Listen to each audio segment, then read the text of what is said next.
Qin Zhao let out a sigh and looked at Zhao Yunheng kneeling on the ground. Zhang Dequan bowed and said, "The assassin's body has been taken back to the palace. We're just waiting for the gates to open so we can examine it." Zhao Yunheng spoke at the right moment. "I am quite familiar with the coroner's work. If your majesty trusts me, I can handle this. I will give you a proper explanation."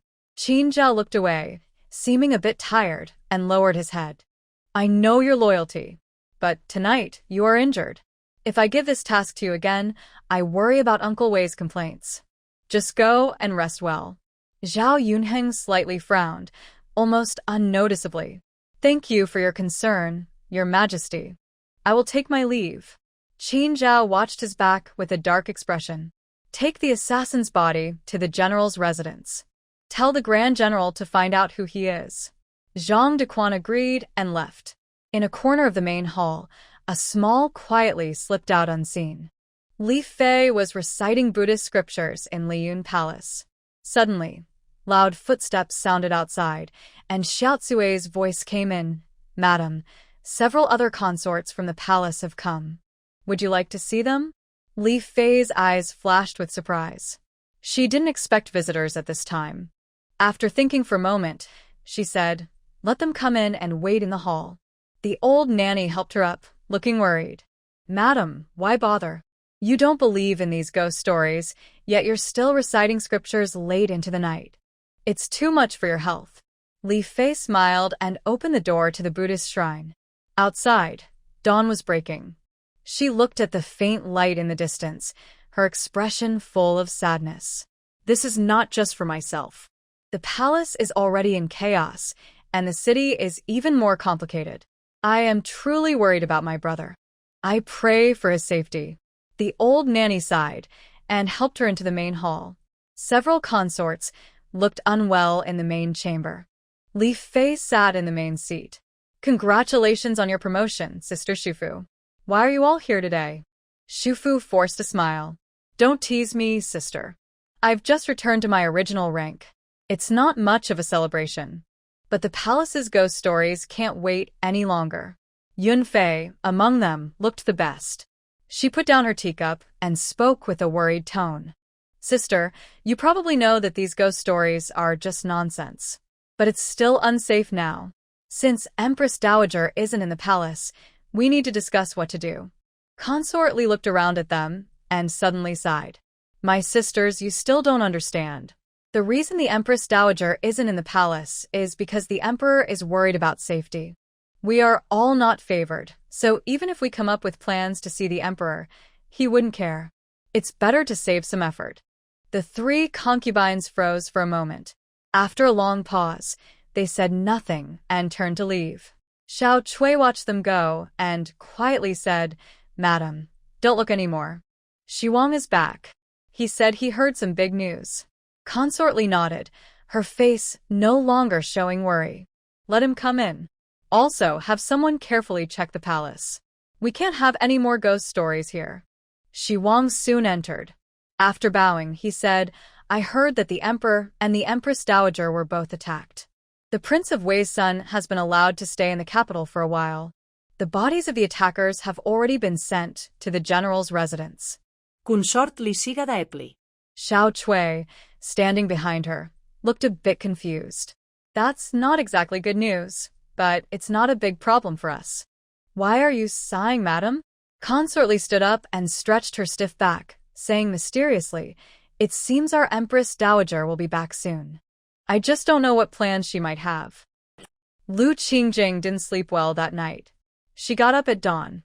Xiaoling helped her dress and said, "Last night, the palace announced that the Emperor was also attacked.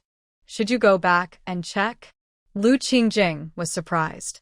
She frowned, adjusting her clothes, and said, "Send someone to invite young Master Wei to the main hall for a meal. Arrange for someone to inform the palace and say I will return at noon." Xiaoling nodded and helped her out. Before they reached the main hall, they met Wei Jinji.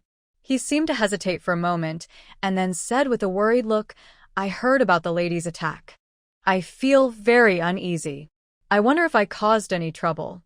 Lu Qingjing smiled to reassure him. Young master, there's no need to worry.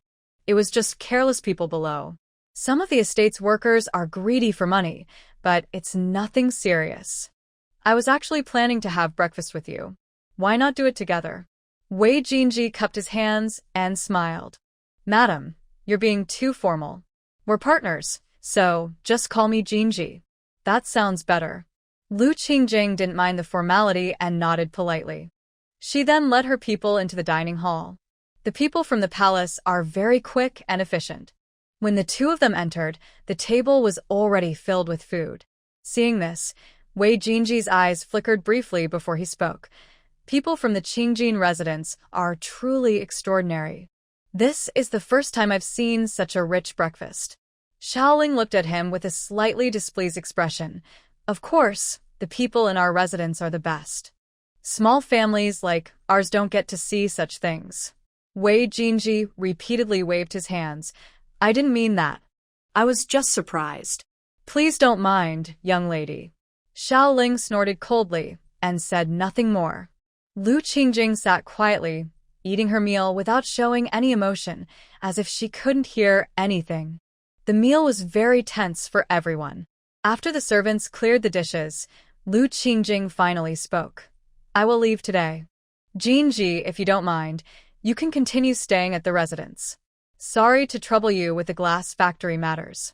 If there's anything urgent, just send a message to the palace. This clearly revealed her identity. Wei Jinji considered this and pretended to be touched. Thank you so much. I never expected Qingjing to have such a noble status. I won't bother you anymore. I will leave soon. As for the glass factory, you can rest assured. Lu Qingjing watched him walk out without saying much. Xiaoling, worried, said, Your Majesty, have you told him everything? Isn't that too dangerous? Lu Qingjing took a sip of tea, smiled, and said nothing. Before noon, the palace carriage arrived. Xiaoling sighed helplessly as she looked at the things in the residence. Lu Qingjing looked at her with some confusion. What's wrong? Isn't returning to the palace a good thing? Why do you look so worried? Xiaoling, busy packing things onto the carriage, sighed. It's only been a few days, and we haven't used up many of these things. Now you're going back, and who knows when you'll return. Moving all these things back to the estate is too troublesome. But leaving them here isn't very good either. Lu Qingjing patted her head and smiled. The estate has already been granted to me by the emperor. Just leave everything here. The potatoes have been planted, but we will need to harvest them in a few days. Xiaoling nodded in agreement. The two quickly packed up and returned to the palace. The queen's carriage rolled grandly into the palace. Recently, palace staff had been anxious due to ghost stories. Seeing this, everyone relaxed their minds. Although the Empress's background was not very good, she was still very capable. For a while, the palace became much more peaceful. Li Fei and the others had already heard the news. Before the carriage arrived, they had already reached the Empress's palace. When Lu Qingjing got off the carriage, she saw a line of people at her palace gate. She slightly curled her lips in helplessness and said, It seems I didn't come back too late. You still have the energy to stand here. The several consorts knew their behavior was a bit too much and awkwardly smiled. The virtuous consort was pushed forward and said, I know this makes things difficult for your Majesty, but we really have no other choice. We hope your Majesty can help calm the situation in the palace. Lu Qingjing thought to herself, I don't have any solutions, but seeing the four of them looking so tired, she couldn't bear to say more. Before she could speak, she heard Qin Zhaoyu's gentle voice behind her. How come I didn't know the Empress returned so quickly and is so free? You have time to chat here. The four consorts quickly bowed in respect. Seeing the Emperor approaching, they knew it was not good and dared not stay longer. They apologized and left. Lu Qingjing looked at Qin Zhaoyu helplessly. Qin Zhaoyu knew his behavior wasn't very good and cleared his throat awkwardly, saying, During these days you've been out of the palace, I've been taking care of the vegetable garden. There are quite a few plants inside. Would you like to go see? Lu Qingjing was pleased to hear this rare good news and hurriedly pulled Qin Zhaoyu forward. I didn't know you also grow things yourself. Let's go take a look. Qin Zhaoyu was a bit uncomfortable being pulled along, but seeing her excited expression, he simply pouted and didn't say anything. After walking for a while, they arrived at the vegetable garden. The young guarding the gate smiled and saluted. Your Majesty, the servant is guarding this vegetable garden well. No one has entered. Qin Zhaoyu looked at Lu Qingjin's puzzled expression and explained as he led her inside. You've probably heard that recently. The palace has been a bit restless. Some rumors about ghosts and spirits are just made up by malicious people. It's true that someone has been walking around at night. Since we've been cultivating this garden for a long time, I couldn't bear to see it destroyed, so I sent someone to guard it. Lu Qingjin didn't ask more and simply looked in the direction he pointed. Sure enough, the empty land where potatoes were once planted was now covered with lush green seedlings. She slowly walked over and felt that these little green sprouts looked very familiar. Qin Zhaoyu looked at her with a loving gaze. After a while, Lu Qingjin stood up in surprise. These are peas. You found the peas? Queen Zhao smiled and walked over with her. She casually picked a tomato and handed it to her. I don't know what this is either, but I heard it can be eaten, so I planted a few. Lu Qingjing thought that her arrival had subtly encouraged the people here to try new things. Feeling accomplished, she took the tomato, took a bite, and said vaguely, Your Majesty will surely be a wise ruler. Queen Zhao's smile grew wider. She looked down at the lively green seedlings at her feet and said with a smile, You don't need to tell me that. Just stay here and watch with me. The dry summer breeze slowly blew in. Lu Qingjing felt the garden become more and more lush, and she couldn't help but smile sincerely. In the palace of Consort Yun, the atmosphere was far from peaceful. Instead, everyone looked worried. Consort Yun supported her forehead and asked, What are the Emperor and Empress doing again? The young eunuchs looked at each other nervously and dared not speak. Finally, a young palace maid stepped forward and said, after the ladies from the different palaces left, His Majesty and the Empress didn't even enter the palace gates. They held hands and went to the vegetable garden. I heard they went to see the peas you sent a few days ago. Consort Yun opened her eyes in surprise and sighed after a moment. The old maid behind her said worriedly, Madam, all that effort to send the peas was in vain. Not only did the Emperor not protect us, but it also made the Empress's position stronger. Consort Yun looked out at the bright sunlight, her voice tinged with sadness. Although the ghost stories in the palace have calmed down quite a bit, we never know when something might happen again. Sadly, I still have no means to protect myself. The old maid waved her hand to signal the young eunuchs to leave.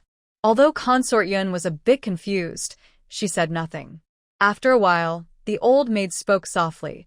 The reason the Empress is favored is because she brought the garden of literary talent, isn't it? She comes from a scholarly family and has read many books. She can handle farm work easily. When the Emperor sees her, he won't overlook her. Why suffer like this now, with no support? Consort Yun nodded thoughtfully. After a moment, she slowly said, This matter can't be decided by me alone. If the Empress gets angry, others might laugh at us. You should secretly tell the other palaces. Say that this was my idea. In the future, whoever gains protection should remember their sisters. The old lady nodded happily and left cheerfully. Lady An looked at the empty hall and let out a long sigh. She knew the chances of success were slim, but if they didn't act now, they would truly be doomed in the palace. Only the young and lively concubines could endure this life. Li Fei heard Xiaocui's news and sneered. Shi Wang was a bit confused. Although your ladyship doesn't seek favor, this isn't a bad idea. It's better to attract the Emperor's attention than nothing. You and the other ladies won't be at odds forever. Xiaocui didn't speak and took the teacup from Li Fei. Li Fei sighed calmly. What you see is only part of the story. The Emperor favors the Empress mostly because she's good at farming. But now there's already a second Empress, and no matter what she does, it's just a copy. We should just pretend to follow along. Lu Qingjin had been living in the palace for many days. She didn't know why, but ever since she returned, she hadn't seen any ghostly events. During this time, besides working in the vegetable garden, She mostly just sat at the palace gate, lost in thought. Before she could gather her thoughts, Xiaoling hurried over. Your ladyship, something's wrong. I heard that the concubines are all starting to farm to compete for the emperor's favor. The Yunfei Palace is the worst. Didn't they already set aside a piece of land near the Imperial Garden and the Vegetable Garden? They're just waiting to compete with you. Lu Qingjin became interested and asked, do you know what they plan to plant in their gardens? Xiaoling was a bit distracted and thought for a moment before uncertainly replying, I heard that the Yunfei Palace got some Western goods sent from the Prime Minister's estate. The Shufu Palace and your ladyship's palace are planting similar things. The elegant concubine is quite steady. She's planting chili peppers. But Li Fei is different. She's only planting some flowers and plants in her palace. Lu Qingjin nodded appreciatively. These are all from noble families, so they're quite complete. If the emperor goes anywhere, he won't get bored. But our palace is losing its shine. Xiaoling suddenly remembered she wasn't here to criticize, but to find a solution. She became anxious. Your ladyship, don't just talk. Seeing the other palaces vying for the emperor's favor, you should think of a way. Lu Qingjin looked at the eager young maid with some helplessness. It's like the saying goes, only she knows whether the water is cold or warm. If she truly likes me, I can't force her to do nothing. If she doesn't genuinely like me, even forcing her won't last long. The emperor's favor means nothing to me. Xiaoling seemed discouraged and said sadly, then just watch from afar. It makes you seem too easy to bully. Lu Qingjin smiled mischievously. This palace is quite interesting. You should find out more about the emperor's side. We could enjoy a good laugh. I'm curious whether the emperor can handle so much enthusiasm. Nervously, Xiaoling ordered someone to make arrangements, and as she left, she sighed heavily. As Lu Qingjin predicted, Qin Zhao really couldn't handle it anymore. He had met consort Xu 4 times in the same place. Each time, she looked at him sweetly, pretending to do farm work. He sighed deeply and said, I wonder what consort Xu is doing near my palace. I don't remember granting her this land to farm. Consort Xu, pretending to be delicate, supported her maid and tearfully said, I just enjoy farming and want to help the people of Du. If I have offended your majesty, please forgive me. A young official nearby saw this scene and sighed, Consort Xu is truly a role model for the country. I request your majesty to grant her this land, to show her loyalty and dedication. Qin Zhao looked at the young official, who was barely of age, and hesitated. He thought maybe officials should be older, more experienced. But the young official looked at him with determined eyes, and worried about Consort Xu's family, he reluctantly nodded. I am pleased. To honor Consort Xu's loyalty, I grant you this land. After saying this, he hurried off to the queen's palace. Consort Xu watched Qin Zhao's back and smiled proudly. Lu Qingjin had just heard about the 4th encounter in the royal garden and was laughing so hard she almost couldn't drink water. At that moment, Qin Zhao entered. Seeing her expression, his face darkened. Are you just waiting to see me fail? Aren't you afraid I might really be interested in these women? Well, I want to see where you'll go to cry then. Lu Qingjin smiled and poured him a cup of tea. I won't cry. If I keep laughing like this, I'll die from laughter. The emperor can only handle one person like this. There are 3 more who haven't come out yet. Qin Zhao put down his water cup and looked at Lu Qingjing, who seemed truly unbothered and not jealous at all. He sighed deeply and said, You are so relaxed. You don't even bother to think of ways to help me, just smile. I wonder what kind of shock these women have received. They used to be calm, but now they are all crazy. I really think I should perform some rituals. Lu Qingjing slowly moved to Qin Zhao's side and sat on another stone bench in the yard. She spoke sincerely, Your Majesty. Why can't you understand? It's not about whether it's a ritual or not. These women are just competing for your favor, which is normal. Besides, they haven't done anything too wrong. Even if the ministers say something, they can't find fault. Qin Zhao knew this deep down, but he just didn't like it and felt helpless. He looked worried and said, I married them just to upset you, and also for their families. Can't we all just live peacefully? Lu Qingjing sighed inwardly. She still admired these women, but once they entered the palace, they lost hope. No matter how talented they were, they couldn't show their abilities. Thinking of this, she said seriously, Your Majesty, you married them out of personal desire. But you must understand that for these women, you are everything. After all, it was your insistence to marry them. Now you should take responsibility. Qin Zhao felt guilty and put down his teacup. He knew he was in the wrong and didn't get angry. He simply left. Xiaoling watched Qin Zhao's back with some worry. Just advise her. No need to say it so clearly. The emperor is already angry. Lu Qingjing got up and headed toward the main hall.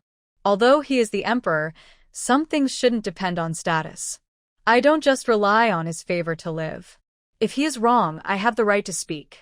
Besides, if I don't remind him today, someone might be punished over trivial matters. That would be too unfair. Xiaoling knew that the women in the palace all had a hard time, so she didn't say anything more and closed her mouth in frustration. As soon as Qin Zhao left the Empress's palace, he met Yunfei. Compared to Xufei, she had become more restrained. Her clothes were also more normal. Qin Zhao paused and asked, Are you here to see me? Is there something urgent? Yunfei's eyes lit up, and she pretended to be shy. Your Majesty is wise. I have thought carefully over the past few days and realized that farming is the foundation of the country. Now I have some small things I made and would like to invite the emperor to come and see. Qin Zhao became somewhat curious after hearing her words and followed her inside. To his surprise, as soon as he entered the courtyard, he saw another identical vegetable garden. He tremblingly pointed at the garden and said, I am not a fool. Clearly, you learned this from the Empress. Finally, evening arrived. Qin Zhao, exhausted, sat on the throne and asked, Did the Empress send anyone to say anything? Zhang Dequan carefully looked around at the others and awkwardly said, The Empress hasn't left the palace today. She must be busy with something. If the Emperor has any matters, I will go and invite the Empress to come. Qin Zhao waved his hand, suddenly recalling what Lu Qingjin said earlier that afternoon. He felt frustrated inside. He waved his hand to dismiss the others and softly asked, Why do you think she doesn't care about me? I am the favored one. Is there something she is unhappy about? Zhang Dequan hesitated, but decided to tell the truth. Your Majesty, forgive me for speaking frankly. When you just got married, you married 4 consorts at the same time. The Empress probably still has some unresolved feelings. Qin Zhao snorted coldly and said awkwardly, I only married her to be the Empress. I didn't expect her to truly like me. Marrying consorts is normal, isn't it?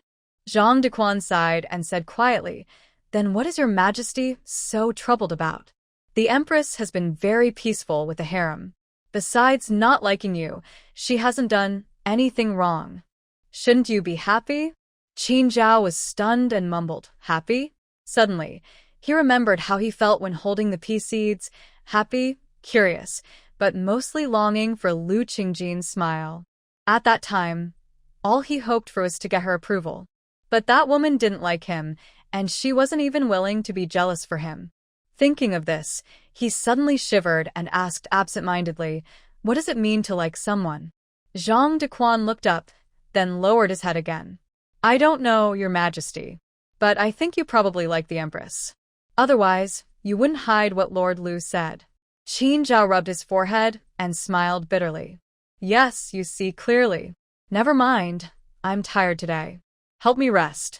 Zhang Dequan carefully stepped forward to support him, his expression complicated as he looked down. Lu Qingjin woke up early and went to the vegetable garden. While tending to the pea shoots, she said to Xiaoling, It's best to check the plants in the morning when there's dew on the leaves. Peas are delicate, so we must take good care of them. Xiaoling didn't respond and just stared blankly at the door. Confused, Lu Qingjin turned around and saw Qin Zhao with 4 consorts standing at the entrance, watching her. She couldn't believe her eyes and took a few steps forward. Your Majesty, what are you doing? Qin Zhao smiled gently and affectionately took her hand. I didn't see you all night, so I missed you very much. I brought these ladies to see you. They also want a farm, and it's good for them to help you. Lu Qingjin's face darkened, thinking, are they trying to make me jealous? She looked at the four women. Li Fei had already noticed and showed no reaction, seeming quite pleased. The other three were less calm. Xu Fei looked like she was about to bite her teeth. Qin Zhao, still not satisfied, turned around and said coldly, don't you like to worry for me? Today, I want to tell you that the matters of the Empress are my matters. Her worries are my worries. Take good care of the Empress in the palace. If she's well, I'll be happy too. Yun Fei forced a smile and nodded. I understand. The Empress's garden must have a lot of work. We're not very good at it, but we'll try to help. Lu Qingjin couldn't even smile and said stiffly, fortunately, there isn't too much work. The servants here are enough. You all don't need to trouble yourselves, especially since His Majesty has many affairs. Before Qin Zhao could speak, Li Fei said naturally, Your Majesty, this is a bit too formal. You brought us here not to watch a show. I think it's because you care about my sister and want to help. Although we come from noble families, we understand this. Lu Qingjin looked at Li Fei's teasing eyes and thought, are you trying to get me killed? Don't you see the others glaring at me like they want to eat me? Li Fei covered her mouth and smiled, thinking, I give up on seeking favor. But life in the palace is too boring. The Emperor is clearly teasing me. Just accept it. The group entered the vegetable garden strangely. Even Xiaoling was shy and didn't dare speak much. Lu Qingjin quietly picked up a water bucket. Suddenly, Qin Zhao dropped his shovel and ran over, full of concern. The Empress is the mother of the country. How can she do such rough work? I can't bear to see it. Xu Fei, come quickly and water the plants. The concubine queen angrily put down her and walked away in a huff. Fortunately, she was still mindful of the Emperor's presence. She picked up the water bucket and resignedly began watering the plants. Qin Zhao, seemingly unaware of the concubine queen's displeasure, continued to hold Lu Qingjin's hand affectionately. Lu Qingjin tried not to show her anger and whispered softly so only the two of them could hear, What exactly are you trying to do? Do you think my place isn't messy enough already? Qin Zhao smirked and whispered back, What's so messy about your place? I think it looks quite relaxed, and I even have time to watch the fun. Isn't that good? We've both shared hardships now. Lu Qingjin angrily shook off his hand and said loudly, Who do you think you are? I'm not sharing hardships with you. Here it's just a little trouble with the peach blossom calamity. When it comes to me, everyone turns into fierce tigers. She maintained a dignified appearance and said, Since the Emperor and all the sisters and consorts are here, I'll take my leave now. Before Qin Zhao could say anything to persuade her, Lu Qingjin quickly ran off. The other concubines let out a long sigh. They weren't fools. They understood the concern, but the Emperor's attitude was clearly humiliating them. It was hard enough to endure on the surface, let alone the jealousy that was hard to control inside. At this moment, Qin Zhao felt a genuine sense of disappointment. He had no mood to stay with these women anymore. He waved his hand and left. When the concubine queen saw the Emperor leave, she slammed the bucket down hard and almost burst into tears. What does this mean? We're all daughters of noble families. Is this how we're supposed to be ordered around by a concubine? If this gets out, where will our dignity go? Li Fei looked at her calmly and stood up slowly. We're already concubines. She's just a common daughter. The Empress has been in her position for so long. What dignity is there to talk about? We're used to it. Yun Fei gently adjusted her hair and said with some helplessness, That's true, but we can't just sit and wait. The Empress is really going to face some hardships now. Lu Qingjin knew that today's events couldn't be easily resolved, so she stopped caring and walked quickly on her own. Xiaoling finally caught up, panting, and asked, Your Majesty, aren't you going to explain? I saw that the faces of the other ladies from the other palaces weren't very good. Lu Qingjin washed her hands at the well in the courtyard and said coldly, What can I do? The Emperor has already made his stance clear. Even if I could speak eloquently, I wouldn't be able to say anything meaningful now. It's better to just wait and see. Little Ling was still very worried and asked, What can the Empress do when she returns? Lu Qingjin looked at the empty doorway and smiled, saying, "Of course. Just wait and see what methods these women have." Little Ling sighed helplessly and decided to be more careful. The two of them entered the main hall peacefully. Before they sat down, a report came from outside. "Your Majesty, the Empress has visitors from all the palaces."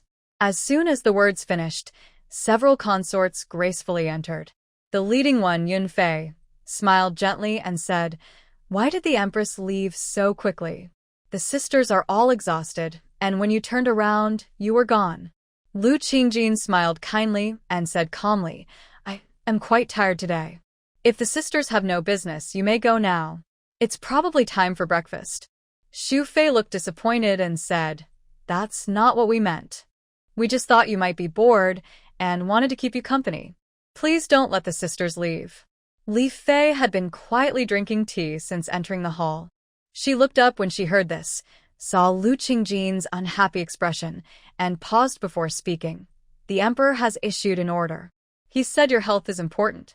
I think we shouldn't disturb your rest anymore. There will be plenty of time later." Yunfei nodded in understanding and said, "It seems we have disturbed you too much. We will visit again another time. Take care of yourself, Empress." Although Xu Fei was reluctant, she understood the situation and snorted before leaving. Li Fei followed last. After everyone had left, she turned around quietly and whispered, "Maybe you don't need this, but I still want to remind you. Be very careful lately." Lu Qingjin was a bit surprised but nodded gratefully. Li Fei sighed quietly and left. Little Ling gently massaged Lu Qingjin's head and worriedly said, "What does this mean? Could it be that Li Fei is still on our side?" Lu Qingjin, feeling sleepy from the massage, smiled softly and whispered, "Some people have already let go, but they're forced to do so. There are many things in this world that are far more important than a peaceful life." Little Ling didn't quite understand but knew Lu Qingjin wasn't feeling well, so she continued massaging. After a while, the door opened, and Zhang Dequan's voice was heard. "Sorry for the inconvenience, Your Grace. I didn't expect you to be resting." Lu Qingjin opened her eyes, gently removed Little Ling's hand, and said with a smile, "Don't tease me, sir.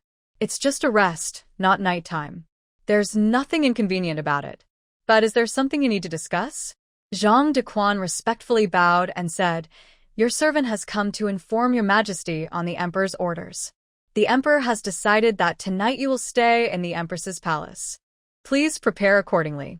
Lu Qingjin thought to herself that they really weren't going to let her go easily. She nodded in response and waited. After a while, when she saw Zhang Dequan still standing at the door, she frowned. The little servant wisely had the others leave, and only then did Zhang Dequan speak slowly. "It seems the Empress already knows your identity.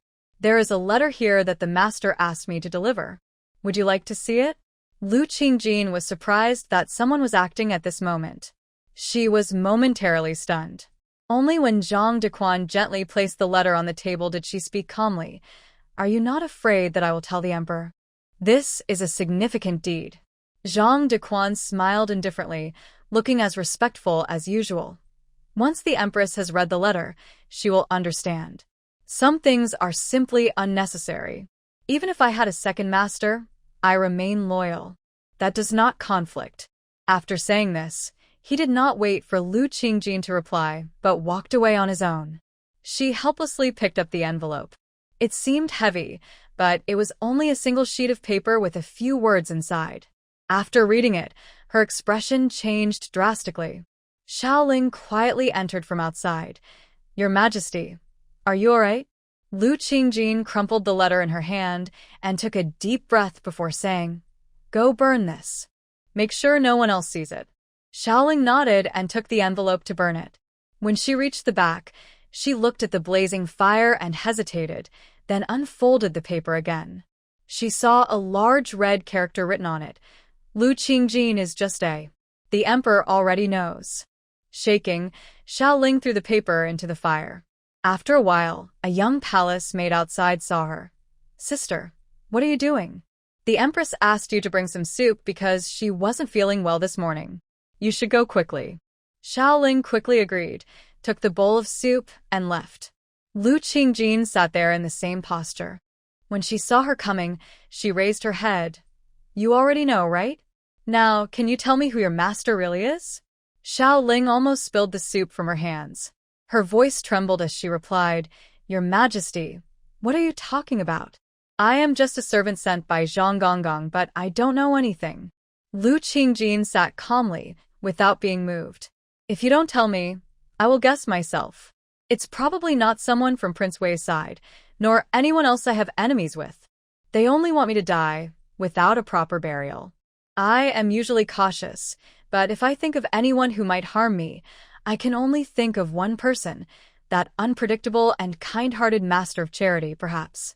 Xiao Ling's bowl of soup suddenly dropped to the ground. She knelt down, biting her lip. Your Majesty is very clever, but it doesn't matter. We are loyal to the Master of Charity, but at the end of the day, we still serve the Emperor. Even if the Emperor finds out, it wouldn't change anything. Lu Qingjin took a sip of tea and said to herself, Because you've already made your intentions clear to the former Emperor. Instead of saying you are loyal to the Master of Charity, it's more accurate to say you are left behind by the former Emperor to protect the Emperor. But there's one thing I don't understand. I am just an ordinary illegitimate daughter. Why would I offend you all? Xiao Ling's voice was unusually filled with doubt and coldness. I don't know, but please believe me. My task is to protect you. Your identity isn't something I consider. Lu Qingjin smiled, but said nothing more. Qin Zhao looked at the memorial in his hand with some helplessness. These officials are good at flattering words. They're all useless, and I wonder if they even tire themselves out. Ji Chen sat lazily on a nearby chair and said, Your Majesty is used to this by now. It's a habit left by the previous dynasty. If you want to change it, it might take quite some time. Qin Zhao rubbed his forehead. Let's not talk about this.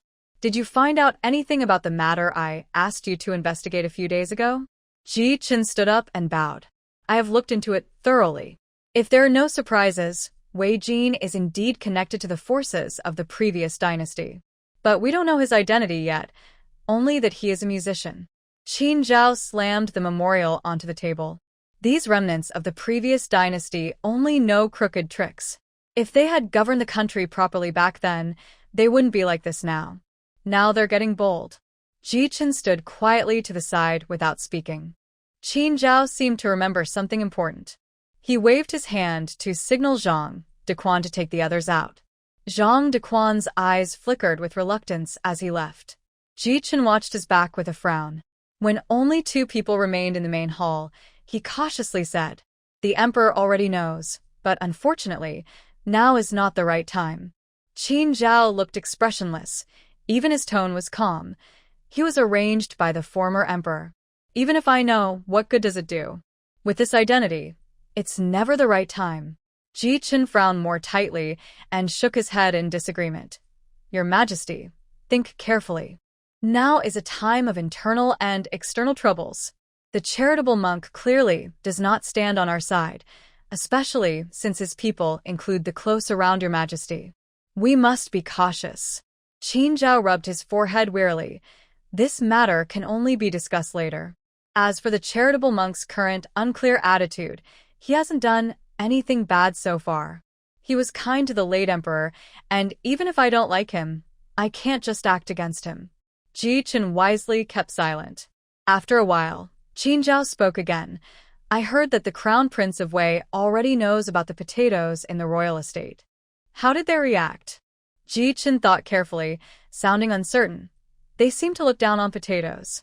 I heard the Crown Prince of Wei openly said they are useless, but secretly, they brought in some oil, so they haven't been idle.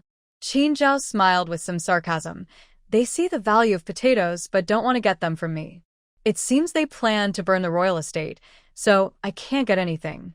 Ji Chen quickly bowed. Rest assured, Your Majesty. I have secretly arranged many people. Even if they use firestones, they won't be able to destroy the estate. Qin Zhao nodded hesitantly and said, There may be some matters in the palace these days. But don't worry, I believe your sister can't endure too much hardship. Ji Chen nodded meaningfully and said, My sister is talented as a warrior, but she is clever. I trust she knows what to do. Qin Zhao looked at Ji Chen's departing figure, narrowing his eyes. Just then, Zhang Dequan entered hurriedly, looking panicked. Your Majesty, it's bad. I just heard that the Empress's palace caught fire. The Imperial Household Department hasn't been able to rescue her yet. He spoke loudly. Ji Chen, who was nearby, was surprised and turned around. Qin Zhao's face suddenly turned pale as he hurriedly said, Ji Chen, don't leave the palace yet. Come with me to see what's happening. Ji Chen remembered his sister and also shivered. He believed that Lady Li had already given up hope and wouldn't do such things. But because of this, he felt even more worried. If it wasn't Lady Li, then it could be someone else.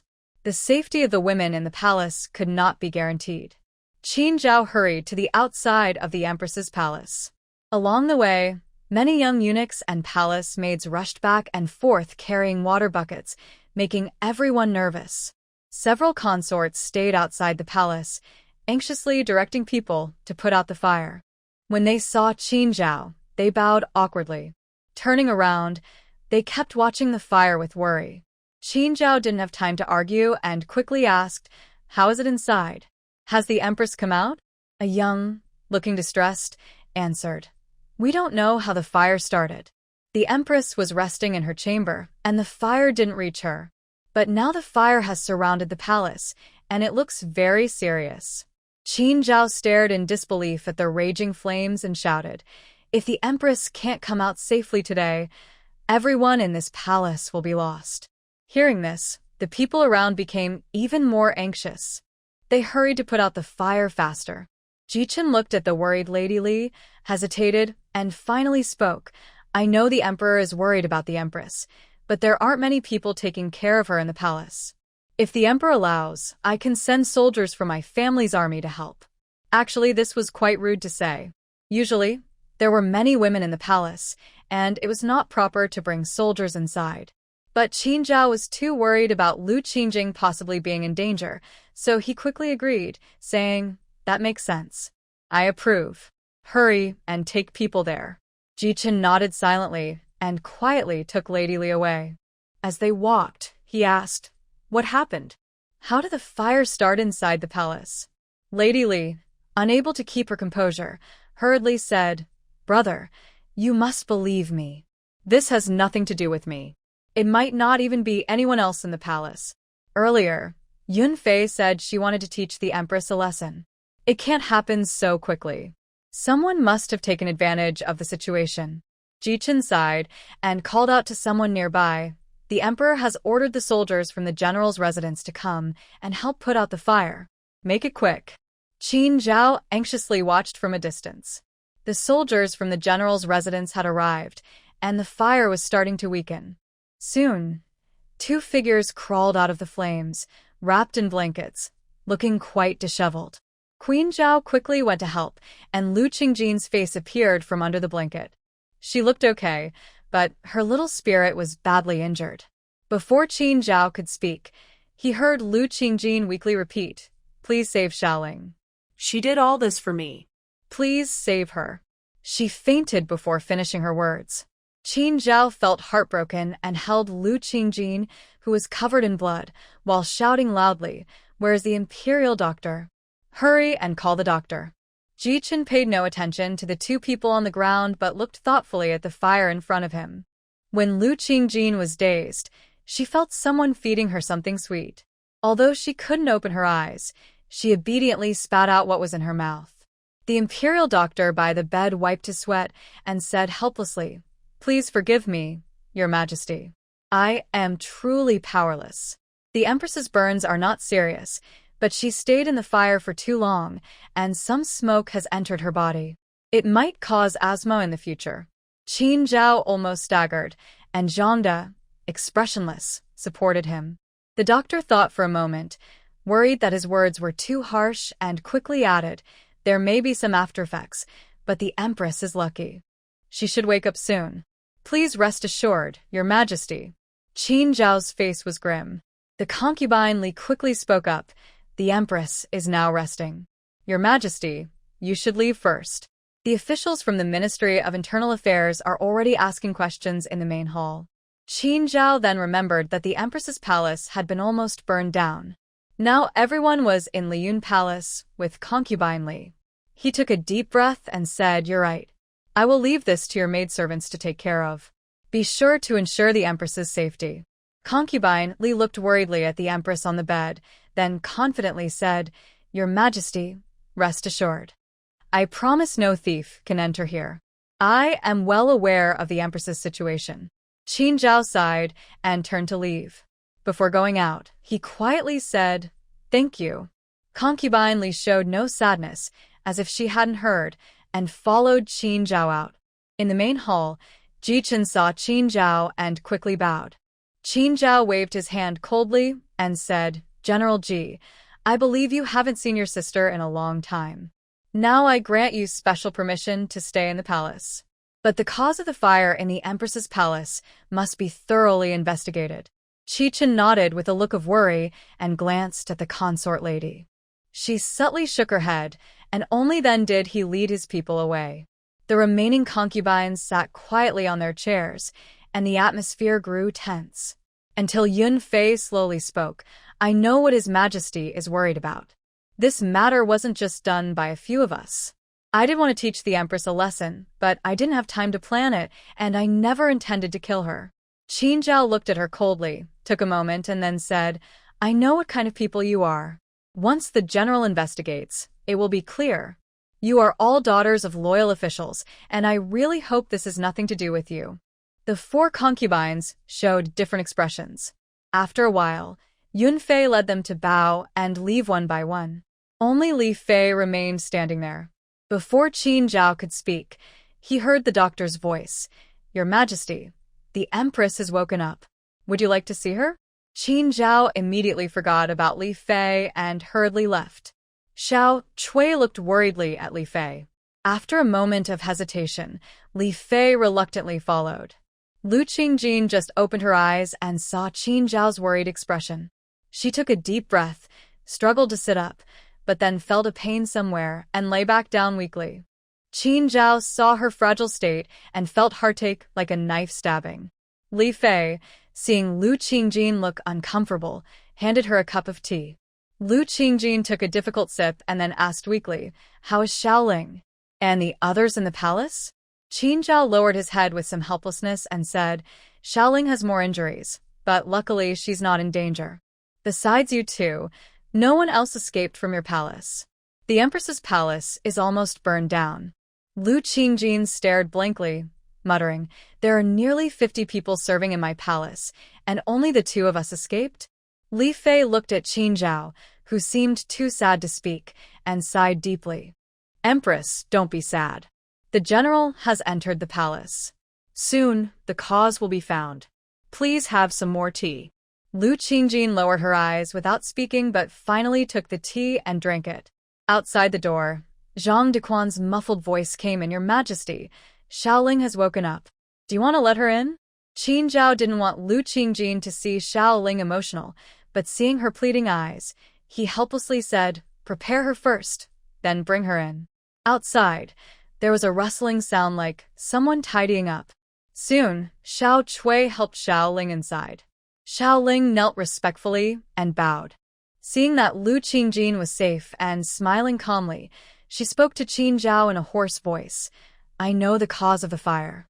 I was foolish enough to bring the letter from the kind-hearted monk, not knowing it was soaked in fire oil. That led to this disaster. It's all my fault. I hope the Emperor punishes me severely." Qin Zhao looked at her with a fierce gaze, then at Zhang Dequan, who was silent and bowed his head. "You really have courage. You dare to ask for forgiveness after doing such a thing. Do you think I won't punish you?" On the bed, Lu Qingjin coughed weakly and said after a while, "Please forgive her, Your Majesty. I won't pursue this matter anymore. I just hope Your Majesty spares her life." Consort Li watched quietly for a moment before speaking. "This maid can stay for now. After all, brother is still on his way. The cause of the fire should be easy to find. Let's wait until the truth is clear before dealing with her." Qin Zhao nodded and took the herbal soup from Xiao Cui, feeding it to Lu Qingjin little by little. Although she felt it wasn't quite right, she was too weak to refuse, so she obediently drank it. After a while, Consort Li handed her a handkerchief and smiled, saying, "Your body is finally getting some nourishment." Just recently, someone brought a strange thing. It said that the desert countries love spicy foods. It might be good for your health. Let's have it cooked soon. Qin Zhao wiped Lu Qingjing's mouth and said softly, "Forget it. We're not sure if it's suitable yet. Once she's feeling better, she can eat it." Lu Qingjing was very grateful that Consort Li lent her palace. She smiled politely at her. Qin Zhao's already grim face grew even more serious. Out of concern for appearances, she said nothing. Outside, Ji Chen saw the scene and looked a bit disappointed. He raised his hand and asked a young nearby to give him a piece of paper, then turned to leave. On the paper, faintly, there was a line of writing. The fire was caused by the letter soaked in fire oil. The flame spread because someone poured fire oil into the corner of the palace. Lu Qingjing felt much better and went to sit under the sun. Consort Li saw her from afar and found it amusing. "What is your majesty doing? Could there be gold on the ground? I've noticed you've been sitting here every day since you started feeling better." The queen's palace was already in ruins, and the other palaces were not safe either. Lu Qingjing had been staying in Liyun Palace for more than half a month. During this time, she had also gotten along better with Princess Li. Hearing this, she smiled and said, "It's all because of the emperor's orders, which keep me from going out. I haven't been to the vegetable garden in a while, and I don't know how it's doing. Even Little Ling hasn't returned my things." Princess Li thought about the day the emperor looked at the paper from Ji Chen and looked displeased. She smiled and changed the subject. "You probably haven't seen anything new in a long time and are feeling bored. I happen to have some things here. Would you like to take a look?" Lu Qingjing knew that many things were known by Princess Li, but she couldn't say anything. She nodded and said, "Are there any good things?" I want to see. "Maybe I can find a way to get to the vegetable garden." Princess Li led the way and smiled. "You probably don't remember, but I mentioned before that people in dusty, windy places like to eat this. Although it looks nice, the taste isn't very good." As they spoke, they arrived at the storeroom. Xiao Cui hurried over with 2 young eunuchs, placing boxes in front of them. Lu Qingjing opened one curiously, and inside, there were heaps of white, cloud-like things. She gasped in surprise. "These are snow fungus. There are so many, and they are all top quality. That's rare." Princess Li casually picked up one and said, "These are not common. But you might not know. They are a gift for my brother. It seems those people carefully selected them, so it's no wonder they are premium." Lu Qingjing admired the snow fungus with envy. "I didn't expect the Grand General to be so impressive. It seems that marrying into the royal family isn't necessarily a good thing for you." Although Princess Li said she didn't dare, the corners of her mouth betrayed her true feelings. Lu Qingjing couldn't help but feel a bit regretful about the talents of the women in the palace. Xiao Cui whispered, "These are said to be good for health and are perfect for both of you. Should I cook some for you?" Lu Qingjing quickly waved her hand. "No need to trouble yourself. I know a dish that's very delicious. If you don't mind, I can cook it for you." Xiao Cui thought it wasn't proper, but recalling the delicious dishes the Empress had invented, she hesitated. Princess Li raised an eyebrow and almost without hesitation agreed. Qin Zhao recently felt dizzy and feverish because of something discovered by Ji Chen. As soon as he had a moment free, he sneaked into Liyun Palace. Before entering the hall, he smelled a fresh, sweet fragrance. He hadn't had lunch, so his stomach immediately growled. Zhang Dequan whispered behind him, "I guess the Empress has made something delicious again. Your Majesty should go in and see." Princess Li saw Qin Zhao and quickly bowed. "I think your Majesty is here because he smelled the silver fungus and lotus seed pudding the Empress made." Qin Zhao touched his nose, went to the table, took the smallest soup bowl, and smiled. "You two really know how to enjoy yourselves." Lu Qingjing rolled her eyes and picked a lotus seed to eat with a crunch.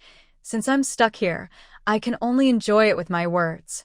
Qin Zhao knew she was still upset, so he didn't argue. He took a sip of the light yellow soup.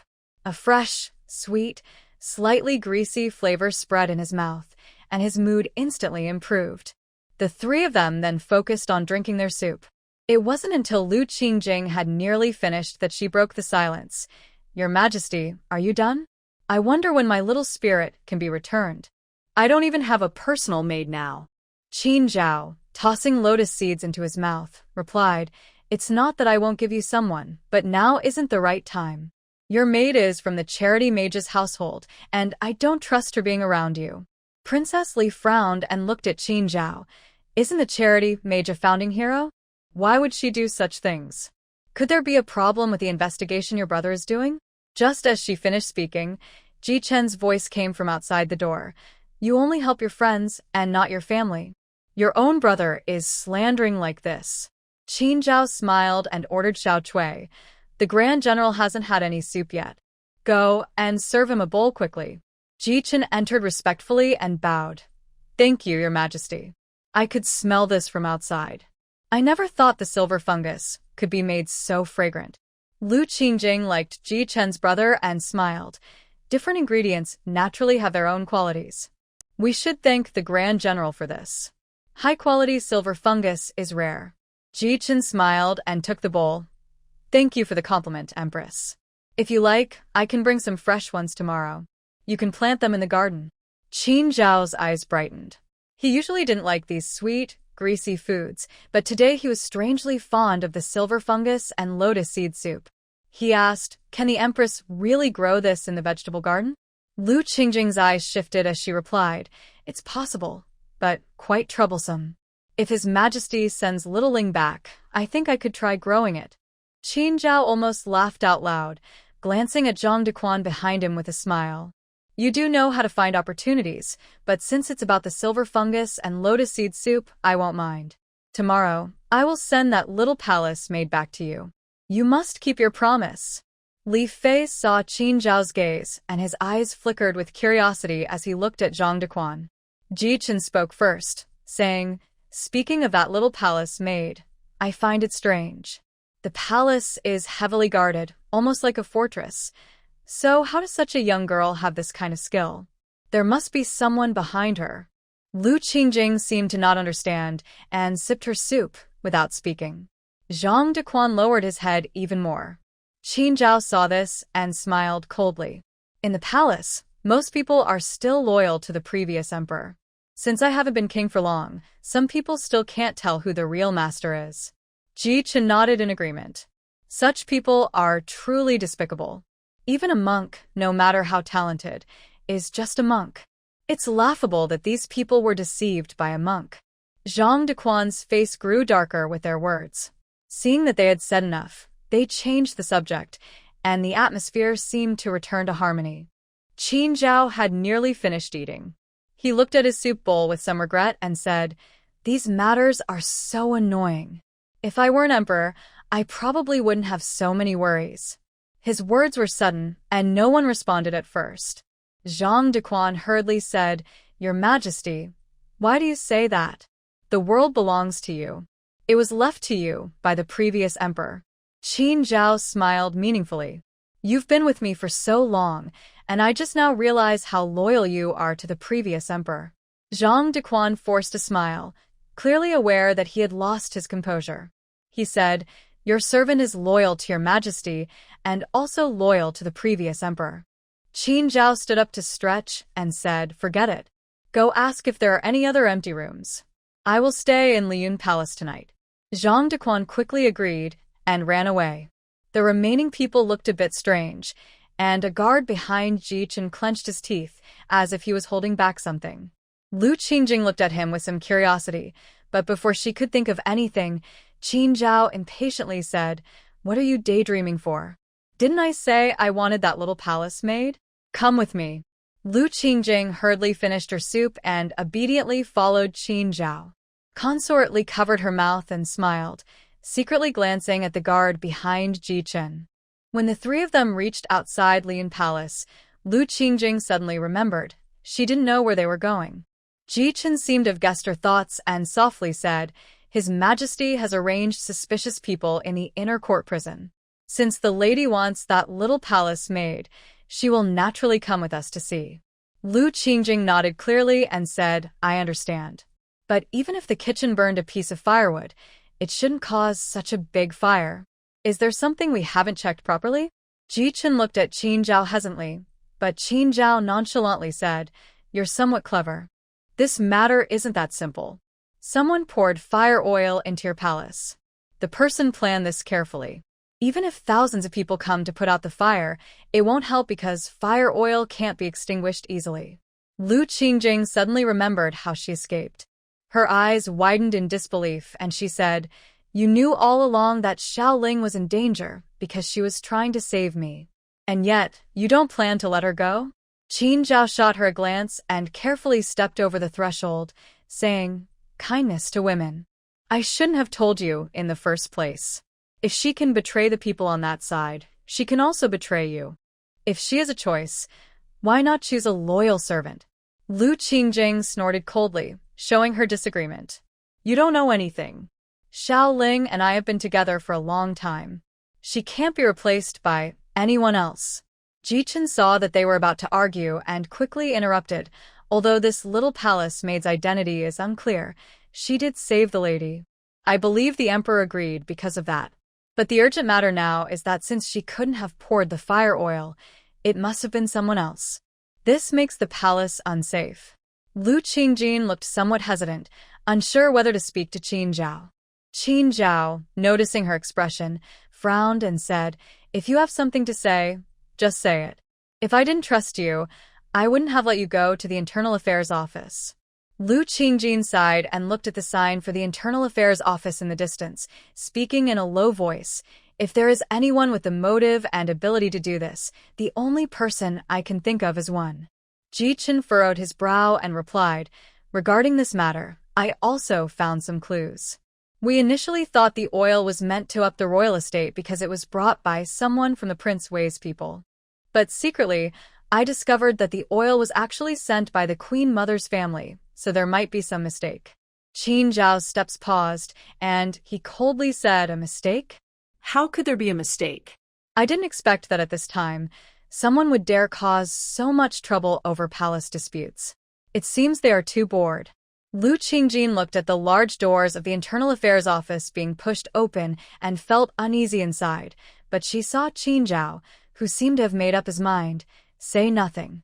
The chief of the Internal Affairs Office, flattering, hurried over to bow and said, Your Majesty, Your Highness, why are you here together? I haven't even had time to tidy up. Qin Zhao looked at him with disdain and said, Today, I came to see the young palace maid who was brought in a few days ago. Just lead the way, and you don't need to worry about the rest. They responded and quickly led the three of them toward a nearby iron gate, still talking non-stop. Your Highness, Your Majesty, you are so kind. This young palace maid has caused you so much trouble, and you still come to see her. Lu Qingjing's lips twitched awkwardly and said, This matter has nothing to do with her. I am here to take her away. You don't need to say more. They seemed to breathe a sigh of relief and said happily, I am truly relieved. I didn't know what to say just now. Now that Your Highness has said it's not her fault, that's good. The Queen Mother just came to see her, and she is still inside. Qin Zhao frowned, feeling that this young was really reckless. He hesitated, not speaking his thoughts. Inside the prison, the light was growing dimmer. Only one cell remained ahead. They wisely stepped back a few paces and withdrew. The Queen Mother still stood quietly inside the cell, not making any gesture of courtesy. Qin Zhao looked at the girl in the corner, frowned, and said, It seems the Queen Mother still has something to say. Now there's no need to hide it. Consort Shu turned around with a gentle smile. Even in the dark prison, her beauty could not be denied. She looked at Lu Qingjing with a hint of guilt and said, I have nothing more to say about this matter. I was deceived by others, but ultimately, I made the mistake. I just hope His Majesty will forgive my family. Lu Qingjing saw Qin Zhao's displeased expression and spoke first. Since you say you were deceived, I don't blame you. I believe the Emperor won't be too harsh. You can go back peacefully. Qin Zhao frowned and looked at Consort Shu, who was hopeful, and said helplessly, She's right. Since the Empress no longer blames you, I have nothing more to say. You should stay in your palace and avoid going out unless necessary. Consort Shu had long given up on gaining favor, and hearing this, she almost cried. She knelt down to thank them and then left. Lu Qingjing watched her figure with regret and sighed. Lu Qingjing looked at Xiao Ling on the ground and sighed. Starting today, you are no longer Xiao Ling. You will be my new palace maid. I will call you Kai Wei, to honor a little bit of my bond with the late Kai Wei. Everything that happened before is no longer your concern. Come home with me. Xiao Ling looked at the trembling white hands before her and said, Your servant is grateful for your kindness.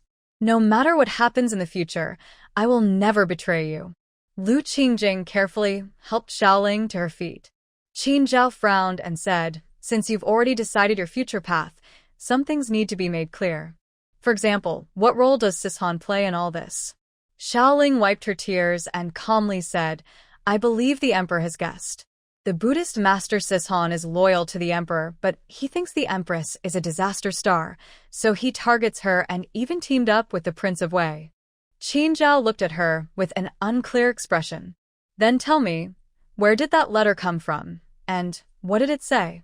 Xiao Ling no longer felt burdened by these matters and decided to speak openly. Suddenly, she felt Lu Qingjing gently squeeze her hand, which startled her. Her words changed, I don't know. The letter was just left at the door. I didn't want to work for them anymore, so I burned it. Ji Chen seemed to doubt her story and said nothing. Qin Zhao nodded with a mysterious look and turned to leave. Lu Qingjing looked at his long back and took a deep breath. She helped Xiao Ling out of the prison. Xiao Ling softly said, Your Majesty, be very careful. This matter seems connected to several other consorts in the palace. Lu Qingjing nodded and quietly said, It seems the Emperor no longer cares much for these women. But perhaps I can make them my people. That way, they won't spend their lives uselessly in the harem. Xiao Ling, used to her words, smiled without speaking. Her eyes shone brighter, as if she saw a hopeful future. When they returned to Liyun Palace, they saw Princess Li looking at them with a helpless expression. Lu Qingjing asked suspiciously, What's wrong? I feel like you have something to say. Princess Li sighed and turned away. Her maid remained, looking a bit helpless. The maid said, Your Majesty, the Emperor just sent word. He wants you to find a way to handle the other women in the palace. We find it hard to speak to them about this. But you must know, Our Lady no longer has any desire for the Emperor. Lu Qingjing smiled and handed Xiao Ling to Xiao Cui. I do have a plan, but don't worry too much. It's just part of fate that brought us together. This will only bring good, not harm. The maid nodded skeptically and left. Lu Qingjing thought for a moment, then saw a familiar young guard. She said to him, Go and invite the other 3 consorts to Liyun Palace. Say I have something important to discuss. The young guard knew it was a difficult task. He hesitated, looked toward Princess Li's departure, then nodded. Lu Qingjing sensed something was being overlooked, but decided to try to open their minds first. Before noon, the 3 consorts reluctantly arrived. After a while, the young guard still hadn't returned. Lu Qingjing frowned and asked, Did you see a young guard when you came? Consort Xian paused awkwardly before replying, I don't know if that young guard is with the Empress. I thought he was some troublemaker, so I ordered him thrown into the lake. I suppose he'll be back soon. Lu Qingjing knew most palace guards could swim, so she didn't mind. She sighed and said earnestly, I understand that your pursuit of favor isn't because you truly love the Emperor. It's mainly for your family and your future. But don't you think that's quite sad? All my life for a man.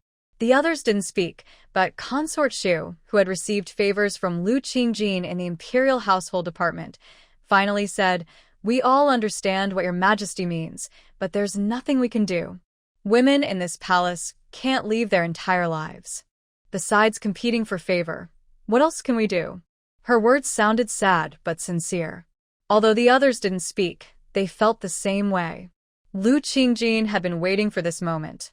Hearing this, she slammed her cup onto the table and said, I understand your difficulties, but it's such a pity that you all have talent. You're all daughters of noble families.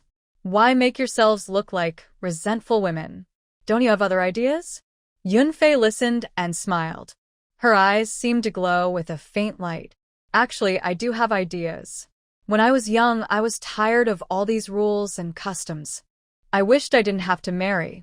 I even admired the tavern owner's wife on E Street. Concubine Xian looked at her long nails in the sunlight, her tone full of emotion. Yes, not many were willing to marry back then. Most were forced into it and just accepted. Lu Qingjin cleared her throat and said, "Now, there's a chance for you to do what you want. No need to watch others' faces, no need for scheming, and you can even earn your own money." Since Consort Shu came from a merchant family, she was quick-witted. She looked surprised and said, "I've heard that your majesty has come up with many new dishes. I think you're planning to do business with us." Lu Qingjin nodded, looking at her with admiration. "I really dislike the scheming in the harem. You all have talent. Given the current situation in Great Yu, instead of relying on others, why not try to find our own way?" Her words were inspiring, and even the distracted concubine Li was moved. The young women, all in their prime, had no reason to hold grudges against each other. They eagerly began discussing. Lu Qingjin watched the peaceful scene happily, then secretly winked at Xiaoling. Xiaoling quietly gave her a thumbs up. After a while, everyone was drinking tea and relaxing when Consort Shu suddenly said excitedly, "I saw the Empress recently making some good potato dishes. Why don't we try to develop new recipes?" Lu Qingjin couldn't find a way to join the conversation and could only watch helplessly. After several consorts left, Lu Qingjing's voice was hoarse, and she was exhausted.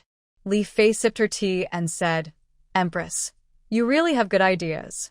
Now the Emperor's tasks assigned to you are done, and you don't have to face their constant chaos every day." Lu Qingjing took a sip of tea, swallowing hard, thinking that she must prioritize finding tea trees soon. She smiled at Li Fei and said, "It's not entirely about shirking responsibility. I just can't bring myself to hurt those few who are not bad. It's better to do something meaningful together." Li Fei looked at her with a mysterious expression and said, "Your Majesty is truly broad-minded. No wonder the Emperor likes you so much." Lu Qingjing suddenly remembered that this woman seemed to have some complicated history with Qin Zhao. Feeling a bit awkward, she said, "I am not what you think I am with him, but he is not suitable for you. You might want to consider others. It's better than hanging on one branch and risking everything." Li Fei looked at her curiously and said, "That's the first time I've heard that. Usually people say marry the chicken, follow the chicken. Marry the dog, follow the dog. Not many say you can change your partner like that." Lu Qingjing looked at her tiredly and said, "Isn't that just the old feudal rules? I think men can have multiple wives and concubines. Women changing husbands isn't a big deal. If you have any difficulties, just tell me. I'll do my best to help." Li Fei smiled but didn't get a chance to speak before hurried footsteps sounded at the door. Xiao Chui rushed in anxiously. "Your Majesty, something's wrong." The young guard fell into the water and just came up, but he's not himself now. "Please come and see." Lu Qingjing suddenly remembered she had sent out a young guard. She quickly stood up to go outside, but Li Fei was faster. Xiaoling gently held Lu Qingjing and whispered, "This Li Fei doesn't seem right. Usually women from noble families like her wouldn't care about their servants' lives. It's clear she knows this guard." Lu Qingjing was surprised that she had just spoken and already saw the scene. Excited, she said, "What's the big deal? I already promised to help her. Let's go take a look." Xiaoling hurriedly grabbed her arm. "Your Majesty, think carefully. This isn't a joke. It's against the rules for consorts and guards to have such relations. If the Emperor finds out, it could be deadly. Please don't get involved." This is a death sentence." Lu Qi frowned and said, "The Emperor is really domineering. He doesn't like these women himself, but insists that others can't like them either. I don't know where he got such strange ideas. Today, I will correct him." Xiaoling was worried that they still couldn't stop him, so she could only follow behind, hoping to find a way to fix things. At the door, Consort Li had already helped the guard, who looked dazed and kept clutching her dress without speaking. After a while, he fainted into her arms. The old maid behind Consort Li quickly stepped forward to support him, repeatedly saying, "He's not in his right mind. How dare he even try to hold the Empress's hand? Come, take him away. Find someone to tell the general, say this guard isn't suitable, and tomorrow, send a new one." Consort Li raised her hand to stop her. "Forget it. There's nothing wrong with this guard. Just take him away to rest and have a doctor check him. Let him come back in a few days." Lu Qingjin looked at her in surprise. According to these women's thoughts, they should be avoiding danger. But unexpectedly, Consort Li didn't seem to mind. Clearly, heaven was not favoring them at all. Just as they helped the guard away, Qin Zhao entered. He looked at Lu Qingjin with a meaningful expression. "The Empress is still awake so late? You must be waiting for me. It's a pity to have a guard disturb you so late." Lu Qingjin felt this sentence sounded sarcastic, not meant for her. Sure enough, when Consort Li heard it, she knelt down immediately. "Please forgive the Emperor. This young guard just had a small accident. I promise he won't appear before the Emperor again." Lu Qingjin frowned, feeling that this matter was not simple. Qin Zhao spoke with deep meaning.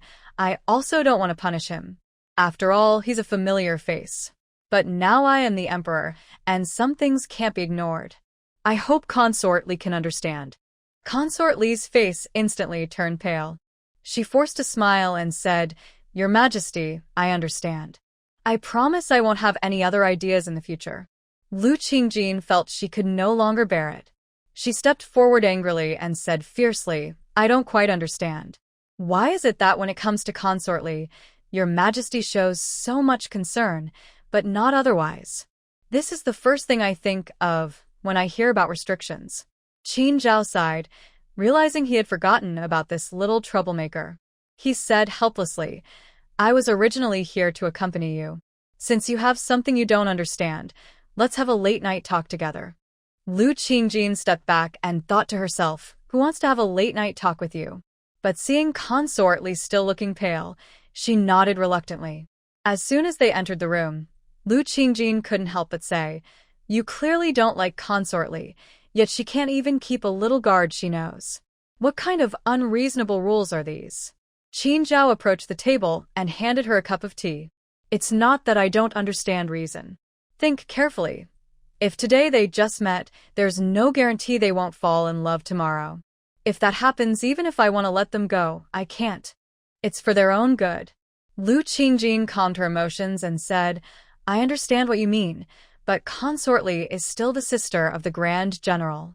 I also don't like her appearance, but if she has no other hope, she might become resentful later. That wouldn't be good for anyone. As the Emperor, as long as you approve, no one will say anything." Qin Zhao looked at her hopeful eyes and felt reluctant to refuse. After a moment, he said, "Fine. I guess I'm afraid of you. You probably have a plan to handle the 4 consorts, right?" Lu Qingjin saw him agree and let out a long breath, feeling quite proud. She said, "Of course not, but it's close enough. Since you've entrusted this to me, just watch carefully. I promise not to disappoint you, and there will be other benefits too." Qin Zhao smiled gently and looked at her kindly, not mentioning it further. It seemed he deeply trusted her words. Early in the morning, the wind quietly blew in. Lu Qingjin let out a dissatisfied hum. Xiao Ling helplessly said, "Your Majesty, wake up soon. The Emperor has already left for a while. You should get up now." Lu Qingjin sighed and thought to herself, "I'm really a hard worker." I reluctantly got up. Xiao Ling helped her dress while saying, "Madam, you probably don't know. I heard that the Emperor, for some reason, decided to keep Consort Li's little guard. Everyone in the palace says it's thanks to you. Suddenly, the other consorts trust you completely." Lu Qingjin yawned tiredly and said with some helplessness, "Trust me completely? We didn't plan to deceive them. Do we really need to come so early? Those who don't know might think I owe money." Xiao Ling secretly smiled, her hands still busy with her hair. "Your Majesty, your words are not quite right. It's not just a few consorts who are anxious. The Emperor has already ordered the renovation of the Empress's palace. At this moment, you should start choosing the design drawings. Lu Qingjin finally perked up and said, "Are you implying that I have the final say on how the Empress's palace is rebuilt?" Xiaoling quickly pinned a hairpin on her and smiled. "Of course. The palace where you live is your own design, and they can build it according to your drawings." This statement was somewhat exaggerated, but no one wanted to bother themselves with drawing plans, so Xiaoling confidently said it without hesitation. Lu Qingjin nodded silently, and the two of them, each with their own thoughts, went to the main hall. Several consorts behaved more obediently now. Seeing her arrive, they all bowed respectfully. Lu Qingjin happily said, "I heard that the Emperor asked me to draw the plans for the Empress's palace. Since this is also your workspace, if you need anything, just say so. No need to be polite."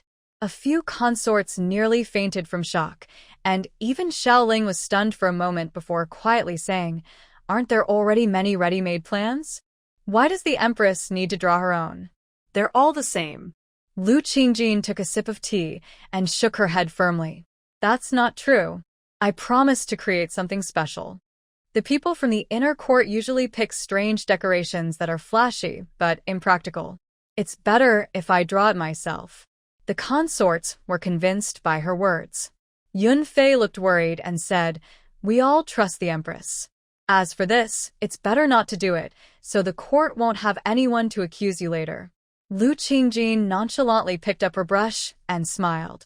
"I've been criticized so often these past few days that I've gotten used to it. Let them say what they want.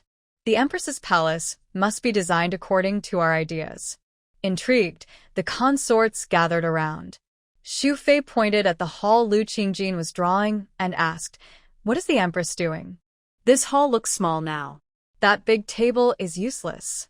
Lu Qingjin patiently explained, "It's not useless. That big table is for meetings like the main hall where the Emperor holds court. But since we don't have strict hierarchy here, a table suitable for everyone is best." Her words warmed the hearts of the consorts. Even the usually rebellious Xian Fei smiled and said, "Forget everything else. Just this setup shows we can succeed. Otherwise, it would be a shame for the Empress's hard work." The concubine Shufu was more practical. She hesitated for a moment and then asked, "Your Majesty, have you decided what kind of business you want to start?" Lu Qingjing paused her writing and looked up. "It's that thing you mentioned yesterday. I think opening a tavern in the capital is a good idea. As for other plans, we can wait until our tavern is open." Several consorts looked at her with some frustration.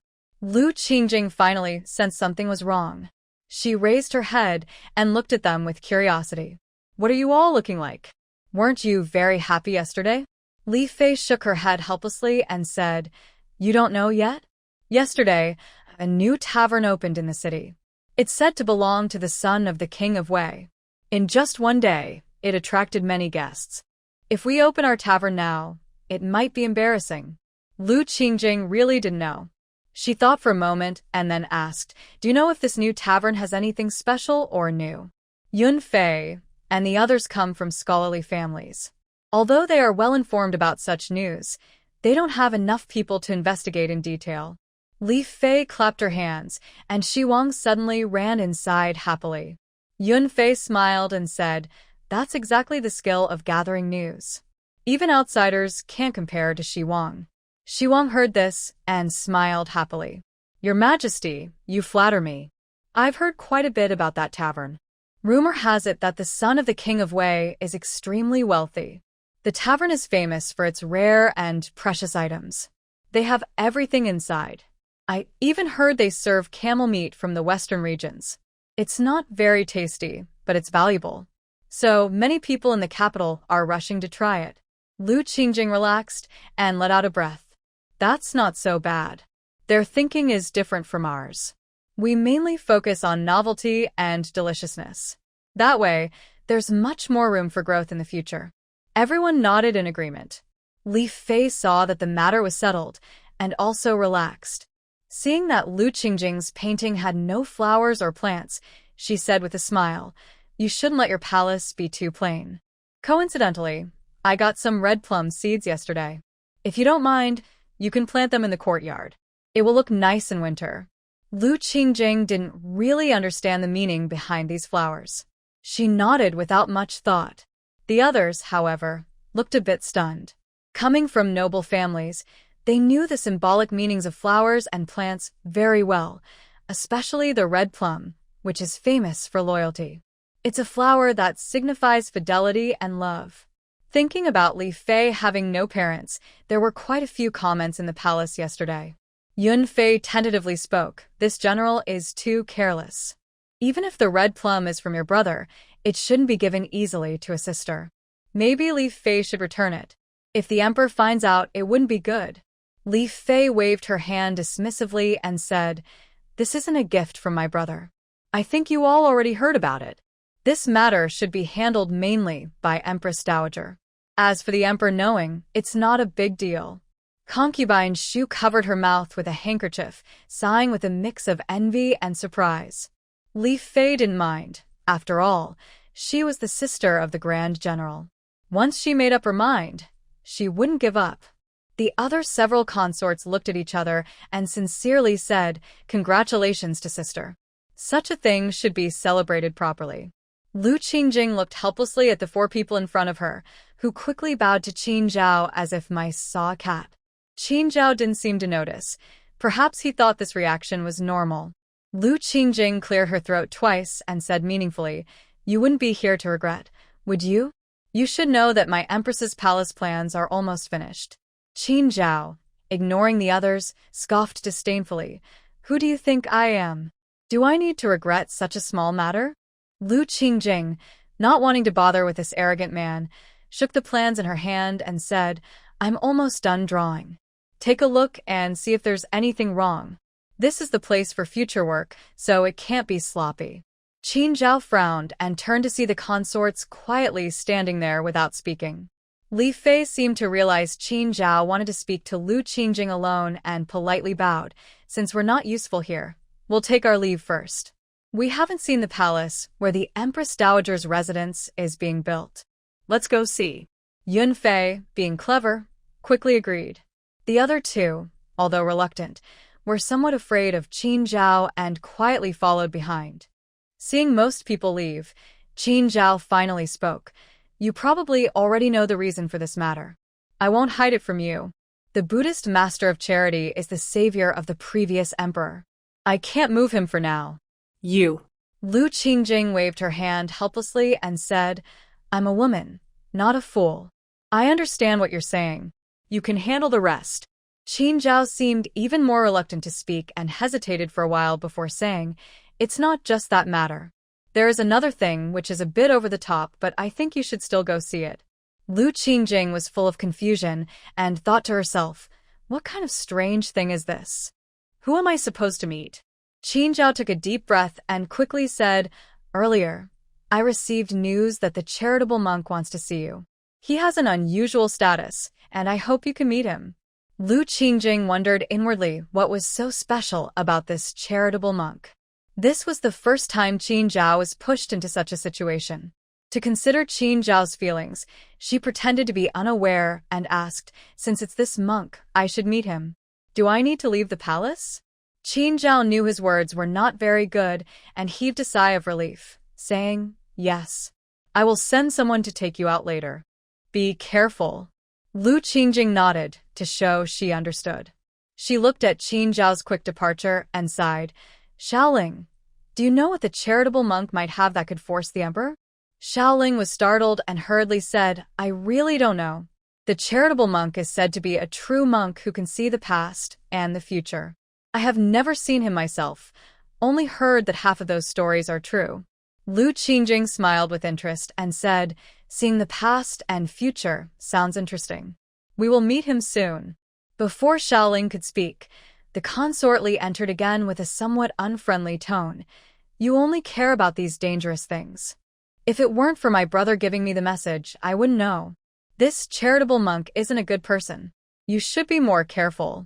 Although her words were scolding, Lu Qingjing felt warmth from her concern. She smiled and said, "I know you're worried about me, but this is what the emperor asked me to do. I can't just refuse." Suddenly, 3 people appeared, as if by magic behind consort Li. They spoke in unison. "We will go with you." Lu Qingjing looked at the 4 consorts in front of her and was speechless. After a while, she nodded in agreement. Qin Zhao was distracted while reviewing official documents. After a while, he looked worried and asked, "Has the Empress already gone out?" A young quickly stepped forward and said, "Your Majesty, not only has the Empress gone out, but the other 4 ladies of the palace have also left. The guards at the gate couldn't report back, and the general said there's no need to bother you, so they were all let go." Qin Zhao paused his writing, then helplessly chuckled. "These people. I even married 4 guards to this woman." The young thought Qin Zhao would be angry, but he let out a long sigh of relief and said, "A few of the ladies left a message for you before they left, saying they would stay at the Empress's estate for a few days." Qin Zhao waved his hand to dismiss then resumed writing the memorial, but his handwriting was noticeably faster. Yun Fei and the others crowded into a large carriage, watching the lively market outside and sighing constantly. Lu Qingjing sat upstairs, helplessly watching the swinging carriage, and said, "Go bring some of these fruits and pastries into the carriage, and say we'll be there soon." Xiaoling agreed, and went out. Just then, a monk slipped into the room. Lu Qingjing's expression tightened as she looked at the handsome young monk and said, "Many people used to say that the compassionate monk was a special person, but I didn't believe it. Today, seeing the monk in person, I understand. Some things I just can't ignore."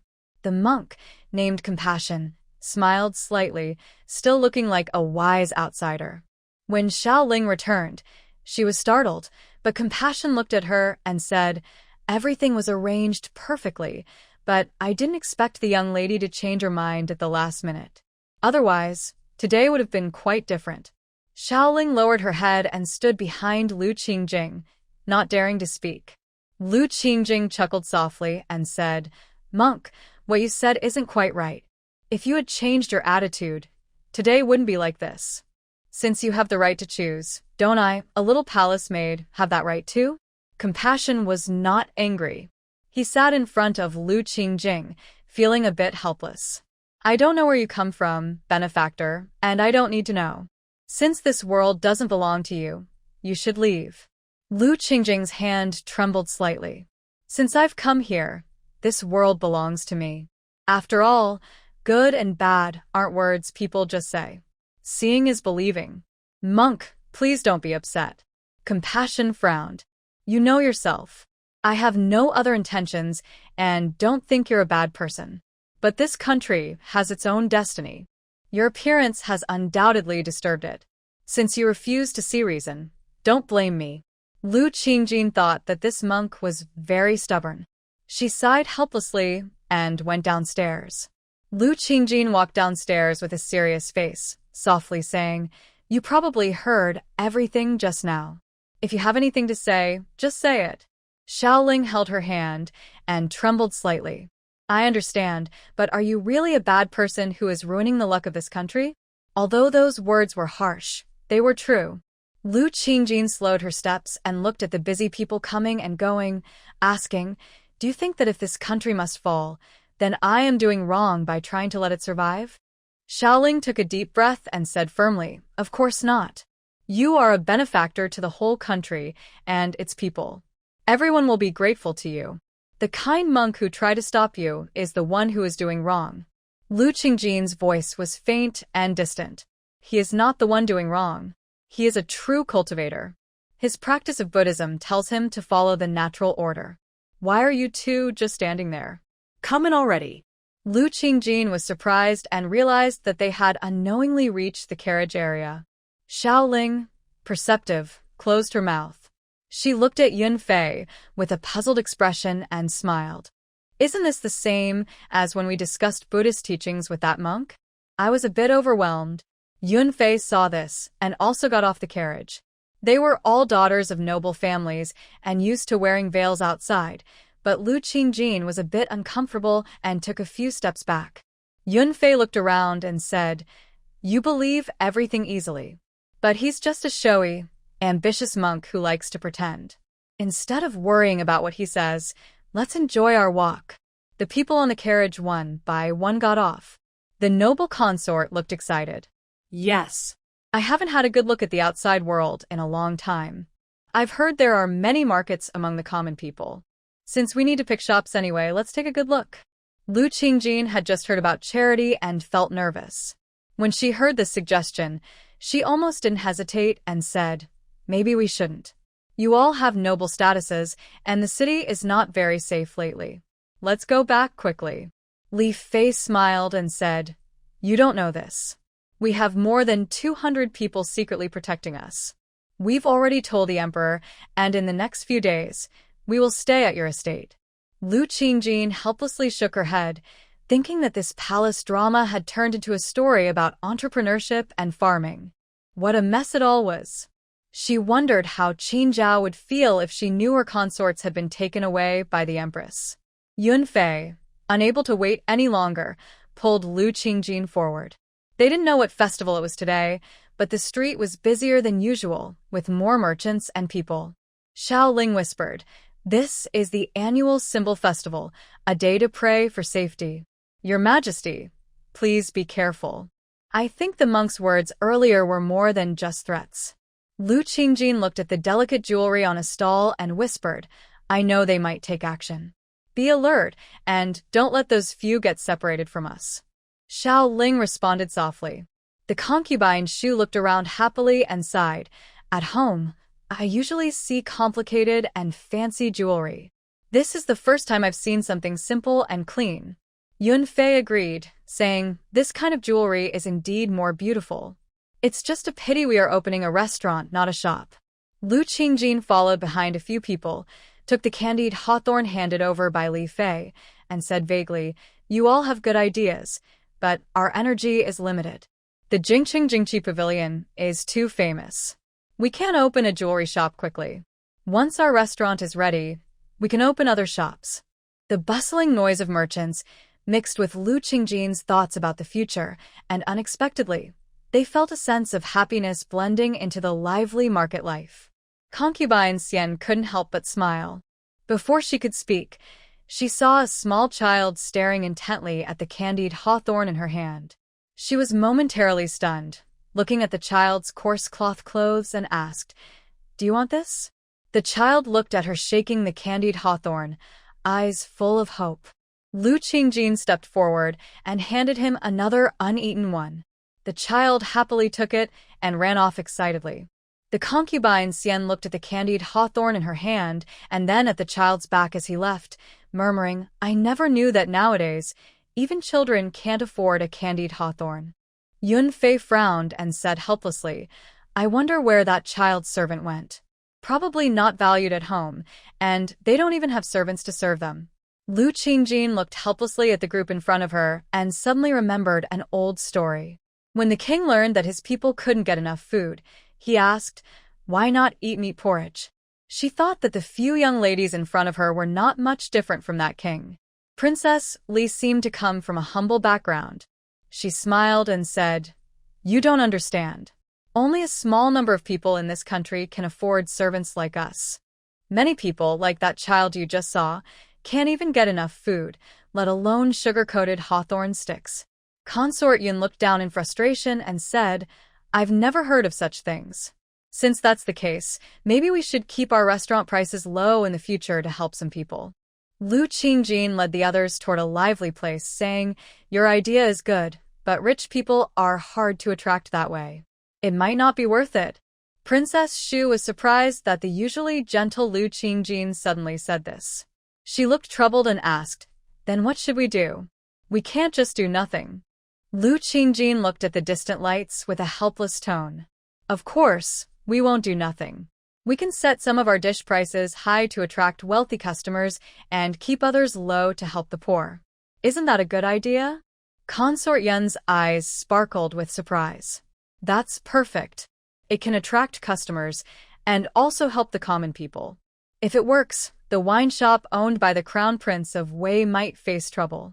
Princess Li chuckled softly and said with emotion, sometimes I really can't believe you're just a common daughter.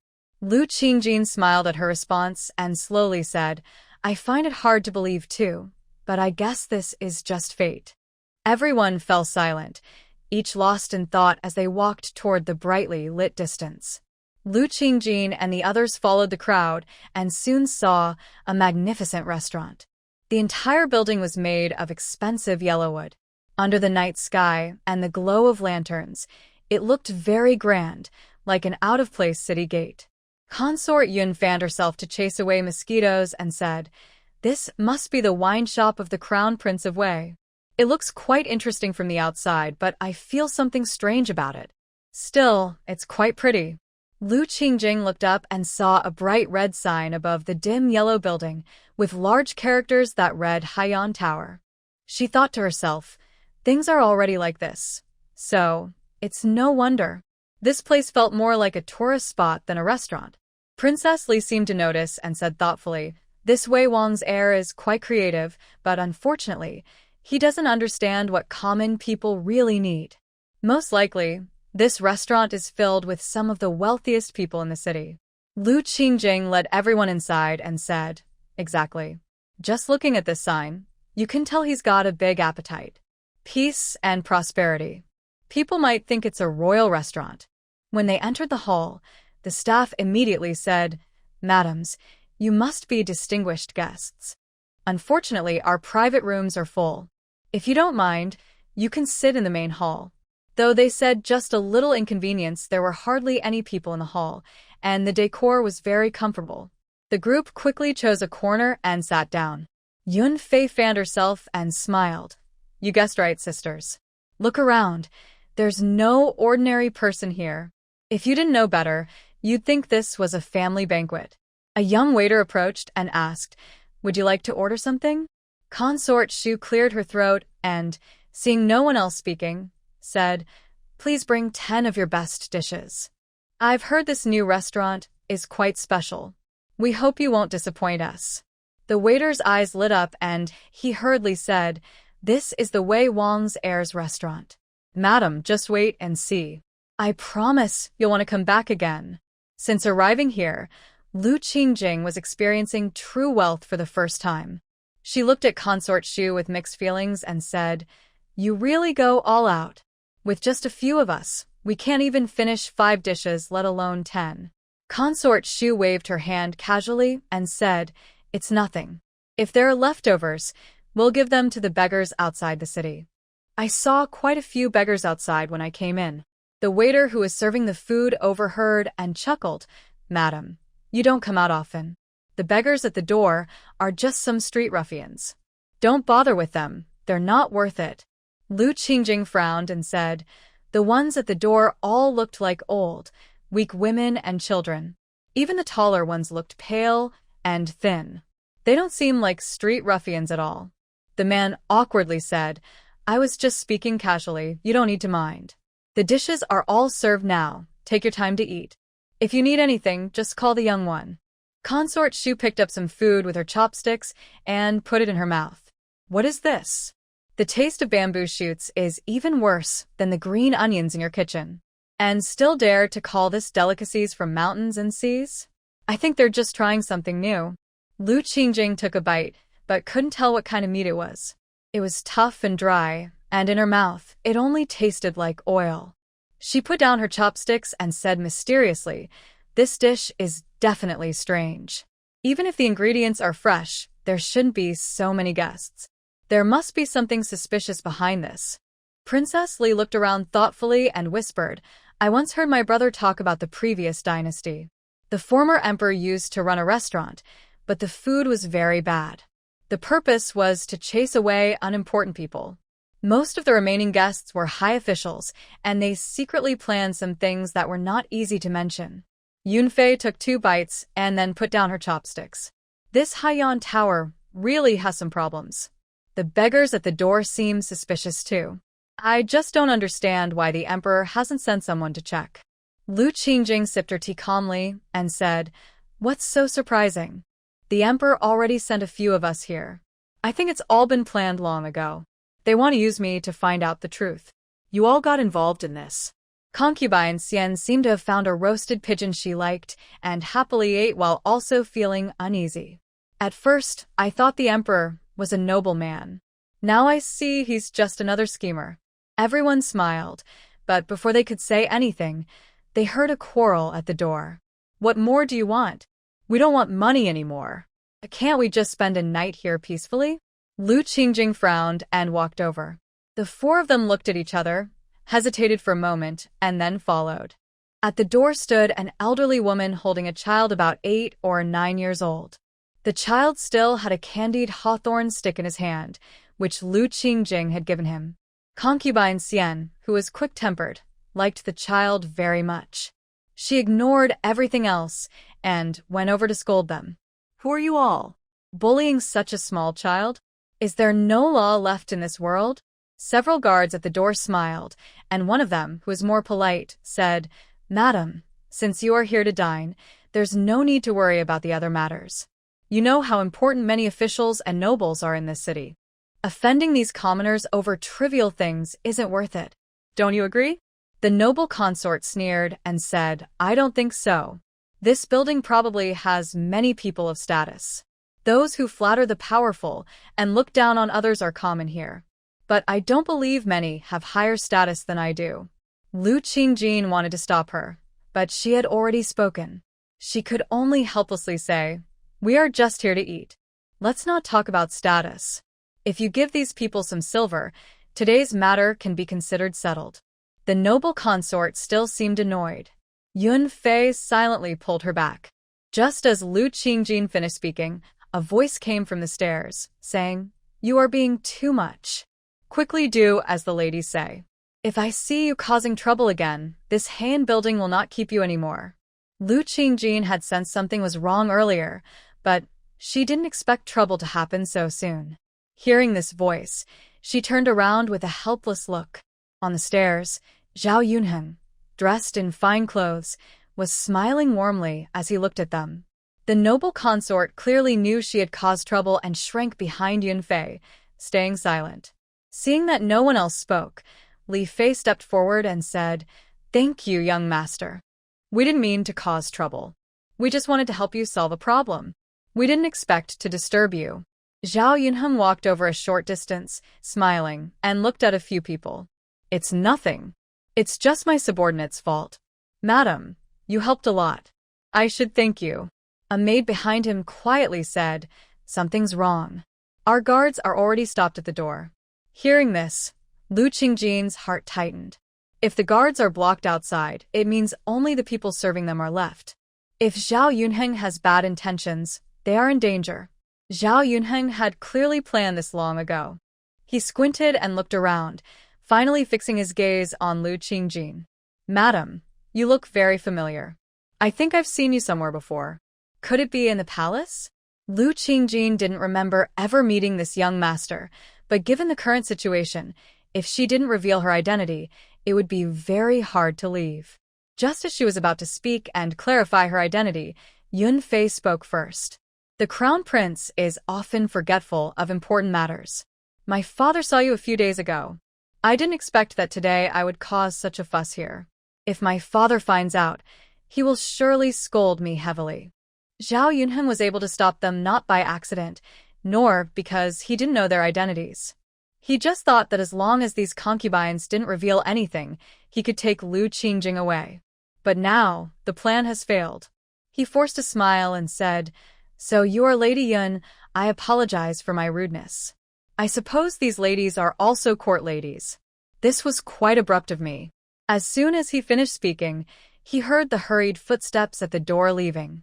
Lady Yun sighed in relief and stepped in front of Lu Qingjing. Since it was a misunderstanding, we won't stay any longer. Take care, young master. Zhao Yunheng gestured politely, without speaking. The group quickly left with Lady Yun leading the way. After they left, footsteps came from upstairs. A government official knelt before Zhao Yunheng and apologized. It's my fault for not arranging things properly. Please give us another chance. We will definitely catch her this time. Zhao Yunheng's face was no longer smiling. The bright lights of the Hainan pavilion reflected the gloom in his eyes. His voice was hoarse and sharp. Forget it. She is now the Empress. Her fate is good. After this failure, it will be hard to get another chance. An old man with a white beard hesitated before speaking, Young master, why bother? She is the queen. Even if you catch her, it will only be temporary. When the emperor asks, you'll have to apologize. It's not worth it.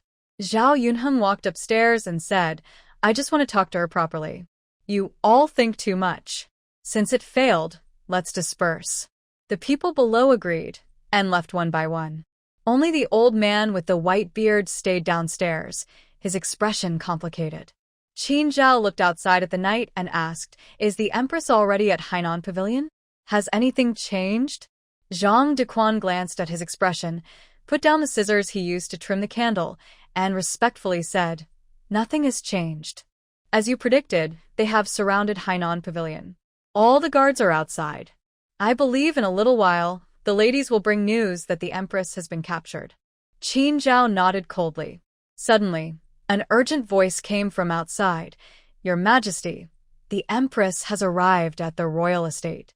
The ladies are safe, and the gates of Hainan Pavilion are already closed. Qin Zhao listened carefully to the action of drinking tea, and Zhang Dequan also looked surprised as he said, Your Majesty, you guessed wrong. Those ladies have revealed their identities. It seems our plan has failed. Qin Zhao set his teacup down heavily and sighed. She is quite clever. For a moment, I didn't even know if this was a good thing or not. Zhang Dequan gently patted his back and said carefully, Your Majesty, this is not proper. The ladies truly care for the Empress from their hearts. A peaceful harem saves you many troubles. Qin Zhao smiled and looked out into the vast night, feeling cold all over. Sometimes I am surprised that I agreed to such an idea. I liked her, but I put her in danger just to test others. Zhang Dequan sighed quietly and said slowly, You are the emperor. We are not in a peaceful time now. Sacrifices are sometimes unavoidable. Besides, you know this won't cause trouble. Qin Zhao closed his eyes, not wanting to speak, and Zhang Dequan wisely said no more. Meanwhile, a few people at the royal estate all sighed in relief. Yun Fei helped her maid off the carriage and said, It was too dangerous. I think the emperor is too reckless. He knew those people had bad intentions, but still let you go. Lu Qingjing and a few others walked toward the estate while saying, He is the emperor.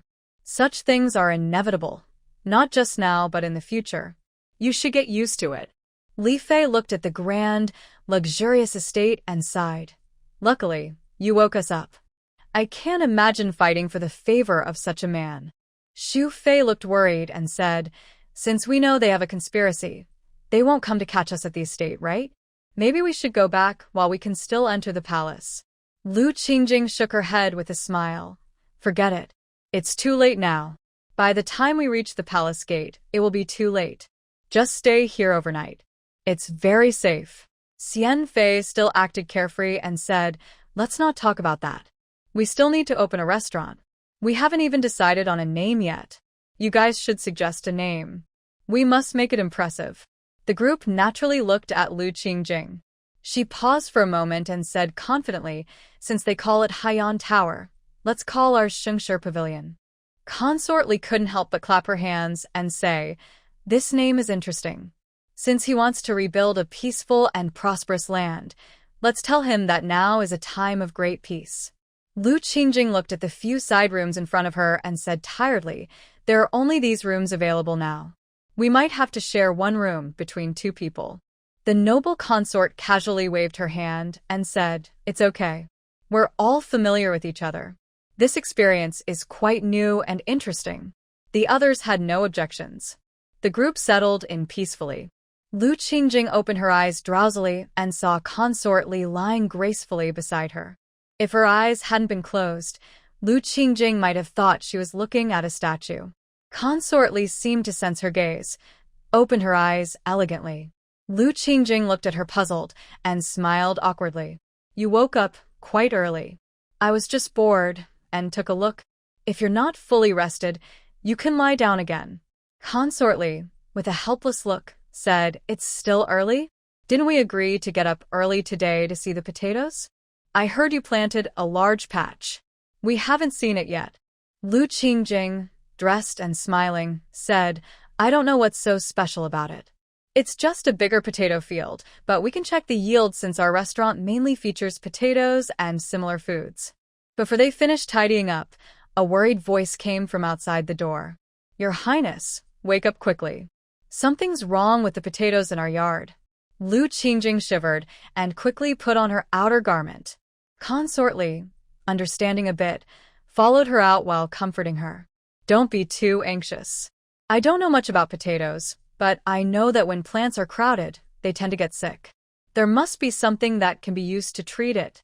Lu Qingjing knew this too, but since potatoes had only recently been introduced, she didn't hold much hope for finding a cure. She hurried outside. At the door, Xiaoling saw them come out and quickly said, "We didn't notice this morning." When the other ladies got up early, they accidentally saw white spots on the leaves. When we went to look, it wasn't serious yet, but as the sun rose, the whole leaf turned white. I really couldn't find a way, so I came to ask you. Consort Li frowned, trying to catch up quickly, and said, I've never heard of a disease that makes leaves turn white. Aren't they usually yellow? As they spoke, several people had already arrived in the backyard. Xiaoling opened the door and said, That's why the master craftsmen are at a loss. The other ladies are waiting in the garden. When the door opened, a green yard came into view. A gentle breeze blew, causing the leaves to flutter almost like they were lifted. The dense white spots on the leaves made everyone feel cold. The concubine Xian saw Lu Qingjing arrive and hurried to greet her. You're finally here. We've been waiting here for a while. The masters in this yard have changed several times. Some say they've never seen such a problem, and others say there's no hope. Please see if you have any ideas. Lu Qingjing crouched down carefully to examine the plants.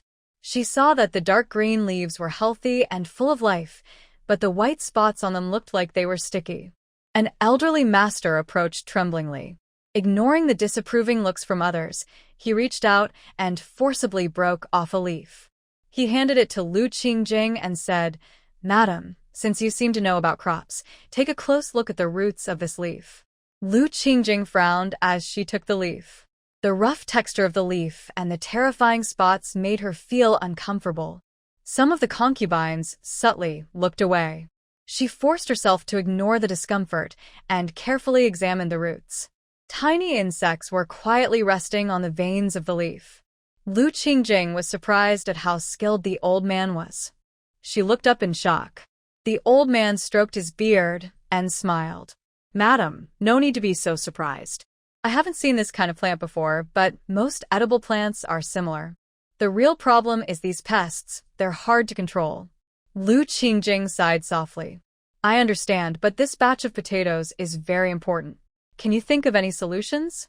The old man looked a bit troubled, frowning. Yunfei spoke first, saying if it's just pests and diseases, it's easier to handle. My father told me that a lady in the capital developed an insect repellent medicine, and it's already being used in the Ministry of Works. The old man quickly waved his hand. That won't work. Her medicine only works for cabbage pests. Different plants have different issues. Your potatoes seem to be much more severely affected. If one method doesn't work, everything could be lost. Lu Qingjing looked up. The once lush green field had turned silver-white. The vitality among the branches and leaves was fading, as if their lives ended after the sun set. She sighed deeply and spoke with determination. Even if it's not possible, we must try. At worst, we can go to the western regions to find potatoes. We can't do nothing. As long as the old man tells me how long these potatoes can last, that will be enough. The old man looked at the large patches of potatoes in the yard with some regret. After thinking for a while, he said if we can't find a good solution, the bugs will eat all the leaves by tomorrow morning. Then there will be nothing we can do. Lu Qingjing nodded and threw the leaf in her hand away. She stood up, bowed slightly to the old man, and said, Thank you, sir.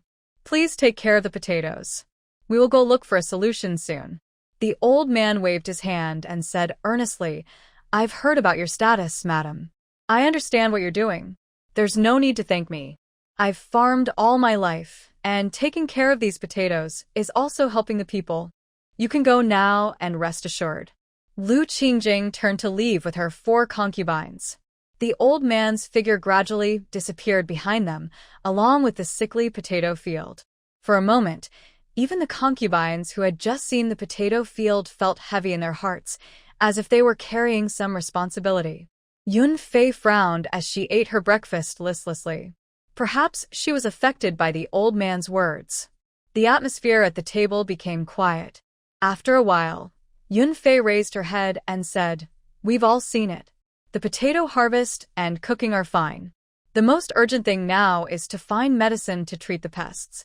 Li Fei wiped her mouth and added, "I don't remember the exact name of the medicine for pests we discussed earlier, but I already told my brother about it before breakfast.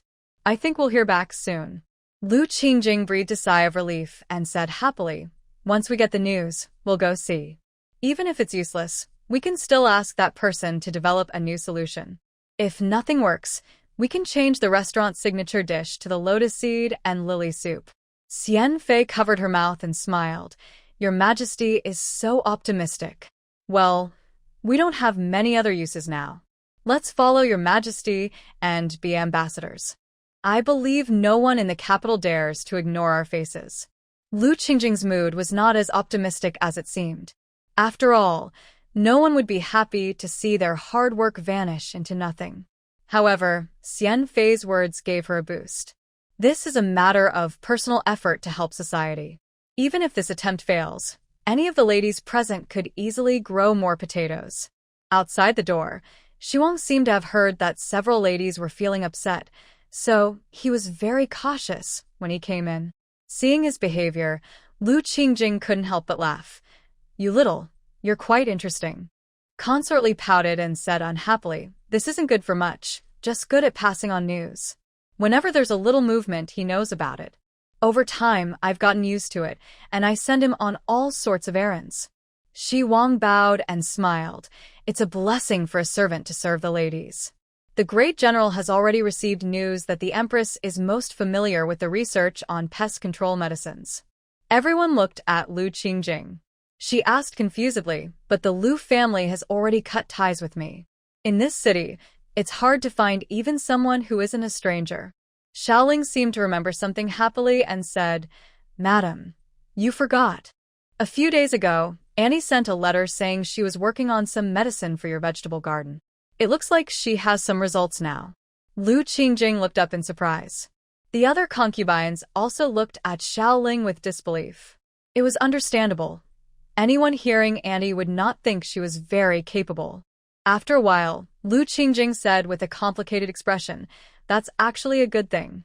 I haven't seen Auntie in a long time. Do you want to come with me to see her?" In ancient times, such rules were very strict, especially among noble families like these concubines. Not to mention other people's aunties, even their own were rarely seen.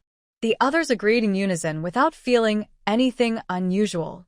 Lu Qingjing smiled and led them onto the carriage, heading towards Auntie Lu's place. It seemed they had already received news. When their carriage arrived at the gate, Auntie Lu was already waiting outside. Seeing this, Lu Qingjing quickly got off the carriage and went to greet her. "I'm such an unfilial daughter, coming so late and making you wait here." Auntie Lu smiled kindly. "Now that you're the Empress, I understand you're busy.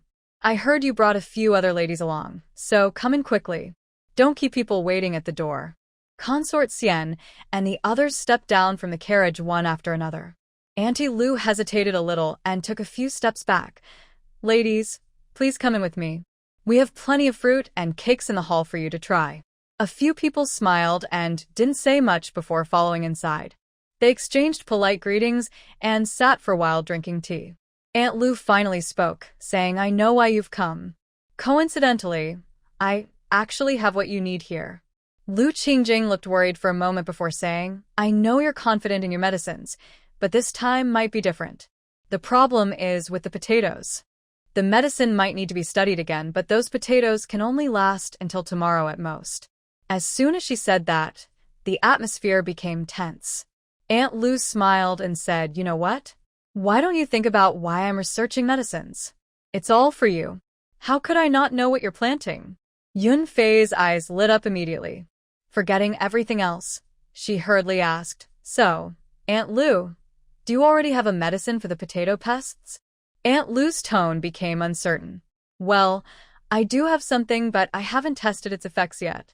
I'm not completely sure. The potatoes are quite resistant to medicines, so if necessary, you can increase the dosage. Lu Qingjing nodded to signal a guard behind her to take the medicine. Aunt Lu saw her embarrassed and smiled, saying, "All right, don't just stand here. I told you everything is fine here. You should go back now." Lu Qingjing didn't hesitate anymore.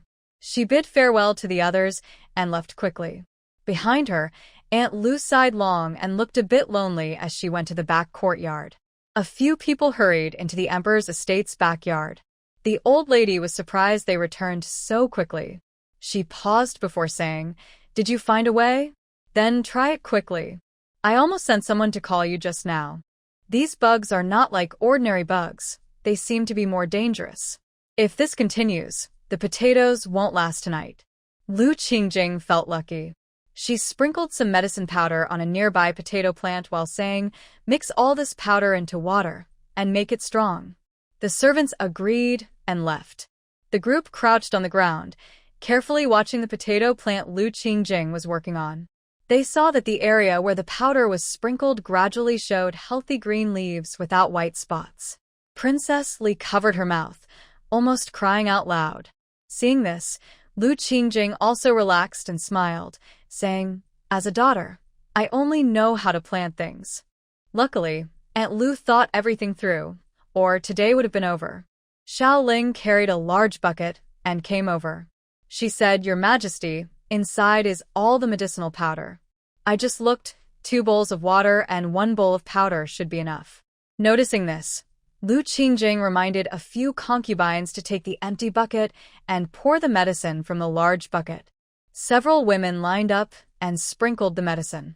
Lu Qingjing also took a scoop and sprinkled some. She saw that everyone who came into contact with the medicine looked healthier, as if the bugs on them had been washed away. Yunfei said while sprinkling water, "I won't say much about the others.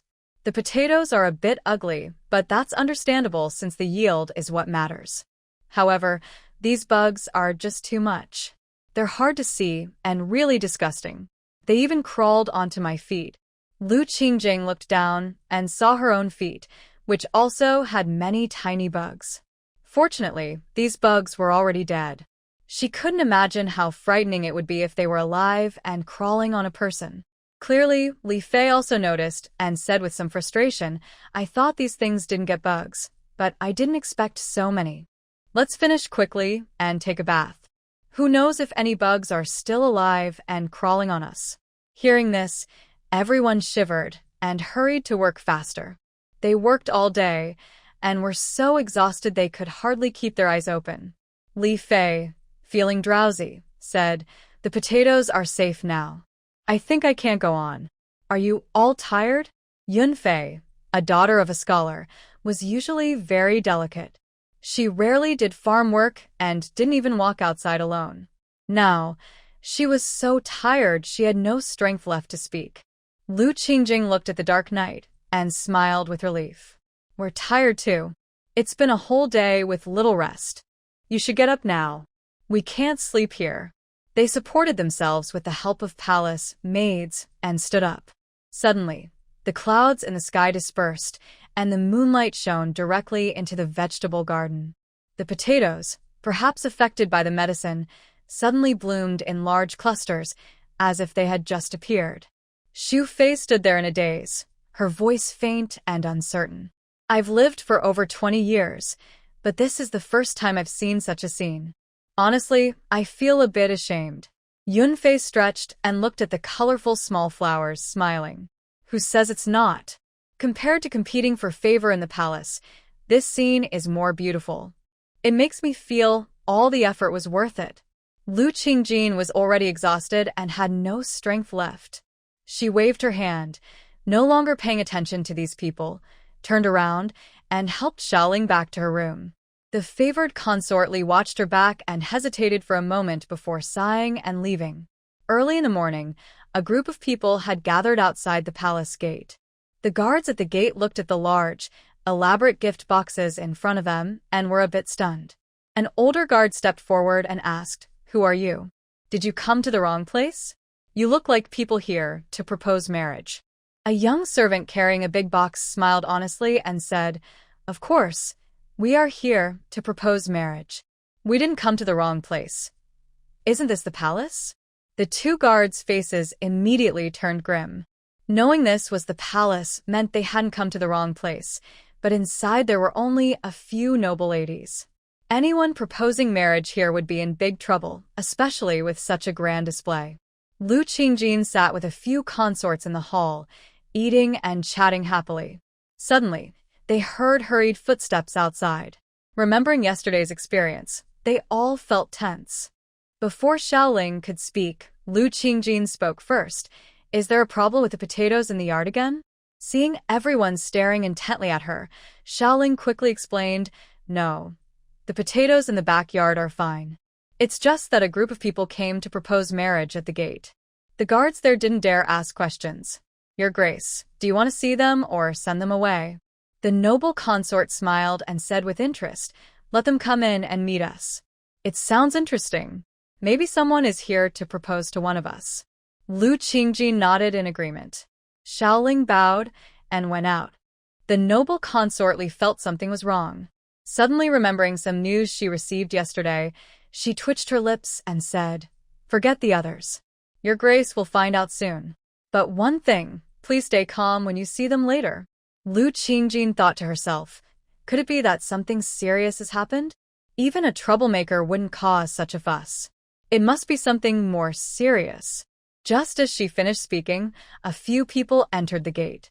The leader, a young servant, bowed and said, Your servant greets the Empress. These are the wedding gifts we brought. Please take a look. If there's anything wrong, let us know. Our master said the proposal gifts must be grand and impressive. Lu Qingjin thought to herself, Who are these fools? Still maintaining a relaxed attitude, she asked casually, Whose family are you from? Do you really like the girl from our household? Usually such a big gift isn't necessary just for a proposal, right? The young servant quickly waved his hand. Your Majesty, this isn't about a girl. Our master said he really likes your lady aunt and is willing to marry her with a proper proposal. The betrothal gifts have already been sent. Lu Qingjing nearly dropped her cup, and the four concubines looked at each other in silence for a long time. After a while, Xiaoling finally found her voice. What are you talking about? If he's marrying Lady Aunt, why are the betrothal gifts sent to the royal estate? Who exactly is your master? The honest young servant straightened his back and answered loudly, Our master is Mr. Qing, the military advisor of the 3 armies. As for the betrothal gifts, there's no other place to send them. They can't be given to Lady Aunt directly. Lu Qingjing was stunned and choked, but she thought the other person made sense. The concubine Li, who had been quite upset, muttered, What is all this? I thought he was going to marry Xiaoling. Instead, he wants to marry her mother. Mr. Qing is becoming more impressive. Seeing everyone stunned, the young servant hurried to add, Mr. Qing knows that the lady likes plants from the western regions. That's why I was ordered to bring these 2 things. Please see if they suit your wishes.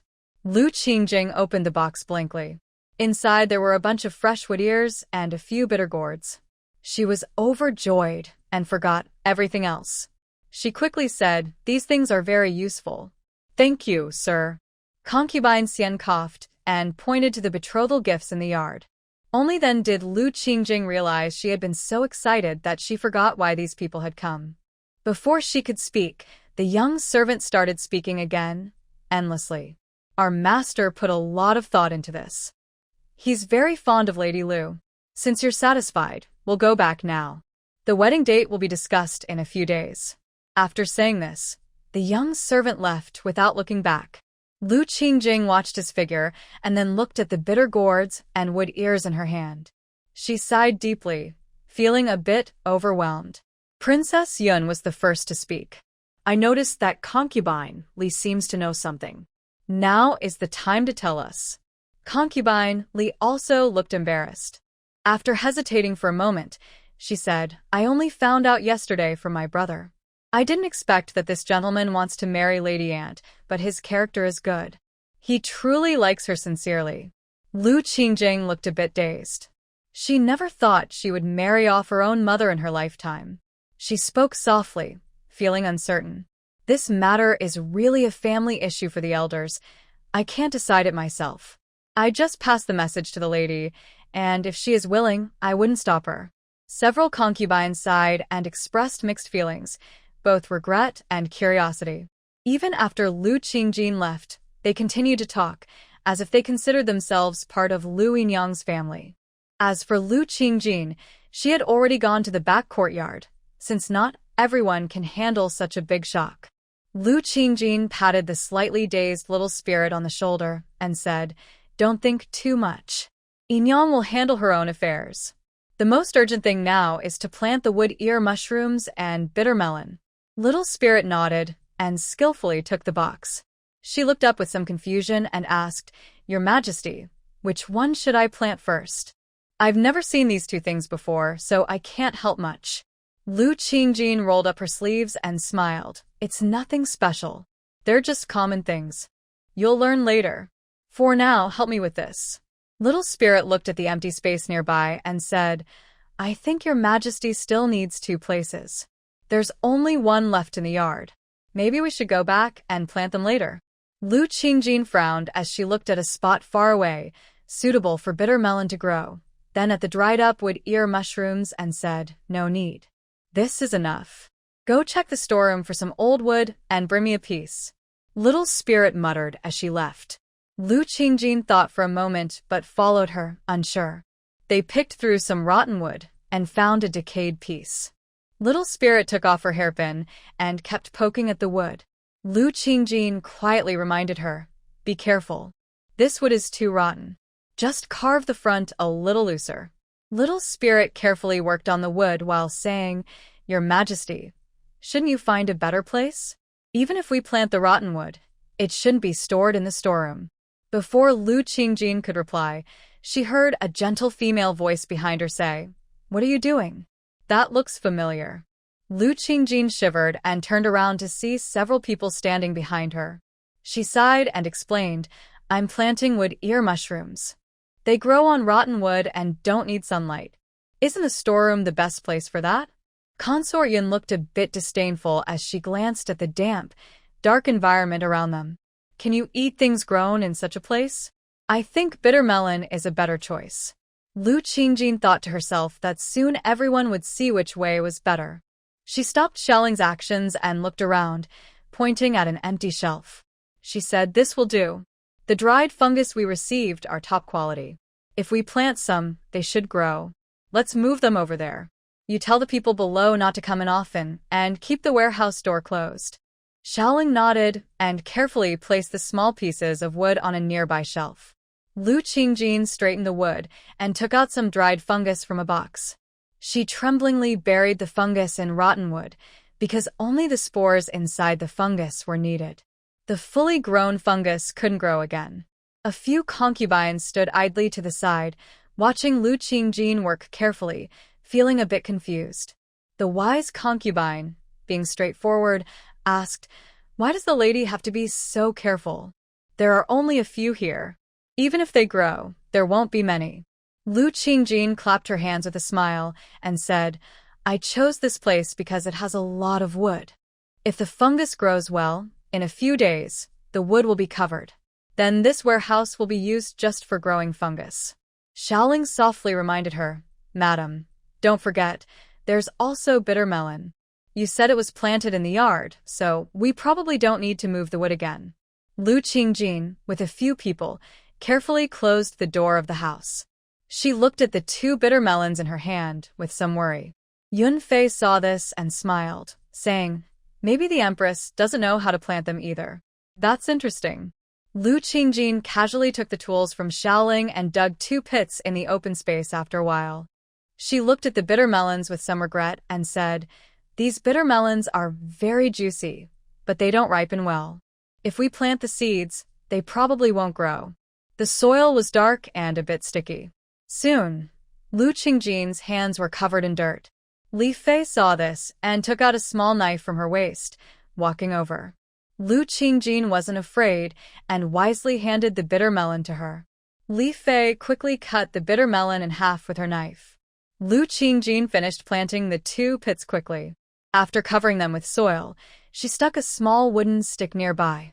She said, "That's it. Later, we'll see how many grow, then move some to other places. Be careful. This soil must not be stepped on." Xiaoling nodded and took the items from Lu Qingjin's hands, then left.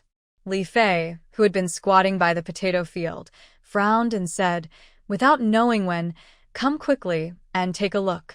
This plant seems to have a problem. The leaves are already yellow. Could it be the medicine's fault?" Lu Qingjin felt a tightness in her heart and hurried over. Seeing the withered potato seedlings, she smiled and said, "This was the first one I planted. It's not a problem, it's ripe. We eat the part underground, so once it's ripe, the top withers. This is a good chance for you to see the quality of this batch." Yunfei was very interested and moved closer, pushing aside Lu Qingjin and rubbing her hands excitedly. "Let me try. I've never picked a ripe potato before." Lu Qingjin didn't want to compete and pointed to the soil nearby. "Hold the root with your hand, then gently shake it to pull the potato out of the ground." Yunfei followed her instructions and soon, 7 or 8 potatoes with splashing dirt came out. The other concubines gasped in surprise. Consort Shu's eyes sparkled as she said, "This is amazing. Who would think that such a short plant could grow so many potatoes?" Li Fei thought more deeply. If this thing is promoted as food for the people, how many wouldn't go hungry? I now think you truly resembles an empress. Lu Qingjin shook her head with a smile. She picked up potatoes while laughing. "What are all these feelings about? We've known each other for a long time. Why do you act like it's the first time seeing me?" Consort Shu picked up the potatoes she couldn't hold and rubbed off the dirt. A fresh scent, both plant-like and earthy, spread out. She stood up, looking at the potato field swaying like waves in the wind, and said in a deep voice, "Actually, at first, I was not convinced. I thought I was just following along because I wasn't favored. Now I truly understand and respect you. From now on, my family and I will obey your commands. I just hope you can bring peace and prosperity." The others didn't speak, but conveyed the same meaning. Lu Qingjin felt as if she had taken on a heavy responsibility. She nodded softly, accepting this trust. The midday sun was so hot it felt like she could peel off her skin. Lu Qingjin walked while sighing. "I don't know what's wrong this year. If this keeps up, I'm afraid the crops will have problems." Concubine Li and the others, already wearing veils, were now sweating profusely. Xiao Cui saw that everyone looked unwell and quickly fanned herself. "Ladies, you're about to get heat stroke. Why don't we go to the nearby shop and have some cool tea?" The concubine Li weakly said, "There is no ice here. The so-called cool tea is just water. Let's hold on a little longer. Once we reach the agreed place, it will be better." Although Lu Qingjin was not wearing a veil, as a married woman, her clothes were layered and very hot. Hearing this, she quickly said, "Hold on a bit longer. Once we finish the restaurant and hand it over to the servants, we can go to the mountains. It's cooler there in this weather." The noble consort slowly walked and said, "Yes, the mountains are the coolest in this weather. It's a pity that our status doesn't allow us to go often. I wonder when we'll go next." Lu Qingjin took a sip of water from Xiaoling and smiled. "It's not difficult. We just need to manage the restaurant well. When the world is peaceful and calm, we can tell the emperor. Then we can go to the mountains and be ladies there." Yunfei, who was tired and didn't want to speak, heard this and laughed. "Don't you like farming? Once we're in the mountains, there won't be land for you to plan on. We're fine, but you might feel bored." Lu Qingjin almost forgot what she wanted to say and quickly replied, "There are many good things in the mountains. There are over 10 kinds of wild vegetables. We can go see them later. Later, we can ask the emperor to bring out the wild boars I raised in the palace and let them live in the mountains. Otherwise, it's too hot to survive." While talking, they arrived in front of a rather grand restaurant. Although the restaurant was luxurious and magnificent, there was no sign at the door. It looked like a place that was about to close and was waiting to be taken over. Passers-by saw the 5 women enter and whispered in surprise. Concubine Li was carefully helped across the threshold by Xiaotsue and said, "I didn't feel much at first, but seeing how these people look at us makes me feel quite accomplished." The shopkeeper saw the women arrive and hurried to greet them. He was different from outsiders. He knew their identities clearly and didn't dare delay. He quickly said, "I've already been informed about your noble ladies. There's nothing urgent now. Since you've taken the money, this shop is yours." Lu Qingjin frowned and asked, "Aren't there still many things to pack up in the shop? Why is it suddenly so quick?" The shopkeeper wiped his sweat and smiled bitterly. "Please don't tease me. The higher-ups already gave instructions. The items inside are just a small gift for the noble ladies." Empress Li frowned and gave a subtle signal to Xiao Cui behind her. Xiao Cui understood and took out the silver coins prepared by everyone, quietly adding a little more on top. The Empress smiled and said, "We had agreed on this earlier. Since we caused you trouble, the items in the shop are considered our purchase. You can take the money." The shopkeeper sighed in relief, smiling happily as he took the silver and repeatedly apologized while leaving. Lu Qingjing relaxed and sat on a chair in the hall. Sit down and rest. This has been exhausting. I wonder who did this good deed. Our identities are now exposed. The group she brought quickly began tidying up the shop. The others sat at the table to rest. After hearing this, a few exchanged glances before Consort Shu spoke. "Think carefully. Who among us is more powerful now? Who dares to reveal our identities so casually?" Lu Qingjing hesitated, instinctively thinking of Qin Zhao from the palace. She looked up and saw a few people giving teasing looks. Feeling a bit embarrassed, she cleared her throat. "This restaurant has a courtyard at the back. Since we're here, let's go take a look. Maybe there are some good things." Xiaoling helped her toward the backyard, saying, "Master, don't overthink it. The only people left in this restaurant are a few cooks and servants. They don't seem like diligent workers." As they spoke, they arrived in the backyard garden. It was unclear how this restaurant had become so run down. The front yard was well designed, and the backyard was spacious and bright. With proper management, nothing should have gone wrong. Lu Qingjing couldn't understand why, so she stopped thinking about it. She entered and examined carefully. Sure enough, the yard was planted with things. Besides some weak, unrecognizable seedlings, most were ordinary vegetables. The cabbage was growing relatively well, but the rest looked miserable. Weeds beside them had grown taller than people. A young servant hurried over and spoke awkwardly. "What are you doing here? The kitchen is already cleaned up. Just a side on the dishes and we can open soon." Lu Qingjing found his accent strange and turned to look. She saw that the young servant had deep-set features and round, bright eyes, obviously not from the Central Plains. She asked with some suspicion, "Where are you from? Your accent doesn't sound like someone from the western regions." The young servant smiled, his round eyes quite charming. "The smaller plants came from the Hu people.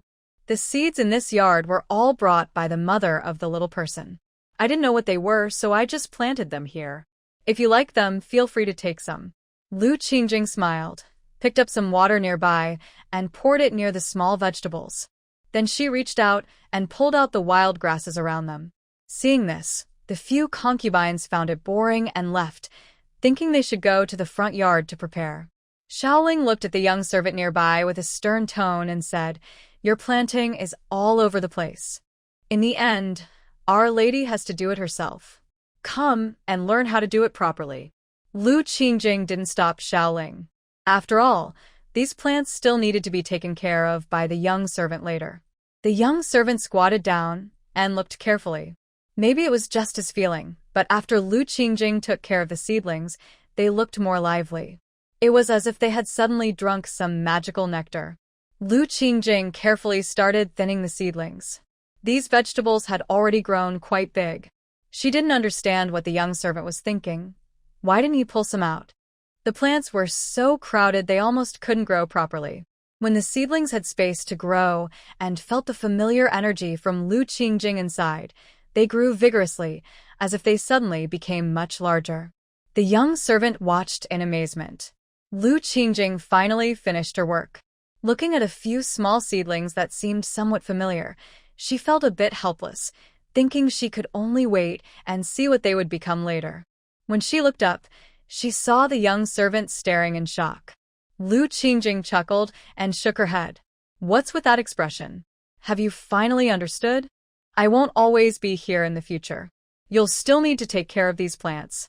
The young servant came back to his senses after hearing this. He didn't like these slow-growing plants very much, or he wouldn't have just thrown the seeds here and left them. But now, seeing the lively seedlings stretching happily in the sunlight, he felt a strange sense of joy and guilt. Xiaoling, who had been unable to hold back her impatience seeing him silent for so long, said, "What's wrong with you? Can't you hear what the lady is saying?" The young servant quickly stood up and said, "I was distracted just now. This lady truly has incredible skills. She made the seedlings in the yard come alive in an instant. Don't worry, from now on I'll be here. I won't let you down." Lu Qingjing understood the feeling of suddenly liking something. Without fuss, she turned and left. The signboard in the front yard had already been hung up.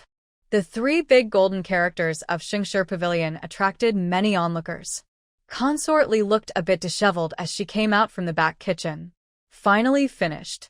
Honestly, these people are so slow. It took them half a day to learn just a few simple dishes. Lu Qingjing smiled and walked over. There are 6 dishes in total. That's enough for this restaurant to operate for a while. Once the potatoes are ripe, we will mainly sell dishes made with potatoes. That should make things easier. Consort Li fanned herself and said, "That makes sense. 6 dishes like donpa pork and mushroom soup are fine, but we can't keep coming here to teach them.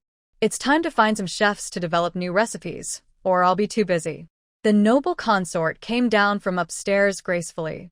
People like that are hard to find. I think we should select some from the palace. Outsiders are unreliable. Who knows if they might leak our recipes? Madame Xu carried a stack of ledgers and approached. Let's put those aside for now. The most important thing is income. If we don't make enough this month, we won't have any money left to do anything. Seeing everyone gathered, Lu Qingjing quickly said, "The restaurant is about to open. We should go out now." It wouldn't look good if guests start arriving. Everyone knew their roles. Opening a restaurant in the capital was already the limit for them. If they mingled with guests, their families might go crazy. Without hesitation, they all got into a carriage. The group leisurely headed outside the city toward the mountains. A sneaky-looking man stood behind the city wall, smiling meaningfully, then left after a while. On the carriage, everyone was so tired they fell asleep. When they arrived, Little Ling said, "Everyone wake up. We've reached the nunnery. There's iced tea prepared in the yard." Lu Qingjing stretched lazily, feeling refreshed and breathing in the fresh mountain air. She sighed that the mountains were truly different. The others didn't think much and eagerly went into the yard. When Lu Qingjing walked into the yard slowly, the others had already finished a pot of cold tea. Consort Li looked at her leisurely stance, puzzled. "What are you doing? Didn't we say we came here just to drink tea? Why aren't you coming over?" Lu Qingjing looked at the misty mountain valley in the distance and smiled. "You must be mistaken. We clearly came here to find wild vegetables. Once you're done drinking, just let us know. This mountain is quite cool, and it's better to find some wild vegetables at night, so we can head back easily." The group had been sleeping in the car for a while and wasn't tired. They all got up eagerly and followed Lu Qingjing. The guards nearby saw this and sent some people to follow as well. The temperature in the valley was noticeably cooler. Some plants in midsummer hadn't even bloomed. The concubine Li looked around and threw away her fan. This place still has quite a lot of lush plants, but they don't look like edible ones. We probably won't come back empty-handed. The concubine Shu looked around and pointed at a strange plant nearby. "I remember this is called water celery. It seems edible. We ate it once at home, and it tasted pretty good." Lu Qingjing went over and saw small, unremarkable water celery plants growing on the ground. Their tiny hairs stood up. If it weren't for Shu suddenly speaking, no one would think this plant was edible. She gently pulled one out from the root and smiled. This can be eaten, but the taste is a bit strange. Not many people might like it. She then dug up a few and put them into the guards' bags. Better to have something than nothing. After walking for a while, they suddenly heard water flowing. The quiet canyon's gentle stream made everyone feel like they had entered a fairyland. Lu Qingjin suddenly smelled a strong floral scent. She hurried forward a few steps, went around a rock, and saw a dense, beautiful patch of flowers along the stream. The white petals were thick and shiny. Everyone was stunned. Lu Qingjin smiled happily. It looks like our trip wasn't wasted. These are lily flowers. They make a good porridge flavor. The talented Yun Fei couldn't take her eyes off the flowers. They're so beautiful. I've never seen such flowers before. I wonder if we can grow them back home. While digging for lily roots, Lu Qingjin also noticed many ferns nearby. Small, tender-looking clusters. She carefully dug out the roots, trying to keep them fresh. This is a good find. Looks like our luck is pretty good. You don't need to worry about these flowers. As long as they have water and sunlight, they'll survive. The Yun concubine happily started digging for lilies upon hearing the news. Seeing her so enthusiastic, Lu Qingjin felt relieved. She gave up on the lilies and began to dig for fiddlehead ferns. If the ferns were well protected, they might even be able to be planted in the vegetable garden. Thinking of this, Lu Qingjin's movements became faster. The other women looked at the lilies and thought they looked better, so they all went to help Yun concubine. After a while, feeling dizzy from the fumes, they returned to Lu Qingjin. Lu Qingjin watched them and smiled. Hang in there. Once we finish digging, we'll go back. I'll make you some fern dumplings to eat. Although the concubines had all eaten dumplings before, they clearly didn't like them much. They were a bit resistant to Lu Qingjin's words. Seeing this, Lu Qingjin chuckled and shook her head. I've tasted the dumplings here, but they don't taste very good. The ones I make are different, so don't worry. As they finished packing up, Yun concubine was proud and said, At first, I thought your idea of becoming a nun was just a joke, but after coming here, I think this place is better than the palace. Lu Qingjin was surprised for a moment before smiling. That was indeed a joke back then. Your statuses aren't ordinary, so I think you could stay here for a couple of days. But if you want to become a nun here, forget it. Yun concubine pouted but didn't say anything, clearly already knowing this. Suddenly, a breeze blew past. Consort Shu exclaimed, My peace charm fell off. What should I do? My mother gave it to me. Lu Qingjin looked at the steep, rugged with some helplessness. Just as Consort Shu was about to cry, a voice came from below. Is that girl's peace charm yours? The group looked over with some confusion. Usually, women who married here had different hairstyles, so if they could recognize her, it meant she was from a different tribe. The group grew tense. The people below didn't seem to notice.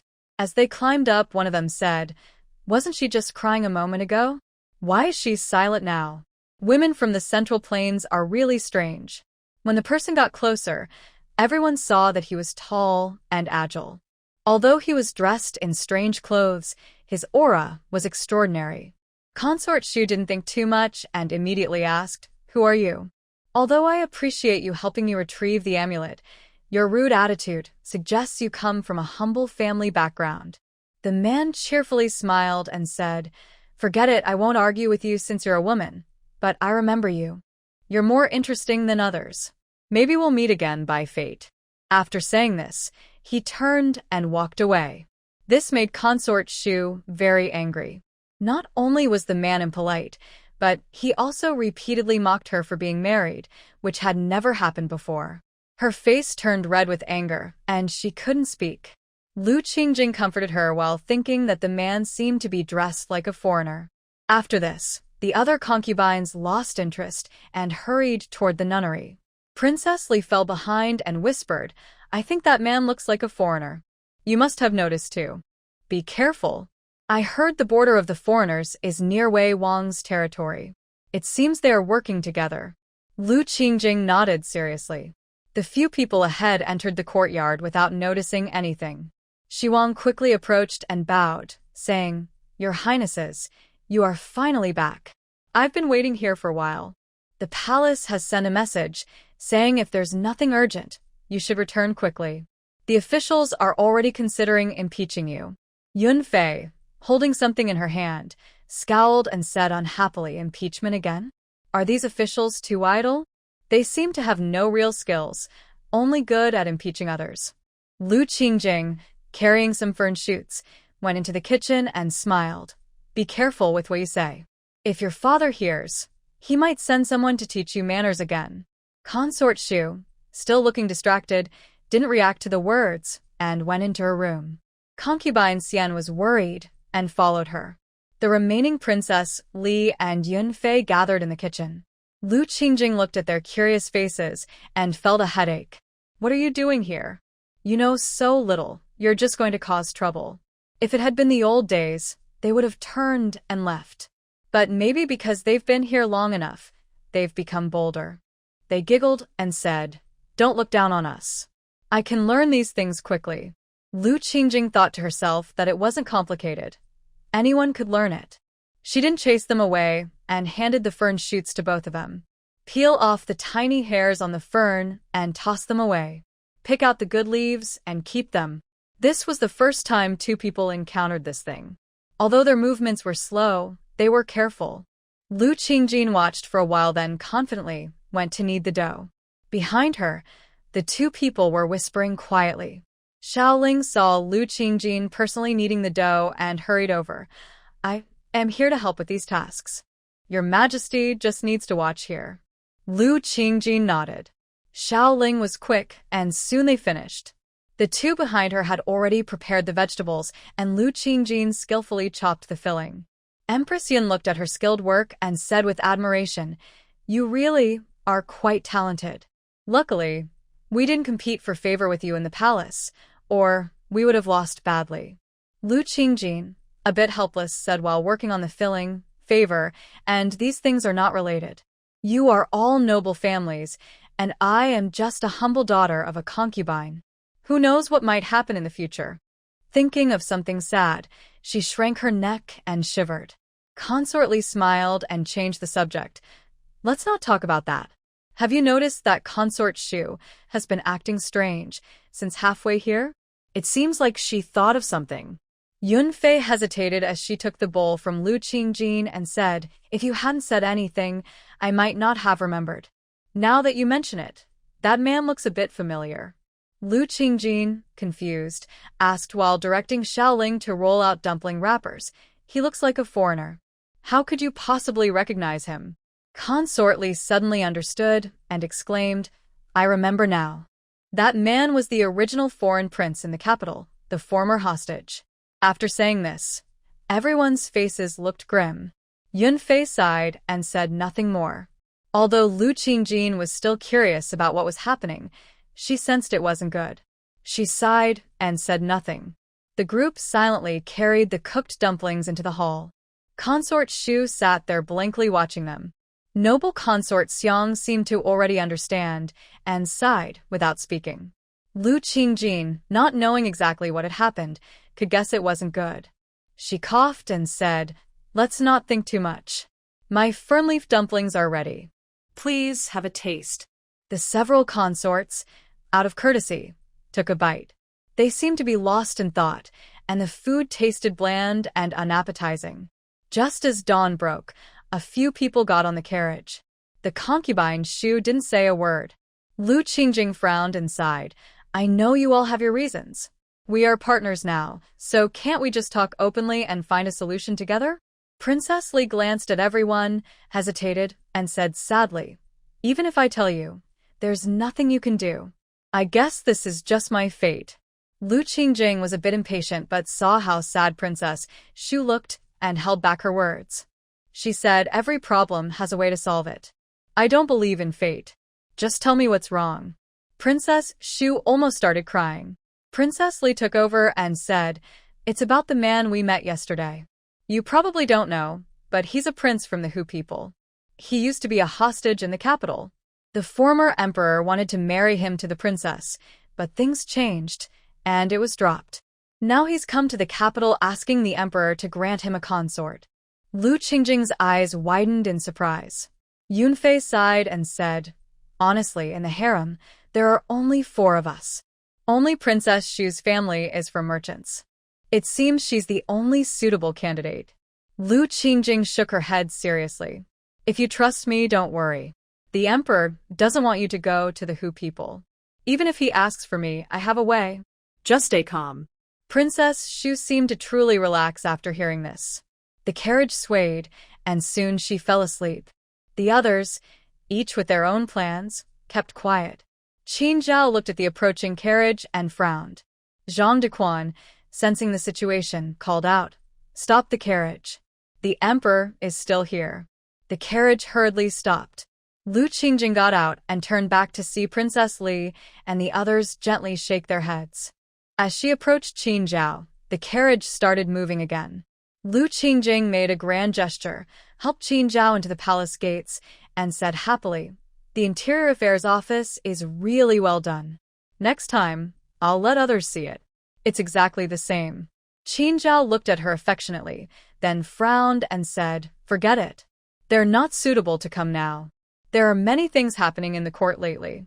Lu Qingjing stared at him seriously, her tone a bit heavy. "I heard about it. Are you really planning to send a consort to the Hu people?" Qin Zhao felt a bit embarrassed and looked away.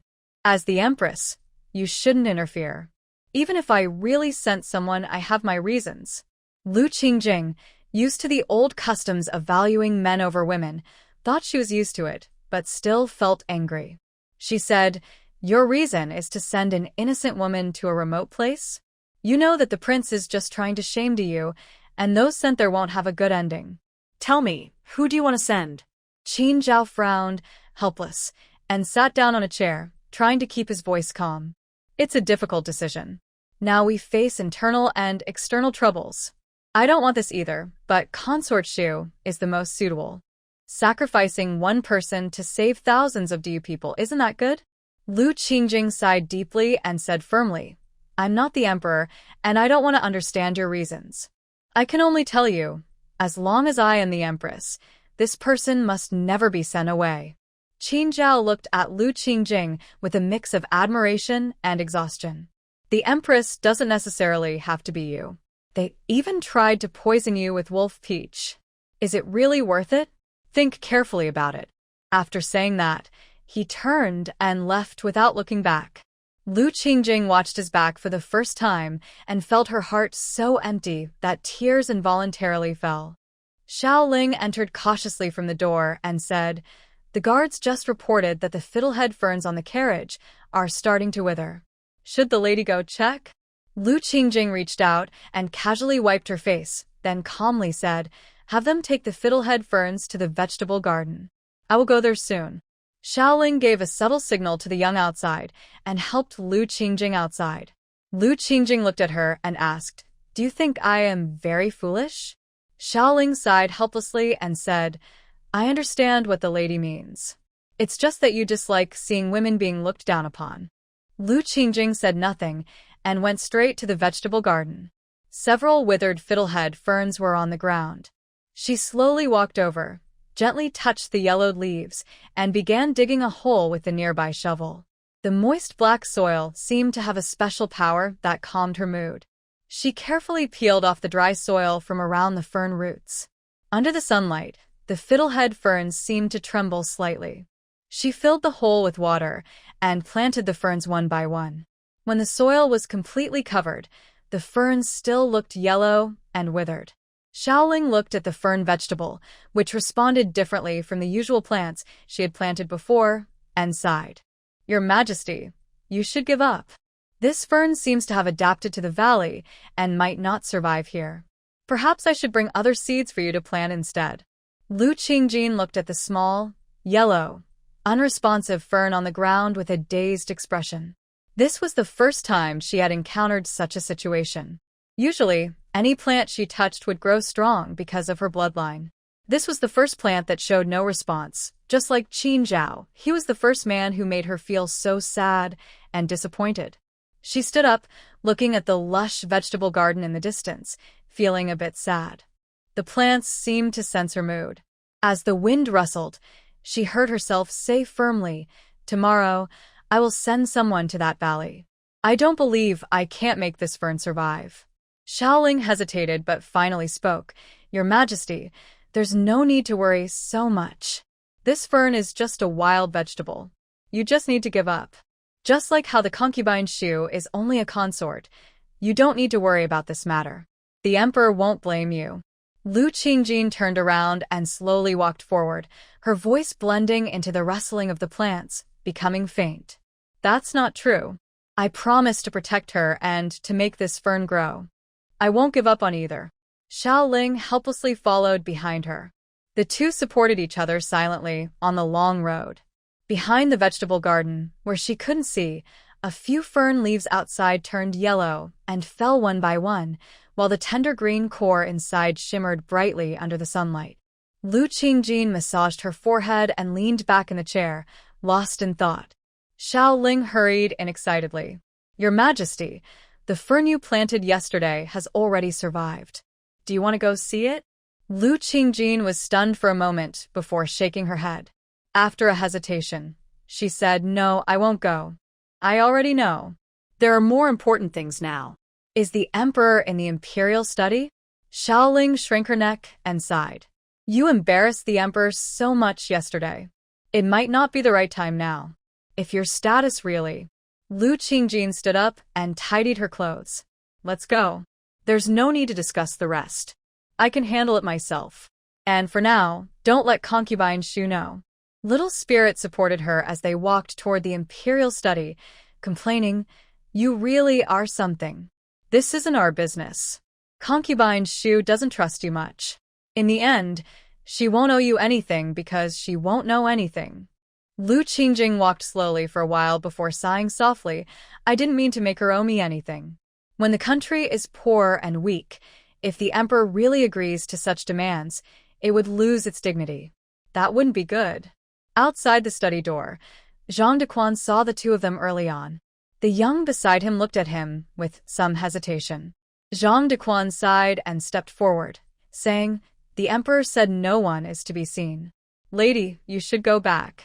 Lu Qingjing waved her hand as if she didn't hear, stubbornly moving forward. The guards didn't know whether to stop her, hesitating in place. Qin Zhao's helpless voice sounded, "Forget it. Let her come in." Lu Qingjing lowered her head and walked inside. The wooden floor was already marked with scratches, as if telling the story of the country's helplessness and the emperor's struggles.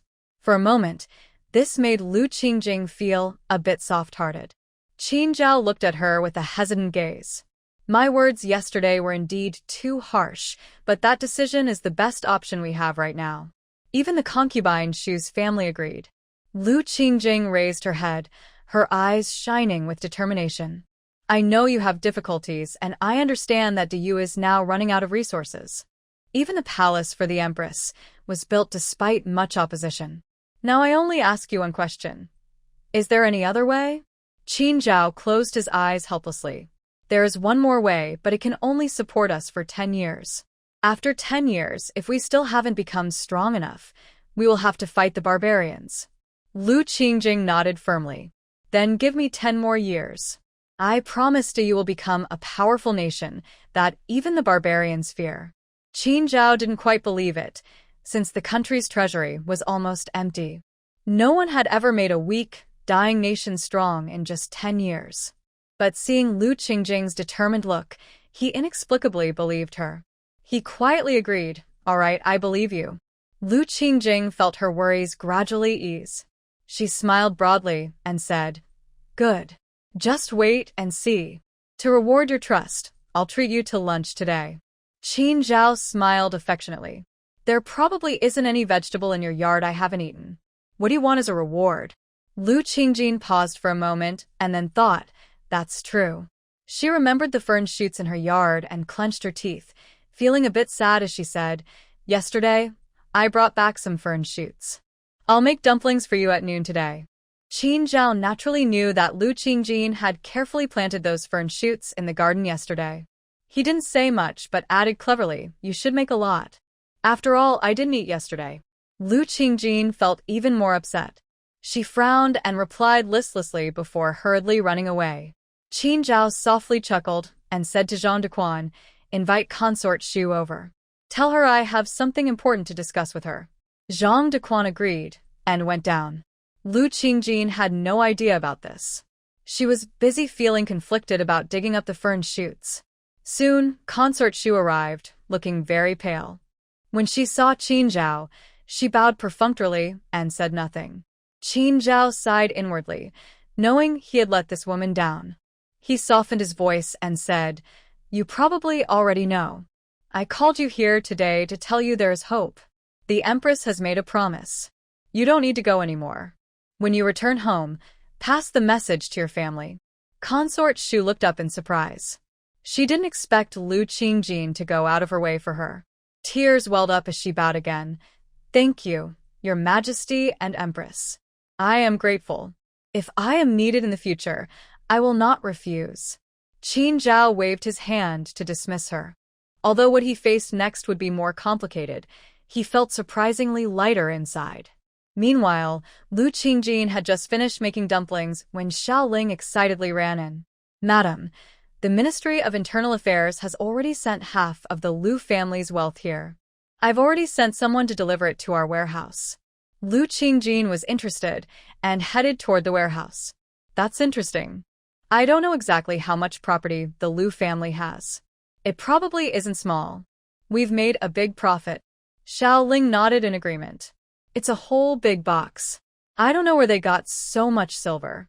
Even the palace is being frugal." Although her words sounded a bit humble, Lu Qingjin didn't stop her. It was true, and it might even be good for the palace staff to know. Thinking this, the two of them arrived at the warehouse. The box was placed right in the most visible spot. Lu Qingjin walked over and opened it. It was very different from what she had imagined. Inside, there were only some scattered silver coins and jewelry. They weren't worthless, but there was no gold at all. It looked like a fake display meant to fool people.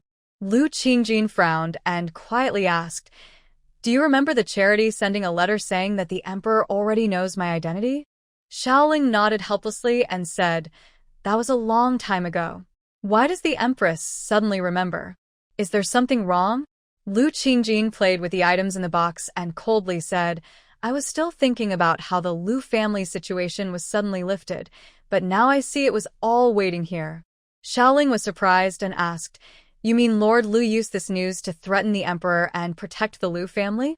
So, even after the emperor found out, he still sided with you?" Lu Qingjin thought of Qin Zhao's awkward yet handsome face and smiled. "Let's forget about this. Sooner or later, the Lu family will pay the price. Let's go back to the kitchen now. The emperor will arrive soon." When Qin Zhao arrived at the Empress's palace, steaming dumplings were already on the table. Lu Qingjin's eyes lit up when she saw him. "You finally came. The dumplings will get cold soon. If the fiddlehead ferns cool down, they won't taste good. Come and try some." Qin Zhao's expression softened instantly. He sat down helplessly. Unlike other dishes, the dumplings' flavor doesn't spread out much. He looked at the plain-looking dumplings with some reluctance and frowned. Lu Qingjin handed him a spicy sauce. "Try it quickly. It's really delicious." Qin Zhao tentatively picked up one dumpling, dipped it in the sauce, and took a bite. The fresh fiddlehead fern combined with the savory meat burst in his mouth, making him want to eat more with his chopsticks. He kept eating without looking up. Lu Qingjin watched him blankly and suddenly found this man very charming. Qin Zhao, with a dumpling in his mouth, mumbled, "Why are you just staring at me?" Lu Qingjin snapped out of her thoughts, blushing a little. She hesitated for a moment before saying, "I was just thinking. The peppers in the yard are already ripe. There are so many. We can't eat them all.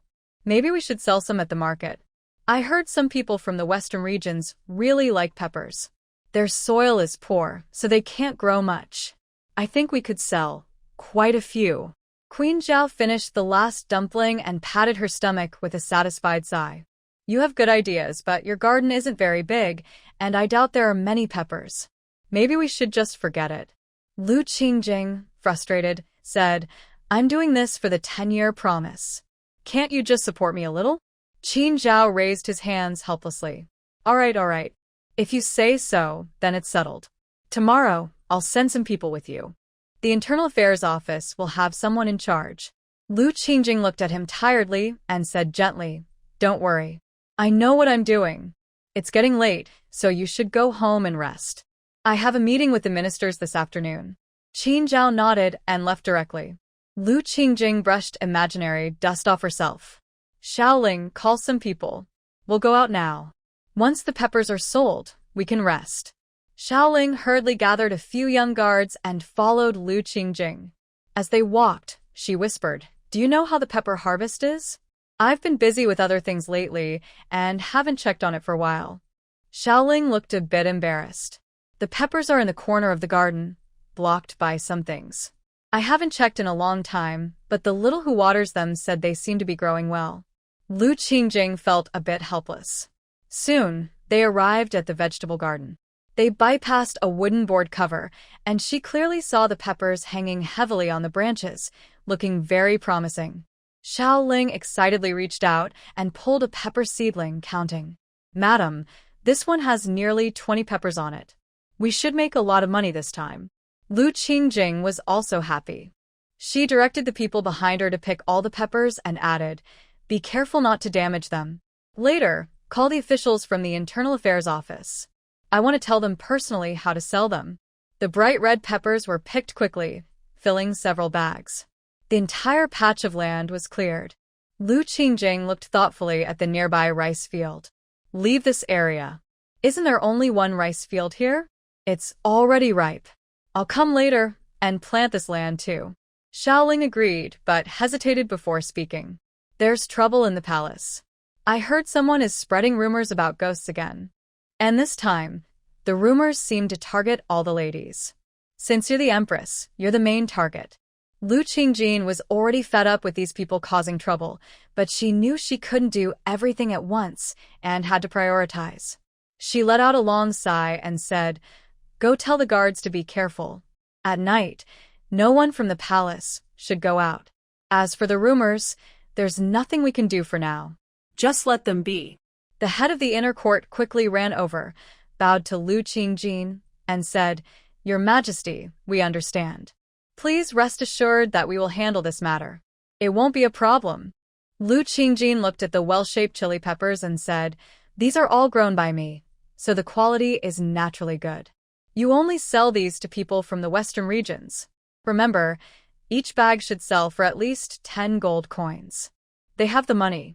The people from the inner court looked at the many bags in front of them with some frustration. The lead said, Your Majesty, this is difficult for us. Each bag can only sell for about 1 gold coin. Lu Qingjing looked at him coldly. I know the inner court doesn't usually make much profit, but right now, Daegu is going through hard times. Think carefully about what you should do. The lead's face turned pale as he apologized repeatedly. He hurriedly loaded the chili peppers onto the cart with his men. Xiaoling looked at his back with some confusion. Your Majesty, do you know something? I feel like what he said makes sense. These chili peppers don't seem like they could sell for 10 gold coins. While checking the mature rice plants, Lu Qingjing said, I don't know much, but the inner court has been around for many years. When the treasury was mysteriously emptied long ago, they probably benefited a lot. The palace's goods can't be sold within Daegu, so they must have connections in the western regions and among the Huns. Even if these chili peppers can't fetch that much, they'll find a way. Xiaoling raised a finger and praised, Your Majesty is truly clever. I think things in the palace will settle down soon. Lu Qingjing suddenly remembered the ghost stories. She rubbed her forehead helplessly. That might not be the case. My skills are just farming and selling some things. I really don't understand palace affairs, especially managing all these trivial matters. Xiaoling pouted, a bit helpless. If we're talking about managing things, Yunfei is better. The guards in Lady Li's palace are quite good. Lady Shu's family is from a merchant background, so her palace is relatively safe. Even Virtuous Consort has a good reputation. Our palace is probably the worst. If there's a ghost, it's likely here with us. Lu Qingjin thought about those ghostly faces with sharp teeth and shivered. She quickly forgot about the rice in her hands and hurriedly said, "Stop talking. Call a few of the consorts to my palace. I don't believe I will be the unlucky one." As Lu Qingjin spoke, she headed toward the queen's palace. Xiaoling, worried, said, "Madam, are you planning to share your power?" Lu Qingjin gently tapped her on the head and said softly, "It's not the time for that. I understand what you mean, but you must know that you can't afford any more trouble now. Even if I have something, I will hold back. Besides, I trust them." Xiaoling knew she couldn't persuade her, so she stayed silent, standing quietly aside, though she didn't agree deep down. Several consorts were already waiting at the palace gate. When they saw Lu Qingjin approaching, they quickly bowed. Lu Qingjin waved her hand, her voice a bit urgent. "At this point, there's no need to be so formal. Come in quickly, let's discuss." Confused, they followed her inside. Lu Qingjin took a sip of tea and then slowly said, "I believe you all know about the ghostly disturbances in the palace again. I can't handle this alone, so I called you here to discuss." Li Fei looked a bit troubled and said, "That's understandable, but we can only manage our own palaces. We really can't help much beyond that." Lu Qingjin smiled and set down her teacup. "I know you don't have the authority, but you are all daughters of noble families. I think you are much stronger than me, a commoner daughter. Since we are already partners, I can share some of my power with you." The women looked at Lu Qingjin with bright eyes. Xu Fei, perhaps recalling something, lowered her head with a sigh. Lu Qingjin clapped her hands, and Xiaoling brought in several badges. Lu Qingjin picked up a gold badge and handed it to Li Fei. "Your brother is the Grand General protecting the Emperor's former court. Please help guard this harem. All the guards here now belong to you. I hope you won't let me down. These documents are some of my suggestions. Look them over for military-style management and such." Li Fei happily accepted the badge and thanked her. Lu Qingjin then turned and handed a silver badge to Xian Fei.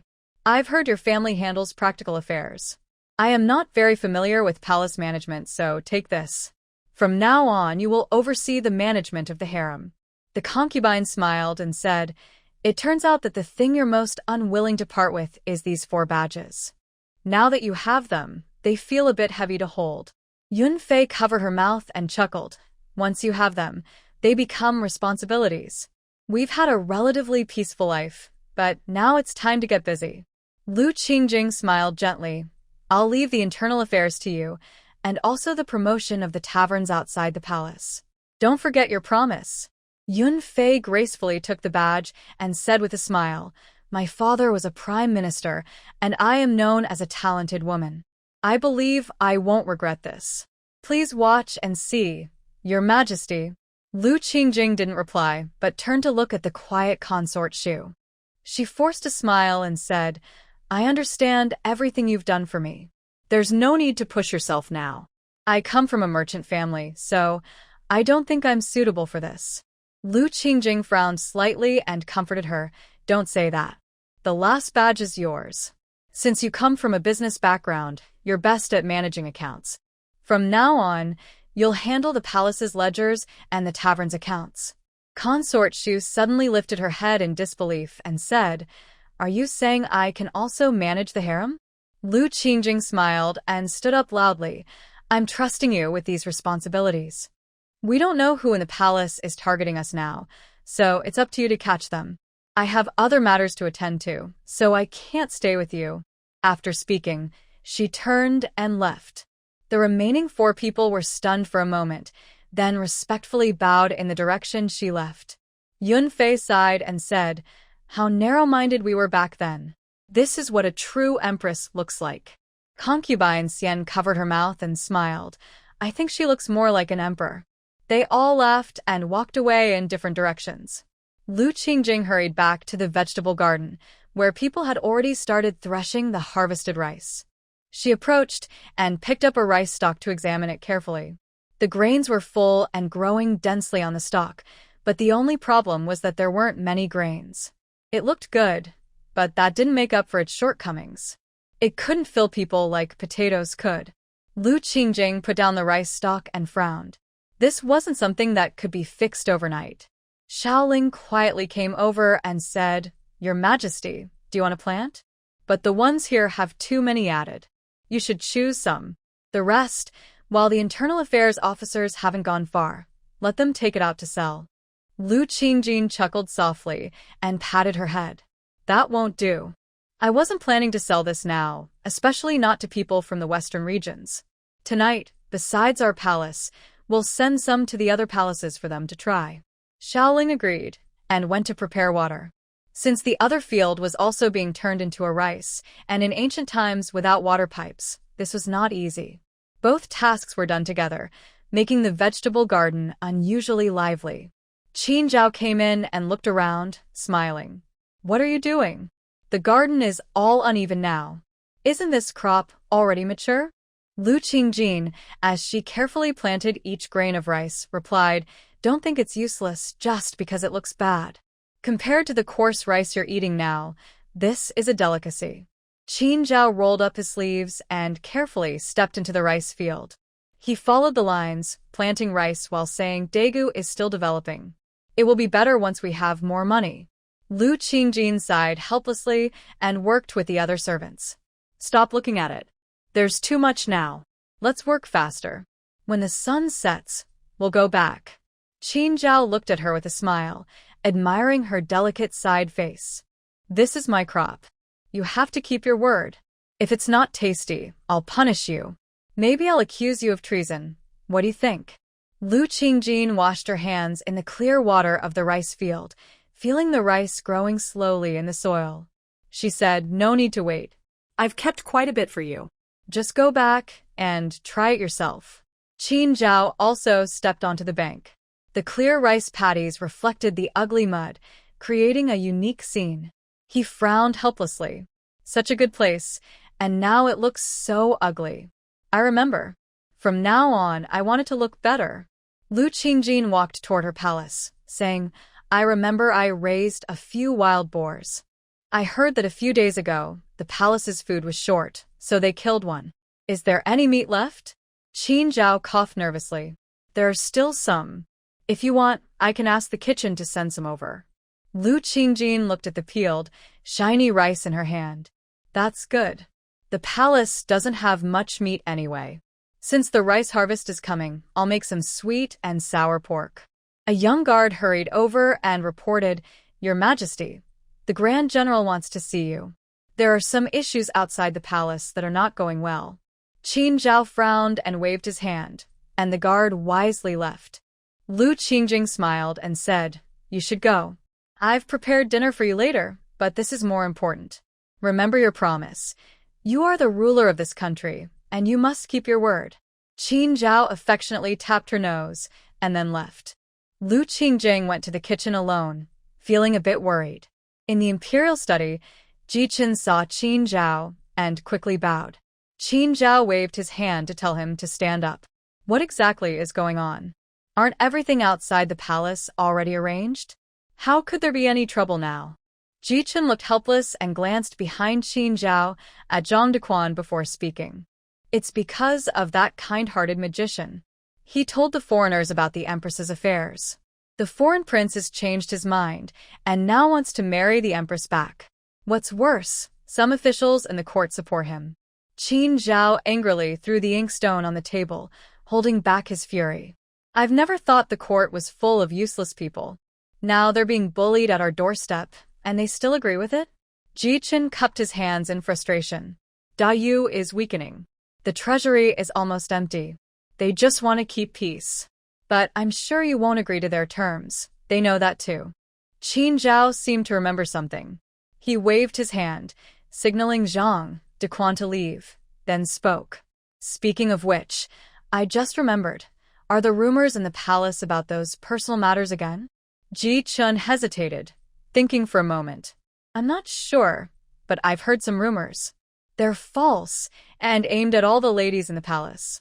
It's unlikely that such a force exists in the court." Qin Zhao looked thoughtful and nodded, gazing outside the door. "I didn't expect the kind-hearted magician to still be bothering us.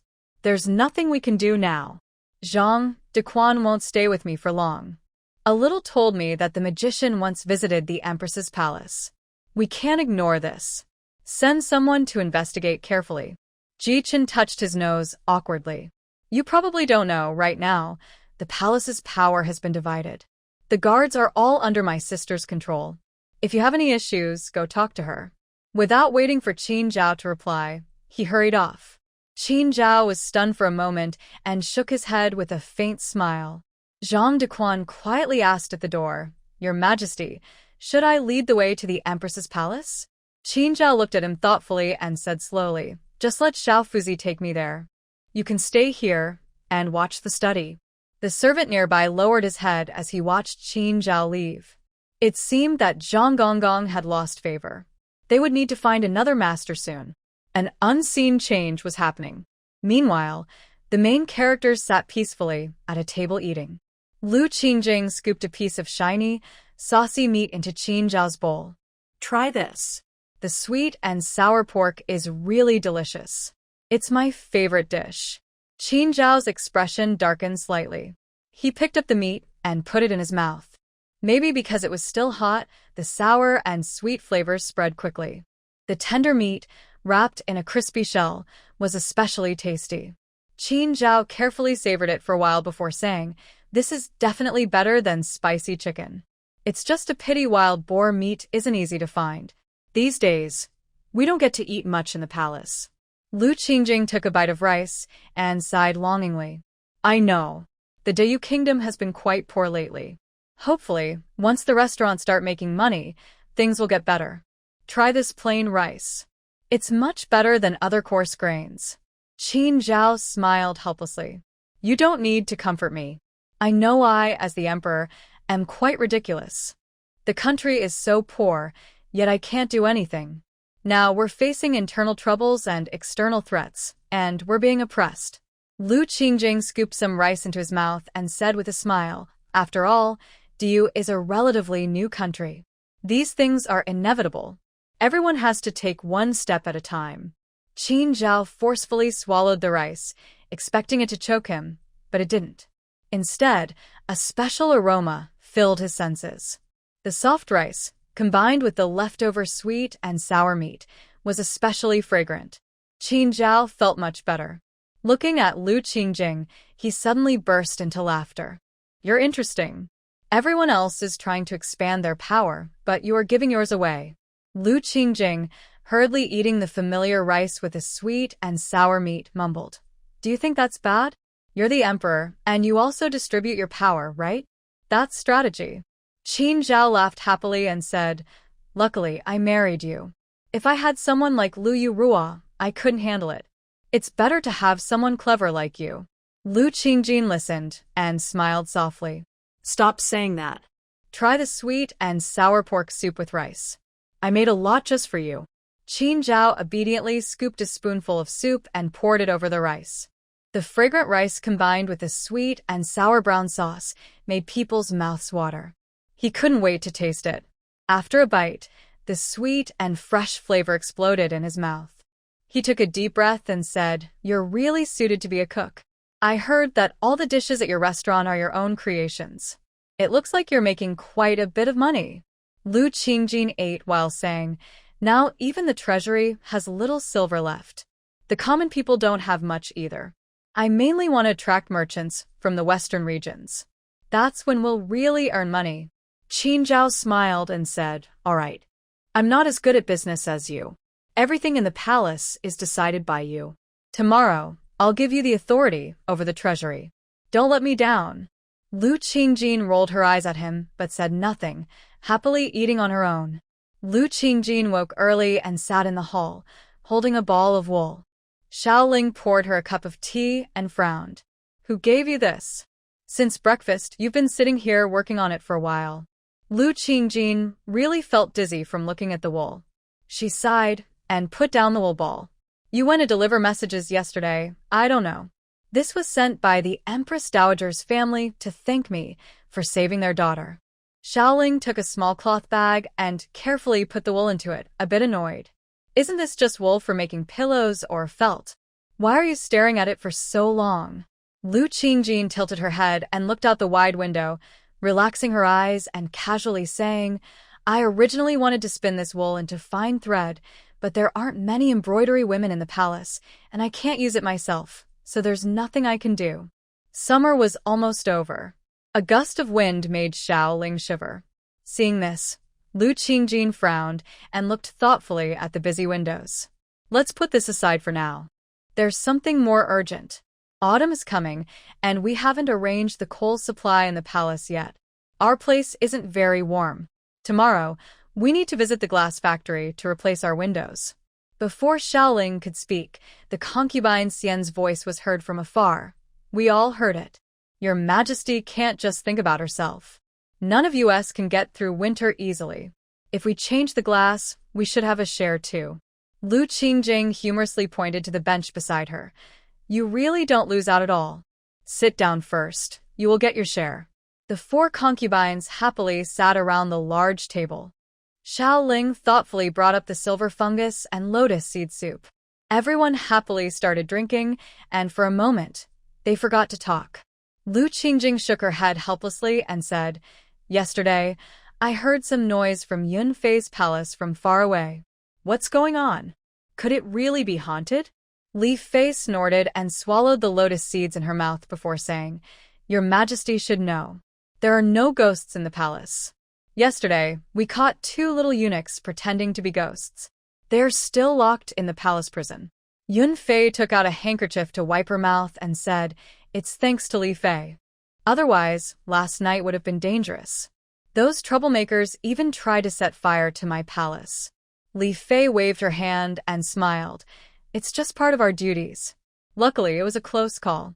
And it's thanks to the military management method the Empress gave me. Lu Qingjing frowned and thought for a moment before saying, The palace prison was originally closed due to a lack of staff. This time, when you reopen it, be very careful. Officials in the court are waiting for us to make mistakes. If we do, they can pressure the emperor.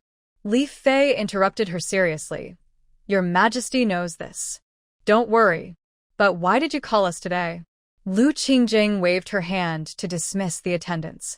When most of them left, she said, The potatoes are ripe. In a few days, I need to leave the palace. I can't focus on the restaurant business for now. Watch over it for me. It's been several days, and the profit shares should be collected. Consort Shu lowered her head and smiled. Just Yun Fei, and I will go. I think Yun Fei can check the restaurant's business in the account book. Yun Fei teased, We really seem like an organization. Our division of work is clearer than those ministers in the court. Lu Qingjing also chuckled.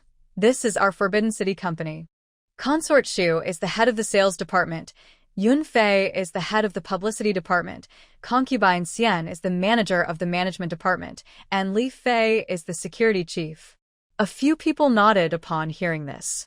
The concubine Xian smiled and said, This division of work is quite good, but right now our safety is the most important. Things have already gone wrong in the palace, let alone outside. If this continues, we will surely be in great danger. Lu Qingjin thought for a moment before speaking. That's very true. We can only trouble Consort Li to strengthen management. Concubine Xian and Consort Li should discuss and establish sources of information outside the palace, mainly secret news. This way, we won't be too passive. The 2 women nodded seriously. Seeing this, Lu Qingjin felt relieved and much happier. A few days ago, I saw that the mushrooms in the storage were almost gone. Also, the white fungus sent by Consort Li has grown a lot. You can take some to the restaurant. Xiaoling will tell you how to prepare it. She then led a few people toward the storage room. When they opened the door, everyone was stunned. The storage was almost empty, with several large boxes in the middle. The mushrooms were white and almost glowing. Even more surprising, the shelves inside the room were densely covered with white fungus, and there were quite a few on the beams overhead. Consort Li carefully approached, noticing that the fungus on the wooden posts looked clearer and more beautiful. She hesitated and said, With so much, won't it collapse the storage? Lu Qingjin reached out and plucked a mushroom to show them. All the wood in this room is tied with bags made from wood shavings. They all grew from here. So don't worry. After harvesting this batch, the next will grow quickly. The hotel should still be able to supply it. Consort Li waved outside, and Xiao Chui happily brought in several bamboo baskets. Everyone naturally started picking the white fungus, each person taking one. The fungus looked small at first, but once in hand, they realized each was as big as a palm. The baskets quickly filled up, and a few young eunuchs outside hurriedly brought in more. Empress Yun looked at the full baskets with some worry and said, "Look at these. Even if the restaurant sells hundreds of bowls a day, it won't be enough. Won't they spoil quickly?" Concubine Shu immediately stopped and said, "Maybe we should let it grow here for a few more days before harvesting again. Wasting it would be a shame." Lu Qingjin smiled while picking and said, "Don't worry, just pick freely. If there's too much, it can be dried. It will last a long time that way. Even if stored here, it will eventually spoil." Hearing this, everyone started to relax and continued picking. With so many people working together, they finished quickly. Lu Qingjin wiped her hands and said, "The fresh-picked taste is the best. Soon, I will cook for you all as a reward." Princess Li smiled as she walked along, saying, "So, I guess we've been bought. That means we should work even harder." Everyone laughed happily, and the group relaxed as they returned to the main hall. Inside the palace, Lu Qingjing and her friends were happily chatting, but outside, Lu Yorua looked worried and forced a smile. A nervous young maid spoke softly, "Miss, you should eat something.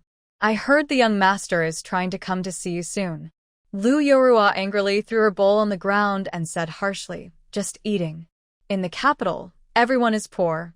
Our restaurant keeps losing money. If the young master comes, I don't know what face I'll have to see him." The maid carefully wiped the soup from her clothes and said, "The Haiyan building was originally managed by the young master. Miss only studied some menus. Even if it's not making money now, it's helped the young master a lot. I don't think he'll mind." Lu Yurua's expression improved a little. "That makes sense. Even the royal family is poor now. If the young master has so much money, he wouldn't care about this." The maid bowed politely, without speaking. Lu Yorua smiled and said, "All right, let's go see the Shengshi Pavilion. They say that since this restaurant opened, many merchants from the western regions have come. Let's go take a look." They strolled out gracefully. Nearby, a young servant scowled and left disdainfully. Meanwhile, the consort Shu and Yun Fei had just gotten into their carriage. After a short while, they received a slip of paper slipped inside. A soft voice outside said, "This was sent by Princess Li. It's news from the secret agents."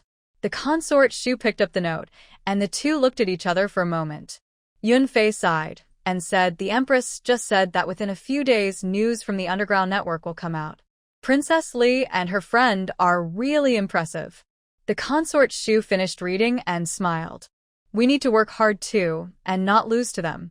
But this news is interesting. Looks like we might get to see some excitement this time." Yun Fei took the note and also smiled. The news from the Lu family must have been arranged by Princess Li long ago. This time we're going to make the Lu family pay. I hear they're quite wealthy. The concubine carefully folded the note and sneered, "It's just holding on to Prince Wei's leg. Honestly, I find it strange how Prince Wei gets his money. This time I can use it to test something." The Yun concubine nodded, and both seemed to think about the poverty in the palace, then sighed deeply. Lu Qingjing was unaware of her own unexpected fortune. She looked helplessly at the man beside her and sighed. "Didn't I say I would come alone? Why are you out again? Is it okay for the emperor to leave the palace so often?" Qin Zhao sat nearby, watching the scenery outside the carriage. He rolled his eyes and said calmly, "I don't know if the emperor can, but the empress definitely cannot." Lu Qingjing made a surrendering gesture with her hand and pouted. "Fine. If you want to come, then come. After all, it's your estate. I need to go to the glass factory later. If you're free, you can come along." Qin Zhao thought for a moment and suddenly remembered Wei Jin. He clenched his fists secretly and said, "Go ahead. I have the day off today, so I might as well keep you company." Lu Qingjing rolled her eyes and without hesitation got out of the carriage and entered the estate. The backyard was lively, with large piles of potatoes already harvested and a few remaining ones left unattended. She frowned and stepped forward to ask, "What's going on with these leftovers? Didn't we say everything should be collected? Where did the farm workers go?" A young stepped forward nervously to explain, "It's not that the servants are lazy. The problem is the carriages in the estate are no longer enough. The potato harvest is too large, and the storage behind can't hold any more." Lu Qingjing looked a bit troubled and frowned. "In that case, send a servant secretly to Shengshi Pavilion to deliver the note I wrote. Someone will follow you when the time comes." The young took the note and hurried off to make arrangements. Qin Zhao happily picked up a potato, and a dozen round potatoes emerged from the soil, each as big as a palm. He nodded with satisfaction. "This is indeed good. Tomorrow I will ask the farm workers to promote these potatoes. Hopefully, the people won't have such a hard winter this year." Lu Qingjin helped him dig out the potatoes. The round potatoes shone with hope under the sun, but Lu Qingjin looked quite disappointed and said, "You think it's easy. These days, the city is full of chaos, so it's not that simple. Some potatoes will be given to the agricultural officials to promote, some to my restaurant, and the rest divided into two parts, some planted here and others taken back to the palace." Qin Zhao nodded in agreement, saying, "That's a good idea. It can help with promotion, and even if it fails, we won't lose everything." Lu Qingjin took out a knife from her bag and walked to the side, saying, "Don't praise me now. Let's just think about how to plant more here."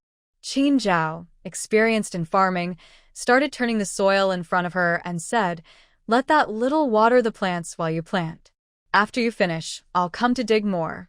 Lu Qingjin split the potatoes in half with her knife. The shiny potatoes looked even brighter in the sunlight. Watching the potatoes being buried, Qin Zhao sighed and said, "I used to think this was fake, but now seeing so much harvest, I know it's real. You are truly a blessing to you." Lu Qingjin smiled and looked at the empty land, saying vaguely, "Who knows? Actually, to you seems more like my good fortune fulfilling my dreams."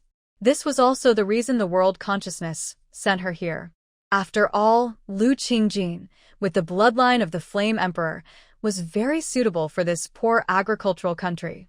Qin Zhao, unaware and a bit confused, asked, "What are you talking about?" Lu Qingjin, while planting potatoes, chuckled and said, "I mean, if we keep going like this, you will become very strong soon. When that happens, the palace will have money. I want to build a greenhouse so I can grow delicious food even in winter."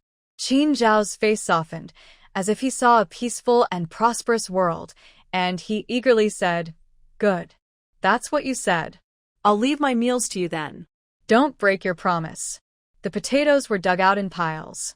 In the lively imperial estate, the ragged emperor of Du heard his empress's cheerful laughter and her gentle reply.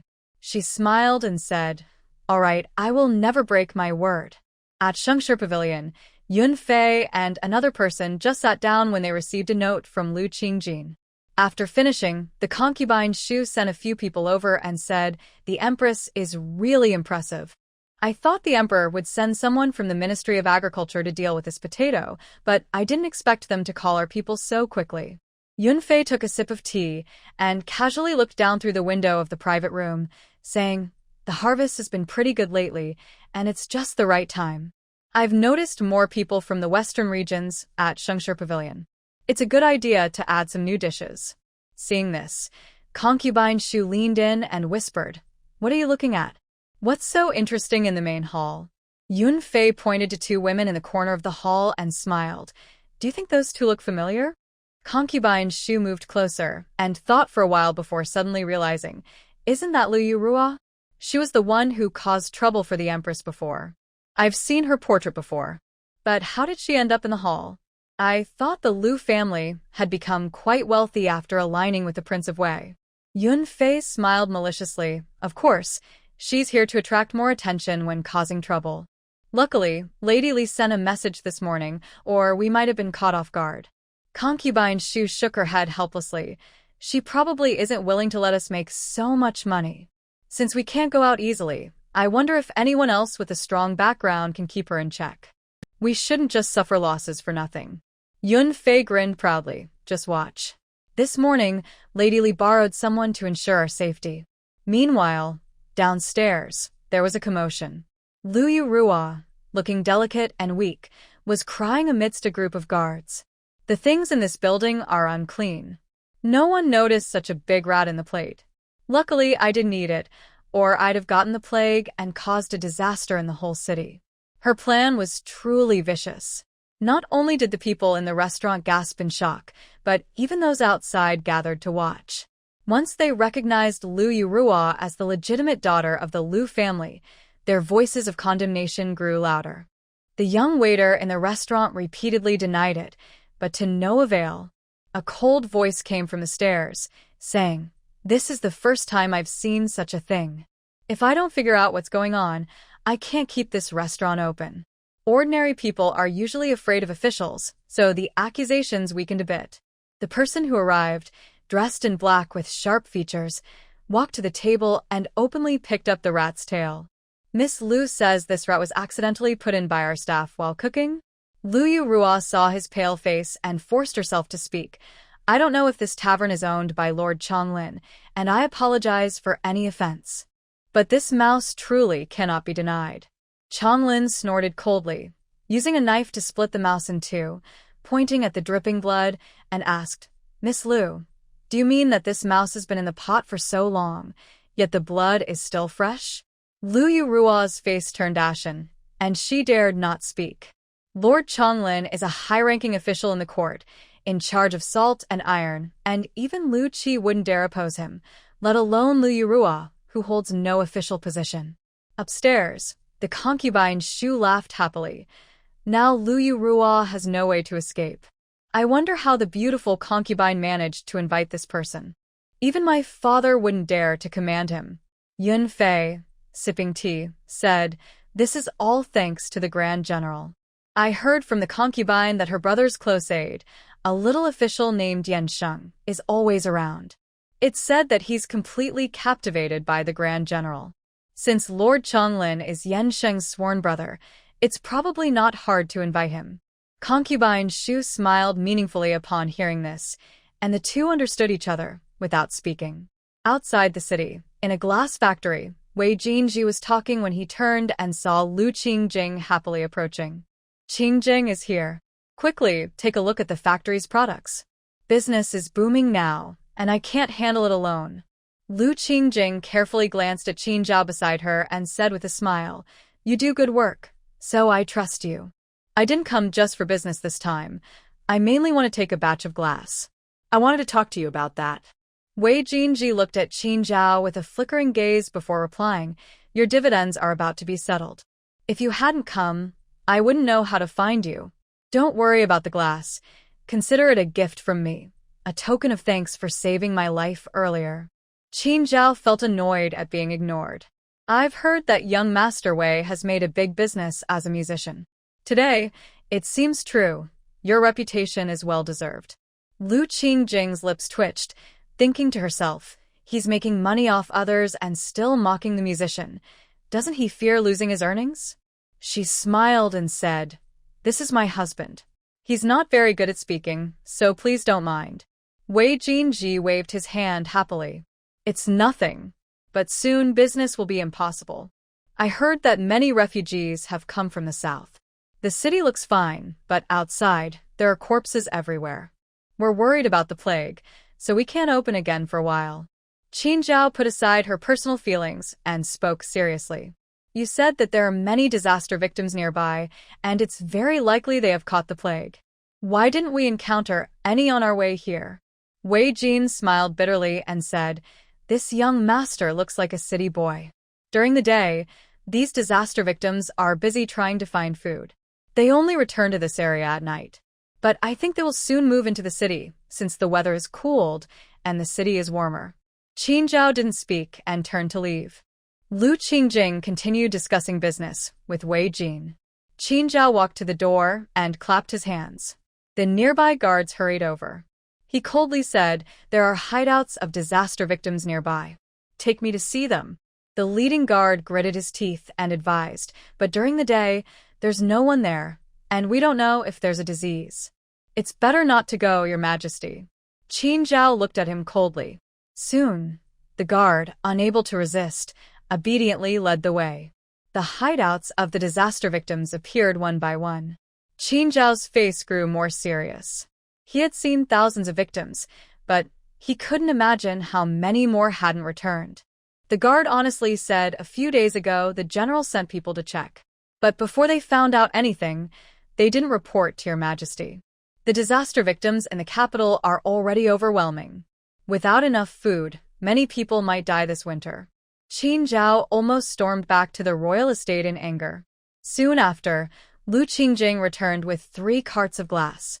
Seeing his worried and helpless expression, she asked, "What's wrong? Is the disaster situation really that bad?" Qin Zhao took a deep drink of water before replying, "It's very serious. The treasury is empty, and there's not enough silver or grain. These disaster victims might freeze to death this winter.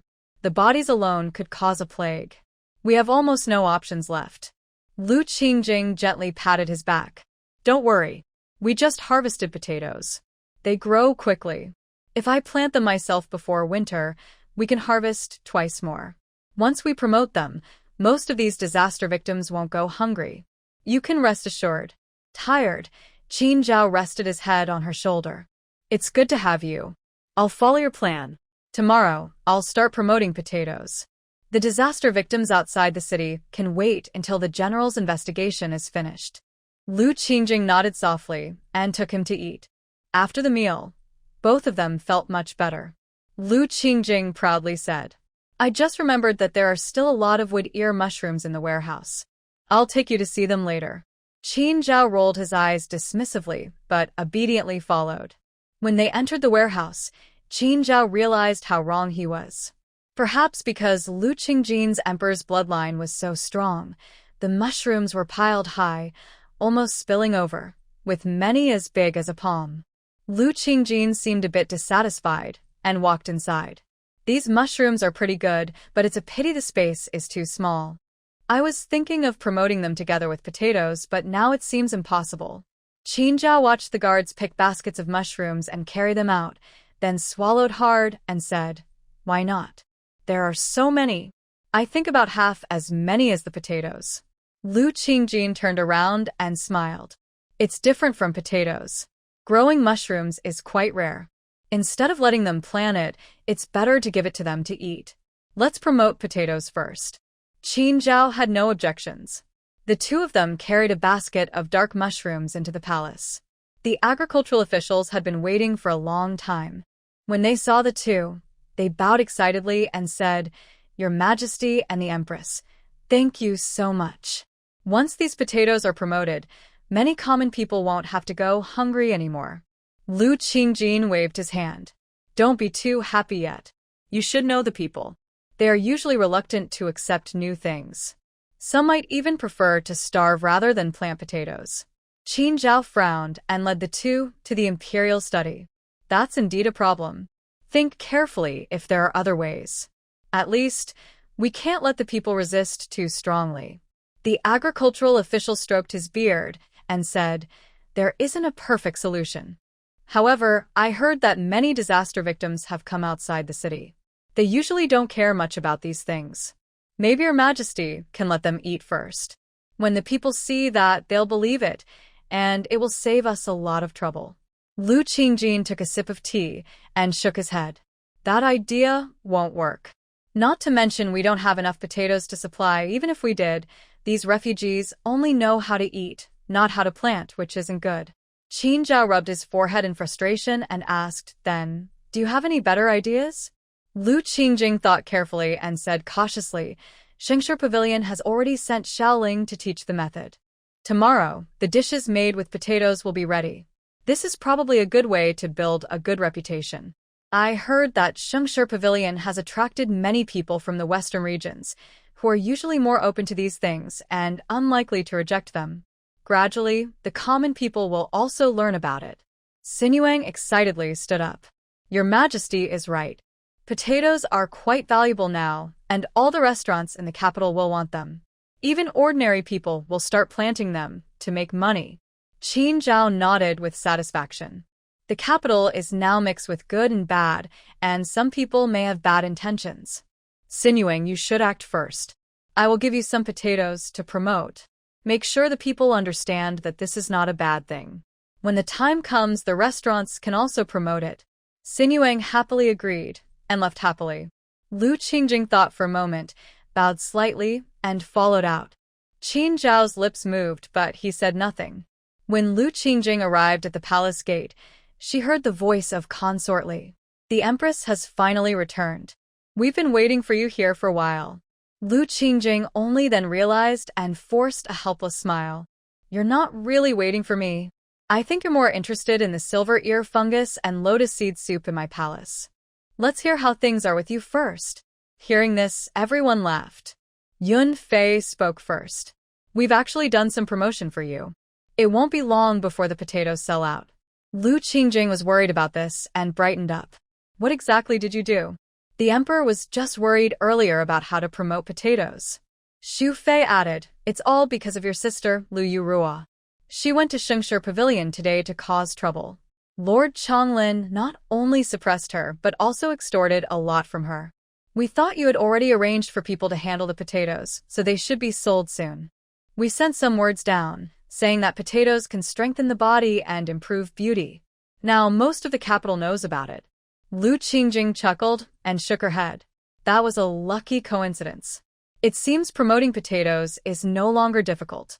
We just need to watch and wait. Consort Li nodded. This matter is not a big deal. But I just heard about the flood of disaster victims outside the city. That's a serious problem. We can't let all of them starve. There will be casualties, and if they catch the plague, it will be deadly. Concubine Xian thought for a moment and said, since there are already many potatoes, and the places where wood ear and silver ear mushrooms are grown are not enough, why don't we hire these refugees to farm? Most of them are just seeking enough to eat, so they probably won't refuse. The area outside the city is still large, so why not take advantage of it? Lu Qingjing suddenly realized and nodded repeatedly. You're right. That way, the potatoes won't have to be planted by the common people first. The refugees' efforts will be enough. I will discuss this with the emperor tomorrow. The others also relaxed and breathed a sigh of relief. Princess Li smiled and said, everything else is settled, and we've also recovered the profits. Let's do a quick count. Besides giving half to the Treasury, the rest is ours. Lu Qingjing looked helplessly at the 4 people who had gathered in her palace early in the morning. Didn't you finish sharing the profits yesterday? Why are you here again? Princess Li auquarli smilat. It's because we heard some new news. We wanted to tell you right away. Lu Qingjing coughed and said helplessly, why are there so many things happening lately? Is there anything else that all 4 of you can't handle? Consort Yun sat up straight and said seriously, indeed, we can't make the decisions alone. I heard that a group of Western traders came to Shengshi Pavilion. They've been here for almost half a month.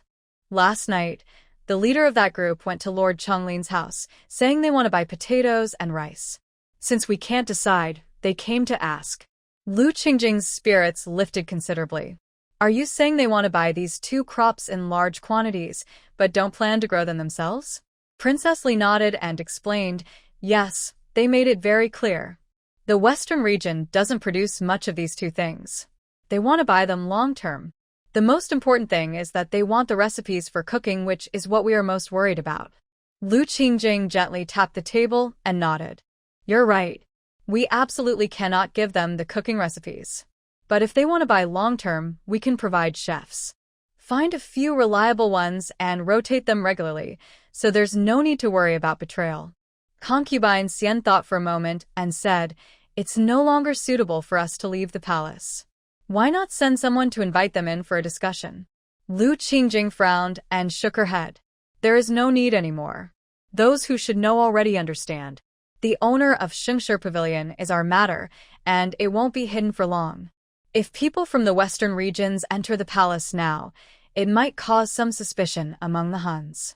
Maybe we should go out of the palace again. Princess Li nodded and waved her hand.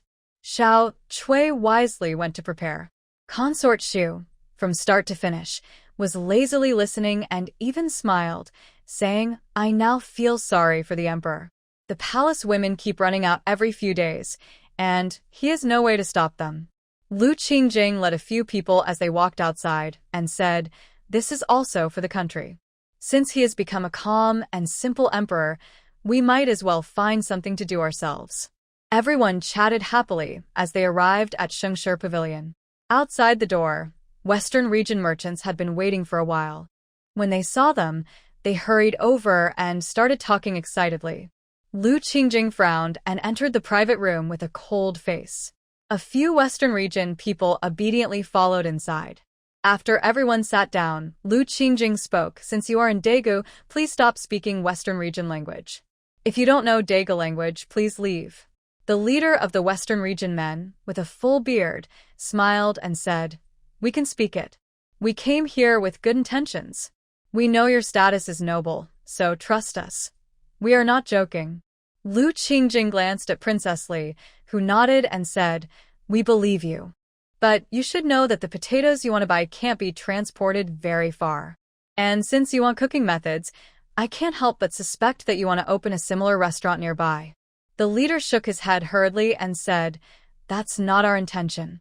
But we are not really after potatoes. We can grow those ourselves. What we truly want to buy is rice. Lots of rice." Lu Qingjing narrowed her eyes and smiled, "I see. But what price can you offer? Keep in mind, even growing rice in Daegu is difficult." Just outside the door, Qin Zhao saw a few Western region men walking out happily. Xiao Ling quickly bowed to him and made way for him. Qin Zhao looked at Lu Qingjing and asked, "What's going on? I just finished the morning court and heard you came out again. What's with those Western region men?" The other four people, sensing the situation, quietly got up and left, gently closing the door behind them.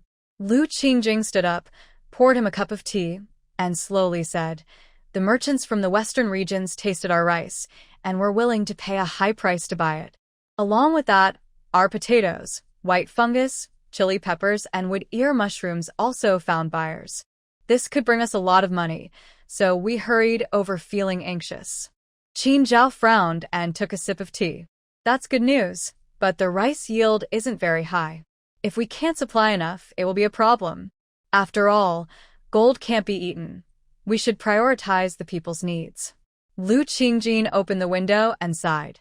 "The rice production can't be increased quickly. When I plan to help disaster victims farm, I think we shouldn't just plant potatoes. After earning money, we can still support them. It's better than letting the common people farm on their own." Qin Zhao gently patted her shoulder to comfort her. "Don't worry, everything will be fine. Later, take me around to see more. This is my first time visiting Shengshi Pavilion." Lu Qingjing took his hand and led him outside. "Sure, there's still plenty of rice here, and the vegetable garden has many things. I'll show you around." Just as they stepped out, they met Yunfei with a few Western region people. The leader of the Western region group loudly said, "Are you also taking us to see the rice? Let's go together. Your rice is really delicious." Lu Qingjing helplessly followed the group to the warehouse. Several bags of rice and grains were neatly stacked there. The leader looked at the shiny rice and said with admiration, "This is amazing. When we go back to the Western regions, we'll make a big profit. You two ladies are our best partners." Although Qin Zhao had long known that Western region people loved money, he couldn't help but hum when he saw this. "On the way back, your rice might get spoiled. Don't say you've eaten it. Maybe you won't even be able to look at it." Lu Qingjing frowned and added, "What he means is, you can buy this kind of rice to take home. We'll also give you an extra method to shell it, but you'll have to buy the tools yourselves." The Western region group murmured among themselves, and the leader nodded. "All right, but you need to send someone to take us back and demonstrate how to process it. Otherwise, we won't buy." Yunfei happily nodded. "Of course. We hope for a good partnership, and congratulations on recognizing the value of rice. You will be the first in the Western regions to sell rice." The leader of the Western group was very pleased and laughed heartily. "You're very reasonable. To thank you, I decide that future business in Central Plains will prioritize working with you. We will definitely have a good cooperation." Lu Qingjing left Yunfei and the others to continue their business talk and quietly took Qin Zhao away. They only started laughing when they reached the backyard. Qin Zhao helplessly said, "It seems heaven really wants our great you to prosper, or it wouldn't have sent you here." Lu Qingjin was a bit surprised but also smiled and said, "You're right. You need someone to farm, and I am the best at farming. Great you will surely prosper."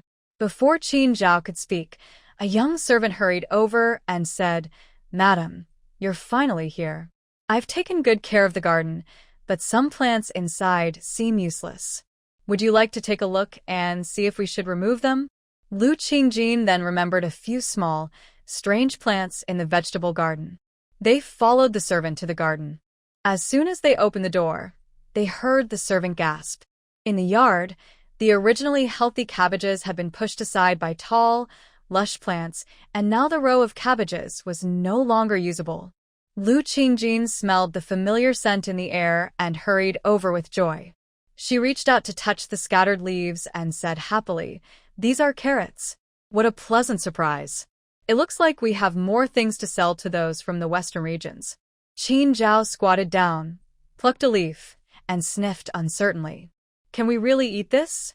It smells very strong, not at all like something tasty."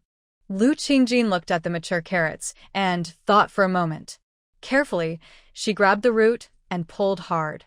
Soon a large carrot along with some nearby cabbages came out. Lu Qingjin looked at the tender cabbages with some regret, dusting off the soil. Qin Zhao took the thick, palm-sized carrot and looked at it. "This looks similar to a potato. I guess the taste isn't too bad either. It's definitely a good find." Lu Qingjin stood up, looking at the carrots that almost took up most of the yard, and smiled contentedly. "Just the quantity alone is enough to sell quite a bit. In a few days, I'll have someone bring all of these back. When the refugees start farming, we can take them along to use as seeds." Qin Zhao stood up and took her hand, leading her toward the restaurant, saying, "All right, we've seen enough. Let's see if there's anything to eat. I also want to try the taste of these carrots." Lu Qingjin helplessly shook her head. "You don't need to trouble yourself to eat carrots this way. They can be eaten raw, and when they're this tender, cooking them doesn't taste very good." She then took Qin Zhao to the water basin, washed the carrots thoroughly, and with a firm snap, the crispy carrot broke apart easily. Lu Qingjing took a bite and said, "This is how carrots should be eaten at this time. You should try some too. Carrots grown in summer are tender and sweet." Qin Zhao looked at the fragrant carrot in his hand and took a big bite. It wasn't as hard as he expected, but instead, it was sweet and crispy. The strong smell was almost gone when it reached his mouth, and the remaining part was crunchy and tasty. Lu Qingjing smiled as she watched Qin Zhao. "Isn't it delicious? This vegetable is as good as watermelon. If you like it, I can grow more in the palace so you can eat it every day." Qin Zhao finished the carrot completely before speaking. "I heard yesterday that you shared half of the profits from the glass factory and the restaurant with the Treasury. There's really no need for that." Lu Qingjing gently interrupted him and said softly, "I understand what you mean. When the common people start planting potatoes and the people from the western regions buy a lot of rice, the Treasury will naturally have money.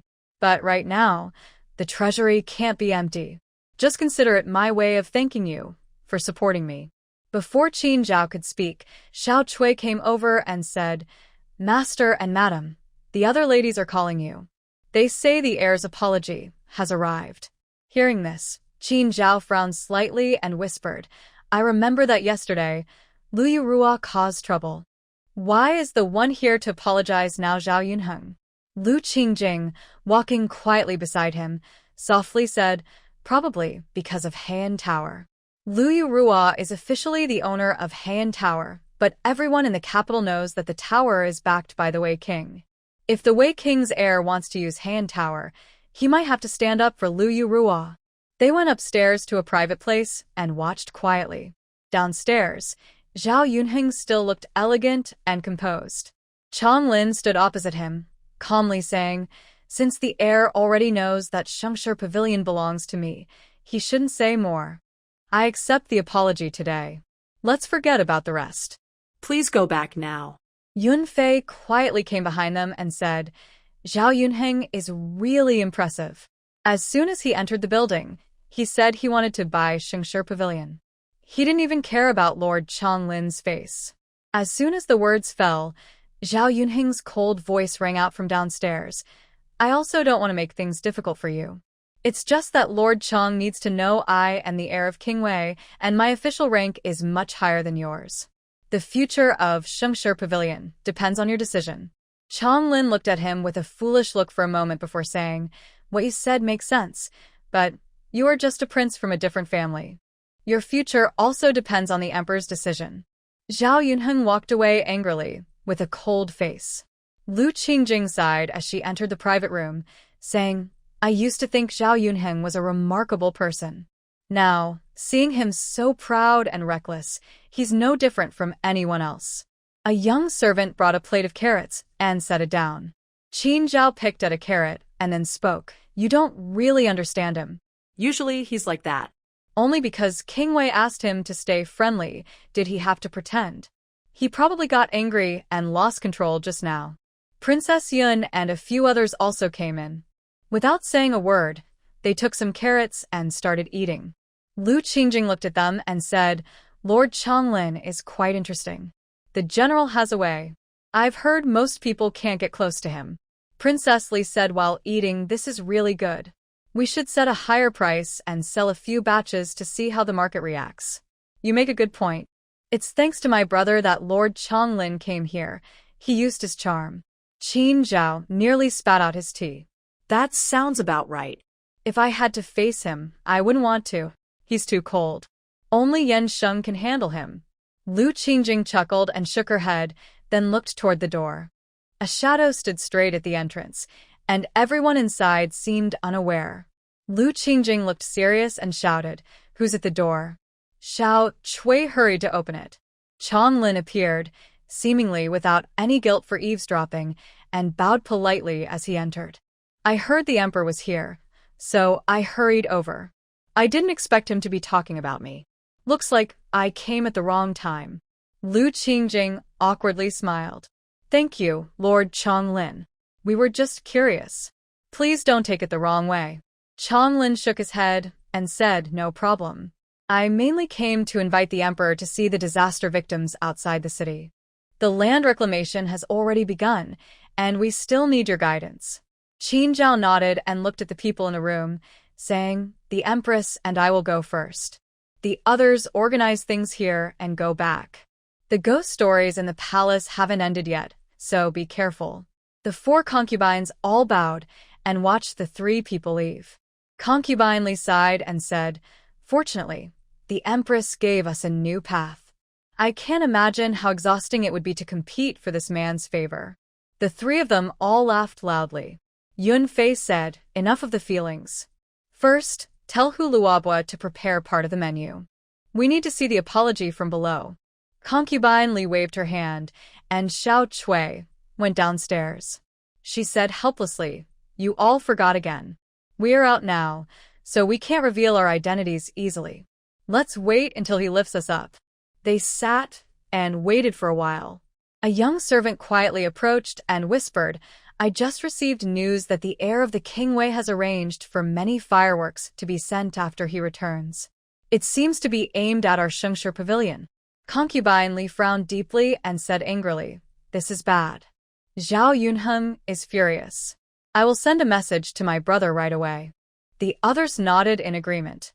At this moment, the box was already being carried up. Curious, a few people gathered and carefully opened it. Inside, they saw a neat pile of strange objects, all white as snow, shaped like round balls with a handle at the end. Yun Fei, feeling a bit disgusted, pushed aside these objects and saw 7 or 8 pieces of gold mixed with dirt underneath. She took one in her hand and looked puzzled. I've heard that King Wei is quite rich, but why is there so much dirt on these gold pieces? They look like they were dug out of the ground. Concubine Shu was surprised and whispered, So, don't you think King Wei is getting rich too quickly? It doesn't seem normal. Do you think he's learned to dig up tombs? These things look like they were excavated from the ground. Yun Fei quickly threw the objects aside and said, Are these all dead people's things? Is King Wei crazy? No, I must tell my family to stay away from him. This is not good. Although they didn't say it openly, Everyone understood that King Wei was unknowingly heading into trouble. Outside the city, Lu Qingjin frowned as she looked at the pale and thin refugees.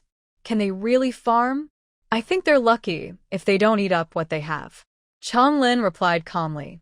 There is no need to worry about this. Our people will watch over them, and we have already set aside some wheat and potatoes to make into cakes for them.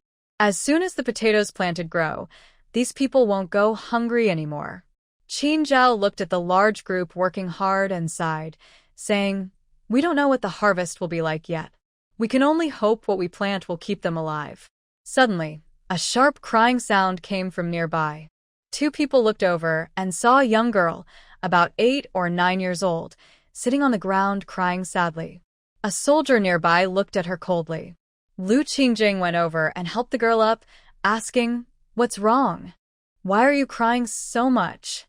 The soldier quickly bowed and explained, This child is being difficult. The people working the land are mostly strong young men. She insists she can do it too. I really can't let such a young child farm. That's why she started crying. The girl sniffled and said, I really can do it. I need to earn food to feed my mother. Please believe me.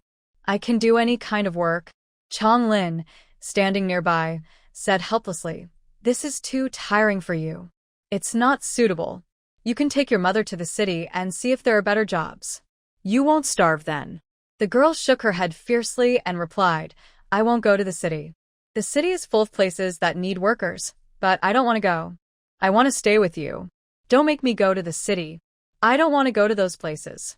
Lu Qingjing felt very sad and gently said, Don't worry. We won't send you to those places. But the work here isn't suitable for you. I have some lighter jobs in my yard. You and your mother can come with us. Little Ling quickly stepped forward and took the girl away. The surrounding displaced people showed no reaction, as if they hadn't seen anything. Lu Qingjing saw a man burying a whole potato deep in the ground. She frowned and hurried over. That's not how you plant potatoes. You buried it too deep. It will grow very slowly. The man sneered and said, Who do you think you are? I haven't even eaten enough to have the energy to worry about how deep I bury it. Maybe if you became my wife, I'd understand better. Qin Zhao quickly stepped forward and kicked the man away. The man fell to the ground, cursing loudly. Lu Qingjing stopped Qin Zhao and said, I remember the officials already gave you some cakes. If you eat what belongs to others, you should work hard, right? The man stood up and snorted. The officials should provide food for us, or else if we die, who will be responsible? Do you want me to work? Qin Zhao took a deep breath and said coldly, Since you find this place uncomfortable, I can change it for you. How about the imperial prison? The man's face instantly turned pale, but he seemed to think of something and didn't resist. He obediently was taken away. Seeing this, the others quietly resumed their work. Qin Zhao raised his voice and said, I know what you're thinking. Whether you believe it or not, the crops here are for your winter food. The more effort you put in now, the better your chances of surviving the winter. If you don't try, you'll probably die in the cold, and there's nothing we can do about it. The people around looked at the land in front of them with hope in their eyes. Even their movements became faster. Lu Qingjing shook her head helplessly and followed Qin Zhao toward a small hill nearby. Lu Qingjing returned to the palace in the hot midday sun. Xiaoling was fanning herself and quietly complaining, It's almost autumn, but it's still so hot. Lu Qingjing wiped the sweat from her forehead and said helplessly, It will get better in a few days. Besides, our rice depends on this weather. The heat helps it grow. Outside, the consort Li's voice came in. It's so early for your majesty to return. We were just talking about how the refugees are settling down. It seems everything has been arranged. A few people sat by the table, fanning themselves constantly. Seeing this, Xiaoling quickly brought a piece of watermelon chilled in the well water. Lu Qingjing reached out, took a piece, and ate while saying, That's not true. The refugees are only temporarily settled. I suspect someone is causing trouble behind the scenes. Things haven't been arranged properly yet. We can only make do with planting. Once the next batch of grain arrives, it'll be better. Consort Shu fanned herself and said, The The most restless person in the capital now is Zhao Yunheng. You probably heard the news. He openly arranged for an attack on Shengshi Pavilion. Lu Qingjing lazily replied, I heard about it. It's already been handed over to the general. I guess there's nothing unexpected. Consort l'inutda. This matter is not worth worrying about. However, the apology Zhao Yunheng sent has a problem. There's one thing we don't recognize. Do you want to take a look? Lu Qingjing sat up straight. That sounds interesting. Bring it over and let me see. Maybe it's something edible. Yun Fei sighed and teased, don't just think about eating. Among the gifts he sent, there are quite a few pieces of gold. It looks strange, and we all find King Wei's wealth quite unusual. Lu Qingjing took the box and looked inside. She saw several white, round objects lying at the bottom of the box. She sniffed them curiously and suddenly laughed. I thought they were just ordinary things, not something a prince like King Wei would have. These are valuable. With the gourd we found today, they can help calm the villagers for a long time. Concubine Shu leaned in to look closely, but shook her head in confusion. This thing is really strange. It doesn't look like something you can eat. Could boiling it in water change it? Lu Qingjing carefully took out a garlic bulb, peeled off the skin, and a spicy smell slowly spread out. Unlike the sharp smell of chili peppers, this spice was more fresh. The noble consort swallowed and said, It smells a bit strange, but it actually smells quite nice. Lu Qingjing rolled up her sleeves and headed to the kitchen. Today I happen to have garlic, so I'll cook a dish of oil splash noodles for you. It's my favorite. The others hesitated for a moment, but then followed her. The palace maids in the kitchen were used to the princess coming over now and then. Seeing the group, they started preparing ingredients quietly. After a while, with a loud sizzling sound, a fragrant aroma filled the kitchen. Several consorts carried their bowls into the hall. Yun Fei ate without looking up and mumbled, Your noodles are so delicious. Tomorrow, you should make a bowl for the emperor too. Otherwise, he might cause trouble for us again. Hearing this, the others quickly stopped and stared at Lu Qingjing. They seemed still worried about Qin Zhao's wild behavior. Lu Qingjing smiled and said, Don't worry. I already sent a portion to the imperial study. Just enjoy your meal. After you're done, I'll tell you about this garlic. For a moment, the hall was silent. After a while, everyone patted their rounded stomachs and sighed. Lu Qingjing, feeling a bit tired, squinted and said, There are quite a few garlic bulbs in this box. If you like, take one home. Just peel the cloves and plant them in the soil, and they'll grow quickly. Yun Fei fanned herself and said, I really don't know how Zhao Yunheng found this. I asked the merchants from the western regions, and they said they don't have any strange plants there anymore. This is another valuable item. Lu Qingjing nodded and said vaguely, That's right. Once we grow it, we can sell it at a high price to the Westerners. After all, they can't grow anything there. A few people, already a bit tired, quietly left when they saw Lu Qingjing acting like that. Lu Qingjing felt sleepy for a while, then suddenly a cool breeze made her shiver and wake up. Qin Zhao was smiling and looking at her. Lu Qingjing pouted and sighed. What are you doing? Sitting here in the hot weather. Aren't you afraid of getting heat stroke? Qin Zhao sat down on a stool and said, Isn't this the blessing of the oil splash noodles I sent you? I'm here because I was entrusted with something. Lu Qingjing snorted and said, Those officials are really interesting. Usually when they see me, they either look at me with cold eyes or look down on me. But now, for a bite to eat, they're willing to lower themselves. Qin Zhao took a sip of tea and smiled. Do you think they just want a bite? They actually want a recipe for the oil splash noodles. You should know that Du is very poor right now. Every official in the court has their own business. Lu Qingjing stretched lazily and said slowly, That's even better. Anyway, the garlic for the oil splash noodles is a new discovery. It's not just about business. Even if they really want to eat, they'll have to wait for my Shengshi Pavilion. Qin Zhao didn't expect to get anything from here and didn't plan to bother pleasing those officials. He changed the subject. Lu Qingjing looked at him with some confusion. I thought you were determined to get it. Qin Zhao didn't answer and shifted the topic. You also know about the charity matter. Zhang Dequan has already been dealt with. When you have free time, ask the maids around you. I think it's time to clean up the palace. Lu Qingjin nodded thoughtfully. Has Zhang Dequan really died? Qin Zhao glanced at her and smiled. You still miss him helping you, don't you? I advise you not to get too sentimental. He was just following the charity's orders. Lu Qingjin smiled mysteriously. That was the emperor's authority given to charity. You're not worried about it now? I guess Zhang Dequan is not really dead. Qin Zhao didn't mind her attitude and took a sip of tea calmly, of course. If he were dead, then charity would truly be unsettled. Lu Qingjin shook her head with a smile and said helplessly, You're really something. But it's better to be careful. I saw Charity recently and he seems to have gone mad.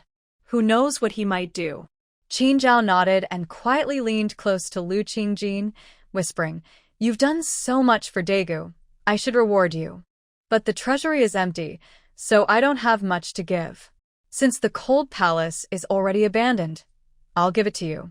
Lu Qingjin shifted uncomfortably and smiled, saying, Are you putting me in the cold palace? Or an old palace from the previous dynasty? What would I do with this place? Qin Zhao raised an eyebrow and said casually, Besides my study and the imperial garden, the cold palace is the largest place in the palace city. I heard that when the previous dynasty built this palace, the treasury was empty. Even now, there are no paved stones in this palace. Lu Qingjin's eyes sparkled as she said, So, not only is there an empty palace and storerooms, but also a large piece of land. That's like having another vegetable garden. Seeing her about to run outside, Qin Zhao hurriedly stopped her. It's noon and the sun is very hot. Are you afraid of getting heatstroke? Come back quickly. In the afternoon, you can take a few eunuchs to remove the sign from the cold palace. That place will be your vegetable garden. Lu Qingjin happily nodded and went to the storeroom to check the seeds herself. Xiao Fuzi approached Qin Zhao quietly and said, Great General and Lord Yan are in the study. They said they have matters to discuss with His Majesty. Qin Zhao looked at Lu Qingjin's departing figure and nodded. I understand. Tell them to wait a moment and say I have something else to attend to. Outside the study, Xiao Fuzi looked a bit awkward as he stood before the two men. Ji Chen frowned and sighed after hearing him out. Lord Yan didn't seem to mind much. That's the difference between someone already married and someone single like you. Once you have a wife, you don't have as much free time. I told you to come in the afternoon, but you refused. Ji Chen shook his head stubbornly. Important state affairs can't be delayed. Waiting here for a little while is fine. Just then, Qin Zhao walked over and sighed inwardly, thinking, after so many years, he's still as stubborn as a block of wood. He maintained his stern expression and coughed. All right, go inside quickly. The sun is so hot if you get heatstroke it'll cost a lot.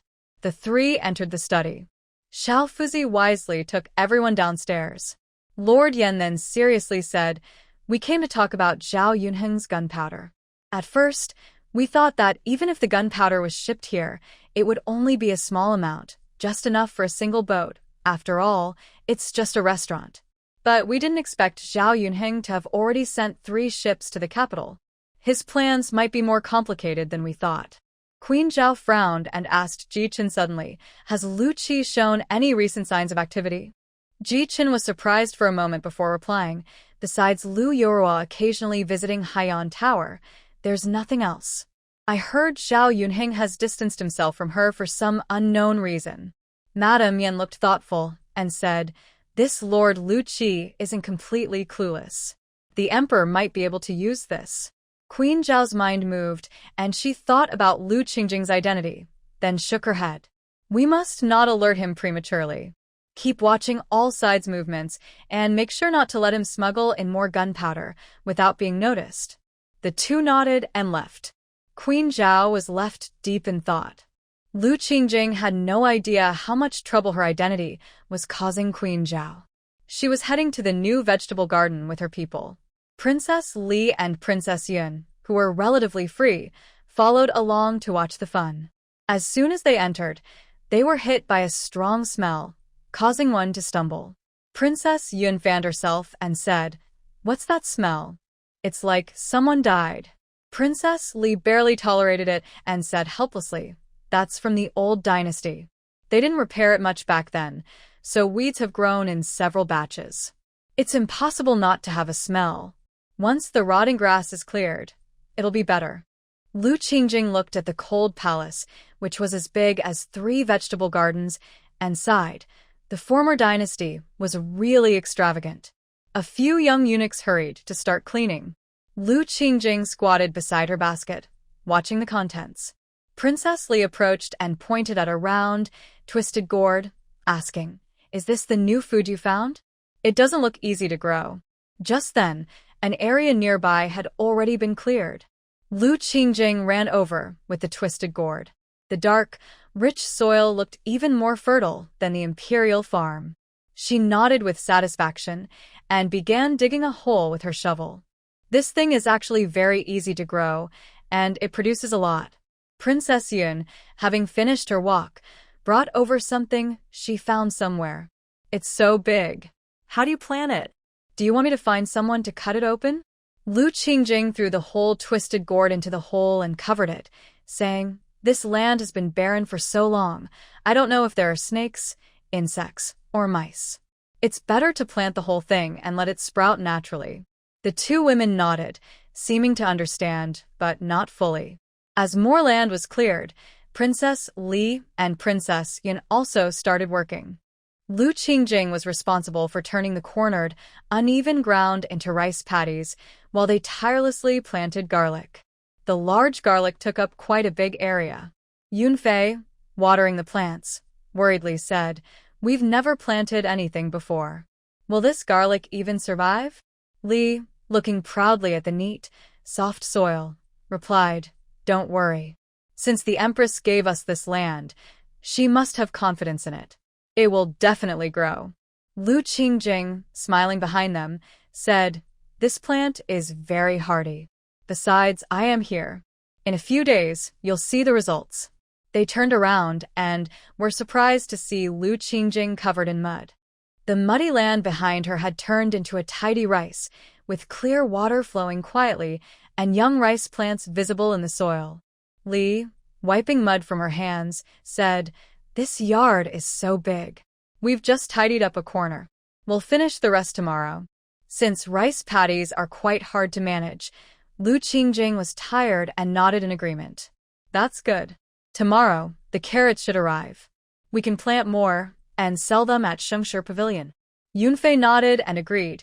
Yes, the carrots sold at Shengshi Pavilion attracted many people in just one day, and the price went up a lot. My father even secretly sent someone to ask about them. Li chuckled teasingly. "You're really straightforward. Maybe you're the only one who didn't bring some home. No wonder your father is worried. He probably thinks you've forgotten him." The 3 were joking when Xiaoling hurried over, looking anxious. "Ladies, you should come see. Something strange has appeared here, and the little eunuchs aren't sure whether to move it." Lu Qingjing quickly went over. On the cleared land, there were a few large objects about the size of a person's head, covered in dirt, making their shape hard to tell. Just as she was about to approach, Li stopped her. "Be careful. No one knows if this is something left by a mad person from the previous dynasty." The more Lu Qingjing looked at the shape, the more familiar it seemed. After hearing this, she nodded. "I understand. It just looks familiar, but I don't think it's dangerous."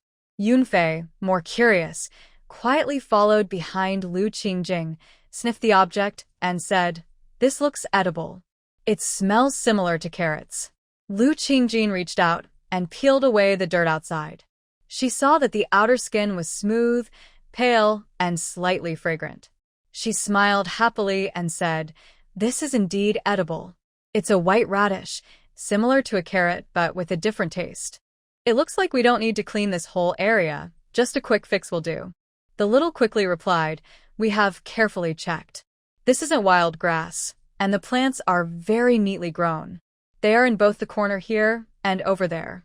Lu Qingjing nodded thoughtfully.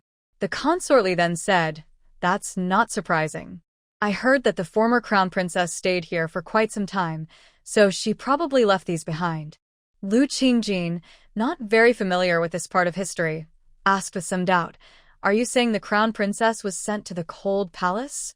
Since Yunfei was known for her talent, she was much better than the somewhat clueless consort Li and the unaware Lu Qingjin. She explained, no, she wasn't sent to the cold palace. During the chaos at the end of the previous dynasty, the crown princess stayed here for a while to protect herself and her child. The former crown princess was known for her skills in embroidery and farming, but unfortunately, she was born at the wrong time and couldn't escape her fate. Lu Qingjin was surprised and sighed. What a pity. Such a good person ended up with such a tragic end. Consort Li awkwardly said, if the current emperor weren't so wise, things might have been even worse for you. You should focus on caring for yourself first. The situation is still uncertain, and our ending might be worse than the crown princess's. Lu Qingjin realized that if she failed, she would be doomed forever. Thinking of this, her motivation to farm grew stronger. She quickly got up to look at the white radish. Xiaoling looked confused and asked, Your Majesty, these two patches of land seem to have different kinds of radishes, but they look similar. Are they two different varieties? Lu Qingjin looked at the irregularly shaped radish-like things in Xiaoling's hand and helplessly said, Those aren't white radishes. They look like mustard greens. They're completely different plants. Lu Qingjin went over to admire the neatly grown mustard greens and said, No wonder you're such a skilled farmer. After all this time, they still grow so well. Behind her, Consort Li had already washed one radish and slowly walked over, saying, I think carrots can be eaten raw. Do you think this can also be eaten raw? Lu Qingjin handed the mustard greens to Xiaoling, who took a carrot and used a knife to cut off a piece to taste. She found it mildly sweet and spicy. She nodded and said, It seems the cold palace has more moisture, so this carrot is quite tasty. Both of them tried it and were satisfied. Seeing Lu Qingjin still studying the mustard greens, Li Fei asked, since this can be eaten raw, maybe the mustard greens can be too. They look similar. Lu Qingjin shook her head with a smile. That's not the same. Mustard greens aren't really tasty, but luckily they can be preserved as pickles. That way, we won't run out of vegetables in winter. The three of them were already quite tired. After finishing the carrots, they each returned to their palace.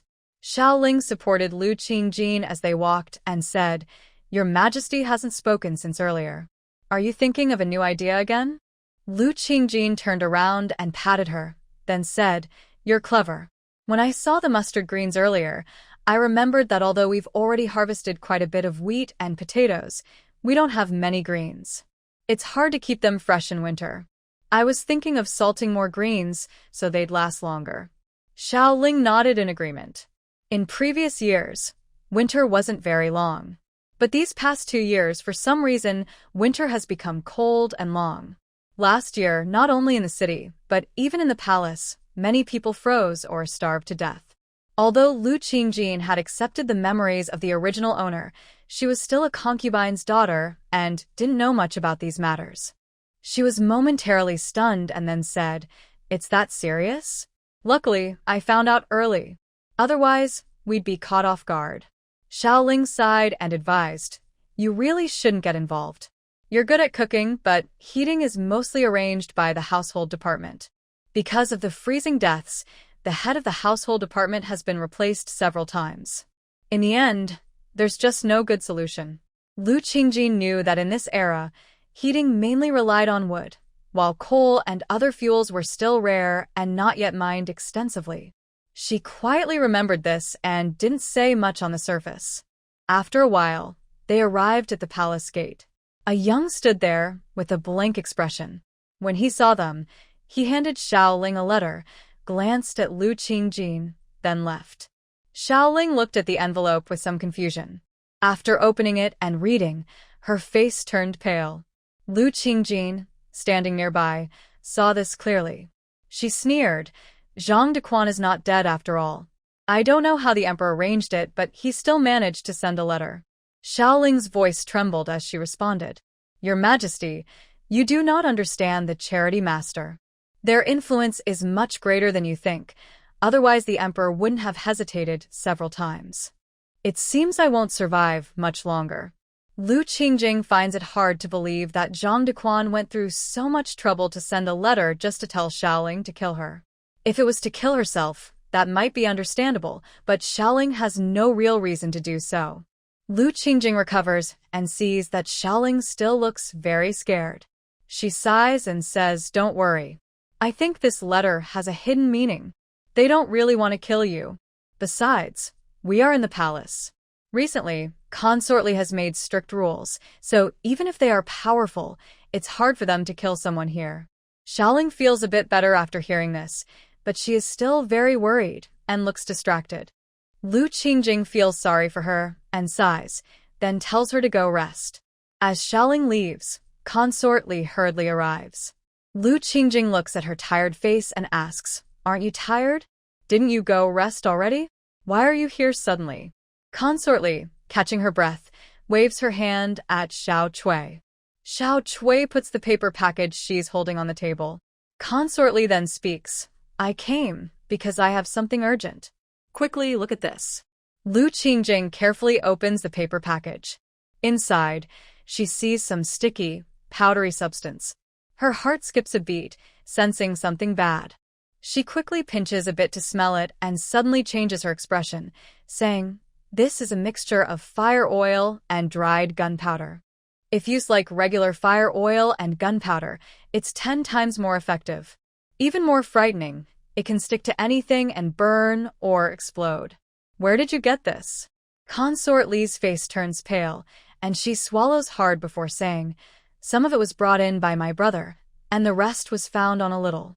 When he was caught, he was near the cold palace. I think if we had left a little later, we would have been in danger." Even Lu Qingjing, who is usually calm, breaks out in cold sweat. She asks urgently, "Did the Grand General say anything when he brought it in?" Consort Li's face looks worse, and her voice trembles as she replies, "He said it was something Zhao Yunheng was bringing into the city. At first, we thought it was gunpowder, but when it was intercepted, we realized it was something else. Several ships in the city already have this kind of thing." Lu Qingjing, inexperienced, doesn't understand what several ships means, but she knows this is very dangerous. She dares not take it lightly and asks, "Has the Emperor been informed?" Consort Li nods and adds, "Now, a group of loyal people to the Emperor have already received the news. They are just unsure what Zhao Yunheng is planning and dare not make any sudden moves to avoid alerting him. Only because something has happened in the palace, I came to see you out of concern."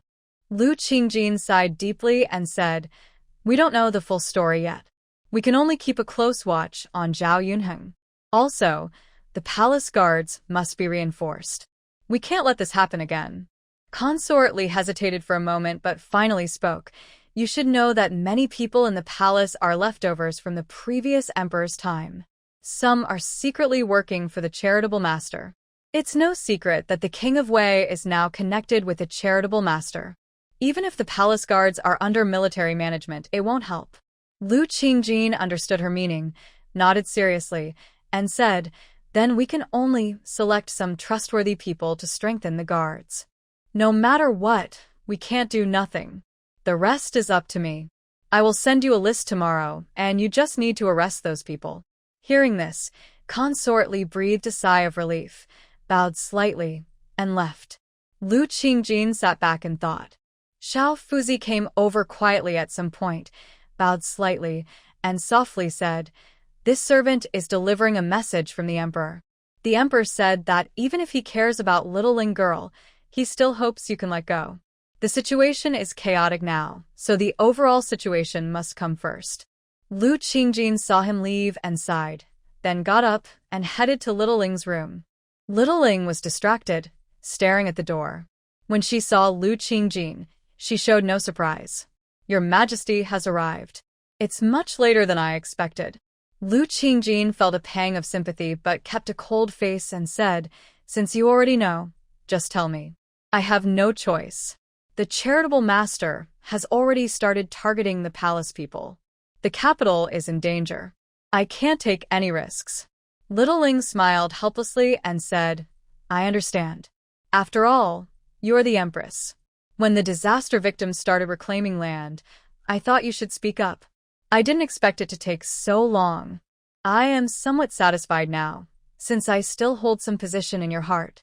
Lu Qingjin looked distressed, but quickly said, You just need to give me the list. When the palace is secure, I will naturally protect you. Little Ling sighed with a bitter smile and shook her head. You don't really know them. Forget it, I will tell you. The rest of the matter will be left to the boy who came from the disaster victims. Lu Qingjin knew this was not easy for Little Ling, but he didn't expect her to leave. For a moment, he didn't know what to say. Finally, Little Ling spoke. I knew from the beginning that I wouldn't stay long. After telling you this, I will follow my own path. If there's a chance to come back and see you later, I will. Here, Lu Qingjing tremblingly took the list, while Qin Zhao was busy inspecting the intelligence and sighed. The current situation looks very grim. We don't know Zhao Yunheng's true intentions. For now, we are helpless. Qin Zhao slammed the table hard. King Wei is becoming more unreasonable. I wonder where this other money is coming from. The Chancellor remembered the news about his daughter from the palace and looked at Qin Zhao, who was still furious. He chose to stay silent. However, Ji Chen spoke up, who knows where this money is coming from? Maybe they did something wrong. Qin Zhao was thinking of a plan and didn't notice Ji Chen's hint. He slowly asked, Do you all know where the gunpowder has been moved to? Ji Chen sighed and said, According to the latest news, the gunpowder has been scattered. Some was taken by charity workers, some is missing, and the rest was moved to Heian Tower. Qin Zhao murmured, It seems he really doesn't want to let Xingshi Pavilion go. Is there no way to make all the gunpowder useless? The Chancellor stroked his beard and sighed. Normal gunpowder just needs water to become ineffective, but this batch was shipped by boat with waterproof measures. My general and I also found that it was mixed with a lot of oil, something we've never seen before. Ji Chen thought for a moment and said, Earlier, Consort Li sent word that the palace had found people carrying this kind of gunpowder. It seems charity is willing to do anything. I hope His Majesty will temporarily leave the palace for safety. Qin Zhao was shocked but then shook his head firmly. Not to mention there are so many palace people inside. Even if I leave, it's not safe. Some of the gunpowder is still missing. Ji Chen thought for a moment and said helplessly, I will do my best to investigate. I also hope His Majesty will make more plans. As for charity, I have already sent someone to invite his younger brother. Qin Zhao waved his hand when he heard this. I understand. You all keep a close watch on Zhao Yunheng. I have my own arrangements for everything else. Ji Chen and the Chancellor exchanged a glance, understanding Qin Zhao's impatience. They saluted and then left. Emperor Qin Zhao only felt a terrible headache and remained silent for a while before asking, Has the Empress already finished her evening meal? Little Fuzi lowered her head and replied, Not yet. Your Majesty, someone has already delivered the message. If the Emperor has time, he can go see her. Qin Zhao snorted but said nothing. Unlike Zhang Dequan, Little Fuzi dared not speak up. It wasn't until Qin Zhao gently said, All right, tell the kitchen staff they don't need to prepare dinner tonight. I will go to the Empress's palace, that the conversation paused. Just as he finished speaking, a voice came from outside, belonging to a maidservant of the concubine Xian. Your Majesty, concubine Xian has prepared autumn clothes for you. They're handmade by her. I hope you will take a look. Qin Zhao frowned in confusion. He remembered that these consorts hadn't bothered him for a long time. He was unsure what it meant. Little Fuzi had already brought the clothes inside. They were plain white robes, wide and thick, not typical for autumn wear. Qin Zhao opened the clothes and looked at them, then suddenly smiled. Tell the people in the imperial kitchen that they don't need to prepare food tonight. I will go to the Empress's palace. As soon as he finished, the voice of a maidservant from the palace came from outside. Your Majesty, concubine Xian has prepared some autumn clothes for you. They are handmade by her. I hope you will take a look. Qin Zhao frowned in doubt. He remembered that these consorts hadn't bothered him for a long time. He was unsure what it meant. Little Fuzi had already brought the clothes inside. They were plain white robes, wide and thick, not typical for autumn wear. Qin Zhao opened the clothes and looked at them, then suddenly smiled. Tell the kitchen staff that they don't need to prepare dinner tonight. I will go to the Empress's palace. As soon as he finished, the voice of a maidservant from the palace came from outside. Your Majesty, concubine Xian has prepared some autumn clothes for you. They are handmade by her. I hope you'll take a look. Qin Zhao frowned in doubt. He remembered that these consorts hadn't bothered him for a long time. He was unsure what it meant. Little Fuzi had already brought the clothes inside. They were plain white robes, wide and thick, not typical for autumn wear. Qin Zhao opened the clothes and looked at them, then suddenly smiled. Tell the kitchen staff that they don't need to prepare dinner tonight. I will go to the Empress's palace. As soon as he finished, the voice of a maidservant from the palace came from outside. Your Majesty, concubine Xian has prepared some autumn clothes for you. They are handmade by her. I hope you'll take a look. Qin Zhao frowned in doubt. He remembered that these consorts hadn't bothered him for a long time. He was unsure what it meant. Little Fuzi had already brought the clothes inside. They were plain white robes, wide and thick, not typical for autumn wear. Qin Zhao opened the clothes and looked at them, then suddenly smiled. Tell the kitchen staff that they don't need to prepare dinner tonight. I will go to the Empress's palace. Unaware, a storm was quietly approaching. Queen Zhao finished eating and placed her chopsticks on the table. She said seriously, "You don't need to worry about this anymore. As emperor, I cannot tolerate people giving orders like that, especially when he intends to harm my wife." Lu Qingjing looked at his departing figure and sighed deeply. After a long while, she chuckled softly. Morning light was already shining on the bed when Lu Qingjing slowly opened her eyes. A young palace maid carefully said, "Servant Qinglan is here to help the lady wash up." Lu Qingjing paused and replied coldly, "Where is Xiaoling? Why isn't she here?" The maid quickly lowered her head and whispered, "Miss Xiaoling has already left. We searched the entire palace but couldn't find her." While having her wash and dress, Lu Qingjing helplessly said, "Forget it. Don't say anything about this. Just pretend you don't know. There's no need to look for her anymore." Qinglan agreed and quickly tidied up the bed. Lu Qingjing stretched lazily and asked, "Did Consort Li say anything after sending the list last night?" Qinglan shook her head.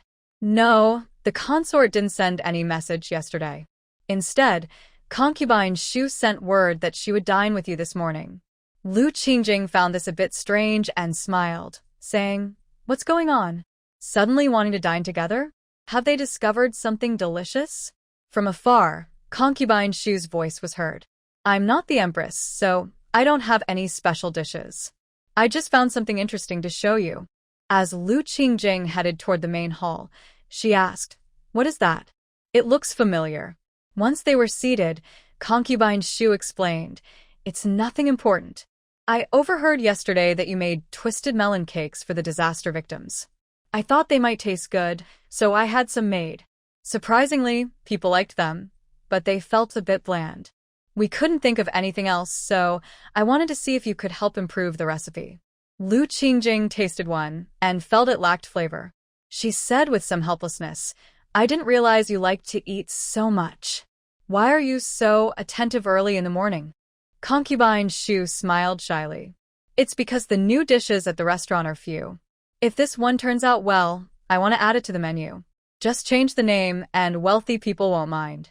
Lu Qingjing appreciated her attitude and turned to Qinglan, saying, "I remember preparing a jar of garlic sauce yesterday. Please go and bring it here." Qinglan nodded and left. The concubine Su, curious, asked, "How do you make this garlic sauce?" Lu Qingjing pointed to an empty box nearby and said gently, "It's just crushed garlic from what we brought back, with some soy sauce added. The garlic sauce is spicy, and it goes very well with these shredded melon cakes." Soon, Qinglan returned with a small bowl. The concubine Su sniffed the strong, spicy garlic aroma and swallowed hard, almost unable to wait. She dipped her shredded melon cake into the sauce and took a bite, her eyes widening in surprise.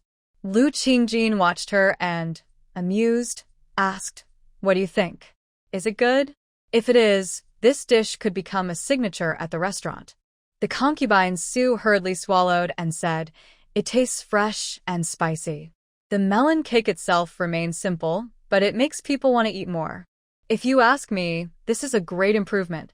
Lu Qingjin also took a piece and ate happily, saying, "The flavor is indeed good. It's just a pity that the garlic hasn't grown yet." The concubine Su, without looking up, replied, "That's not a problem. I checked this morning, and my garlic is almost sprouted. I believe yours will grow even faster." After finishing the meal, Lu Qingjin wiped her mouth with a cloth and said, "You probably heard about what happened last night. You're not here just to tell me new ways to enjoy this dish, are you?" The concubine Su waved her fan and said, "That's just one part of it. There's no rush. I got an early start because I received news from home. The issue with the gunpowder is urgent, and I wanted to tell you about it." Lu Qingjin looked at her with some suspicion. "Do you mean you have a way to deal with this gunpowder?" The concubine Su sat up straight and shook her head seriously. "I'm not sure if this method will work. I remember an elder who returned from the East said that overseas, they also have such things. I didn't believe it at first, and I don't remember all the details. I only heard that mercury might be used to control it." Lu Qingjin felt enlightened and said happily, "If you have such a good idea, why didn't you tell the emperor earlier?" The concubine Su looked a bit embarrassed. "You know that the prince from the Huron tribe hasn't left yet. My position is awkward, and I can't be sure if this method is true or not. To be safe, I can only discuss it with you secretly." Lu Qingjin paced back and forth while speaking. "This method should work. I have heard of it before, but I wonder where I can find mercury now." Consort Shu finally seemed to relax and began to eat a fruit by herself. "You actually don't know. There's a small mercury river near the imperial city. It's just a tiny stream, but it should be enough." Lu Qingjing was stunned and quickly asked Qinglan to spread the news. Seeing her reaction, Consort Shu smiled slightly. "Yesterday, when the virtuous consort was drunk, she told me that you are a quick-tempered person." It seems her words were not wrong at all. Lu Qingjing was momentarily stunned and then anxiously asked, "Are you saying that the virtuous consort was drunk with you yesterday? When did she return to her palace?" Consort Shu was startled and almost threw the fruit in her hand. "What's wrong?" "The virtuous consort has been in my palace since early afternoon. She didn't go back last night at all." Lu Qingjing's face suddenly turned very pale. After a moment, she barely managed to say, "Last night, the emperor received news from the virtuous consort, saying they had found the location of the third batch of gunpowder." Consort Shu's voice trembled as she said, "That's impossible. We didn't know about the third batch last night. My information only arrived tonight from my family. Besides, in the palace, we always discuss such matters with you. The virtuous consort wouldn't dare face the emperor alone. It definitely wasn't us." Lu Qingjing closed her eyes helplessly and said, "It seems to be another plot. I don't know what the goal is. It's a pity it's too late now. We could have followed the clues." Consort Shu thought for a moment and then said, "You should go tell the emperor right away. This matter is not to be taken lightly. I will go see the virtuous consort. Since she wants the emperor to believe her, she must have used someone close to her. Maybe there's still a chance to find out the truth." Lu Qingjing felt a sudden tightness in her chest and an ominous premonition. She didn't say more and turned to walk toward the imperial study. Before she reached it, she heard an explosion. She looked toward the sound and saw the imperial study billowing with smoke, already a raging fire. Before she could speak, she heard Qin Zhao's voice nearby. "Go see what's happening and remind the Empress to be careful." Lu Qingjing hurriedly took a few steps forward. Qin Zhao saw her frowning and let out a sigh. "Why are you here? I told you to stay in the Empress's palace and behave well." Lu Qingjing felt her heart swing like a roller coaster, up and down. After a while, she held Qin Zhao's hand and said, "I heard that yesterday the concubine didn't send any message. Worried it was a plot, I rushed over, but I still arrived too late." Qin Zhao squinted his eyes and said, "It seems someone is targeting me. I don't know if it's someone from the previous dynasty or Zhao Yunheng." Lu Qingjing sighed and said, "We have some clues about the gunpowder issue. First, let's have someone put out the fire in the imperial study." Qin Zhao nodded and led her toward the imperial study. Behind them, guards and eunuchs hurriedly went to extinguish the fire. Outside the palace, Zhao Yunheng sat anxiously in the hall. After a while, a servant ran in and said, "Young master, look, the palace is on fire. It seems our plan has worked." Zhao Yunheng's expression relaxed a bit. He looked toward the servant and saw flames in the palace. He clapped his hands and laughed loudly. "It's done. I knew the heavens are on my side. Send someone to see how the emperor is doing." Lu Qi hurried in and said helplessly, "You don't need to go. The emperor is fine." This time, only one study was burned. Zhao Yunheng's face stiffened. Lu Qi sighed helplessly and said, "Why can't you listen to advice? Now, the chances of the Tsusanfasher standing with us are very slim. The emperor might already be suspicious. It's not worth it." Zhao Yunheng's usually calm face suddenly turned fierce. "You know nothing. This was the best chance, but we missed it. Still, it's okay. As long as my father still controls that gold mine, we are invincible." Lu Qi looked unhappy and asked, "Tell me, is there any plan I don't know about?" Zhao Yunheng dusted off the dirt on his clothes and said, "Who do you think you are? Just a dog attached to our family. I advise you to stay quiet. Otherwise, what will happen to your daughter is hard to say. You've already given up one daughter, but you can't give up another just because you change your mind." Lu Qi's face turned very grim. After a moment he said, "I understand what you mean. I won't interfere anymore. As for my younger daughter, I won't bother." Zhao Yunheng sneered coldly, as if mocking his naivety.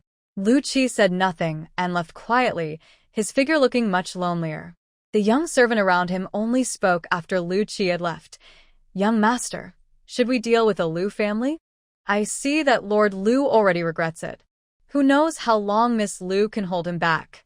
If he spills the secret, we will be finished." Zhao Yunheng calmly replied, "Don't think he's doing all this just for his daughter. There are many twists and turns, and he's already confused himself.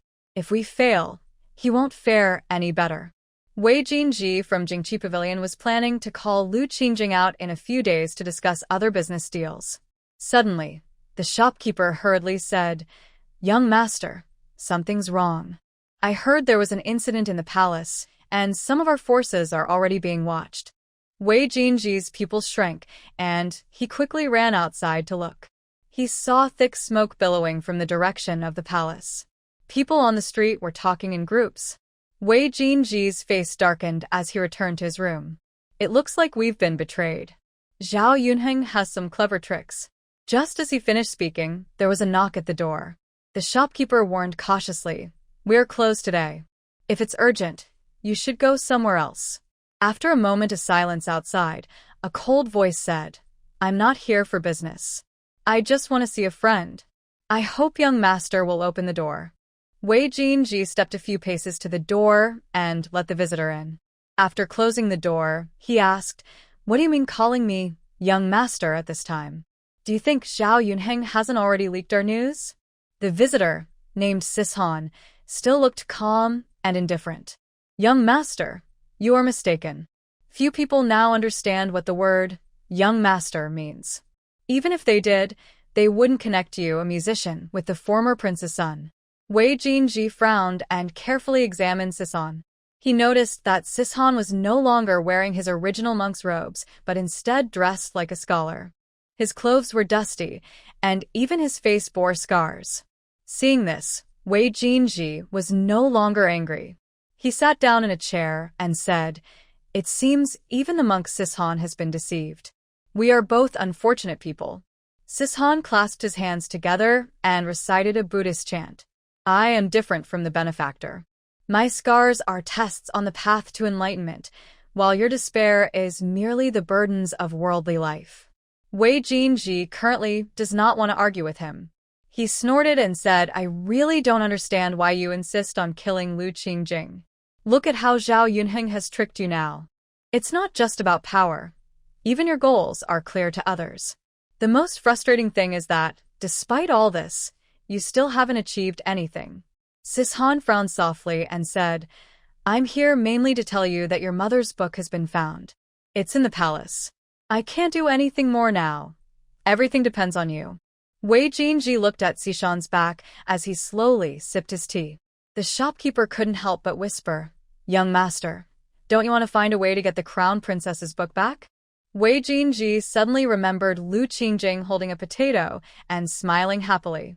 Maybe someone like her is truly suitable for that book. Thinking of this, he slowly said, "Things have been too dangerous lately. Our people can't reveal too much. After a while, I will find a way to take you all out to hide. You tell the others not to act rashly." The shopkeeper still looked unwilling. "But the crown princess's lifelong effort is in that book. Do we really have to give up?" Wei Jinji looked at him with sharp eyes like swords. Only after the shopkeeper lowered his head in defeat did he say, "We are no longer in a position to argue over details. You should understand that the bigger picture is more important." The shopkeeper nodded silently, not speaking, but a faint dark light flickered in his eyes. In the palace, Lu Qingjing stood restlessly in the new vegetable garden. The entire courtyard was almost filled with leftover plants, mostly in the corners. She felt a bit tired. Qinglan spoke at the right moment. "Madam, shouldn't you go inside and rest? The sun is getting quite strong." Lu Qingjing looked at the somewhat dilapidated palace and decided to go in.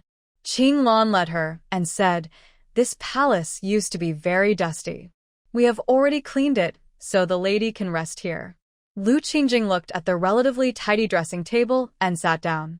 Suddenly, a box of unknown origin fell to the ground with her movement. After the recent explosion, she was a bit on edge. She stood up straight for a while before asking, "Did any of you put this box here?" Qinglan picked it up, checked the bottom, and shook her head. "I haven't seen this box before. It probably was here already. I don't know how many years it has been there. I will throw it away now." Lu Qingjing stopped her actions and carefully took the box to open and look inside. She saw that the old box emitted a strange smell, and inside was a slightly yellowed book. The cover had two large, slightly distorted characters that were still clear. This was a farming book. Princess Li received the message and had just reached the door when she saw Lu Qingjing holding the box, standing there lost in thought. She went over to look and said, "This is probably the belongings of the former crown princess from the previous dynasty. It seems she couldn't take it with her at the time and left it behind. Why are you holding it?" Lu Qingjing shook her head helplessly and said, "You don't understand the value of this book at all. If everything inside is found, there won't be anyone into you going hungry anymore." Princess Li nonchalantly waved her hand and said, "You know I don't understand these things. I came mainly because of the list you sent me yesterday." Lu Qingjing carefully closed the box and hugged it, asking, "Is there a problem with the list?" Princess Li shook her head and replied, "The list is fine, and the people have already been caught. But just now, when the imperial study caught fire, I received this. Take a look." Lu Qingjing took it and realized it wasn't a piece of paper at all. It felt more like some kind of animal hide. She endured her discomfort and looked at it. It was a passage from a popular scripture from the Western regions. Princess Li continued, "This passage encourages people to turn back. The most important thing is, it was secretly placed in my palace without anyone noticing." Lu Qingjing gently placed it on the table and sighed. "It seems we only know part of the truth. The truly powerful ones are still behind the scenes." Princess Li hesitated for a moment before speaking. "My brother said he would go outside the city today to get mercury. Do you want to come along?" Lu Qingjing took a sip of water and shook her head. "Ultimately, I can only give suggestions. The real action depends on you all. I won't go this time." Princess Li shook her head firmly and said, "I'm not making things difficult for you. It's just that now is a critical moment. I think among all of us, only you might have seen the mercury. If you don't go, there's a risk this trip might fail." Reluctantly, Lu Qingjing agreed. Princess Li breathed a sigh of relief and left. Qinglan stepped forward, looking worried, and said, "Are you really going? That kind-hearted monk is too dangerous for you." Lu Qingjing looked blankly at the table and sighed softly. "I know this well, but I have to go if I want to succeed. He, as a monk, would never come personally to see me. And if I think about the time, his junior brother should already be in the capital. Qing Lan nodded vaguely, understanding a little, and went to prepare for leaving the palace. Lu Qingjing was left behind, sighing deeply, without saying anything. Outside the palace, Charity had just left Jingqi Pavilion when he encountered a young monk. The young monk was dressed in dark blue robes embroidered with some Tibetan characters. Charity looked at the characters, with a shocked expression. The young monk calmly stepped forward and said, "My master wishes to see you." Charity paused for a moment before quietly replying, "I understand. Lead the way." They walked and stopped several times until they reached a small river outside the city. The water in the river was mixed with clear water from afar, flowing in streams. The riverbank was already barren. An old man in yellow robes saw them and smiled. "I didn't expect to see you in this life." Charity looked somewhat sad. "I didn't expect it either. It seems this is not fate, but rather someone deliberately arranged it." The old monk smiled indifferently. "There is no fate between us. This deliberate meeting might be the last time. Even if someone is scheming against us, what does it matter?" Charity's expression suddenly turned cold. "You are also advising me to give up on the alien world. If that's the case, you've come to the wrong person." The old monk said nothing, only pointing from afar at Lu Qingjing and the others who had just arrived. Charity's eyes flickered. After a moment, he clasped his hands together and recited a Buddhist chant. Lu Qingjing and Qin Zhao had already seen the three monks nearby. Ji Chen looked worried and said, "One of them is Charity. Your Majesty, should we come back another day?" Lu Qingjing spoke first. "No need. I want to see him. You all wait somewhere farther away." Qin Zhao stopped her. "I'll go with you. Since the former emperor, I've finally caught him." They walked step by step. When they got close enough, Charity finally spoke. "I thought he was the one you called here." The old monk nodded happily. "But that doesn't matter anymore. We are here for you. Do you have anything you want to say?" Charity turned to look deeply at Lu Qingjing and then spoke.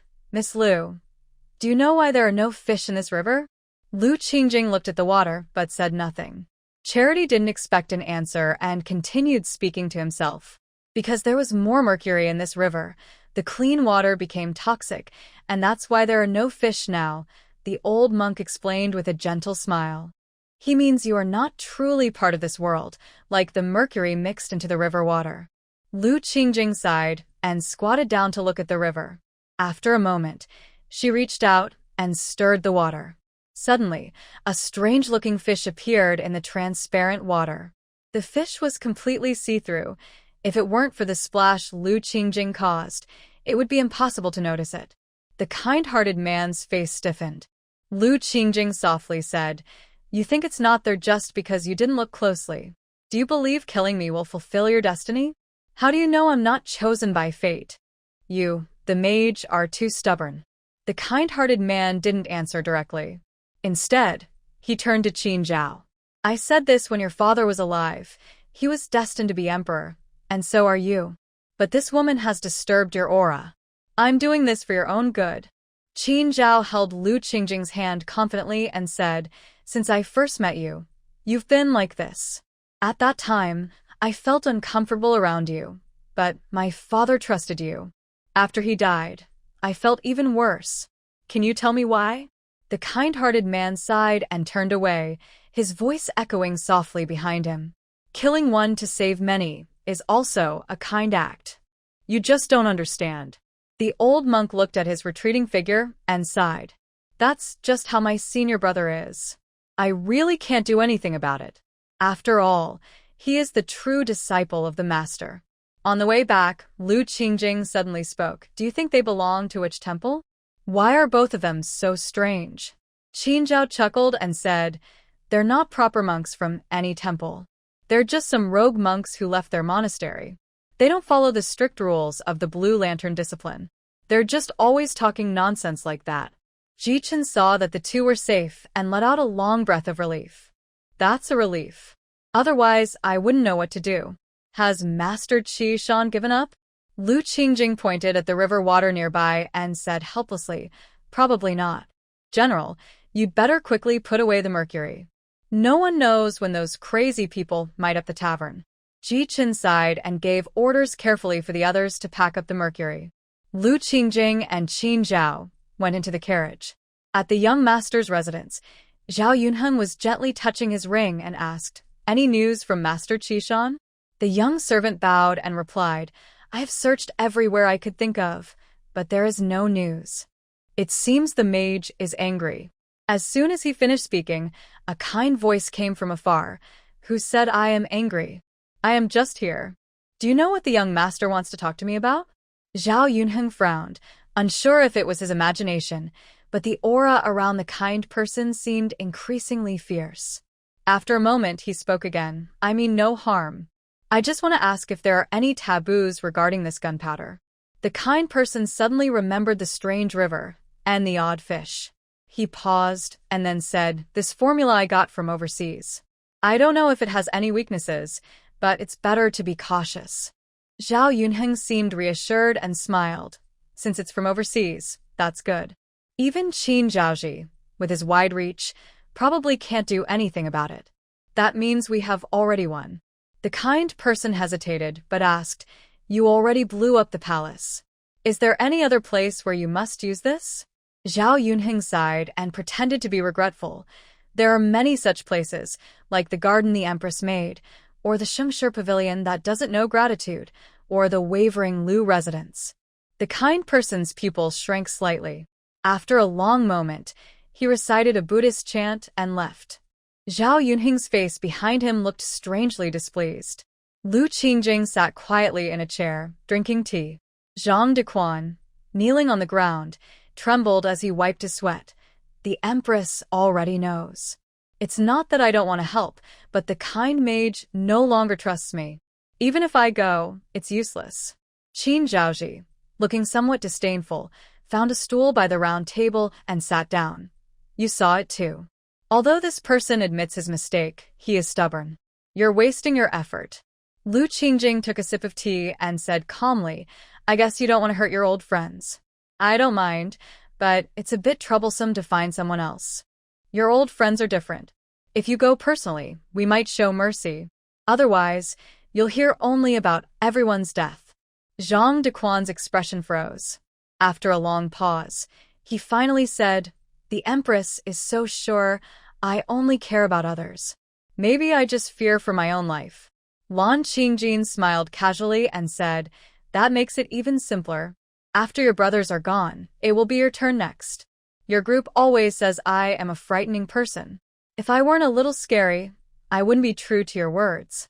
Zhang Dequan sighed deeply and lowered his head, saying, "I agree to this, but I have one condition. I hope you can fulfill it." Lan Qingjin sat up straight and looked at him steadily. Qin Zhao squinted her eyes behind her. The concubine, Li, was reading reports brought by her subordinates in the palace. Xiao Cui hurried in and said, "Your Majesty, something's wrong. I just heard this morning that the new garden in the cold palace was robbed. Many carrots were damaged, and not a single cabbage remains." Concubine Li nearly spilled her teacup. She stood up quickly and said as she walked, "What exactly happened? I haven't heard anything about it. The palace has been much quieter lately. Where did the thieves come from?" Xiao Cui followed her and sighed helplessly, "I don't know either. Overnight, the vegetable garden was turned upside down. What's more frightening is that no one outside heard any noise." As they spoke, they arrived at the vegetable garden and met Consort Shu, who had come to investigate after hearing the noise. Concubine Li greeted her briefly and hurried inside. The garden was full of withered branches and fallen leaves. Only a few carrots and mustard greens were still okay, and the garlic area was completely intact. Consort Shu frowned and looked around for a while before asking curiously if it was just some mischief. They would have just trampled the vegetables. But this looks more like theft. Yet, there are no extra footprints. That's strange. Concubine Li nodded and suddenly asked, "Are there many mice in the palace?" Consort Shu shook her head confidently and said, "I've never heard of mice here. The entire palace is coated with tung oil. Not to mention mice. Even ants are rare." Concubine Li sighed helplessly and said, I'll send someone to investigate. But I should also inform the Empress. After all, she worked hard to plant those vegetables. The two women calmed down and walked side by side toward the Empress's palace. Consort Shu also said helplessly, "Fortunately, the garlic wasn't affected. Otherwise, our loss would be even greater." While they were talking, neither of them noticed the little passing by quickly behind them. An unseen storm was slowly approaching the imperial city. Lu Qingjin finally arranged everything for Zhang Dequan. She was about to go to the vegetable garden to dig a well, since carrying water back and forth was too troublesome. As she reached the door, she met two people coming over. Consort Li awkwardly coughed and said, "Your Majesty is going to the vegetable garden. How hard you work." She also scolded Consort Shu. Consort Shu sighed and slowly said, "Your Majesty, please stay calm. Actually, something happened in the vegetable garden. Most of the vegetables are gone, except for the garlic. We are looking for the culprit." Lu Qingjin almost fainted and rushed over. Consorts Li and Shu exchanged a look and sighed together. When they arrived, they saw Lu Qingjin standing blankly at the garden gate. Consort Shu, feeling sorry, advised, "There are still some remaining. Maybe we should replant. It won't take many days." Lu Qingjin looked at her with doubt and asked, "Isn't there no mice in the palace?" While speaking, she picked up some broken vegetable leaves from the ground. The radish leaves looked old, and the cabbage leaves were yellow and withered. It seemed they had been harvested when ripe. She then told the guards behind her, "Dig a well near the corner of the wall. I want to see how these mice are surviving." Consort Shu sighed helplessly and said, "Your Majesty, I think you are mistaken. There can't be mice in the palace. The palace walls are coated with tung oil, and even humans would die from eating too much. Animals wouldn't survive either." Lu Qingjin shook her head. "I don't know how, but it's obvious there's a mouse nest. We must find them quickly before they eat everything." The sound of digging wells clanged loudly. Even though Consort Shu disagreed, she felt it made some sense. Soon, a guard shouted from afar, "There are so many mice. It's a mouse nest." Lu Qingjin hurried over and saw almost all the vegetables in the corner gone, with many half-dead mice. She looked around and asked, "Did any escape?" The guard quickly replied, "Quite a few. We only caught half. The rest ran away." Consort Li was shocked and covered her mouth. Lu Qingjin helplessly said, "It seems these mice are clever. They've probably survived for many years relying on these radishes and mustard greens. Let's have someone dig out everything underneath, move the vegetables out, and since the garlic is ripe, gather it all together. We need to tidy up this yard." The guards agreed and started moving the carrots and cabbages. Good carrots, even after being buried in the soil for a long time, still looked fresh and shiny. The cabbages, however, looked worse. Their outer leaves were torn and damaged, and only the core inside was still somewhat edible. Lu Qingjing suddenly said loudly, "When you eat these vegetables, be sure to wash them thoroughly, especially the parts that mice might have bitten. Those parts must not be eaten." After a long while of effort, the three finally managed to carry all the vegetables out. Princess Li patted her shoulder and said, "This work is so tiring. I don't even know if having such a large harvest is good or bad." Concubine Shu smiled and leaned in to look. "Of course it's good. We might be tired now, but once the restaurant business picks up, you'll enjoy the benefits." Concubine Shu approached the pit dug by the guards. She originally just wanted to take a look but accidentally fell in. Princess Li was startled and hurried over to check. After some time, Concubine Shu became more resistant to these sudden accidents and was no longer delicate and fragile. She didn't mind falling. She got up and said, "That was pretty dangerous. If I come here again tomorrow, I won't wear my palace clothes. It's too inconvenient to move in this dress." She looked up and saw Princess Li with a pale face staring at her. Confused, Concubine Shu said, "This hole is a bit deep, but don't just stand there. Reach out and pull me up, or I'll complain to the Empress." Lu Qingjing found it funny and went over to pat Princess Li. Princess Li's body was stiff, and her expression was unpleasant. She didn't look like she was joking. Lu Qingjing looked seriously and saw that the bottom of the pit, where the vegetables had been taken away, was clean. Nothing was there except for concubine Shu, who looked confused. Lu Qingjing reached out and pulled concubine Shu up. What exactly did you see? Isn't this hole very clean? Princess Li swallowed hard, trembling as she said, It's too smooth, like there's a layer of blue stone bricks underneath. Why do you think the underground of the cold palace is paved with blue stones? Lu Qingjing was no longer naive and understood the seriousness of the situation. She called some guards to lift the blue stone bricks.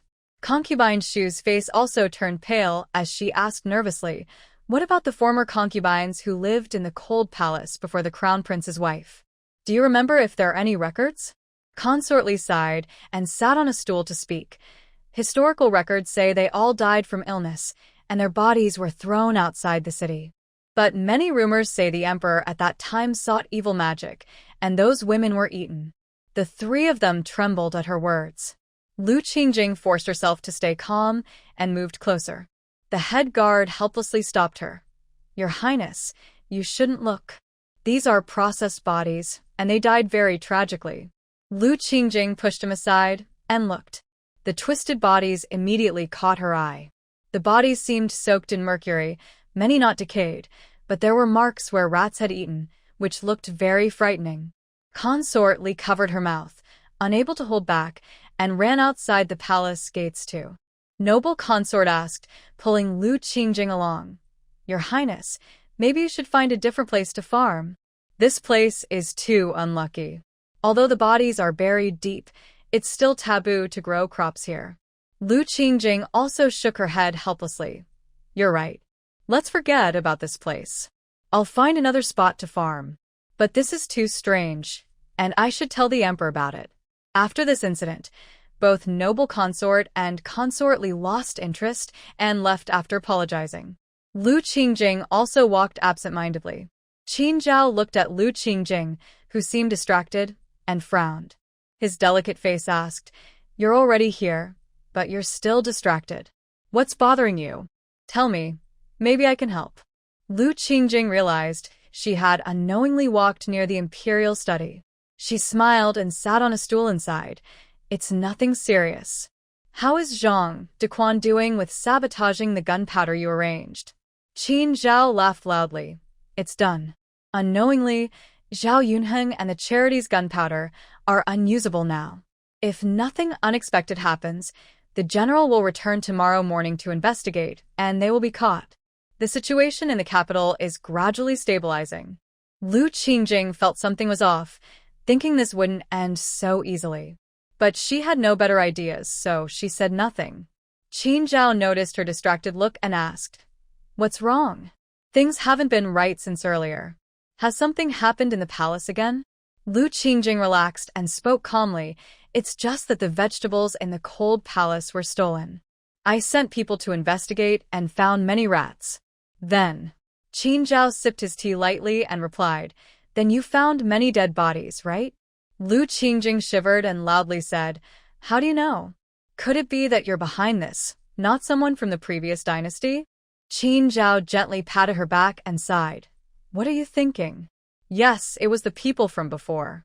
I only know part of it, but I didn't expect it to be in the cold palace. I thought it was under the imperial study, or I wouldn't have let you farm in the cold palace. Lu Qingjing couldn't hold back anymore. She stood up, spun around nervously, and said angrily, What's really going on? Tell me clearly. Don't you know those women inside were innocent and suffered a terrible death? Qin Zhao gently held her and comforted her. All right, I understand. Calm down. It was the crazy act of the former emperor.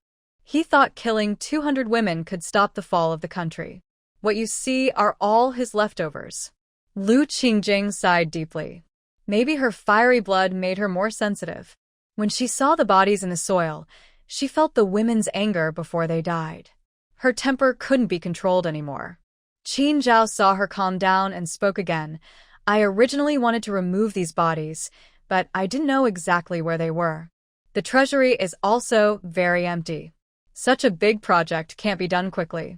Lu Qingjing rested her head lightly on Qin Zhao's shoulder, looking tired. I understand what you're saying. Just do as you see fit. The cold palace really can't be farmed anymore. Tomorrow I want to find a use for it. It can't stay empty forever. Qin Zhao nodded. For a moment, the two of them remained silent. Xiao Fuzi quietly said outside the door, "Your Majesty, Miss Qinglan is here to see you." Lu Qingjing was surprised and asked, "Qinglan isn't in my palace? Why is she here all of a sudden?" Qinglan came in calmly and said, "Today, that girl already entered the palace. But I don't know what happened. She suddenly went crazy, kept saying there was a problem in the palace, and insisted on leaving. But now the palace gates are closed. I really don't know what to do."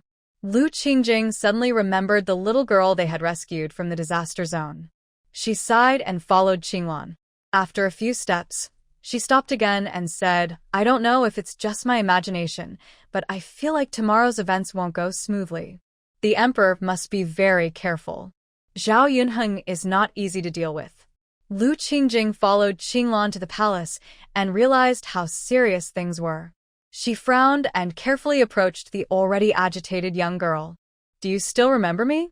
I was the one who took you to the village. If something is bothering you, you can try to tell me. I will help you solve it." The girl's bright eyes looked at her, and she finally calmed down enough to speak. "I want to leave this place. It's an unlucky place. I will definitely die here." Lu Qingjing's unease grew stronger. She sighed and patiently replied, "The palace gates are closed now. I will have someone send you out tomorrow morning. Would you like to stay here for one more night?" The girl thought for a moment and finally nodded obediently. Lu Qingjing took a bowl of soup from someone nearby and took a sip before saying, "Find a place for this child to stay tonight. Tomorrow morning, arrange for someone to send her away. Also, tell the people at the restaurant to be more careful. Things might not be peaceful soon." After saying that, she walked into the sleeping quarters on her own. The little girl behind her watched her leave with bright eyes. Early in the morning, before breakfast, Lu Qingjing heard Consort Yun's urgent voice. "Something's wrong, Your Majesty. Someone has broken into our restaurant, and there are still many people demanding justice." Hearing this, Lu Qingjing hurriedly went outside. "Was everything fine yesterday? How did such a big problem happen overnight? Is someone deliberately stirring trouble?" Consort Yun supported her maid and sighed. "It's that Lu Yorua from the Lu family. I heard she's been spreading rumors, saying you deceived the emperor. She claims the potatoes are useless and that we're just wasting resources." Lu Qingjing's brows furrowed. "Haven't we already started selling potato wine at the restaurant? Why do people still believe such nonsense?"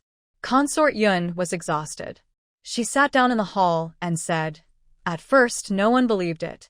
But since we've only been open for a short time, some people are still doubtful and haven't bought much. Plus, Yorua heard about what's happening in the palace and added fuel to the fire, calling you an unlucky foreign spirit. The people are usually simple-minded, and most of them have already believed her." Lu Qingjing sighed and said, "Lu Yorua was probably found out by Zhao Yunheng. We can only hope that the emperor's actions will succeed. The disaster victims outside the city are still working, so none of us have suffered too much loss." The voice of Concubine Li came from afar. "You are the Empress, and your reputation is very important. We can't just sit and wait. We must do something to fight back." Lu Qingjing felt tired for some reason, and said helplessly, "You two handle this. I'm not feeling well, and don't think I can be of much help." The two women looked at her retreating figure with some doubt, but since she had already left, there was no reason for them to stay. As they walked, a palace maid said, "I heard that since the Empress returned yesterday, she's been like this. Many say she was frightened by the cold palace." Concubine Li frowned and denied, "We were both there yesterday, and even the noble consort was fine. Besides, the Empress is fine too." Lady Yun seemed thoughtful and said, "Do you remember why the late emperor didn't allow the bones to be disturbed back then?" Concubine Li gasped in surprise and said, "Because the Zishan Farser, charitable master, said that those bones formed a formation specifically designed to target alien planets and ensure they are affected and die." Lady Yun calmly said, "It seems the Empress has already been disturbed. We need to do something." Concubine Li nodded seriously, and the two of them headed toward the cold palace with serious expressions. Lu Qingjin sighed and entered the imperial study. Qin Zhao saw her and was startled, quickly saying, "Why are you here at this time? There's no news yet." Just then, Jichen strode in, saluted, and said unhappily, "It seems Zhao Yunheng already knew we were coming. He's almost finished packing. The remaining things are just small details. He claims he's been studying how to make firecrackers recently, so I can't do anything about him." Qin Zhao snorted coldly. "That kid moves fast. What a shame about this opportunity." Jichen looked at Lu Qingjin, hesitated for a moment, and then said, "I suppose the Empress already knows. The news about you among the people is spreading wildly. I suggest you come out and clarify." Lu Qingjin waved her hand and said, "I've already handed this matter to others. No need for the general to worry. I'm feeling unwell, so I will leave first." Without waiting for the two to speak, she walked away on her own. Jichen looked at Lu Qingjing's back and wondered, does the Emperor feel that the Empress seems a bit strange? It's almost like she's cursed. Qin Zhao suddenly remembered something he saw yesterday. His expression darkened as he said, "No matter what, the things in the cold palace can't stay. Take someone and find the consort Li. Make sure those people leave the palace before dawn." Zhao Yunheng, the heir's son, proudly watched Lu Yuru singing kunku opera nearby. When Lu Yuru seemed to sense his gaze, she suddenly stopped singing. Zhao Yunheng smiled and said, "Your singing sounds very good. Why did you stop? Weren't you just saying you wanted to celebrate properly?" Lu Yuru flicked her sleeve and replied calmly, "I suddenly remembered I am still an unrecognized person. I don't think I'm worthy of singing for the heir." Zhao Yunheng sipped his tea slowly and said, "Why are you in such a hurry? When I get the big position, you won't worry about not being famous. Besides, your father doesn't approve of us being close. I have no choice." A deep plan flickered in Lu Yuru's eyes. After a moment, she said, "Let's talk about that later. First, let's discuss the rumors. After all, there's still no news about Lu Qingjing." Zhao Yunheng stood up and looked toward the imperial city, smiling. "She has no choice now. Don't worry. Although our plans failed, we didn't gain nothing. I want to see what Qin Zhao can do now that the Empress is gone." Lu Yuru suddenly smiled mischievously. "Just wait and see. The worst rumors are yet to come. When the disaster victims outside the city can't sit still, that will be the real excitement." Zhao Yunheng shot her a disdainful look, as if he thought of something, and swallowed his words before they could come out. Lu Qingjing in the palace suddenly felt more and more sleepy. When she reached her sleeping quarters, she didn't even have time to change her clothes before falling asleep. In her dream, she seemed to see a woman dressed in beautiful clothes waving at her. She unconsciously walked toward her. The woman's back suddenly turned into the cold palace's scene. She watched the woman planting fields endlessly, muttering to herself, "The world's consciousness called me here just to farm? I don't know what it's thinking. I am so talented." Lu Qingjin was surprised and about to look closer, but the scene before her changed again. A stranger in a dragon robe spoke indifferently. "The mage means that as long as the crown princess dies, our country can become prosperous again." The figure of Charity also appeared. He smiled and nodded. "The crown princess is from another star. If she hadn't shaken the foundation of the country, these troubles wouldn't have happened." A young man pointed at Charity's nose and scolded, "You evil monk. I am the prince of this country. How could my wife be a bad person? If you keep spreading lies to the king, I won't be polite to you." Suddenly, everything disappeared. In the vast, empty world, Lu Qingjin seemed to hear the sighs of heaven and earth. A familiar voice kept saying, "Wake up quickly. Why did you faint?" Lu Qingjin struggled to open her eyes. Qin Zhao's anxious face appeared. Seeing she was awake, Qin Zhao sighed in relief and complained, "You scared me to death. I didn't know what happened. You fell asleep and couldn't be woken up. If the imperial doctor hadn't said you were fine, I would have thought you fainted." Lu Qingjin felt like the heavy thing on her was gone. She lazily stretched and asked, "What time is it now? I wonder how things are with Princess Li and the others." Qin Zhao helped her off the bed and said, "It's already early morning. You slept all night. As for Princess Li and the others, their situation has ended. You don't need to ask anymore. You should focus on your reputation first." Lu Qingjin nonchalantly went to the yard to wash her face. "The rumors still haven't been resolved. I thought Zhao Yunhing's incident yesterday would keep everyone busy." Qin Zhao snorted coldly. "You think so? Not only are they fine, but they also have time to slander you. Now, people are almost convinced you're a monster. If it weren't for some princesses in the palace suppressing things, I think you should already be apologizing." Lu Qingjin casually took a box of snacks, eating as she walked. "Then let's leave the palace and go see for ourselves. It's just a potato. How much trouble can they make over it?" They talked as they got into a carriage. The ride was bumpy, and once outside the palace, it seemed the people already knew who was inside. The villagers' gazes on the carriage changed slightly. Lu Qingjin clicked her tongue. "It looks like Lu Yorua's work was pretty successful. I thought these people were just talking, but they're openly staring at the royal carriage." Qin Zhao sneered. "You underestimate them too much. Your Xingshi pavilion has already been destroyed. If you were standing below, you might have turned into a sieve." Just as he finished speaking, a scholar stopped the carriage. If the driver hadn't been quick, the carriage might have run him over. Qin Zhao angrily got out of the carriage. "Where are you from, scholar? Do you even know the rules? If you don't have a decent reason today, you might lose your official status." The scholar replied calmly, "I came today because of the people in this whole city. The current Empress Lu Qingjing is spreading false words, and the idea of potatoes is truly absurd. I have studied all my life, and I can't bear to see the people of Great Yu suffering. The emperor must think carefully." Lu Qingjing also stepped down. She looked at the cold-faced common people and felt a chill in her heart. "Do you all think these potatoes are fake?"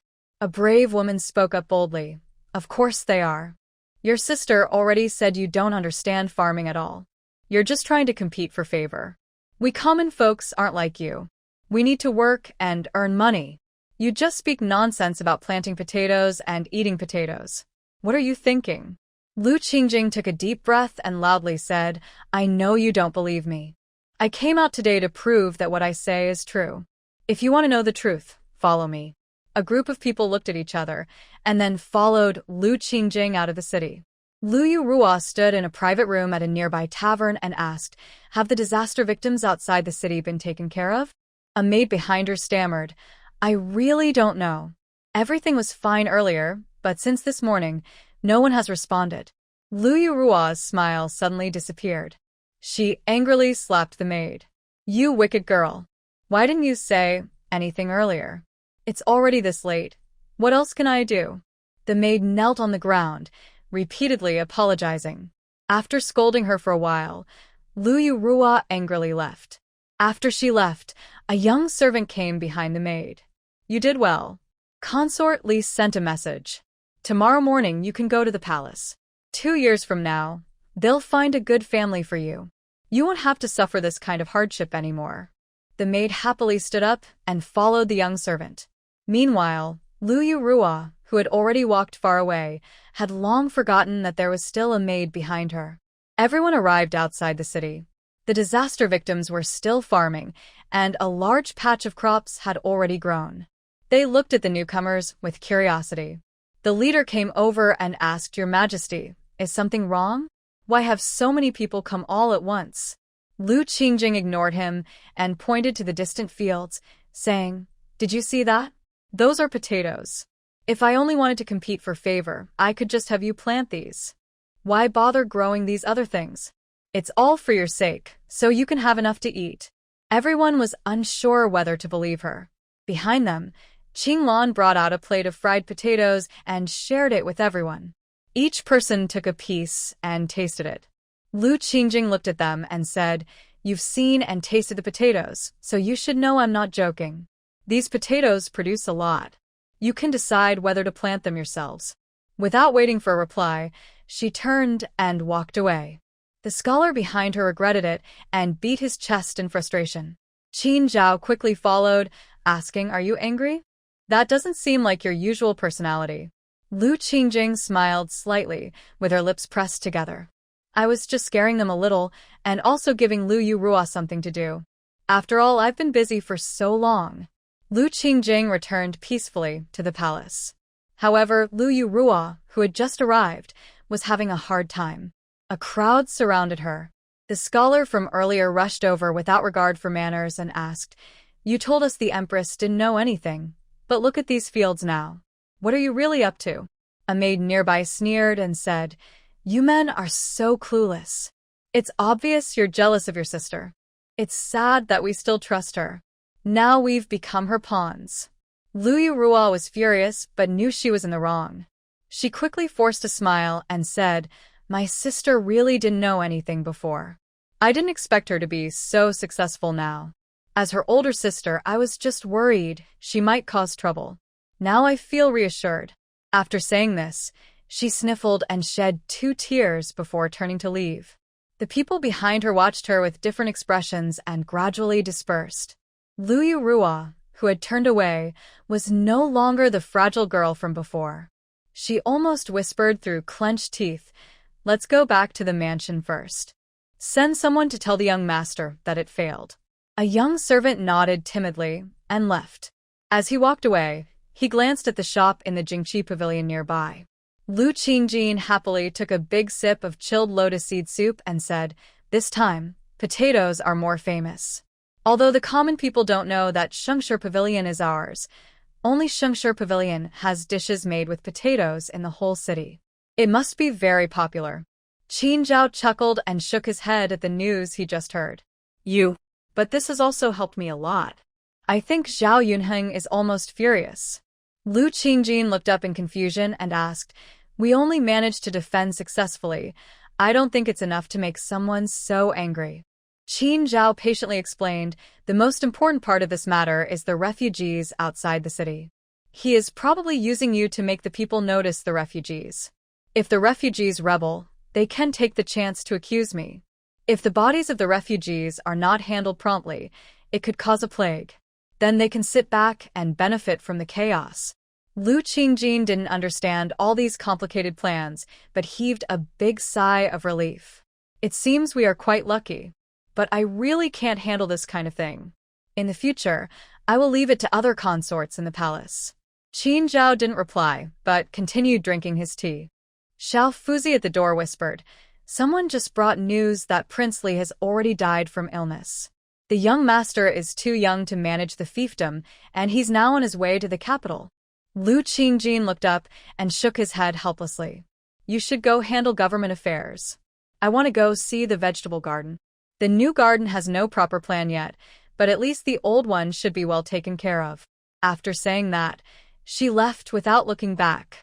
Qin Zhao, left behind, coldly told Xiao Fuzi, "Prince Li's fiefdom is near Qingwei. Even if the young master leaves, the princess must stay in the fiefdom. Tell her to be careful inside, and I will take good care of her." Xiao Fuzi agreed and left. Qin Zhao, feeling bored here, stood up and left as well. Lu Qingjin arrived at the gate of the vegetable garden and looked at the old, worn door with some helplessness. It seems the inside is doing well, but the door is so rotten. Qinglan didn't know what was going on and didn't dare to speak nonsense. She quietly supported Lu Qingjin as they headed into the garden. As soon as they entered, Lu Qingjin was shocked. The plants were not just healthy, they looked like they had grown for many years, almost as if they had been there forever. This was the first time Qinglan saw such a sight in a long time and quickly said, "I don't know what happened, but I will find someone to ask." Lan Qingjing knew what was happening, but a few days ago, when she felt unwell, she forgot. After all, she had planted everything in this garden. Her body carried the blood of the Flame Emperor, and the soil was rich with spiritual energy, which sped up the growth of the plants. When they grew well, their branches and leaves became lush, and the seeds were round and healthy. Thinking of this, Lan Qingjing sighed and pulled Qinglan aside, saying, "Forget it. The land is fertile, and the plants are growing well. Let's just gather these seeds and store them.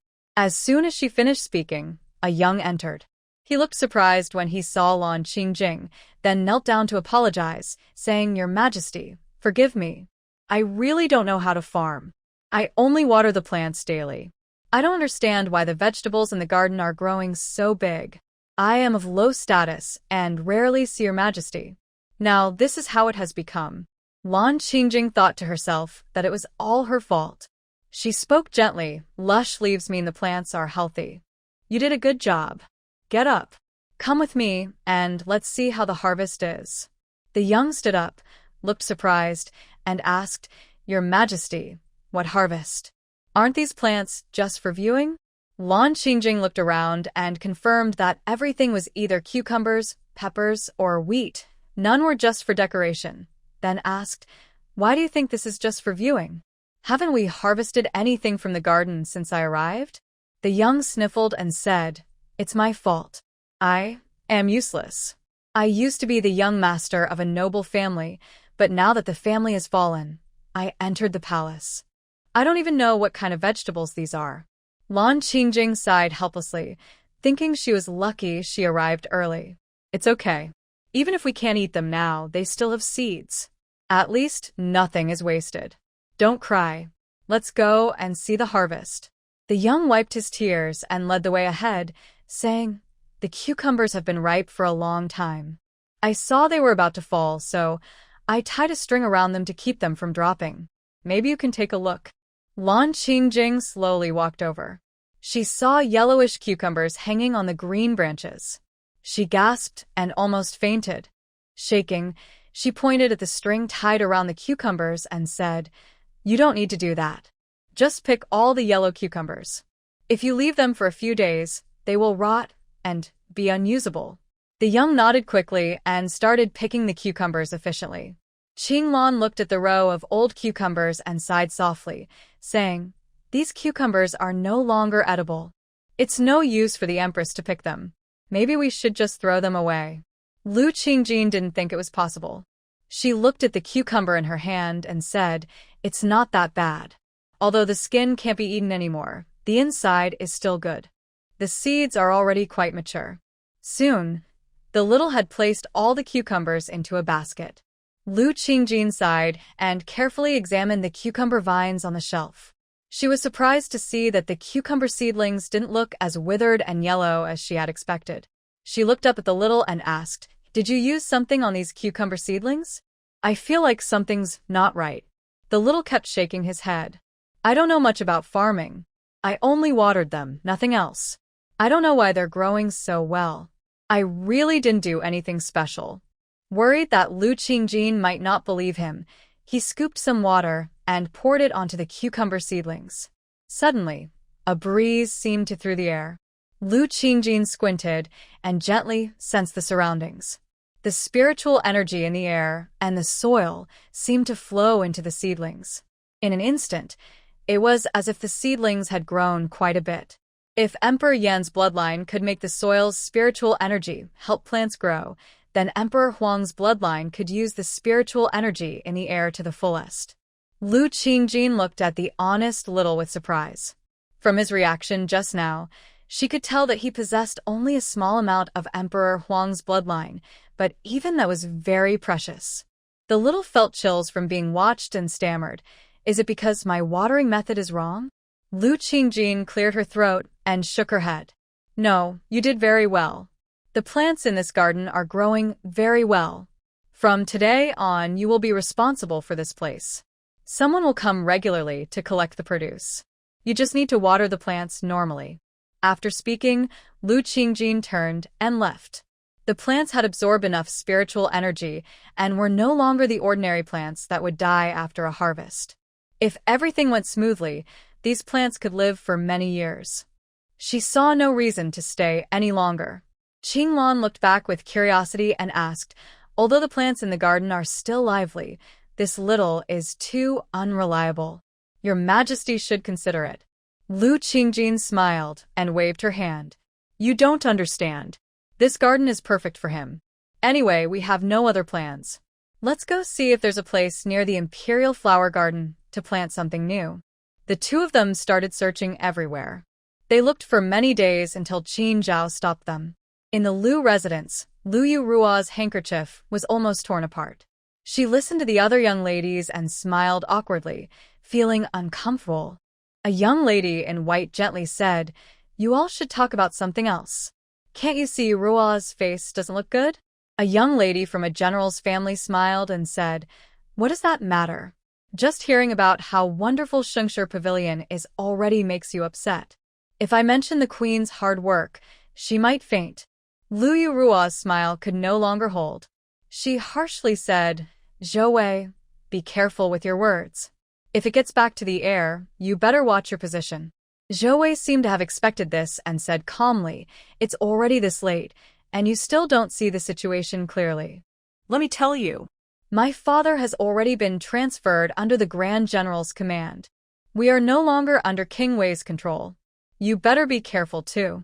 We tolerated your arrogance before, but no one will in the future." Lu Kaianvi, Lu Yurua's reputation as a talented lady had been dismissed by the scholars in the capital in recent days. Now Zhou Wei's words were outright mockery. Lu Yurua was so angry she nearly went crazy. She threw the teapot on the table heavily onto Zhou Wei's dress and shouted, "If you don't want to stay here, just get out." Zhou Wei stood up gracefully, ignoring everyone's attempts to stop her. She patted the water off her dress and said, "You really think you're something special. Today, I came only to tell you that from now on, my father has nothing to do with you. Since Lu residence has lost its manners, I won't stay any longer." After saying this, she left without looking back. When she reached the door, she paused and said, "You all always say I am the daughter of a martial general and that I have no manners, so I will never become a talented lady. Well, I want to see how you will keep your reputation." The others were speechless and dared not speak. The woman in white coughed and said, "I'm not feeling well today, so I won't bother you. I'll visit another day." One by one, the others also took their leave. Soon, the courtyard was empty. Lu Yurua, furious, threw the last teapot onto the ground. In the palace, Lu Qingjing sat on a chair, listening to the concubine talk about this month's bills. After a while, she clapped happily and said, "That's quite good. Although commoners' dishes are cheaper, many people eat them. Noble dishes are priced higher but bring more profit. Now, Shengshi Pavilion is really popular in the capital. Even our newly grown carrots and white radishes are selling well. These are creations by the chefs, who say some noble ladies dislike how radishes look." Lu Qingjin looked at the lively radish flowers in her hand and nodded happily. "That's quite skillful, but still better than the palace chefs. In a few days, the palace's batch of radishes will be shipped out. Tell the people at the restaurant to add this to the menu." Concubine Li sighed and said, "This really is making money. But it's strange that Haiyan Building hasn't shown any activity. Could Lu Yorua and Zhao Yunheng have given up? I thought they might come up with something new." Madame Xu looked at the bill and smiled. "You're not afraid of trouble. It's good they've given up. We won't have to send people after them. Not long ago, Shengshi Pavilion was damaged. If we hadn't earned enough money, we might not have enough to rebuild." Cloud Consort didn't pay much attention to these words, only curious. "I remember there's only one vegetable garden left. Why do most of Shengshi Pavilion's dishes this month seem to come from the palace?" Lu Qingjing glanced at her with a half-smile and said, "The royal farm has left some seeds for the common people. Autumn is coming soon, and if we don't plant the last batch now, we won't harvest them all. The palace only has one vegetable garden, but the people inside are suitable. The output can't compare to the royal farm, but supporting Shengshi Pavilion is easy enough." Lu Yorua's crying could be heard through the door. Outside, a young maid looked pale as she listened. Soon, a maid from Madame Lu's side came over. "Madame has heard about this afternoon. Go in and persuade her. You can't let the young lady fall seriously ill." The young maid quickly nodded and went inside. Lu Yorua was furious, and when she saw the maid raise her hand, she threw what she was holding at her. "I know you all are just here to laugh at me. Don't get too happy too early. When I become the future wife of the heir, I'll settle accounts with you." The old maid outside thought her behavior was too unruly and had to go in softly. Young lady, don't worry. Madam already knows. Just rest and watch. This will definitely make that illegitimate daughter lose face. Lan Yurua became much calmer after hearing this. She gasped and said, I still believe in my mother. I won't go out these days. Please tell Madame Zhou to inform my mother that I am waiting to see her. The old maid nodded and left. Soon, she arrived at the garden of the Lu residence. Lady Lu gently stroked her lazy hair and asked, Has the young lady stopped worrying? Madame Zhou respectfully nodded and replied, I have told her everything. She is very smart. Now she is resting. Lady Lu nodded with satisfaction and looked at the pond nearby. She asked, Did you find old Wu, who used to watch over the pond? A young servant nearby quickly answered, Yes, we found him. Old Wu said he is willing to cooperate. We have already made arrangements. Soon there will be a big show. Just wait and see. The street was still busy with people, even more lively than usual. Inside Shengshi Pavilion, the atmosphere was especially lively. The main hall was almost full of people. Suddenly, an old voice was heard. You only know that the potato was made by the Empress to benefit the people, but you don't realize that her actions are just for fame and praise. How can a small concubine's leftover daughter from a wealthy family be qualified to become the Empress? I think she only got into the palace by using tricks to suppress her elder sister.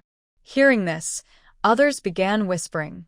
A middle-aged man hesitated for a moment and then said, I heard that originally, the direct daughter of the Lu family was betrothed to the emperor. But she fell ill at that time.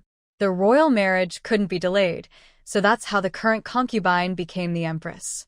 A scholar loudly retorted, What proof do you have that the Empress was born from the Empress Dowager's affair?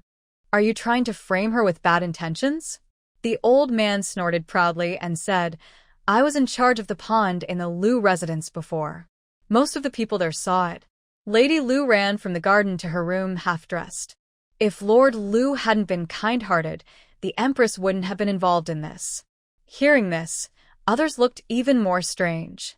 The people nearby continued eating and drinking, but the atmosphere felt very different. The dishes in the palace had just been served when Lu Qingjing was happily chatting with Consort Li. Suddenly, she heard Xiaofuzi running over and shouting, Empress, something's wrong outside the palace. The emperor wants you to go see what's happening. Lu Qingjing didn't take it seriously and asked with a smile, What is it? Has someone caused trouble for me again? Could it be that something has happened at Shengshi Pavilion? Xiaofuzi hurriedly explained, No, it's not related to Shengshi Pavilion. Your aunt has an issue. Some common people have gathered outside her house, and some are armed with swords. Even Lady Lu has gone there. Lu Qingjing immediately forgot everything else and said as she headed toward the palace gates, Take the people to my residence. No matter what, don't let anyone hurt my aunt. I will be there soon. Meanwhile, Consort Li, arranging a carriage, said, Don't worry. I think Lady Lu just wants to vent her anger. She wouldn't dare attack the Empress's aunt in the capital. Lu Qingjing understood this, but she knew that the common people could be impulsive and ignorant. Anything could happen. The two hurriedly rode in a carriage toward the outside of the palace. At some point, a young palace maid followed behind. Seeing her, Consort Li waved her over and asked her to get in the carriage. What exactly is going on? Why didn't anyone report this from outside? The young maid lowered her head and said hurriedly, We didn't know before. Lady Lu was just looking at the pond. Suddenly, Shengshi Pavilion spread the news that the Empress's identity might be in question. The common people, incited by others, gathered at Lady Lu's house. Lu Qingjing snorted coldly. It seems this was planned long ago. These people really never rest. As they spoke, they arrived at Lady Lu's residence. Outside, the crowd was noisy and full of dissatisfaction. Lady Lu stood at the front, knocking on the door and saying, Don't spread false rumors. Lady Lu is not like that.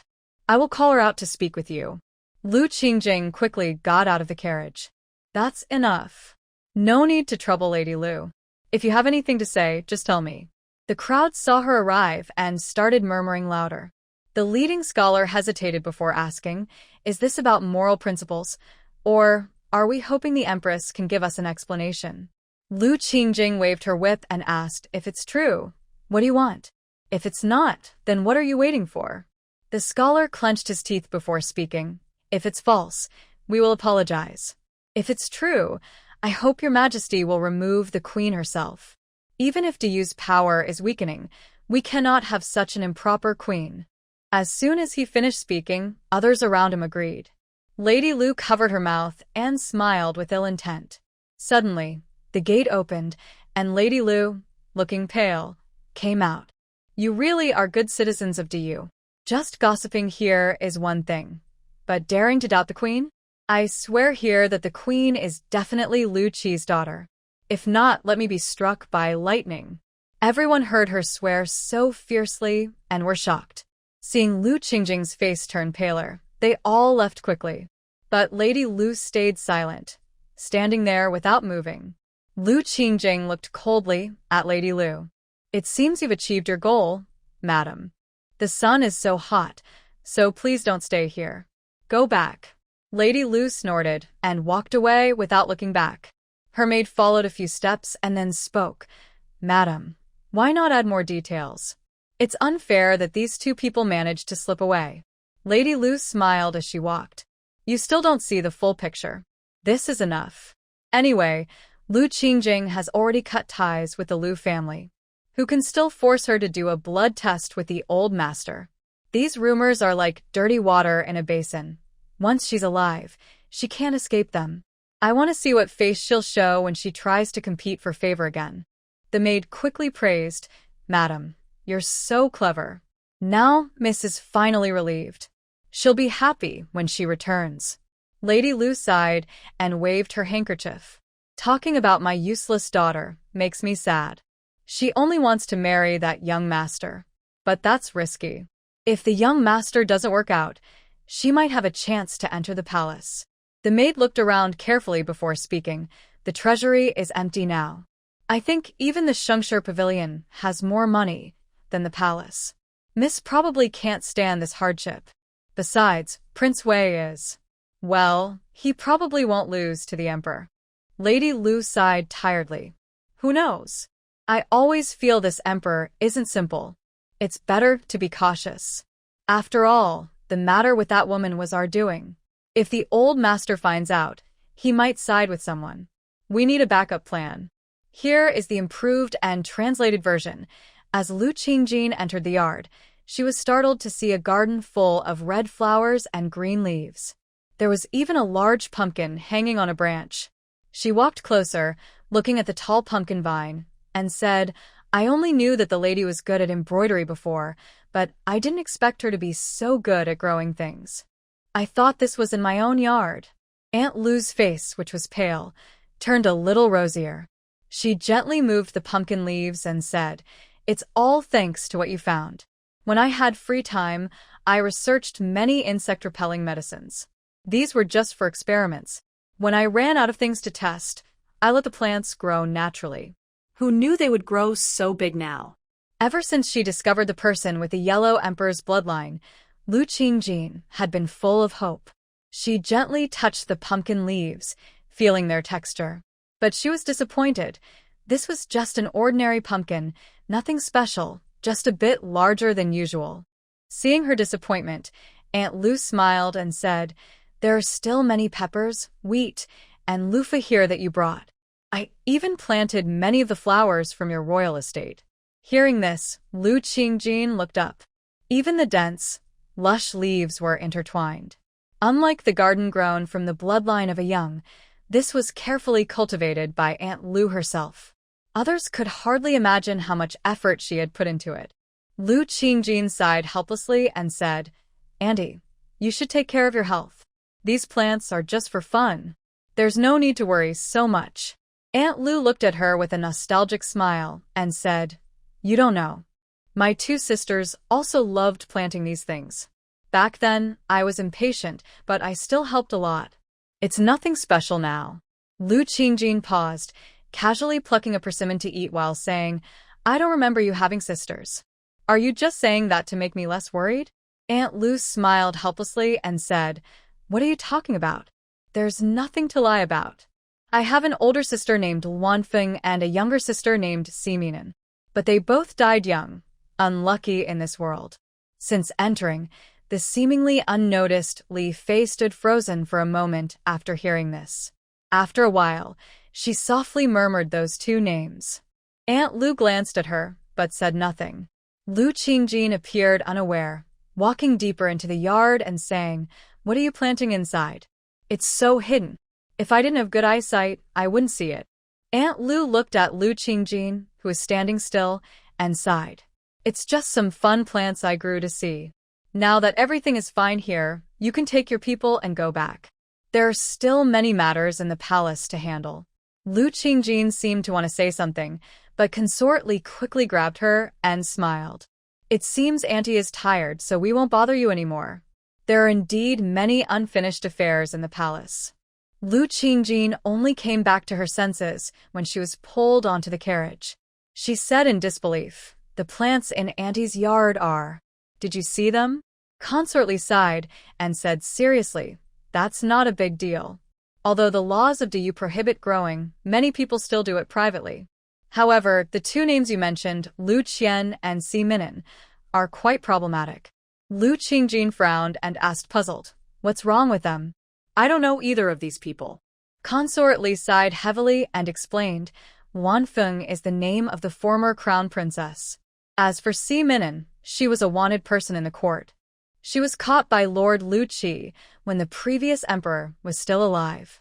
It's said she died a tragic death, but no one knows exactly how. Rumor has it she was buried in a coffin before she died." Lu Qingjin's body suddenly stiffened. She suddenly remembered that Auntie Lu had never said whether she was her biological mother, only that she was Lu Qi's child. Consort Li didn't notice her expression and kept talking. "I heard from Yun Fei that the truth isn't what it seems. When the Chancellor investigated, he found that Si Minin had lived in the Lu residence for some time, but Lord Lu Qi denied it. He said Si Minin was poisoned to death, and Lord Lu claimed her guards killed her."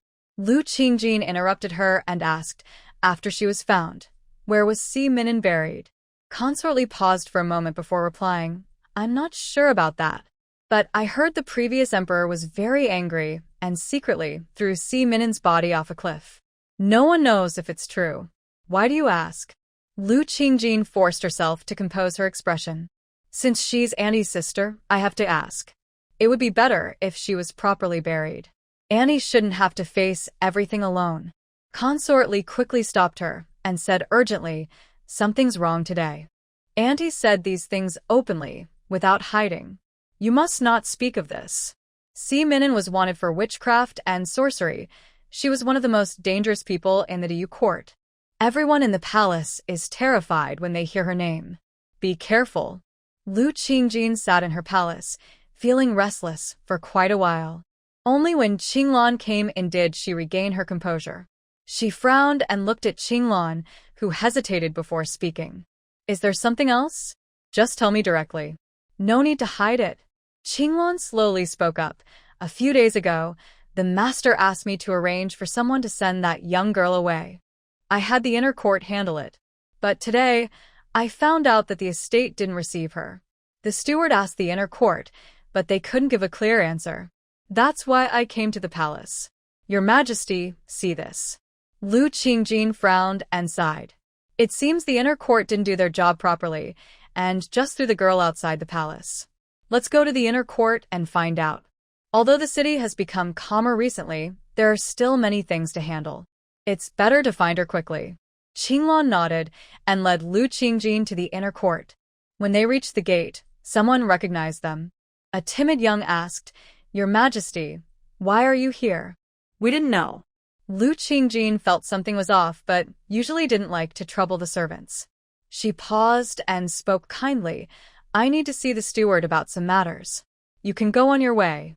Don't worry about me. The young seemed to ignore her and said, "Since that's the case, I'll take your Majesty for a walk. The inner court has become lively lately, and there are many things worth seeing." Qinglan was confused and thought, where did this reckless person come from? She stepped forward and scolded, "If Our Lady wants to see the scenery, what's wrong with that? Just call the steward out. Why are you talking so much? The young S face turned pale, but he insisted, Lady, please, let's go take a look. I beg you. Lu Qingjin frowned and said helplessly, Fine. Lead the way. I want to see if there's anything in the inner court I haven't seen before. As soon as she spoke, the steward approached and said, There's nothing special about the inner court. Lady, don't listen to this fool. But I should tell you, the emperor recently ordered us to prepare a new vegetable garden for you. Let's go see it first. If there's anything wrong, you can tell me. It's almost autumn, and we need to plant the vegetables soon. Lu Qingjin was surprised by his words. She saw the young still insisting, forget about the others. Let's go see the garden first. There's no rush. The steward's face looked very displeased. If Lu Qingjin still couldn't see that something was wrong, she would have wasted her life. Qinglan stepped forward sharply and scolded, What are you two hiding? Is there something even the Empress can't know? The young on the ground hurriedly bowed and begged, Please, Empress, save my sister and the other girls inside and outside the palace. Lu Qingjin looked at the old, dark, and gloomy palace with a cold heart. She grabbed the steward's collar and asked, What exactly is going on? You better tell me clearly. The consort calmly walked in from the doorway. I came because of this matter. No need to worry, Empress. They haven't finished dealing with this batch yet, and the people will be found sooner or later. Lu Qingjin initially guessed something and felt a tightness in her chest, unable to speak. Seeing her shock, Consort looked surprised and said, Since you're already here, I thought you knew. Lu Qingjin shook her head and, led by the guards, headed toward the back courtyard. I don't know much. Someone told me that a common girl sent out by the Ministry of Internal Affairs a few days ago has gone missing. I thought it was just poor management, but I never expected it to be this serious. Consort looked helplessly at the door being pushed open. I also heard about problems in the Ministry of Internal Affairs not long ago. No one expected that the steward of the palace would be connected with human traffickers. From what I know, the girls and boys in their hands have all suffered terribly. If you're not mentally prepared, you'd better not go in. Lu Qingjin shook her head and insisted on going inside. She saw chains inside the empty room, holding girls who were not dressed. Many of them had scars, and some had twisted limbs with weak breathing. Looking at the trembling girls kneeling nearby, Lu Qingjin sighed deeply. I thought the palace's resources were enough to support you all. I didn't expect you to be so heartless.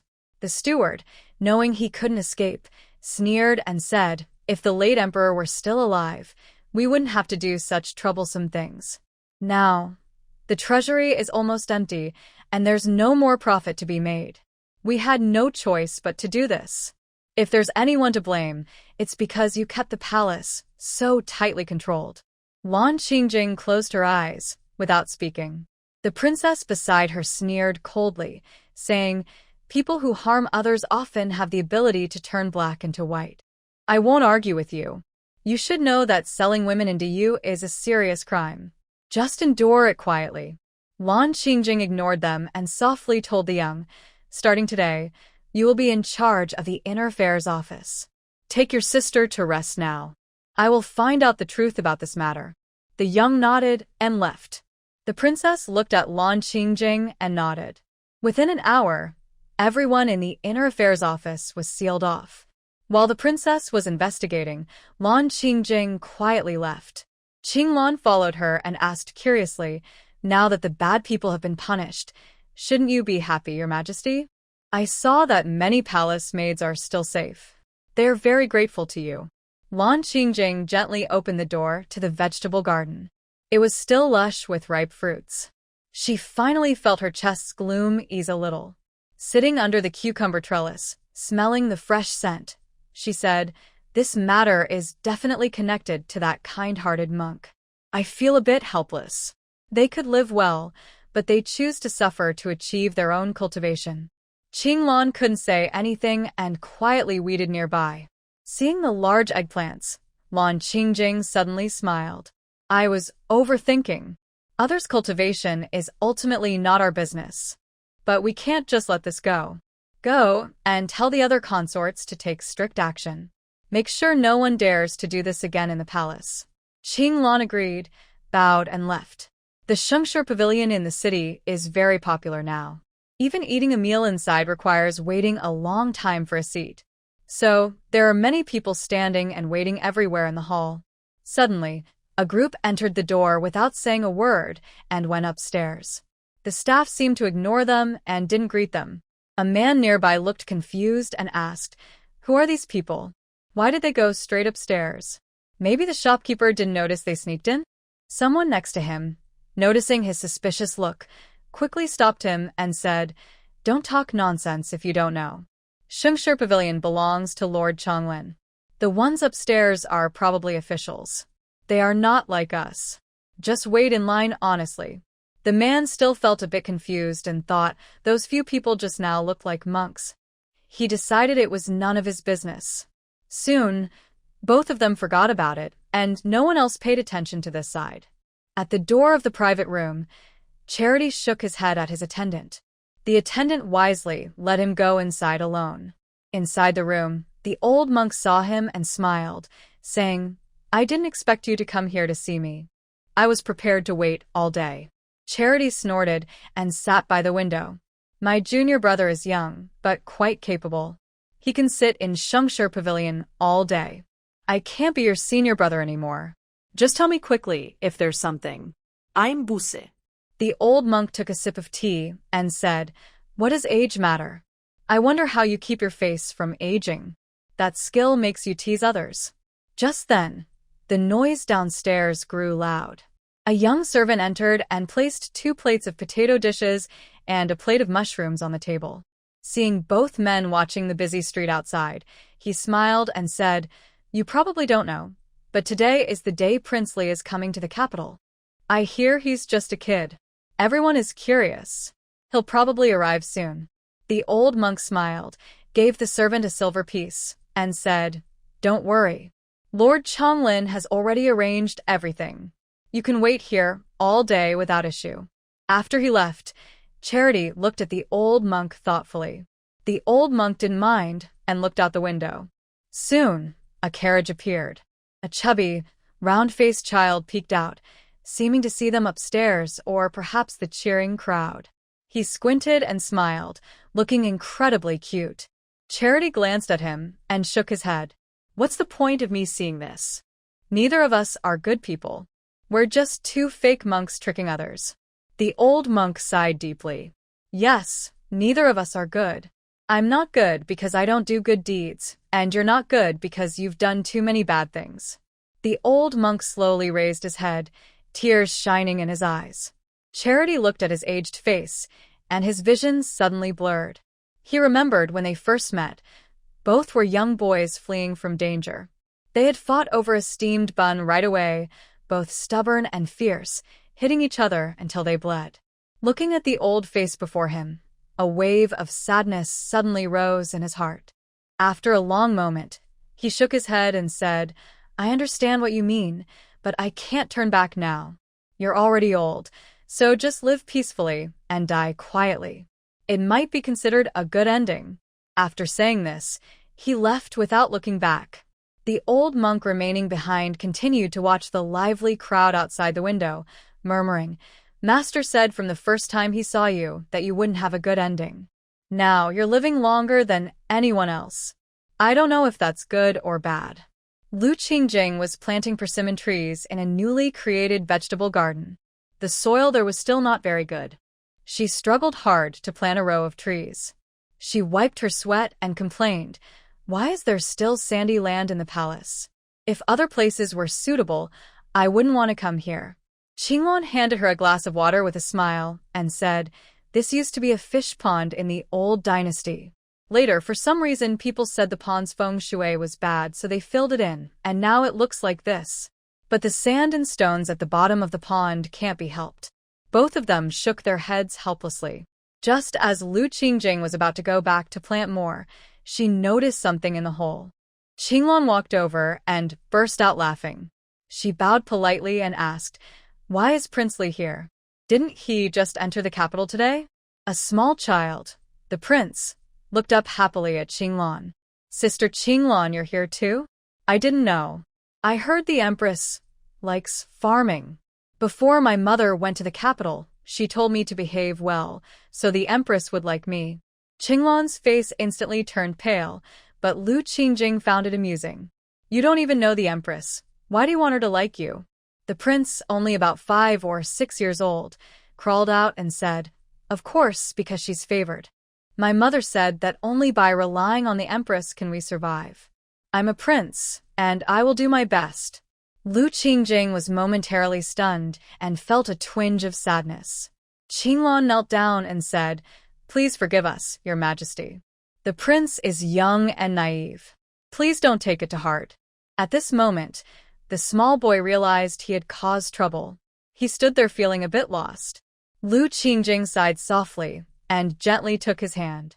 I am the Empress. I like you very much. You don't need to change because of me. In the future, if there's something you like, just go ahead. You don't have to worry about me. Tears suddenly fell from little Tuanzi's eyes. He held onto Lu Qingjing tightly and said, You seem like my old nursemaid. She was also very kind to me. I really like you. Lu Qingjing smiled warmly, took his hand, and taught him how to plant tomatoes. The three of them created a happy and peaceful scene. Behind the fake mountain, Qin Zhao squinted and asked, What did Princess Li say? Little Fuzi paused and respectfully replied, The princess's letter said that although the heir is young, he has a deep heart. She isn't sure which side the heir truly supports. Qin Zhao sneered and started to walk back. It's just because he's not her biological child that she doesn't care. But this young heir shows some interest. I thought he was a good kid, but today I see he's quite ambitious. Have someone watch him closely. The morning sun shone on Lu Qingjing. She opened her eyes groggily and realized she was not in her own palace. The sounds nearby brought her back to her senses. Madam, why are you only waking up now? The heir has already left a while ago. Lu Qingjing remembered that she had stayed up last night to help the heir fall asleep and hadn't gone back. Next to her, Qinglan kept saying, Today is the day the emperor said we should visit the disaster victims. Madam, don't forget.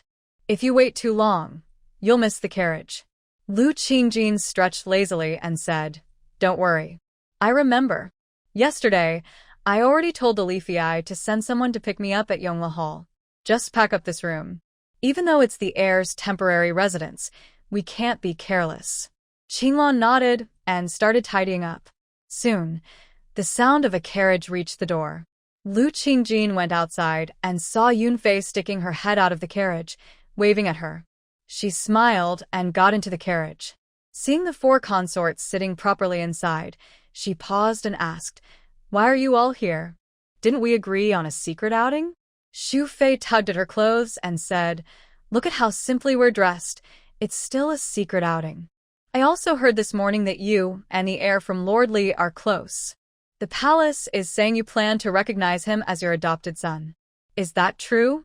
Li Fei shook her head and said, We're not competing with you, but your relationship with the emperor is very good. Your health is fine. If you adopt Lord Li's heir as your son, it might make things difficult for his future children. Consort Li and her personal guards in the palace were developing quite well, so she simply reminded them. The speaker didn't intend to listen, but the listener was attentive. Yun Fei hesitated for a moment before speaking. Don't you find it strange? Now, the palace is managed honestly by Consort Li. We've all dealt with palace affairs before, yet overnight, rumors have spread in this way. It's really suspicious.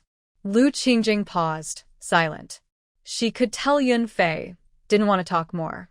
Yun Fei and Consort Li sighed, but didn't press further. After a while, concubine Xian spoke. You probably haven't heard about the events from the previous court. The story about Ximinin has resurfaced from nowhere. The officials argued for a long time, and the emperor was angry. Yun Fei brushed her hair aside disdainfully and said, I don't know what those old men are thinking. My father and the Grand General have talked many times about the refugees and farming, but they ignore it and cling to old issues. No wonder the emperor is upset. Consort Li glanced at Lu Qingjing, but said nothing. Soon the carriage stopped. The four of them got out one after another. In front of them was a wide piece of land, divided into sections with various crops, mostly potatoes. Yunfei looked at the sprawling land, proud but also a bit puzzled, and asked, "What are we here for?" "This looks pretty good." Qin Zhao nodded and pointed to a lush patch nearby, saying, "There are some weeds growing there. They look a lot like potato seedlings. Since we've been out of the palace for a while, I thought I'd clear that patch of weeds while we have some free time. The refugees are overwhelmed with the land, after all." He secretly glanced at Lu Qingjing. She stepped closer and immediately understood. There were indeed many weeds, but it wasn't yet to the point where the refugees couldn't handle it. The reason they brought her here was because this area had more loose stones, and the potatoes grew short and small. It was probably inconvenient for them to say directly, so they used this excuse to bring everyone over. If the potatoes kept growing at this rate, they wouldn't have time for harvest. The other consorts didn't think much about it. Since palace struggles were no longer necessary, they didn't want to guess Qin Zhao's intentions. They took their tools and started working. They pulled out weeds taller than potatoes, and Lu Qingjing followed behind, using her spiritual energy to water the plants.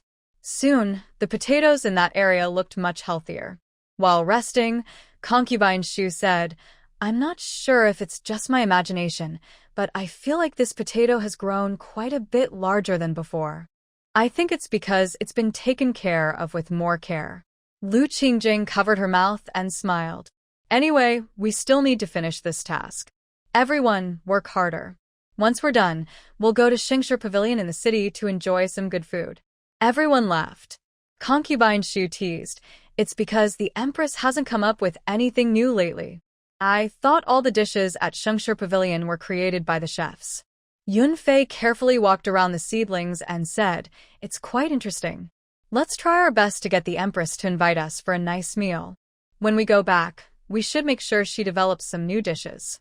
Lu Qingjing was amused by their words and smiled. "The lotus flowers in the royal estate are almost gone. When they fall, I'll make some tasty food for you." Everyone agreed and smiled. In the distance, a few refugees, finished with their work, came over in small groups. Seeing Lu Qingjing, they looked surprised and asked, "Why is the Empress here?" Lu Qingjing was worried that too many people might gather and it wouldn't be safe, so she quickly pulled everyone onto the carriage and said, "We came to see how the potatoes are growing here. You've all worked hard today, so you should head back soon. We've finished our visit." An older woman looked at their departing figures and shook her head. "Such good people. I don't understand what the people in the city are so crazy about." Another man spat and said, "They're all wealthy families.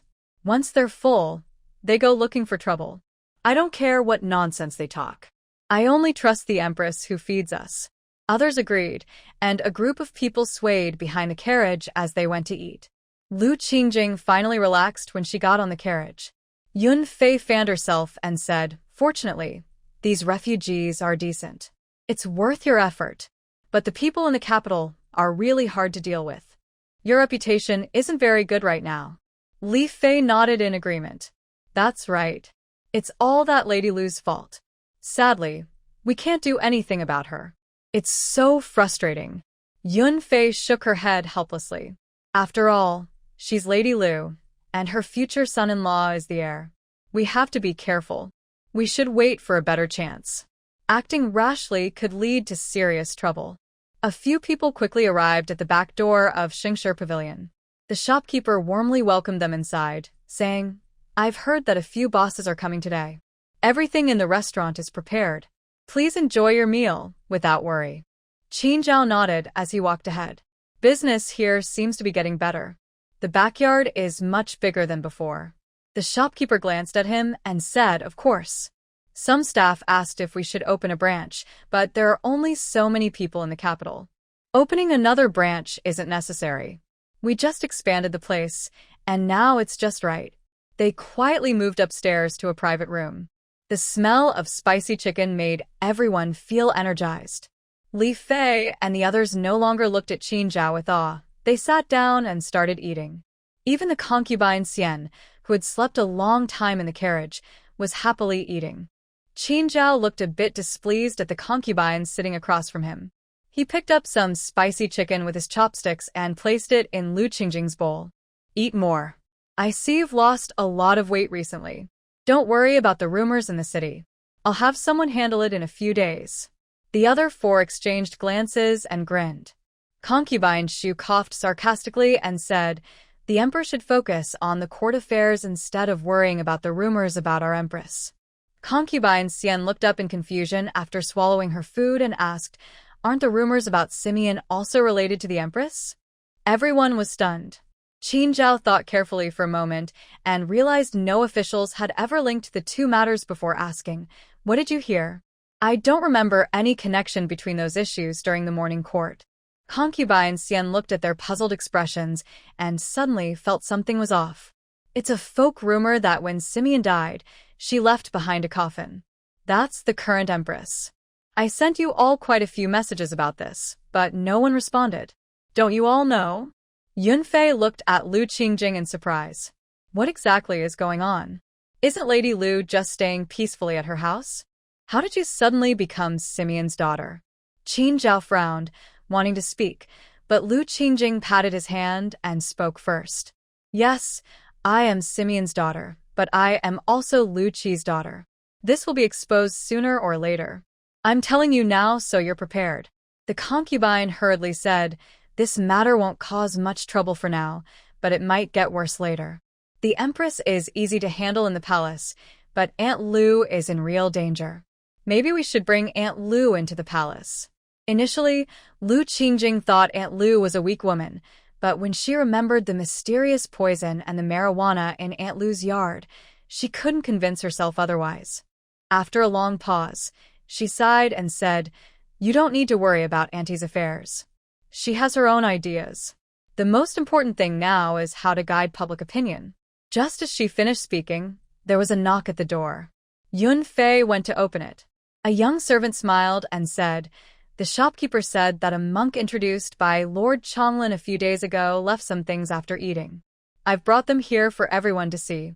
Yun Fei took the items, frowned, and asked, "What kind of monk was he? Did he do anything besides eating?"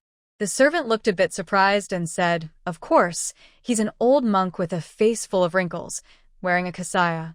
He ate and then left. Nothing special, really. But he ordered a lot of meat dishes during the meal. We wonder if he's a fake monk pretending to eat meat." Yun Fei nodded, closed the door, and turned around. She casually handed a wooden token to Lu Qingjing.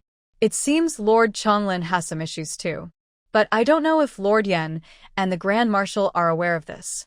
Lu Qingjing flipped over the token, which clearly showed two large characters, CE, meaning mercy and evil. Qin Zhao also saw this. He put down his teacup and said, "This CE is the younger brother of the Compassionate Master, the old monk we saw that day. He probably still hopes to persuade the Compassionate Master. I didn't expect Lord Changlin to be one of his people." Lu Qingjing felt that the situation in the capital was becoming even more mysterious. She sighed deeply and looked seriously at Qin Zhao. "Do you really know what the relationship is between the Compassionate Master and Simeon? Why does he want to kill me?" Qin Zhao gently waved his finger and corrected, "He doesn't want to kill you.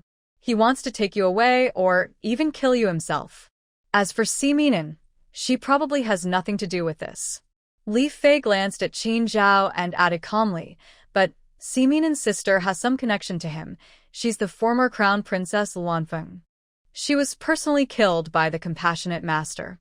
Lu Qingjing felt something faintly trying to grasp her mind, as if it was just out of reach. Suddenly, Qin Zhao said, "Don't mention this matter anymore. It's too dangerous. Tomorrow, I will have the Grand General send an order, and no one will talk about anything from the former court." The four concubines sipped tea and ate, though no one spoke. Their faces all showed disapproval. When the meal was almost finished, Qin Zhao finally said, "There are still many things in the palace. I can't stay here with you. Be careful on your way back." Although Lu Qingjing was a bit confused by Qin Zhao's anxious look, she nodded obediently. The virtuous consort looked thoughtfully at Qin Zhao's back and said, "Our emperor is really clever and sneaky. If I didn't know some secrets, I might have been fooled. Lu Qingjing looked at her in surprise. The elegant consort calmly said, "Our family knows about this matter. The only one who doesn't is probably you." Actually, kindness was not always so powerful. Rumor has it that he kept his strength by killing people. The late emperor, and even our current emperor, once considered using this ability. Yun Fei sighed helplessly.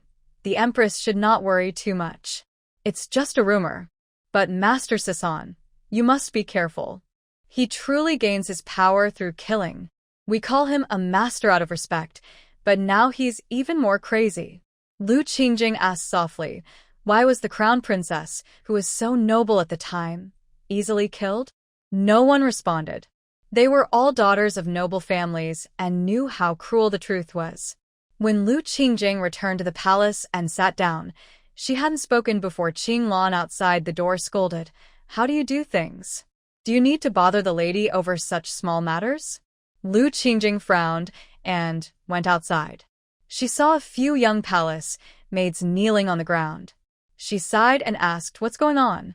I don't think these girls are from my palace. Are they in trouble?" Qinglan bowed and replied sharply, "They are guards from the Cold Palace. Today, they came because there are a lot of garlic stored in the Cold Palace's warehouse. The restaurant can't use so much, and no one from the royal estate has come to take it. They wanted to ask how to handle it. Since it's a small matter, I didn't report it to the lady." Lu Qingjing remembered there were still many garlic left in the Cold Palace. She sighed and said, "Forget it. They can't decide on their own. I'll go and take a look. If it's not too much, I'll send it to the imperial kitchen." She spoke, and then left quickly. As soon as she stepped out of the palace gates, she encountered Consort Li coming straight toward her. Both of them were startled. Qinglan glanced at Consort Li's outfit, subtly pursed her lips, while Lu Qingjing didn't think much and smiled, saying, "It's been only a short while since we parted. Why are you here again?" Consort Li looked around cautiously and said, "There are some things I want to discuss with you. It's related to Simin," and Lu Qingjing frowned and waved her hand to signal Qinglan to stay back. She then led Consort Li toward the Cold Palace and asked, "Did you think of something, or did your brother give you some news?" Consort Li paused before replying, "I didn't want to say it first, but this matter is very important. I've thought about it for a long time and decided to tell you. Actually, the person who captured Simin and was the current emperor himself." Later, Lord Lu Qi suddenly said he had caught her. The previous emperor was very angry because the current emperor was not handling things well, and that's why he handed the task over to the Grand General. Lu Qingjing's heart suddenly tightened. If Qin Zhao had known about Simin earlier, did he also know her true identity? Why has he been so kind to her? Could there be other reasons? Thinking of this, she quickly asked, "Do you know what my aunt's real identity is?" Consort Li shook her head and sighed, "I don't know her true identity. But shortly after Simin died, Lord Lu Qi left your aunt. He even drove his only son out of the house for her. If you ask me, I don't believe your aunt has no other background." Lu Qingjing felt her world was full of mysteries. She sighed with a headache and said, "Let's forget about this for now. I'll ask my aunt later. I think she mentioned this matter to us last time without a reason." Consort Li nodded and curiously asked, "Where are you going?" "It looks like the Cold Palace from this route." Lu Qingjing relaxed and smiled. "I'm going to the Cold Palace. The palace, maids there said the storage room has a lot of garlic. I want to see if I can move some elsewhere. It would be a waste to leave it unused." As they spoke, they reached the Cold Palace gate. When the storeroom door opened, both of them were startled. The floor was covered with garlic, and even the air carried a strong garlic scent. Consort Li looked at Lu Qingjing in surprise. "So much garlic. How did you grow all this? You didn't secretly start farming in the Cold Palace, did you?" Lu Qingjing repeatedly waved her hand to deny, saying, "I'm not crazy. This doesn't look like something we made. These garlic bulbs are already a bit shriveled, so they should have been delivered around the same time. But I don't remember the palace planting so much garlic." A young palace maid guarding the Cold Palace lowered her head and came over, saying, "Your Majesty, these were all grown by the palace staff from different halls. Since there's no place to store them, they were put here." But Western traders don't like this kind of garlic, so everyone just gave up on it. Lu Qingjin shook her head and smiled, saying, "Forget it. We can't send all of this to the kitchen. I know a way to use up all this garlic, but I need your help." Everyone present, whether masters or servants, looked at Lu Qingjin with complicated expressions, almost as if she were a strange creature. In the lively queen's palace, maids passing by curiously looked over and asked their companions, "What is the queen doing now? Why does it smell so good?" One companion whispered, "You don't know? She's been working on this for 2 hours. She said she's making pickled garlic, but no one knows exactly what it is." In the queen's palace, the noble consortly carried a heavy bucket and placed it in front of Lu Qingjin. "What are you trying to make?" "So much cooking wine and soy sauce." "Will this garlic still be edible after soaking?" Lu Qingjin proudly lifted some garlic covered in salt. "Look, there's still plenty of salt on it. After soaking for a couple of days, it will be delicious." Buckets of garlic were taken out one after another, and soon all the garlic in the storage was used up. Consortly looked at her hands with some disgust, as a strong sweet and sour smell spread from her fingers, strangely tempting. She tapped her aching waist and said obediently, "This stuff actually smells pretty good. I can almost drool just smelling the juice on my hands." Lu Qingjin stretched lazily, took a sip of tea from Qinglan, and then said, "This is called sweet garlic. It's tangy and sweet, like sweet and sour pork. In a few days, it will be ready to eat. If you don't believe me, you can lick the juice on your hand. It's all the same taste." Consortly looked at her hands and hesitated. In the end, her noble upbringing won, and she smiled, saying, "Your palace servants are quite capable. But I saw some kitchen staff coming over just now. Did I work all this time and not get a single meal?" Lu Qingjin felt a bit guilty and coughed softly, thinking to herself, "Isn't this what I expected?" She remained calm and said, "Are you sure you want to dine here? Isn't your little guard still in the palace? What if he comes looking for you after not seeing you for so long?" Princess Li first smiled shyly, then sighed and said, "I know you don't care about these things, but I've thought about it a lot lately. I didn't know what to do at first, but I was so determined to marry the emperor. Now I just want to live peacefully with him. I hope the emperor will understand." Lu Qingjin looked at Princess Li's back, hesitating to speak. Qinglan, who was nearby, couldn't hold back and said urgently, "Your Majesty, you must not get involved in this. Princess Li is walking a dangerous path. If the emperor finds out, he won't forgive her. It's better for you to stay safe." Lu Qingjin looked at the starry sky and suddenly felt a weight lift from her chest. She smiled and asked, "What do you think is the most important thing in a person's life?" Qinglan thought for a moment and replied, "It's to work hard, be careful, and wait until the right time. Then you can leave the palace and marry a good person." Lu Qingjin shook her head with a smile. "You're right, but isn't that too tiring? What if one day you regret it?" Qinglan looked at Lu Qingjin with some surprise. "That's what all the palace maids wish for. Why would they regret it?" Lu Qingjin stood up and went into her bedroom without saying anything. Qinglan, being cautious, didn't ask more. The matter was let go for now, but neither of them felt it was truly over. They both knew something had changed forever. Lu Qingjin had little appetite and lay on her bed, staring at the dark wooden ceiling, feeling lonely. Suddenly, something pressed against her pillow.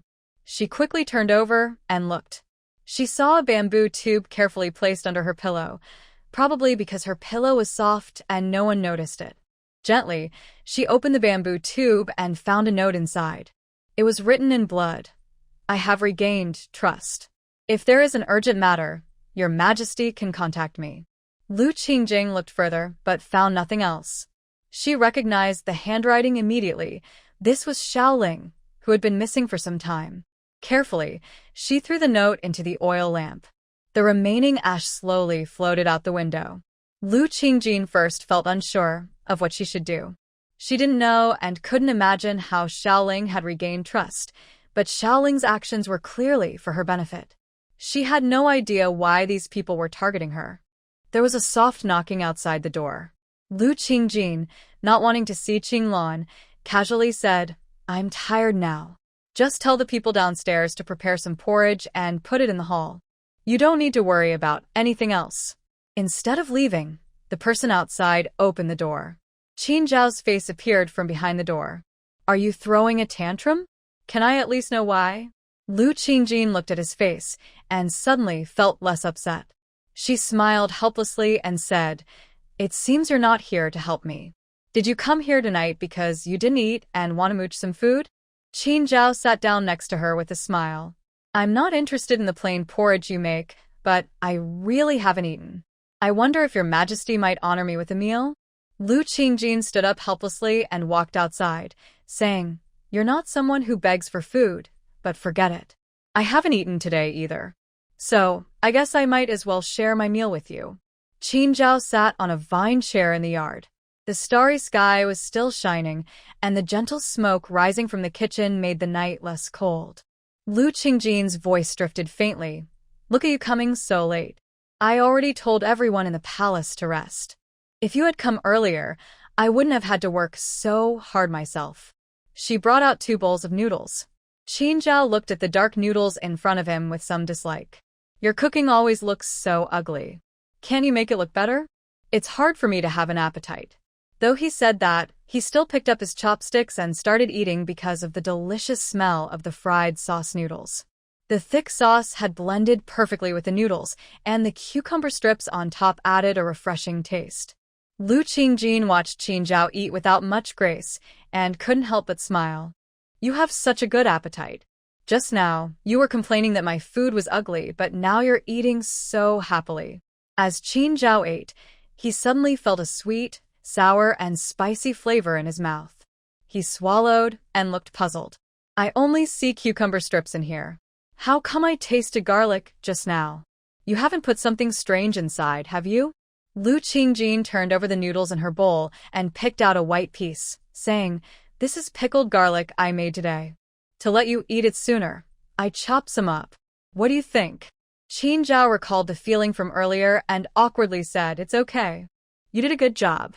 I'll give you a compliment." Lu Qingjin almost spat out the noodles she was about to eat. "You're really something. Can't you just be honest?" Qin Zhao finished his fried sauce noodles, patted his stomach happily, and leaned back to look at the night sky. Lu Qingjin cleared the dishes and sat beside him, asking, "Do you really know about Siminen?" Qin Zhao was surprised and sighed. "I knew you were upset because of this. I didn't expect you to ask me first instead of checking yourself." Lu Qingjin smiled bitterly. "How could I check? My aunt is involved in this. I don't even know who she really is. Everything feels like it was planned in advance. I can only struggle, but now I see that all my efforts are useless because no one is telling the truth." Qin Zhao's voice carried some unclear emotion. "Hasn't the consort Li already told you everything she knows? And a few others. Aren't they your allies?" Lu Qingjin shot him a glance and raised her head. "Do you think I'm stupid? Don't try to fool me with such nonsense. The things Consort Li and the others told me only cover things that don't involve their own families. Do you really believe that Si Minen, who is skilled in spells, was just killed by Lu Qi? I think many families in the capital are involved, especially the matter of the crown princess." Qin Zhao suddenly answered strangely, "Do you think your partner, Wei Jin, is reliable?" Lu Qingjin looked at him in surprise and slowly spoke. "So far, he's the only one who hasn't lied to me or hurt me. I hope he's trustworthy. Otherwise, my life would be too miserable." Neither of them spoke after that. Only the stars in the sky continued to twinkle. Late at night, the Jingqi pavilion was silent.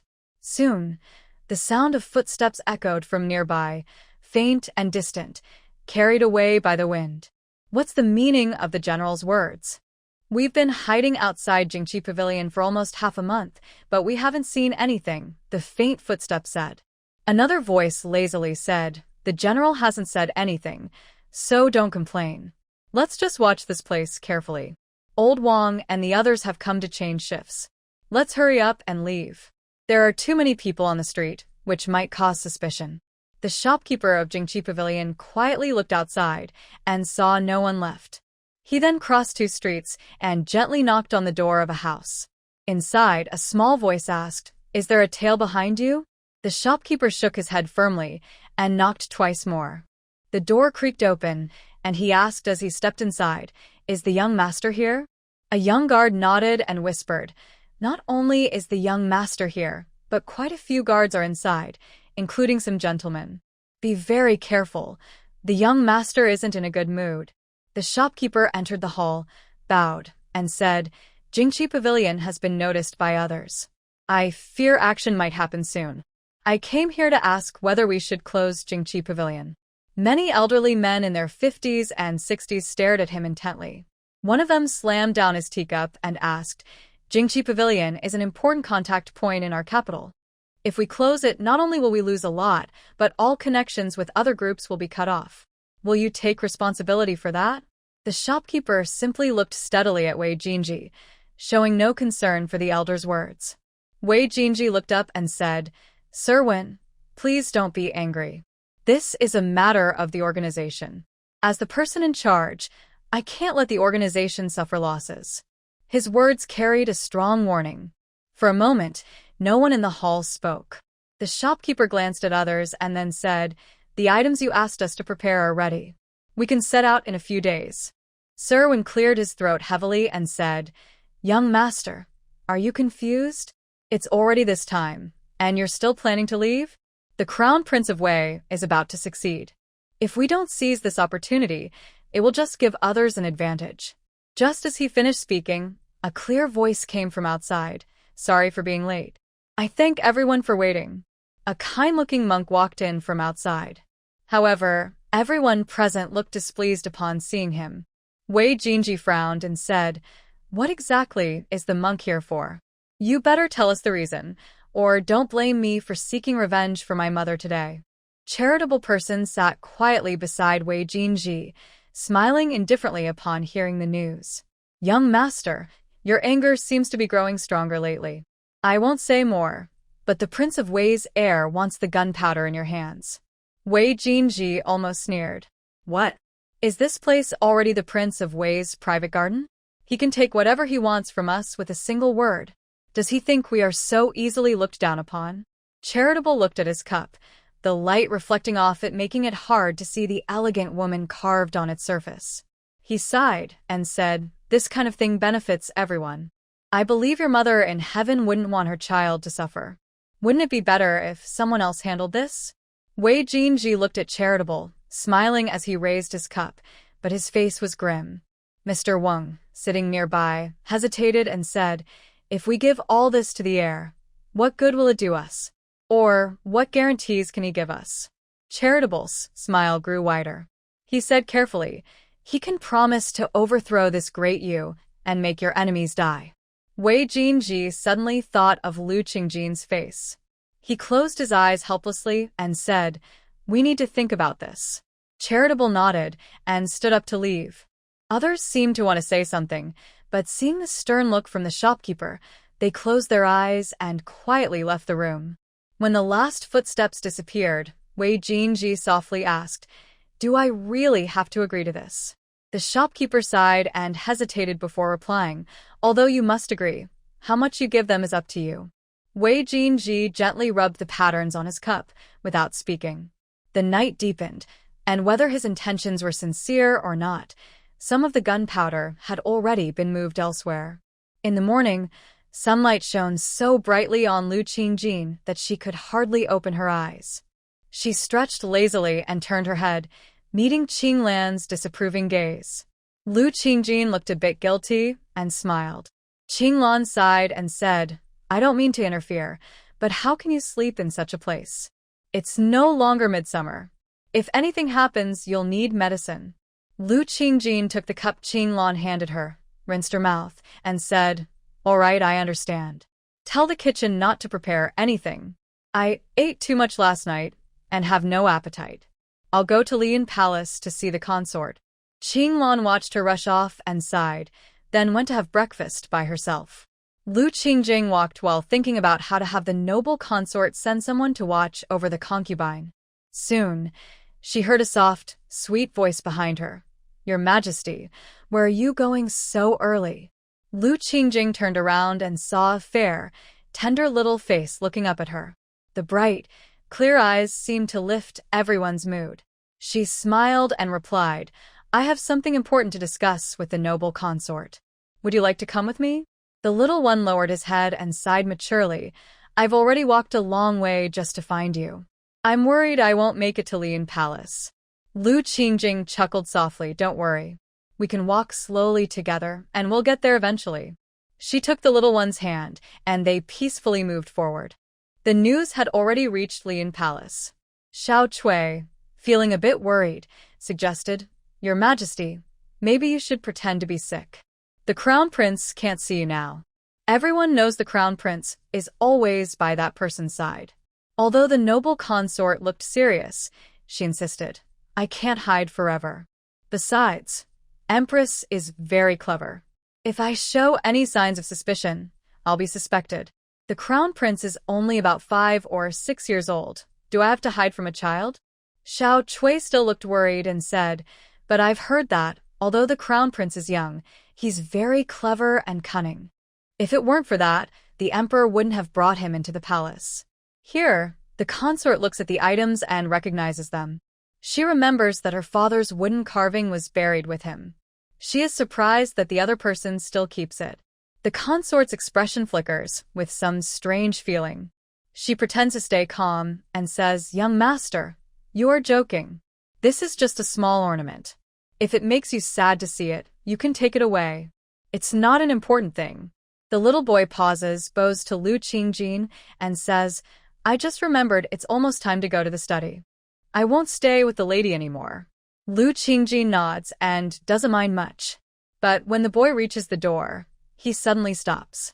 He says, Consortly, will you still call me the king of separation in the future? My father has passed away, so I am the new king of separation. The consort's cold sweat slips down her face. She looks at the king of separation's back and can't speak for a long time. Lu Qingjing seems to ignore it and sips her tea. Outside the palace, Lady Lu gets up early. She waters the plants and hums an unknown tune. A servant carefully walks into the yard and says, Everything is ready. Is the head of the family really going to do this? Lady Lu's usually kind face turns cold, making people feel a little scared. She softly says, Since it's my turn to be the head of the family, what can I do? The servant respectfully bows and says, King of Separation has sent word. The Empress has some suspicions. Although he has warned consortly, there might not be much time left. Lady Lu looks at the lush plants and smiles. She says, That's not a problem. From today, if you contact me, just send a note with the food delivery. Make sure she doesn't notice anything. The servant sighs helplessly and says, Miss Seamean, and has been like this all these years. I miss Miss Air a little. Lady Lu raises her eyebrows slightly and says gently, Uncle Ing has been talking more these years. I also miss second sister. It's a pity she couldn't see through people and cause trouble for my daughter. Otherwise, we wouldn't be so trapped now. Uncle Ing bows and says helplessly, You could have kept Miss Qingjing out of the palace. But Lady Lu gently puts down the water scoop in her hand and says softly, Unfortunately, we're on a road we can't turn back from. I only have this one bloodline. I can't let her suffer with me. 2 people were talking when chaos started to appear on the street. Aunt Lu looked at Ing Shu, who was leaving, and gently touched the flower pot with cannabis. This really is good stuff. Silver bugs and cannabis can cause chaos in the capital. Inside the palace, Lu Qingjing hadn't had time to explain her purpose when she heard Xiao Cui hurriedly say, Something's wrong, Your Highnesses. There's a plague in the city, and the common people are very frightened. Now, everything is in chaos. Lu Qingjing suddenly stood up and asked in disbelief, How can this be? Haven't we already taken care of the refugees? Are there new people coming in? Xiao Cui shook her head quickly, No. The disease first appeared among the people in the Wei Wang's residence, and somehow it spread to a few others. At first, only a few, but now even people in Jingqi Pavilion are infected. The common people are very scared. Lu Qingjing knew how terrible the plague was. She ignored everything else and hurried towards the imperial study. Li Fei looked at her departing figure and sighed. Do you think this has nothing to do with Aunt Lu? Xiao Cui looked around and whispered softly in her ear, as far as I know, no insect can do this much. Aunt Lu probably cares about Empress Gunyan. Li Fei, feeling a headache, supported her forehead. If I knew she was Si Minen's daughter, I wouldn't stay in the capital. Who knows, Si Minen might really be alive. What should we do now? Xiao Cui calmly comforted her. The Xie family only has Si Minen left, and the Empress is the only descendant. You just need to stay close to her. I think Si Minen hasn't gone crazy yet. In the football room, Qin Zhao was almost restless. When Lu Qingjing arrived, he was pacing and sighing. Seeing this, Lu Qingjing hurriedly asked, Is it that serious? Is there no way to stop it? Qin Zhao, seeing her, held her shoulder and explained, It's not that serious. It's just some scattered cases. Since noon, no new infections have appeared. I already called the imperial doctor. This may not be a plague. Lu Qingjing breathed a sigh of relief and, feeling exhausted, sat down in a chair. That's good. If it's not a plague, then someone is behind this. We must find out the truth. If this person used the same tricks in the palace, it would be very dangerous. Qin Zhao's eyes flickered briefly, but he said nothing. The imperial doctor came in, wiped his sweat, and then said, Finally, we have not let you down. This thing is not a plague but a mixture of and a type of insect. Its symptoms are very similar to a plague, but unless it is deliberately introduced into a person's body, it won't spread otherwise. When Lu Qingjing heard, her heart skipped a beat, but she reassured herself it was just a coincidence. After all, Lady Lu was just a common woman, not like Si Minen, who was skilled in magic arts. Seeing that neither of them spoke, the imperial doctor left. In the main hall, Qin Zhao's voice was a bit dry as he said, I have other matters to attend to. If there's nothing else, you should go back. This matter probably won't escalate further. The main hall of the Crown Prince's residence was full of officials. Zhao Yunheng sat quietly at the main seat without speaking. A young servant hurried over and said anxiously, The situation has been suppressed, but the rumors among the people can't be stopped.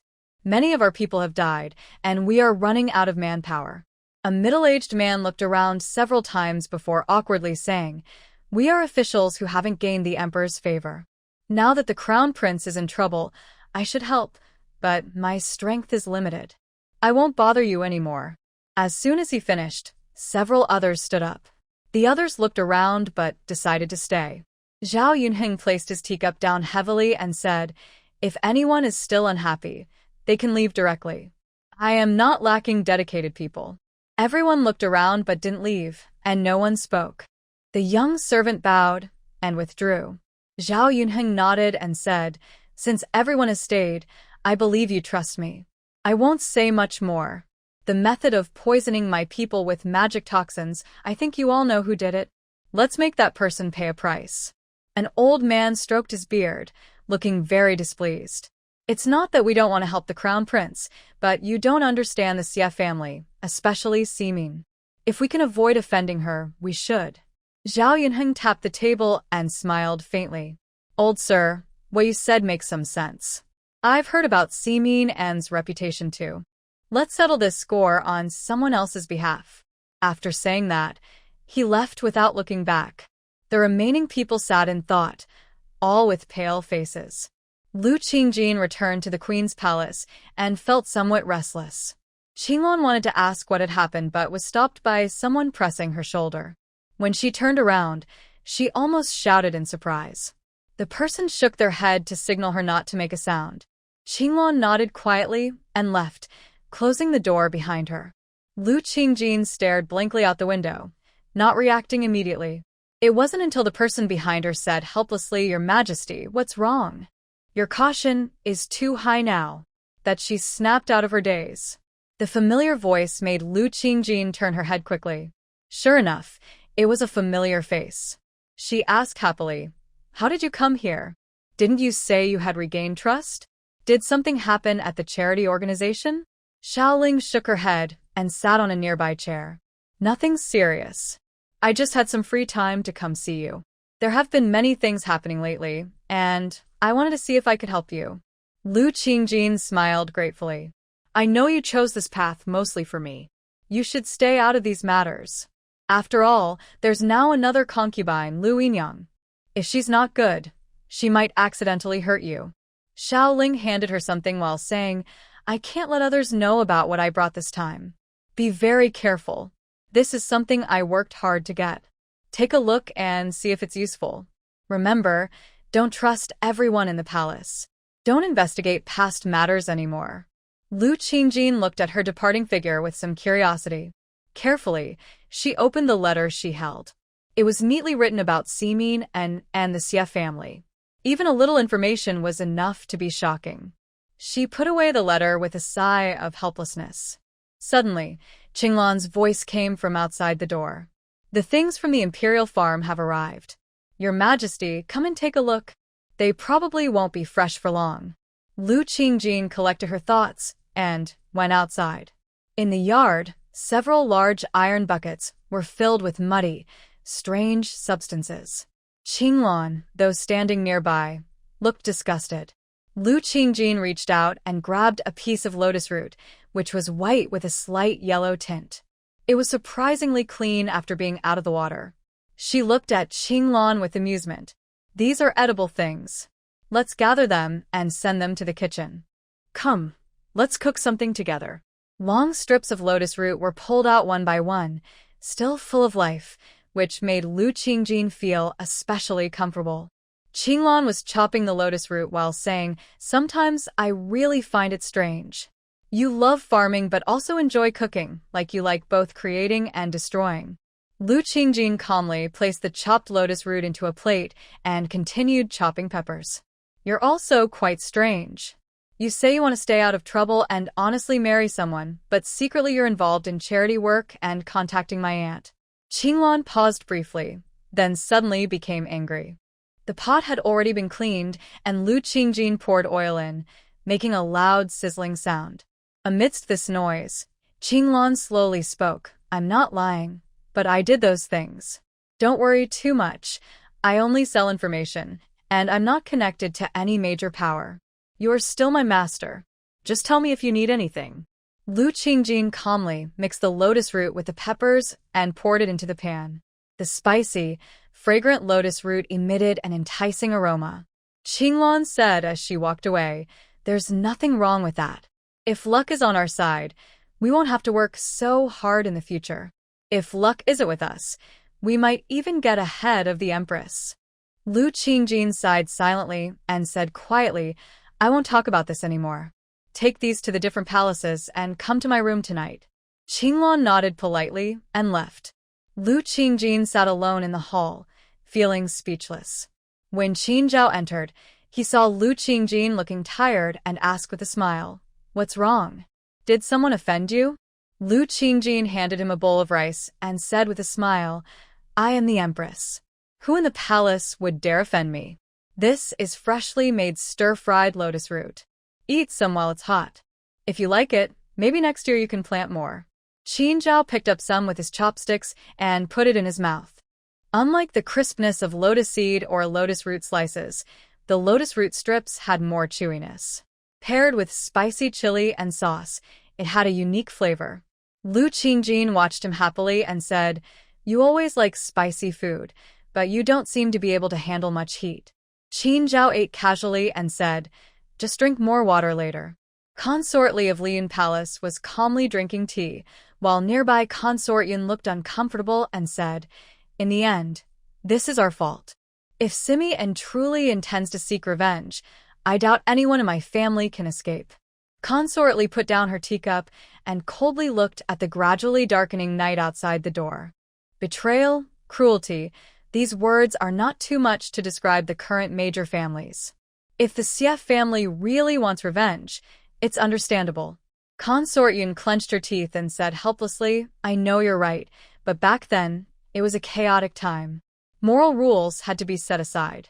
Now that things have calmed down, if it were different, Xiao Cui, who was beside Consort Li, stepped forward and said clearly, Our Lady knows all about these things. But think carefully, why hasn't Simeon made a move all this time?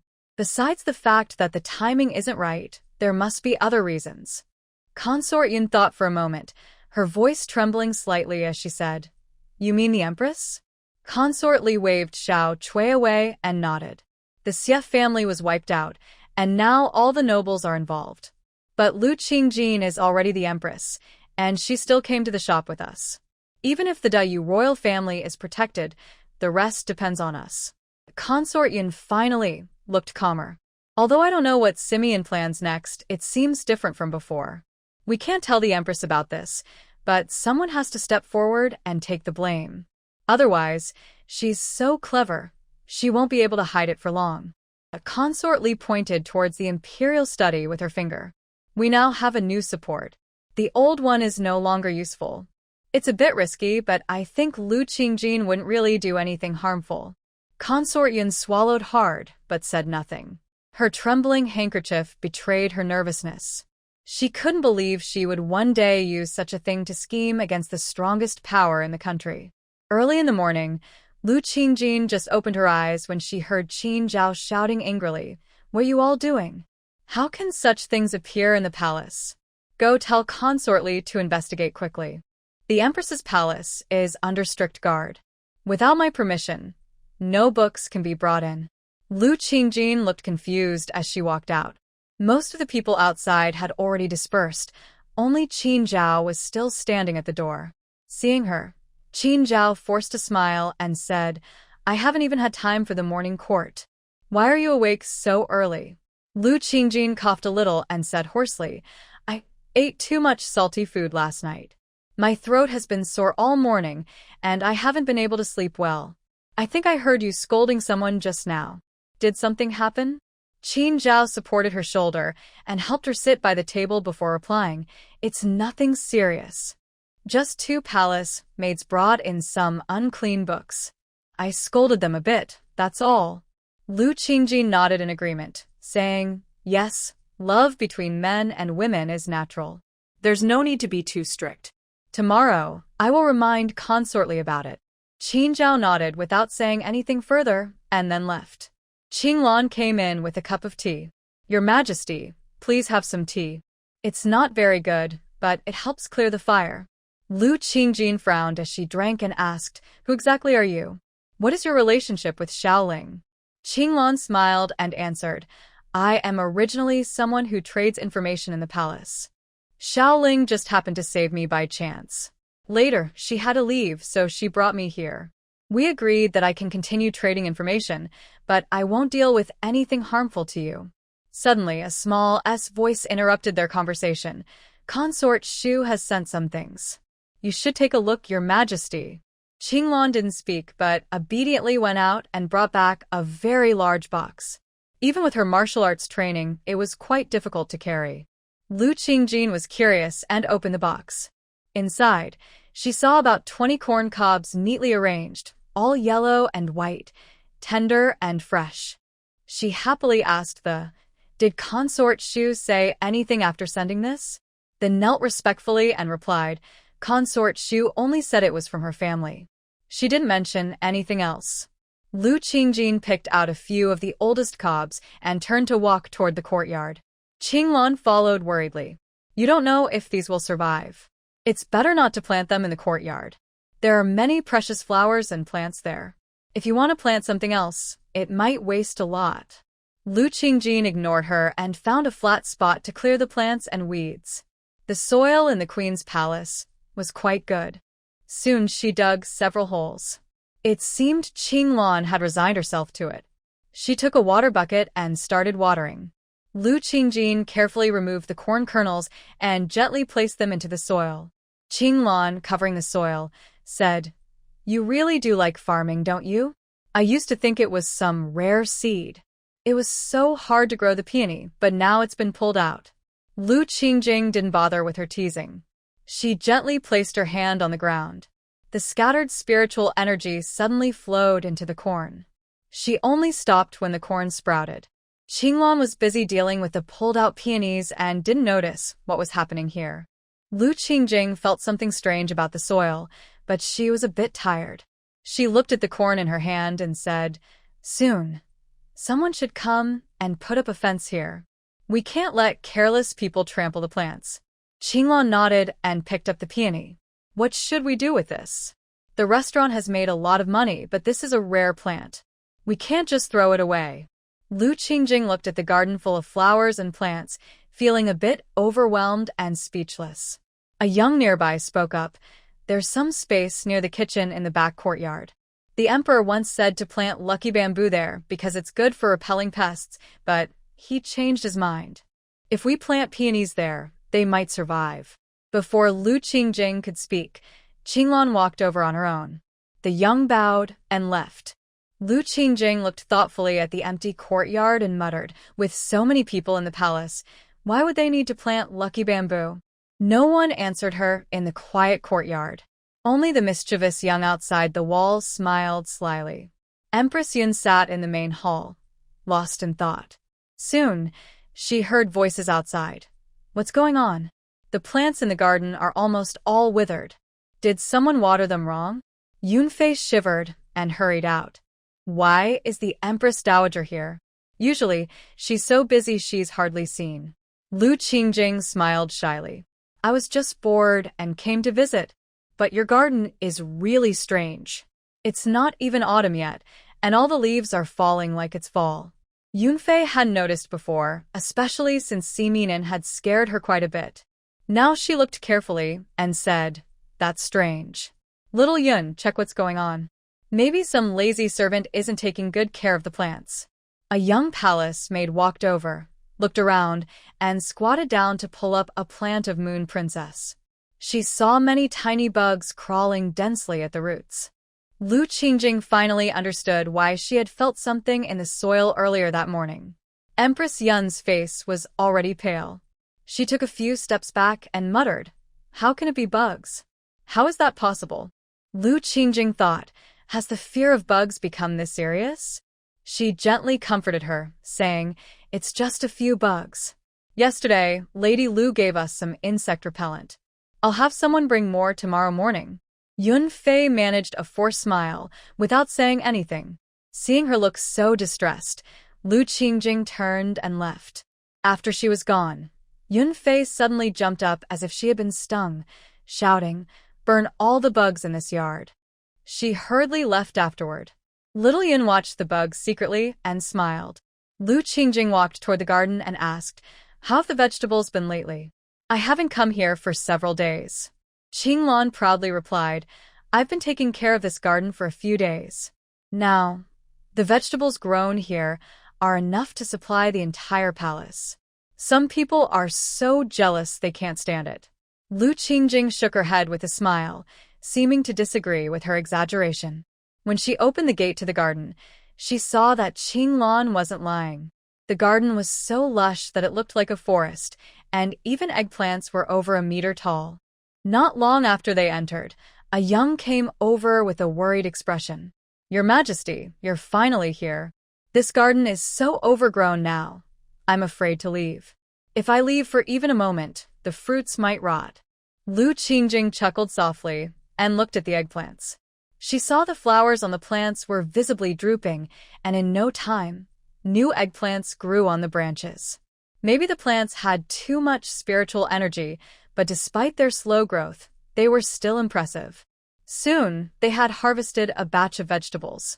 The young explained with surprise, "A few days ago, I wanted to loosen the soil and add some fertilizer, but after applying it, this happened." Qingjing Lu shook her head and handed him the seeds. "You did very well. This situation will end soon. Since it is already autumn, more vegetables are good. Tomorrow, plant these seeds in the garden. If they grow, send someone to notify me." After speaking, she began to tour the area. She saw red chili peppers hanging in bunches from the branches. If not for the people nearby constantly picking them, the branches would be weighed down. She happily placed her hand on a chili plant, feeling a strong spiritual energy fill her body. She quickly withdrew her hand, surprised as she looked around the garden. In the empty air above, a thick aura of spiritual energy quietly floated. Mixed with the dragon energy from the palace, it created a strange and powerful feeling that made people feel awe. Next to her, Qinglan didn't notice her strange expression and said casually, "You should go see your palace. I heard the corn you planted this morning has already sprouted very quickly. Many palace people are already watching it." Hearing this, Lu Qingjing hurried back. Everyone on the way was pointing and whispering about the two of them. When she reached her palace, she understood why. A row of tall corn grew in the courtyard. If she hadn't planted it herself, she wouldn't believe it was the same corn she just planted this morning. Qinglan seemed to understand and took a step back, loudly saying, "Everyone disperse. The Empress has already figured out how to make plants grow faster. There's nothing to watch. Don't you have your own work to do?" In Liyun Palace, Xiao Chui helplessly said, "Why is Yunfei coming again? Didn't she say recently that she should stay away if she has nothing to do?" Yunfei forced a smile and said, "Isn't there already something going on? I had someone go to the Empress's palace this morning about that matter we discussed. I didn't expect that when they returned, they found many small bugs in the palace." Li Fei sneered, "You're too nervous. There are so many flowers and plants in this palace. It's normal to have a few bugs. Don't be so suspicious." Yunfei, trembling slightly, said, "I know it's normal to have bugs, but these bugs have already eaten my flowers. I don't know if I'll be next. Our secret has already been exposed." The concubine Li's face finally looked displeased. She turned around and asked, "Recently, has anyone left or gone missing, especially in our palace?" Xiao Chui also understood the importance of this matter. After thinking for a while, she said, "There are indeed 2 missing people, but I heard they disappeared a few days after some family trouble. They probably aren't spies." Consort Yun suddenly sank into her chair. "Let's forget about this matter. Even if the Empress really knows, I don't care anymore. Staying safe is more important."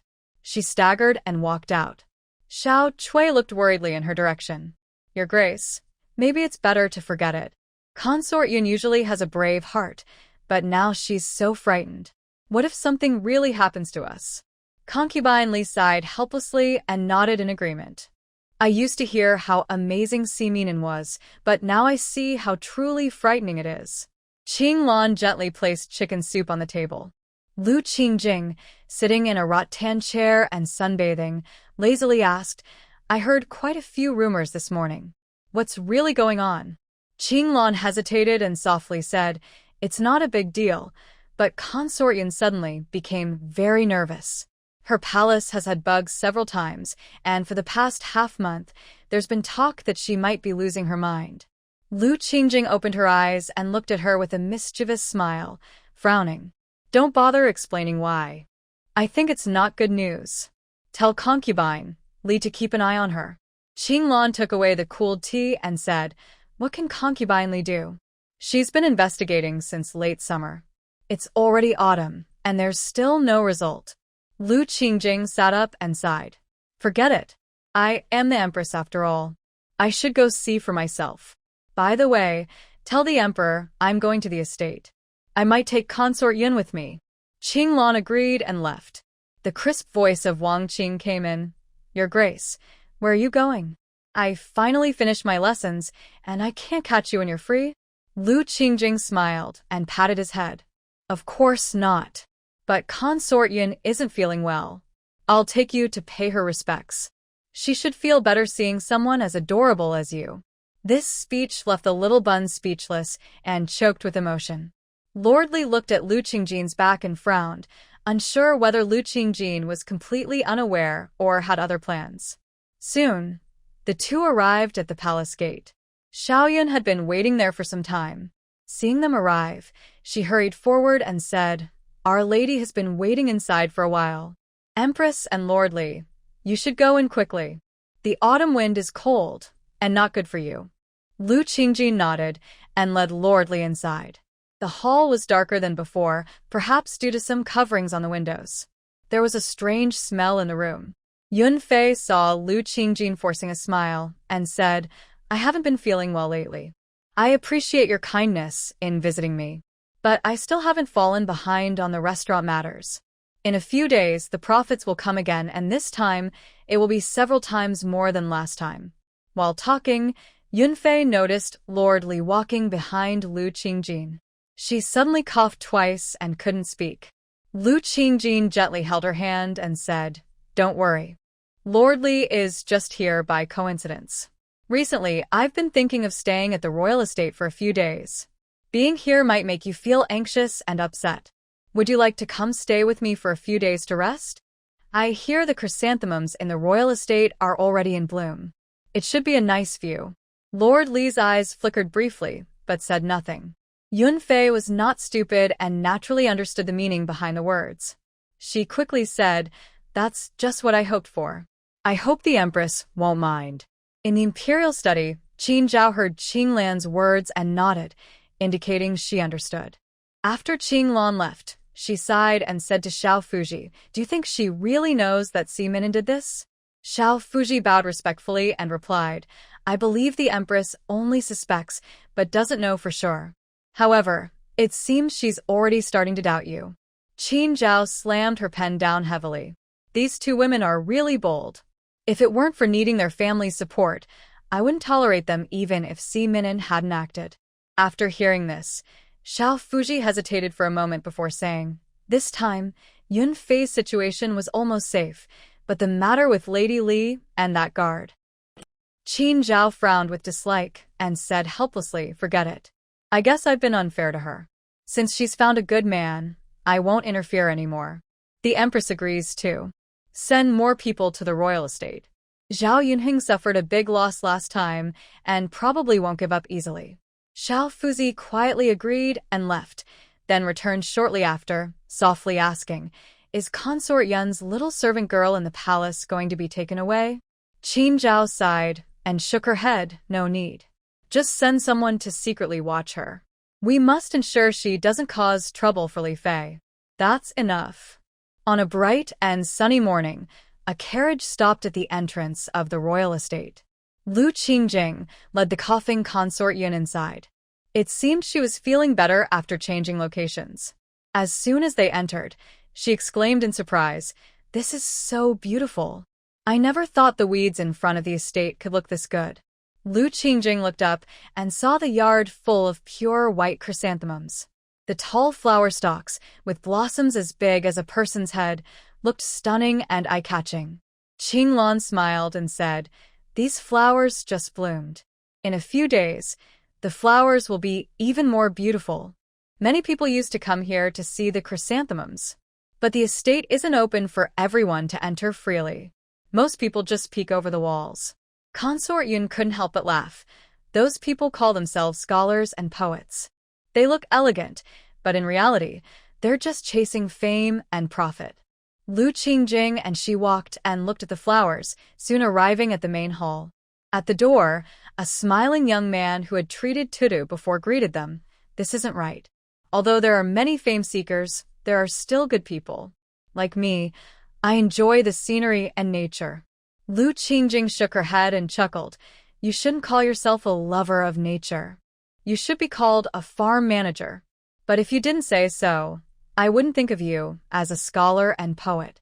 Consort Yun also chuckled softly. The old man didn't argue, but looked at them helplessly. A young servant came in and said, "There's a carriage from the tavern at the gate. Tudu is finished and wants to come pick up some supplies." Lu Qingjing waved her hand, indicating they could go ahead freely.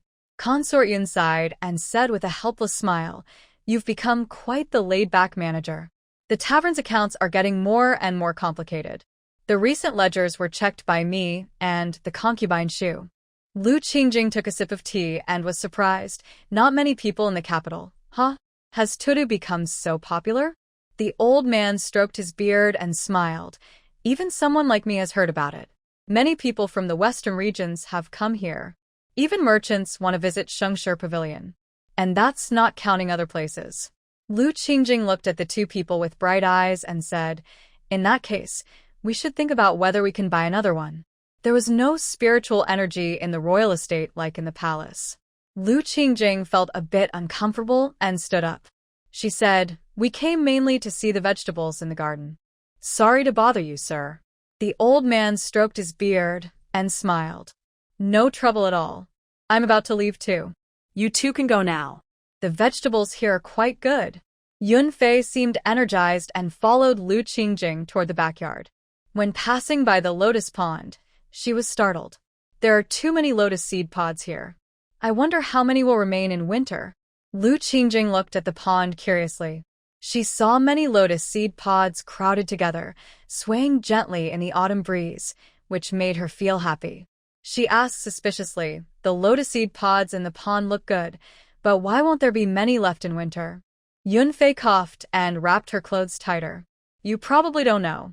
In the capital, especially with lotus seeds, they tend to disappear after autumn for some unknown reason. We can still get potatoes easily, but the lotus seed pods probably won't be good this year. Lu Qingjing frowned but didn't take it seriously. There were so many strange things happening in the city. When they opened the vegetable garden gate, they saw the yard was full of lush green plants. The fresh smell of potatoes filled the air, and a few round gourd vines lay on the ground. Seeing this, she was about to be happy when she noticed a missing piece in the southeast corner of the garden. She hurried over and saw some faint footprints on the ground, along with torn leaves. Yunfei came over and sighed when she saw the scene. See, you didn't believe me earlier, but now you see it.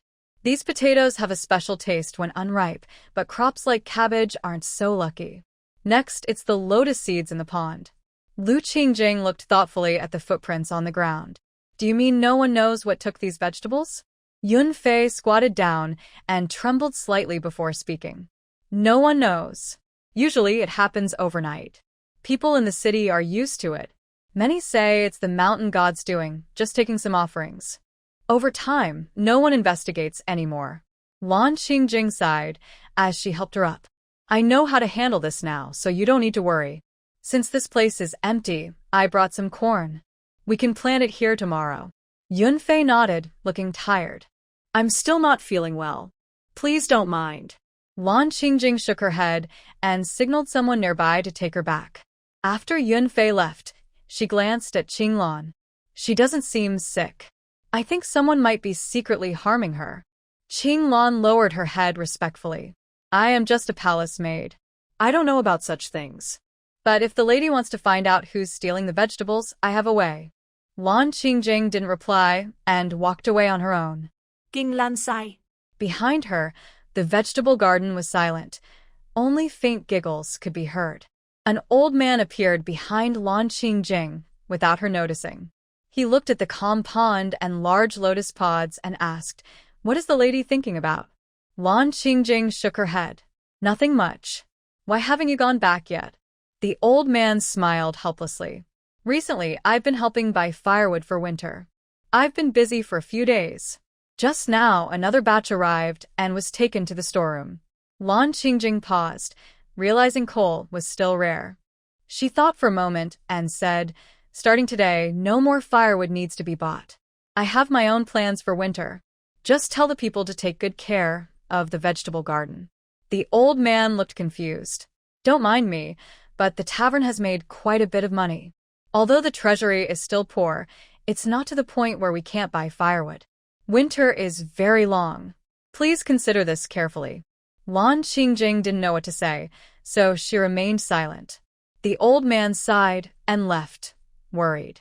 In the imperial study, Qin Zhao looked at the memorials in his hand and frowned. What are these? All they do is complain about being poor. Even King Wei wrote that his territory no longer has enough silver or grain. Do I have to send help to them? The chancellor sighed helplessly, stood up, and bowed. Your Majesty, there's no need to be angry.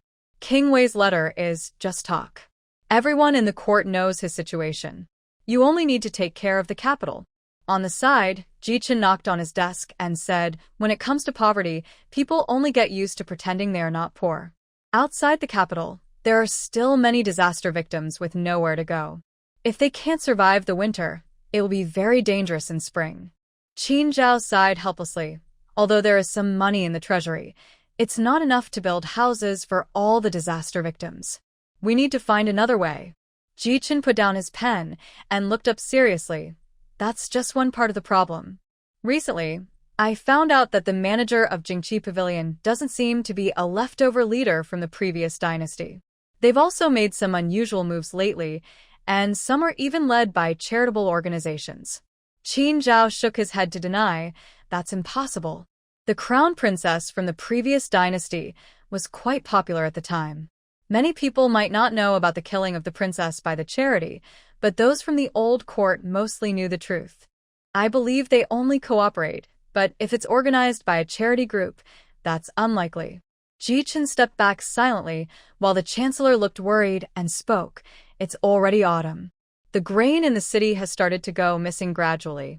We don't know why this year, but the thefts are unusually many. Many people are overwhelmed. Qin Zhao rubbed his forehead helplessly. Rumors are spreading among the people. We can't find out who is stealing the grain right now. Even if we perform a mountain sacrifice, just have the disaster victims send some potatoes to those who lost their belongings. The two nodded in agreement, bowed, and then left. As they reached the door, Ji Chen suddenly asked, "Do you know about Empress Yin falling ill?" The chancellor's eyes flickered before he replied, "I do know about it. But I think the Empress will take good care of her daughter. I'm not too worried." Ji Chen smiled coldly and said, "Sometimes, even the Empress is powerless." Night slowly fell over the royal estate. The moonlight reflected on the pond, making it look very cold. Lu Qingjing stood quietly by the pond.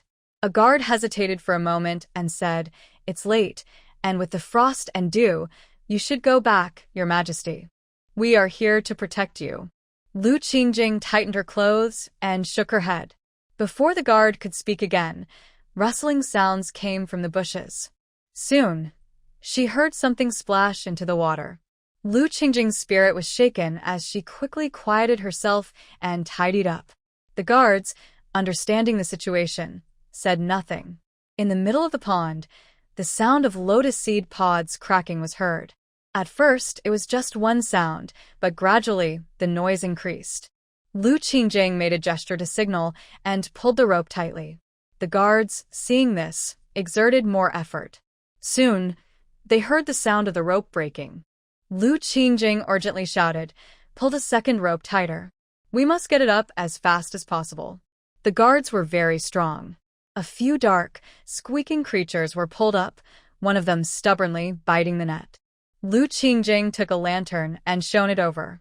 She saw 4 chubby raccoons glaring fiercely, baring their teeth.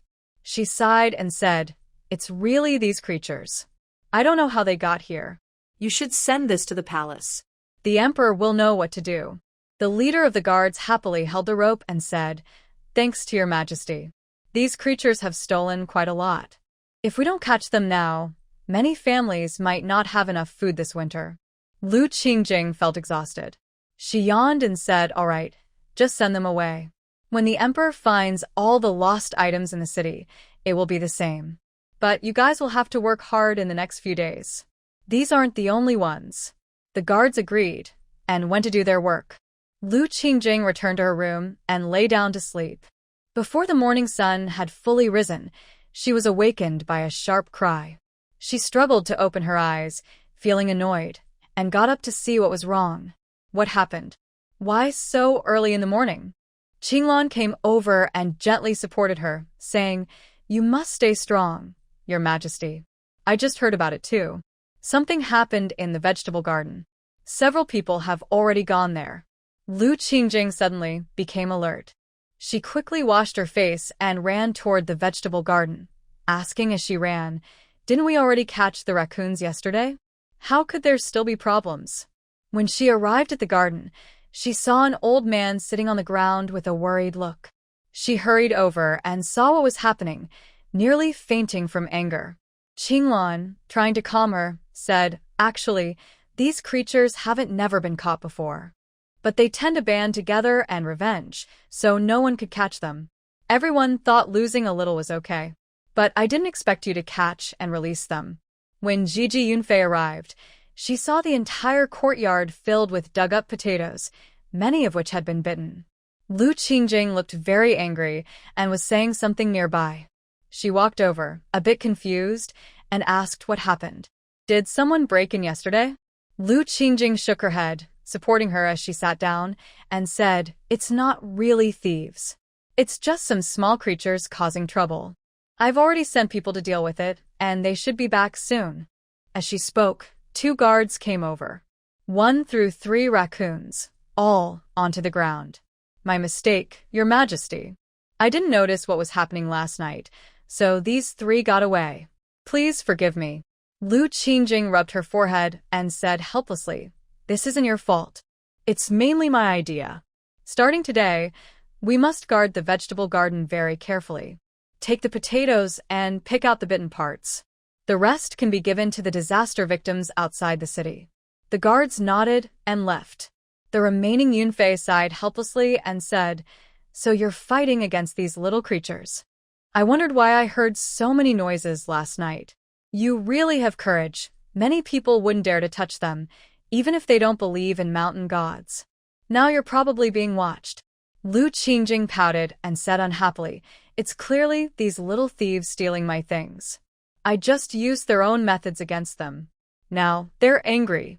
Yunfei squatted down to look at the pitiful raccoons. One of them, who was very fat, suddenly started crying loudly. Yunfei was startled and quickly stood up, holding Xiao Yun's hand. "I think this raccoon is about to give birth. We should let it go." Lu Qingjing froze in surprise and asked, a bit foolishly, "What should we do?" "I don't know how to help a raccoon give birth." An old man nearby came over, looked around, and said, "I've heard about this. Ladies, you should go back now. If I succeed, I'll come find you."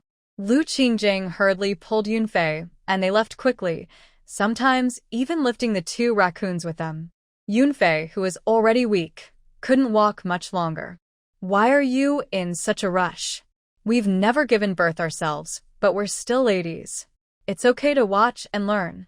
Lu Qingjing, gasping for breath, said, "I don't want to, but I'm a bit afraid of this. We can't help much either way, so it's better to leave quickly to avoid disturbing the elders during childbirth." As they spoke, the 2 lazily sat on a stone bench. Qinglan brought over a cup of tea and handed it to Lu Qingjing. Surprised, Lu Qingjing instinctively offered the tea to Yunfei. Yunfei coughed and said, "Forget it. You drink it. I can't handle anything else now. The medicine I take every day is enough." Lu Qingjing took a sip of tea, frowned, and asked, "I remember you weren't feeling well even when we were in the palace. Didn't you get better yesterday? Why are you still like this today?" Yunfei looked at the clear sky with a sad expression. "It's not just natural disasters, but also human problems. My body is getting worse day by day.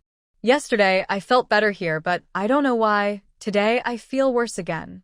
Lu Qingjing gently patted her hand to comfort her. Yunfei forced a smile and said, "You don't need to comfort me. I know what's going on." Lu Qingjing initially thought Yunfei's illness was caused by poisoning in the palace, so she believed coming to the royal estate could save her. But she didn't expect her condition to stay the same. Qinglan, standing nearby, looked at Lu Qingjing thoughtfully, but said nothing. An old man slowly approached, wiping his hands. He handed over a box and said, "This is the little raccoon we just born." The big one suddenly stopped breathing. Yunfei lovingly took the box and looked at the tiny raccoon cub inside. "Can't we keep it? Look how cute they are." Lu Qingjing leaned in to take a look. The tiny creature with only a few patches of fur was blinking and wriggling. It was not fierce like their mother, but looked adorable and silly. Yunfei's eyes widened as she looked at her. Lu Qingjing suddenly felt as if she was carrying a heavy responsibility. After a moment, she sighed helplessly and said, "Let's agree on this first. There are 3 cubs in total. I won't take care of any of them. If you want to raise them, they must all be raised together. And when they grow up, they must not destroy my vegetable garden." Yunfei's eyes sparkled. "Don't worry, I'll take care of it. You go plant your fields. I won't bother you anymore." She quickly left without showing any signs of being unwell. Lu Qingjing helplessly shook her head and turned to walk into the vegetable garden. She saw that most of the potatoes had already been harvested, leaving only some messy vegetables. She hesitated and asked, "If we fill this space with the corn seeds we have, will it be enough?" Qinglan shook her head sadly and replied, "Our seeds can only fill that corner. Even if we plant more sparsely, it won't be enough to fill the whole garden." Lu Qingjin sighed and crouched near the remaining seeds. The moist soil, softened further after last night's raccoon disturbance, made her feel a bit helpless. The yellow corn seeds looked like tiny gold nuggets in the soil. She couldn't help but smile at the sight. Suddenly, she seemed to remember something and stood up. Qinglan looked at her with some frustration. "Are you thinking of something again? If you tell me, I will go handle it right away." Lu Qingjin's voice trembled as she asked, "During the Great Yu, or the previous dynasty, were any gold mines discovered?" Qinglan looked up in surprise. "I've only been involved in trading messages in the palace. I haven't heard of any gold mines. However, there was a rumor in the previous dynasty that the daughter of the Xie family found a gold mine. The former emperor even killed the entire Xie family over it." Lu Qingjin was not from this world and had never heard of the Xie family. She couldn't tell if Qinglan was testing her. She just gently continued to bury the soil while thinking. Qinglan sighed quietly and after a moment said, "I know you want to save Yunfei, but even in the imperial estate, it's not possible. You should go find Aunt Lu." Lu Qingjin's eyes suddenly narrowed. She didn't care about anything else now. She stood up, brushed the dirt off her clothes, and headed outside. Qinglan hesitated, but decided to follow her from a distance. At the gate, guards stopped Lu Qingjin with some suspicion. "It's better if someone accompanies the lady when she goes out. It's too dangerous outside now." Lu Qingjin forced a smile. "It's nothing. I just miss Aunt Lu. I'll be back soon. Just keep the gates secure." Without looking back, she left. Qinglan thought for a moment and followed her from afar. While eating breakfast, Qin Zhao heard Xiaofuzi's words. He put down his bowl and chopsticks with a helpless sigh. "Has anyone from the Empress or Ximinan's people discovered you?" Xiaofuzi bowed her head and said helplessly, "The Empress definitely hasn't found out, but Ximinan's people are everywhere. We can't hide it anymore." Qin Zhao looked out the window at the gentle breeze and said, "I think the Empress should know her limits. You wait outside the house with your people. When the Empress comes out, give her this note and say it's my message." Xiaofuzi nodded quickly and hurriedly left with her people. Lu Qingjing arrived at the residence to find Aunt Lu watering the plants. Seeing her, Aunt Lu smiled happily and came over. "What kind of day is today? Why are you in such a rush? Did someone bully you?" Lu Qingjing waved her hand to dismiss the others before speaking. "Aunt, stop for now. "We are in peaceful times. There's nothing wrong with that. I know you want to avenge your sister, but this only causes more sacrifice." Aunt Lu's face stiffened immediately. She flicked the water droplets from her hands and said coldly, "Are you saying that only those who die are innocent? What about the villains still alive? Can't they act as if nothing happened?" Lu Qingjing stared at the plants in the yard for a long time, unable to speak. Seeing her like this, Aunt Lu sighed helplessly. "Forget it. I understand what you're here for. You don't need to worry about anything else. Even if Yunfei is involved, I will give her some leniency for your sake." Lu Qingjing took the medicine pouch Aunt Lu handed her in a daze. She muttered, "What is my true identity? Who are you really?" Aunt Lu paused before turning around and saying softly, "Your only identity can be the Empress. I am just Ximinan's older sister. What else could I be?" After saying that, she left without looking back. Lu Qingjing stood there dazed for a while before leaving with a restless mind. Xiaofuzi, who was guarding outside the door, saw her come out and quickly slipped inside.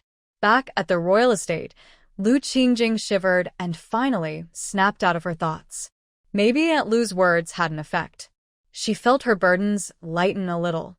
She sighed and went to Yunfei's courtyard, where Yunfei was playing with a little raccoon in a box.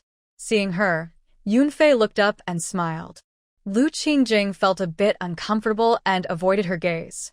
"This is medicine I got from Aunt. It's supposed to help your illness. Please take it properly." Cloud Consort was momentarily stunned and naturally took the medicine. "Thank you for your concern about my health." Lu Qingjing knew her words were full of flaws, so she didn't dare stay. She quickly exchanged polite words and left. Cloud Consort looked at Lu Qingjing's back and sighed deeply. She handed the medicine to the little nearby and said, "Sometimes I really understand the Emperor. Women in the palace are hard to get along with. It's understandable that he doesn't want to see us." Xiaoyun replied calmly, "But the Emperor almost sees the Empress every day." Cloud Consort coughed twice and smiled. "You're right. The Empress is better. If I were the Emperor, I might also be tempted." She then gracefully walked into the room. Xiaoyun looked at the little holding the medicine and sighed, accepting the medicine and going to the kitchen. At the Zhao family estate, Zhao Yunheng looked at the young palace maid in front of him and snorted. "You're just a maid beside the Empress. Why do you think you can help me?" Qinglan looked up and smiled. "To make the young master believe me, I brought some important news. Would you like to hear it?" Zhao Yunheng skeptically leaned in to listen. After a few words, he widened his eyes and asked, "Is what you said true?" Qinglan put away her smile and said seriously, "As you said, I am just a small palace maid. If you want to punish me, it's just a word. I wouldn't lie to you." Zhao Yunheng nodded satisfactorily. "That makes sense. But since you brought me such a big gift, is there anything you want?" Qinglan's eyes seemed to burn with fire. She looked steadily at Zhao Yunheng. "I want to become your future wife." Zhao Yunheng initially thought this humble palace maid only wanted riches or jewelry. He was momentarily stunned. After a while, he suddenly laughed out loud. "You're just a servant girl, yet you dare to ask for such a thing." Qinglan raised her head confidently and said, "I have been selling information in the palace since the previous dynasty. I know the young master has great ambitions. I came here because I believe I can help him." Zhao Yunheng looked at her with suspicion and doubt. Qinglan smiled brightly and continued, "Sometimes, direct confrontation isn't as effective as finding the critical point and delivering a fatal." Zhao Yunheng finally smiled genuinely. "You make a very good point. From today, you will be the future princess consort, but I cannot marry you until my plans are successful." Qinglan nodded happily without saying anything and left. As her figure disappeared at the door, the young servant beside Zhao Yunheng finally spoke. "Young master, why bother? She's just a servant girl and doesn't deserve you. Besides, Miss Lu from the Lu family probably won't give up easily." Zhao Yunheng played with his ring and said softly, "My future princess consort must be someone who can help me. Lu Yurua is too foolish. Once I take the throne, she will be useless. This little palace maid is quite interesting. It's fine to agree with her now. If someone wants to die, there are many ways to do it." The young servant nodded silently and stepped aside. A strange gloom seemed to hang over the young master's residence. Wei Jinji from Jingqi Pavilion was looking at the account book when the shopkeeper hurried inside from outside. "Young master, the charity monk sent a message. He said we should cooperate with Zhao Yunheng to ambush Lu Qingjin in a month." Wei Jinji frowned and sighed. "Why haven't these two given up? Last time, wasn't enough of Zhao Yunheng's people dead?" The shopkeeper forced a smile and said helplessly, "We took a loss. You know Zhao Yunheng is known for holding grudges. Now, Simin and has really stirred up trouble." Wei Jinji sneered disdainfully. "You think highly of Zhao Yunheng. Compared to Simin, he's just a beehive, not a hornet's nest. He's overestimating himself and is asking for trouble. We won't join in." The shopkeeper seemed to already know his attitude. He nodded and left cautiously. Wei Jinji suddenly remembered something and said, "Keep an eye on their movements secretly. Recently, leave some people in the capital." The shopkeeper frowned and asked cautiously, "Are you going to get involved in this?" Wei Jinji took a sip of tea, then suddenly remembered Lu Qingjin's smile. He coughed awkwardly and said nervously, "You don't need to worry too much. Just make arrangements. Don't let the charity people find out." The shopkeeper looked worried as he left. Wei Jinji held the account book but couldn't focus on reading anymore. Lu Qingjin sat quietly on a stone bench in the courtyard of the royal estate. Qinglan hurried inside and coincidentally caught her eye. Both of them fell silent for a moment. After a while, Lu Qingjin helplessly spoke, What are you really thinking? Or, which side are you on? Blue Orchid sighed and looked intently at Lu Qingjin. I really can't tell you now, but please believe me, I won't harm you. Lu Qingjin shook her head with a bitter smile. I'm not worried about you hurting me. I just care about your safety. I have 3 close maids. One has died. Another is in danger every day because of me, and you are the third. I hope you have a good ending. Suddenly, Qing Lan's eyes turned red. Her trembling voice softly said, Everyone hopes for a good ending, but some people's fates are decided by destiny. Lu Qingjin didn't reply and simply turned to leave. Qing Lan looked at the moon in the sky without moving. After a while, Xiao Yun came up behind her. Today, the Empress suddenly gave the antidote to Yun Fei. Is that the main lady's intention? Qing Lan quickly masked her expression and nodded. The medicine was given by the main lady. Her meaning is that if these concubines in the palace don't harm the main lady, she will let it go. Don't do anything unnecessary. Xiao Yun smiled coldly. Actually, I should be the one telling you this. Do you know what you've done today? If the main lady finds out you've exposed your identity, do you think you'll have a good outcome? Qing Lan turned around and looked steadily at Xiao Yun, slowly speaking. You should know that these things are not for you to know. The main lady has her own plans. Don't interfere unnecessarily, especially when it involves the main lady. Xiao Yun's smile disappeared instantly. You're just like your sister. Your status is clearly gained by flattering others, yet you pretend to be righteous. It's disgusting. I want to see if you can have a good ending. Qing Lan's eyebrows slowly furrowed. Whether we have a good ending or not is uncertain, but from now on, your future will not be bright. It seemed that the medicine Lu Qingjin gave had taken effect. Yun Fei arrived early at the palace gate, and the guards looked at her with some suspicion. Are you going out, Empress? Xiao Yun, with a stern face, sharply scolded. What? Can't Our Lady leave the palace now? The guards quickly raised their hands. I dare not. At this time, the city is chaotic.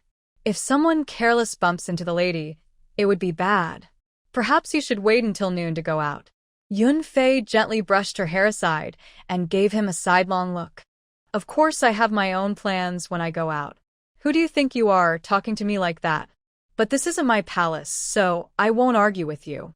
The guard initially wanted to stop her but forced a smile and said nothing. Yun Fei quickly left with Xiao Yun. A young hurried over and said, The Empress said no one is allowed to let Yun Fei go out recently. Now that you've released her, how are we supposed to explain this? The guard sighed and shook his head. If we didn't let her go, how could we stand here? She's the lady of the house after all. We're just servants. Compared to her, the Empress is easier to deal with. Yun Fei and Xiao Yun wandered around the city, seeing vendors selling twisted melon dumplings and buns everywhere. They walked to the main street, where Yun Fei looked at a nearby mushroom stall and sighed. Sometimes I really feel lucky to have met such an Empress. Xiao Yun curled her lips and said sharply, If the Empress hadn't suddenly brought out so many strange things, maybe you would already be the Empress. Why suffer such hardships? Yun Fei looked at her deeply, but said nothing. Instead, a familiar voice sounded behind them. What a coincidence to meet an old friend here. Yun Fei suddenly felt uneasy. She quickly turned around, causing her hairpin to fall. A kind and gentle person picked up the fallen hairpin and handed it to her. Yun Fei forced a smile, reached out, and took the hairpin, holding it tightly. My encounter with the monk was just a brief one. I wouldn't say he's an old friend. The kind person wasn't upset.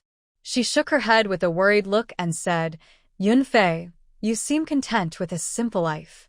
You should know that this monk has helped many people succeed. Don't you want to try? Yun Fei felt the hairpin in her hand was burning hot. She swallowed hard and said, Thank you for your kindness, but I need to think it over. If I get a clear idea. Before she finished, the kind person left. Yun Fei let out a long sigh of relief.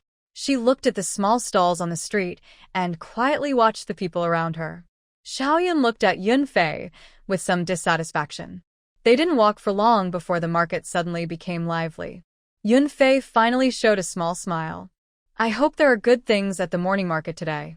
Otherwise, all this would have been a waste. Xiao Yun reluctantly replied, "They're just some Western region merchants or foreigners coming early to sell their goods. Lady, you'd better go back soon." The drums and gongs had already sounded, and Consort Yun looked ahead with great interest, as if she hadn't heard the remark. At the young master's residence, Lu Yorua sat in the hall, sipping tea impatiently and asked, "Where is the young master?" The servant lowered his head, hiding the disdain in his eyes, and respectfully replied, "The young master is still eating breakfast. Please, Miss Lu, wait a little longer." This answer carried a warning tone. Although Lu Yorua wasn't very clever, she was good at reading people's expressions, so she said nothing. Zhao Yunheng strode in gracefully, saw Lu Yorua pretend to be surprised, and asked, "Why are you here? Has something big happened?" Lu Yorua knew it was impolite to visit the young master's house so early. She blushed shyly and said, "I just missed you. It's been a while since the young master contacted me." Zhao Yunheng's eyes flashed with impatience, but he spoke gently, "There have been many things happening recently, so I haven't had time. I will visit Lord Lu soon." Seeing his attitude, Lu Yorua grew anxious and said, "My visit isn't without reason. Recently, I heard about what the Empress did. I wanted to help you by finding out some information, and now I have some clues." Zhao Yunheng paused his tea drinking, asking, "You mean you already know where Lu Qingjin's crooked ways come from?" Lu Yorua nodded repeatedly and moved closer, saying, "It is said that I found an old farming book of the former crown princess in the cold palace, and some medicines were given to her by that Lady Lu." Zhao Yunheng looked into the distance, thoughtfully, without speaking. Lu Yorua couldn't hold back and hurriedly added, "She is from the Xie family. Now that she has the farming book and the emperor's attention, she can't be kept. If she notices anything, or if she helps you develop, we will be finished." Zhao Yunheng sighed helplessly. "I understand what you're saying. I have my own judgment. You should go back early. If Lord Lu finds out you've been out so early, you'll likely get scolded." Lu Yorua smiled shyly, supported a maid nearby, and left. When they reached the door, the maid whispered, "Miss, are you really leaving now? You haven't finished talking about what happened earlier." Lu Yorua's expression turned cold. "Didn't you see the young master's attitude? It seems this was planned long ago, but that's good, as it saves me from having to say much. But men are always unreliable." No, the maid didn't speak, but a hint of happiness flashed in her eyes. Wei Jinji had just woken up early and hadn't had time to give any orders when he heard the shopkeeper say with some regret, "Yesterday, I heard that many of the gentlemen, mainly Mr. Old Wang and the Crown Prince's son, planned an assassination. I don't know the exact time." Wei Jinji calmly sipped his tea and asked softly, "Do they know who they want to kill?" The shopkeeper swallowed nervously and whispered, "It's the Empress. The old gentleman thinks she is connected to the Xie family and can't stay. Do you want to send a message to Lady Lu?" Wei Jinji suddenly smiled and shook his head, saying, "You should remember why the Xie family was wiped out all those years ago. Now, only Lu Qingjing remains. If I don't act now, it will be too late." The shopkeeper nodded in understanding and after a long pause, said slowly, "I don't know much about these matters, but I hope you understand whether you're acting out of revenge or for another reason." Lu Qingjing, drinking porridge from her bowl, asked helplessly, "Why are you guys here so early again? Is it because the raccoon problem isn't solved yet?" The guard glanced at the little beside him and shook his head. "No, your majesty has already sent someone to deal with the raccoon. Things are much calmer in the capital now. We're here to apologize."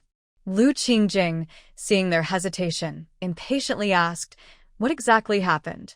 Just tell me quickly. I need to see Consort Yun later. Don't waste time."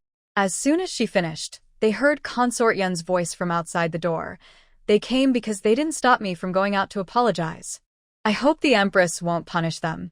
Lu Qingjing was surprised and forced a smile. "I'm glad you don't blame me. I was worried about your health and the danger of going out." Consort Yun held a box and came over, sighing. "I understand. I found something good at the early market. Do you want to open it and see?" Lu Qingjing, curious, took the box. It was heavy, and she appreciated how Consort Yun carried it all this way. She gently opened it, revealing a round pumpkin lying quietly inside. Its surface was uneven with many pits, clearly a fine one. Lu Qingjin happily took out the pumpkin, used her small knife to gently cut it open, and the pumpkin responded with a soft. The fresh aroma that wafted out surprised both of them. Yunfei looked inside at the white seeds and said with admiration, "This is really good stuff." Jinping definitely didn't lie to me. Jinping is the Western trader who often buys things from them. Lu Qingjin had heard of him before and was a bit surprised. She asked, "You actually bought this from Jinping? Isn't it from the Hu people?" Yunfei covered her mouth and smiled. "You're quite knowledgeable. Jinping originally bought this from the Hu people, but he didn't know how to eat it. When he was passing by, he met me and said you probably knew about it, so he sold it to me at a good price." Lu Qingjin carefully took out the seeds and smiled. "He's clever. This also adds something to our cooperation." Yunfei hesitated for a moment before saying, "The Hu people who sell this say it can be eaten, but it doesn't taste very good. They mostly use it as a spice." Lu Qingjin looked at the pumpkin in her hand, unsure how it could be used as a spice, and helplessly said, "Don't believe their nonsense. It's very tasty, though it might seem strange." Yunfei nodded, understanding. The two then arrived at the vegetable garden. Yunfei was surprised to see the ground covered with dry grass. Lu Qingjin touched her nose and explained helplessly, "There's nothing we can do. It's autumn now, and there aren't many good warm coverings. If it weren't for this dry grass, these young plants might not survive." Yunfei looked at the sky with a worried expression. "This year seems unusually cold, but the mountains aren't dry at all. Many people say they're worried about freezing because they don't have enough firewood." Lu Qingjin peeled back some of the dry grass, revealing the soil underneath. The dark, oily earth was no longer as soft as before. She carefully dug a small hole with her shovel, planting the seeds while saying, "Don't worry. In a few days, I'll take some people to check. I heard there's a lot of coal in the nearby mountains. If we find some, heating in the city won't be a problem." Yunfei looked at her with a complex expression but said nothing. The hard, cold soil was very difficult to plant in. Lu Qingjin focused her energy, channeling her spiritual power into the soil. After planting the pumpkin seeds, she was almost exhausted. The consort Yun helped her up and looked at the ground covered with dry grass. She asked helplessly, "Shouldn't we put this back? After all, the pumpkin hasn't even sprouted yet." Lu Qingjing looked at the bad weather with some worry. "The temperature is too low. Not only the pumpkins, but the remaining plants won't survive either. Tomorrow, let's have the little from the palace who tends the garden come over." Consort Yun didn't know what was special about the little, so she didn't think much and agreed. She squatted down to look at the small seedlings on the ground. They were bright green and full of life, showing no sign of dying as Lu Qingjing had just said. Consort Yun smiled with relief and said, "This is the hope for this year. The restaurant is also waiting for the harvest." Lu Qingjing rubbed her chin thoughtfully and said, "I can think of a way to keep planting some vegetables in winter, but the restaurant can't only have these greens. The fried sauce noodles I made a few days ago were quite good. Maybe I can send the recipe tomorrow?" Consort Yun looked at her with some doubt. "What's wrong? The things in the restaurant are all profitable. Why are you so reluctant today? Are you thinking of opening another restaurant with someone else?" Lu Qingjing laughed helplessly. "What are you talking about? I'm just worried that the fried sauce noodles might not sell well. The ingredients are simple, and many people might think it's a waste to spend money on it. We're in an important period now, and any rumors are not good." Consort Yun thought for a moment and said uncertainly, "I think the common people won't care so much. We can just set a lower price. Speaking of which, I remember that the noble consort's family is in trade. She probably knows more about this. You don't need to worry about it.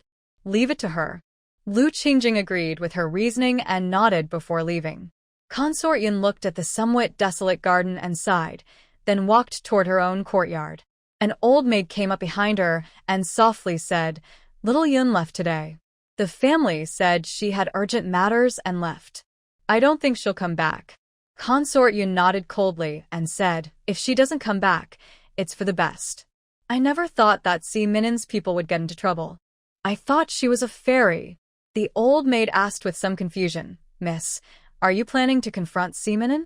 What will the Empress do? The cloud consort frowned and said helplessly, I was just speaking out of boredom. I wouldn't dare go against Seaman. Only a fool would do that.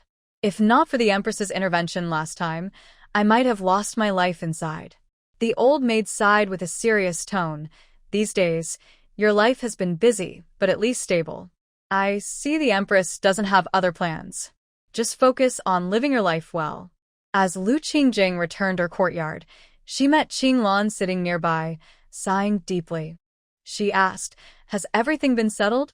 Qinglan nodded respectfully. Yunyan won't be coming back anymore. Aunt Lu won't send anyone to follow Yunfei either. Only the charity work is still uncertain. Lu Qingjing sipped her tea slowly and said, Since you are Aunt Lu's person, you probably know more than you tell me. But I just want to say, I hope no one around me faces trouble without reason. Qinglan agreed silently, and the courtyard fell quiet. Inside the house, Qin Zhao sighed. Xiao Fuzi looked confused and asked, The emperor usually comes to see the lady, so why isn't he coming out now? Qin Zhao looked at him with a smile and lazily said, If I go out now, everyone will think I know everything. Then, whether it's Si Minin or the Empress, they might start to dislike me. So I'll wait. After speaking, he closed his eyes. Xiao Fuzi sat on a small stool nearby, feeling a bit wronged for the first time, thinking he hadn't handled things well. Lu Qingjing was reading a book and asked, I heard there's some movement in the south.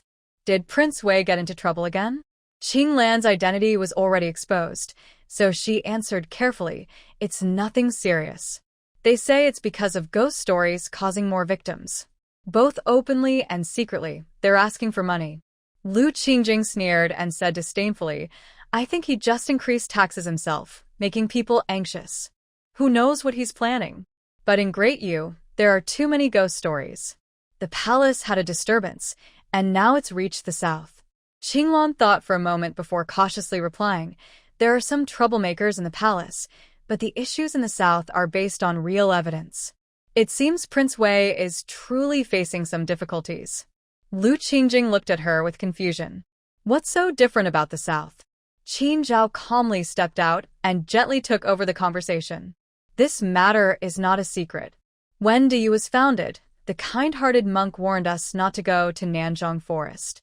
It was extremely dangerous there, and strange things happened every now and then. Many villagers in the south lost their lives because of it, and over time, these ghost stories and legends appeared. Lu Qingjing was startled by the sound and nearly jumped out of her chair. Qin Zhao came over, pressed her back into the chair, and sat down to drink tea. Lu Qingjing patted her chest, a little annoyed, and asked, When did you arrive? Why were you hiding inside without making a sound? Qin Zhao smiled affectionately, gently ruffled her hair, and answered naturally, I was already inside when you didn't come back. I fell asleep early because I woke up just now after hearing about Wei Wang. Lu Qingjing, excited, put down her knitting and started to knit a sweater. It's already autumn, and keeping warm in the capital is a big issue now. Have you thought about bringing back more coal? Qin Zhao, who was watching her knitting with interest, frowned helplessly and said, There is quite a bit of coal on the nearby mountains, but the Treasury doesn't have that much money now. We can only gather some. Mining it is unlikely. Lu Qingjing felt something was wrong. She paused her work and asked suspiciously after a while, But I haven't seen anyone in the capital collecting coal. They usually choose the more troublesome task of chopping wood. Qin Zhao shrugged slowly and said, This has something to do with Nanzhong Forest. It is said that after Simin and left Nanzhong Forest, she still brought a lot of poisonous insects with her. There's no place to keep them in the capital, so the Xie family at the time gave her a mountain forest, which is now the place with coal. Lu Qingjing, surprised, said, So, the reason no one goes into the mountain is because they're worried about the poisonous insects Simin and left behind? Qinglan's lips twitched slightly, but she said nothing. Qin Zhao glanced at her subtly and said, That's one reason. Many people died, mysteriously, in that mountain forest back then. Some say it was because of Simin An's restless spirit still lingering there. Lu Qingjing stood up and said, All these are just unreliable guesses. I want to see for myself why there are so many strange stories about that mountain forest. Qin Zhao helplessly stood up and followed her outside. Neither of them noticed Qing Lan quietly leaving nearby. Inside Liyun Palace, Xiao Cui respectfully stood near the consort Li, waiting until the consort finished her grooming before speaking. The emperor has arrived at the imperial estate. The empress doesn't know what she's thinking, and now they are heading towards the mountain forest with the coal mines. The consort Li nodded. I already know that. Tell me, is there any news from Yunfei? Xiao Cui hesitated for a moment before replying. The maidservant beside Yunfei suddenly disappeared. Not long ago, Yunfei met with the kind-hearted monk, and at that time, only that maid was with her. The consort Li casually threw away an extra hairpin and said coldly, so I never knew Yunfei had such thoughts. It seems the empress is too kind. Xiao Cui hesitated again before softly saying, if something happens to the empress, it might not be a bad thing. After all, your ladyship now has enough power to protect herself. The consort Li sighed helplessly. You don't understand. The reason I have this power now is because of her. It's not just about repaying kindness. For the stability of the capital in the future, we can't let anything happen to her. Keep an eye on Yunfei. If she truly has any bad intentions, we won't be caught off guard.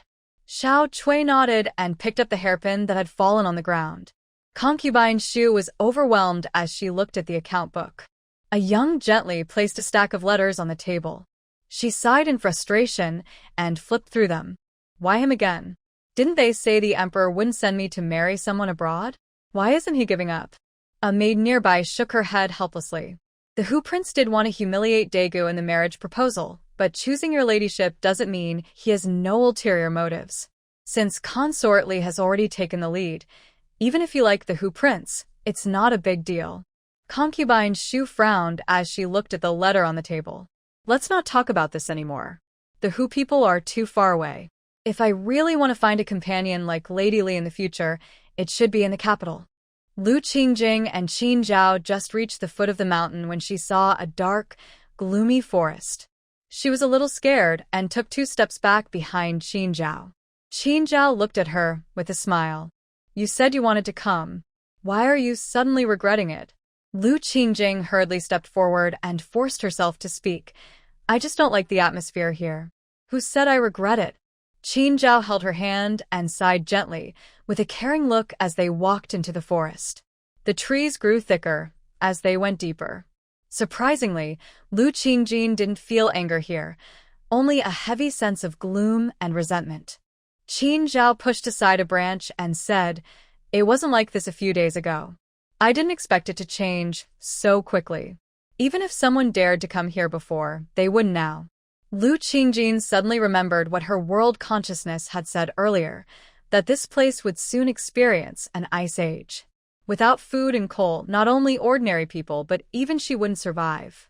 Feeling a chill, Lu Qingjing shivered involuntarily. Qin Zhao tightened her coat and asked, is it too cold here? Maybe we should go back. In a few days, I'll send someone to clear this place, so you can come again. We might even start mining some coal. Lu Qingjing shook her head seriously. Our treasury can't afford to waste money now. But we still need to find a way to get coal. If too many people die in winter, next spring there could be a terrible disease. Qin Zhao helplessly continued walking with her. Soon, they noticed fewer trees nearby. The bare mountain top was hard to walk on, but it was better than wandering through the cold, dark woods. Lu Qingjing lowered her head and kicked at the damp, sticky soil with her foot. It even smelled faintly, like gasoline. Qin Zhao looked at her with some confusion and asked, is there a problem with the soil here?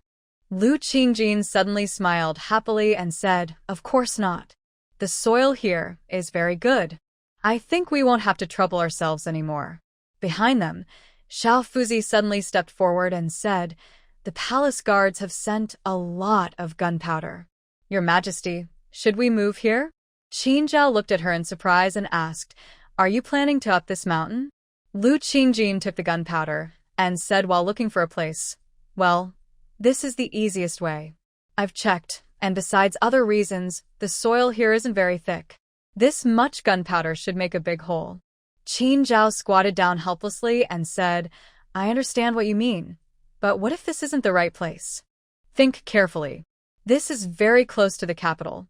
If nothing happens, your impeachment papers could pile up on my desk by tomorrow. Jing smiled confidently and said, Don't worry. This place must be a coal mine. The trees along the way are all dead because there are too many underground coal deposits.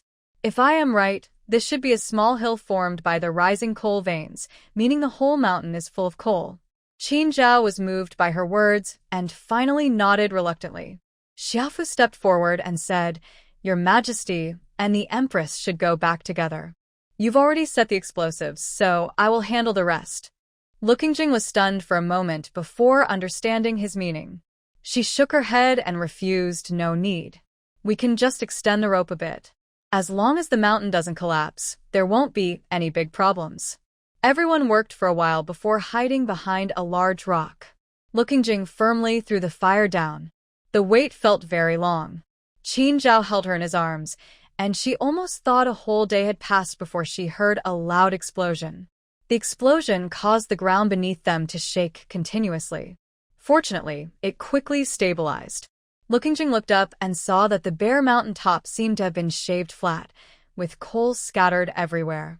Qin Zhao's hand holding hers was trembling slightly.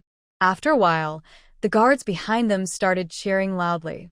Jing looked up into Qin Zhao's eyes and smiled. I've helped you a lot today. Is there any reward for me? Qin Zhao was momentarily dazzled by her smile. He pretended to think for a while and then said, Since the Empress has made such a great contribution, let's grow old together, just like last time. Jing took it as a joke, thinking he was in a good mood. But her heart was touched, and she chuckled helplessly. You're really taking advantage, but I guess it makes sense. The people behind them had already sent the message back. The two of them stared at each other in silence. At the prince's residence, Zhao Yunheng was drinking tea when a servant hurried in. Young master, something's wrong. I heard that the emperor and empress have blown up a large coal mine on Xishan.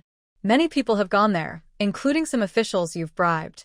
Zhao Yunheng paused, then suddenly threw his teacup across the room. It's the empress again. I shouldn't have listened to my father and let her be close.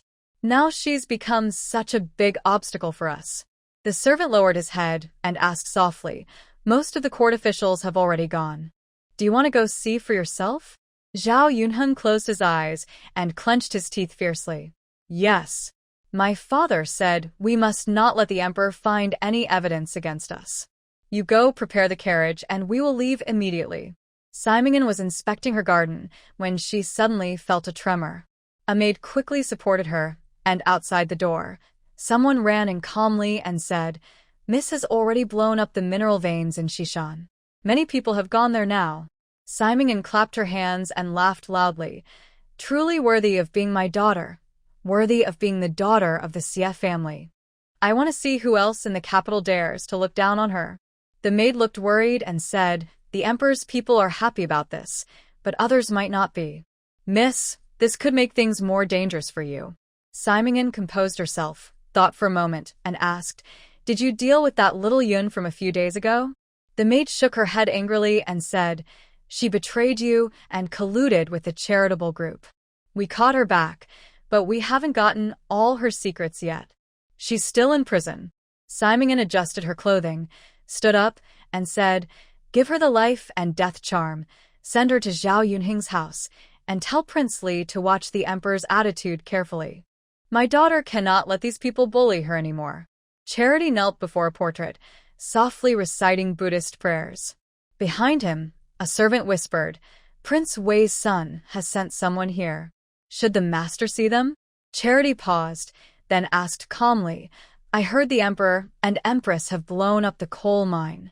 Are they still in Xishan? The servant, puzzled, nodded and replied, Yes, they're still in Xishan, but they'll probably return to the palace soon. Don't you want to see the visitors outside? Charity shook his head, staring quietly at the portrait. Tell Zhao Yunheng's people that my men are under their command.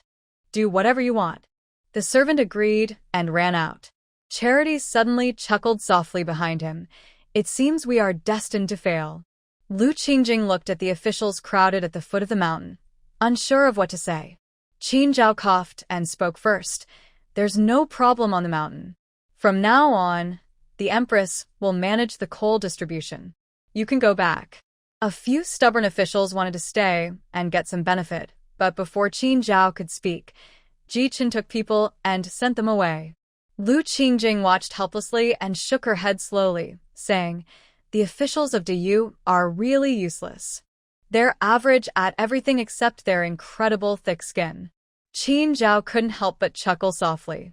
As he held Lu Qingjing's hand and walked toward the capital, he said, "Wasn't the country just founded not long ago? With time, things will get better. Today, let's take a break. I'll take you to see the flower fields near the imperial city." Lu Qingjing pouted playfully and said, "My royal estate's chrysanthemums are the best. I don't think the wildflowers outside are that beautiful." Qin Zhao simply smiled affectionately without replying. The two of them walked toward the woods. Behind them, a small child saw this and hurriedly left. The shopkeeper of Jingqi Pavilion hesitated for a moment after hearing the news, but still went to the backyard. Wei Jinji, who was lowering his head, asked calmly, "Did something happen again?" The shopkeeper sighed helplessly and said, "I just heard that the Prince Wei's son somehow moved up his plans. Now, people have already been sent to the flower fields outside the capital." Wei Jinji paused, his expression unreadable, and said, "Does the charity organization have no objections?" The shopkeeper nodded uncertainly and replied, "It seems that after the coal mine explosion, both sides were affected. But at this time, the chances of trouble are quite high." Wei Jinji stood up, looked toward the capital, and sighed. "Forget it. Moving early isn't a big deal. You take some trustworthy people and come with me to check it out." The shopkeeper looked worried and asked, "Are you planning to save the Empress?" Wei Jinji lowered his head, recalling Lu Qingjing's smiling eyes, and his heart moved. After a moment, he pretended to be calm and said, "Who wouldn't want to save the daughter of the Shi family?" Si Minin was still in the courtyard, watching her plants. When she heard the servant's words, she almost laughed out loud. A nearby maid asked suspiciously, "They want to assassinate the young lady.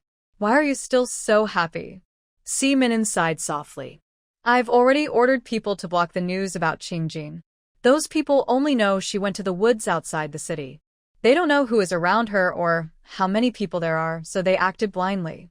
This just shows they are anxious. It's a pity, though, Charity still hasn't appeared." The maid looked anxiously at the servant who was about to leave and asked, "Are you really not going to care about the young lady? I think the royal family isn't very reliable." Si Minin shook her head while walking toward the house and said, "Someone is already more anxious in secret. We don't need to worry.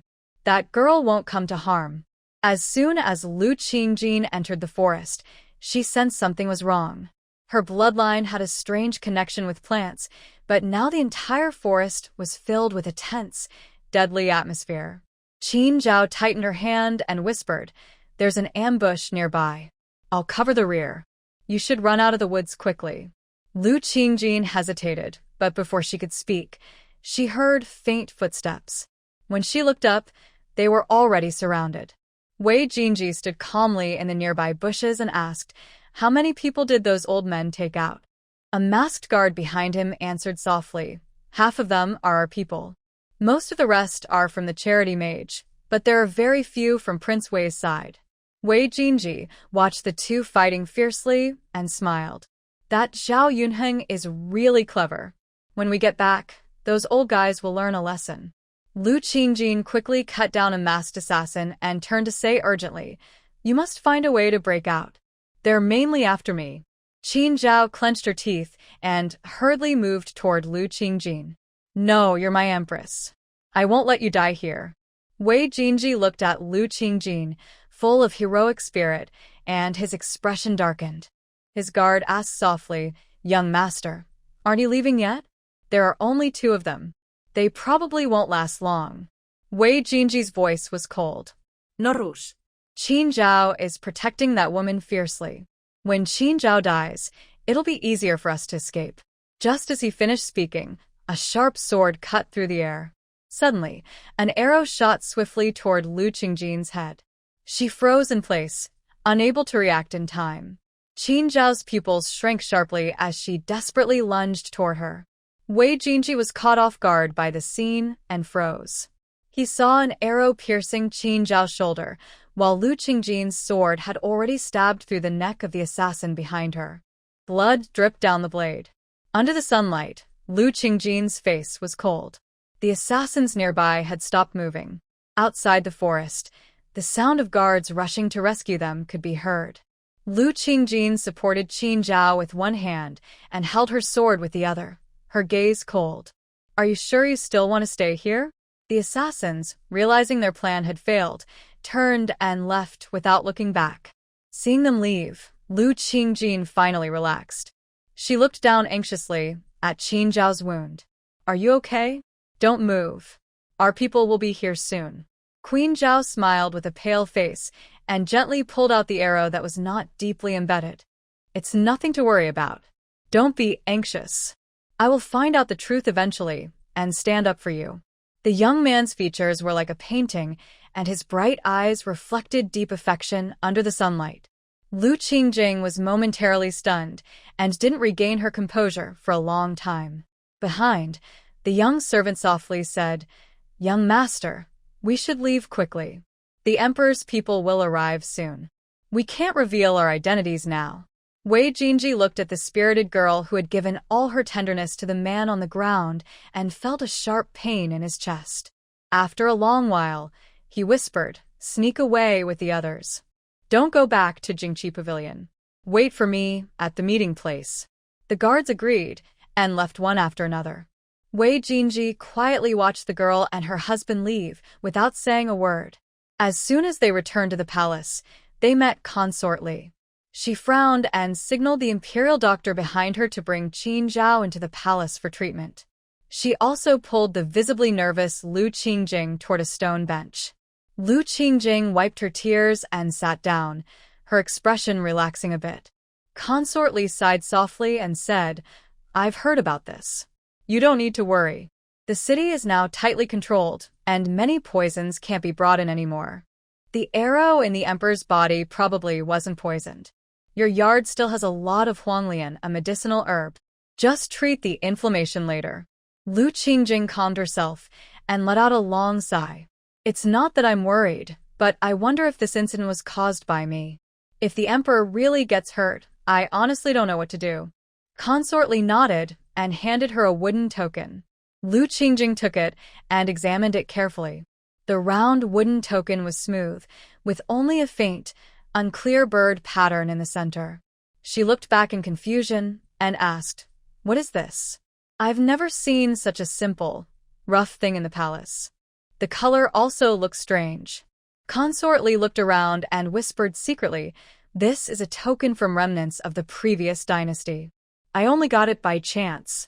On your way back to the palace today, I received news that the remnants of the previous dynasty are planning something. Unfortunately, I didn't have time to inform you." Lu Qingjing carefully recalled the actions of those people and shook her head slightly after a moment.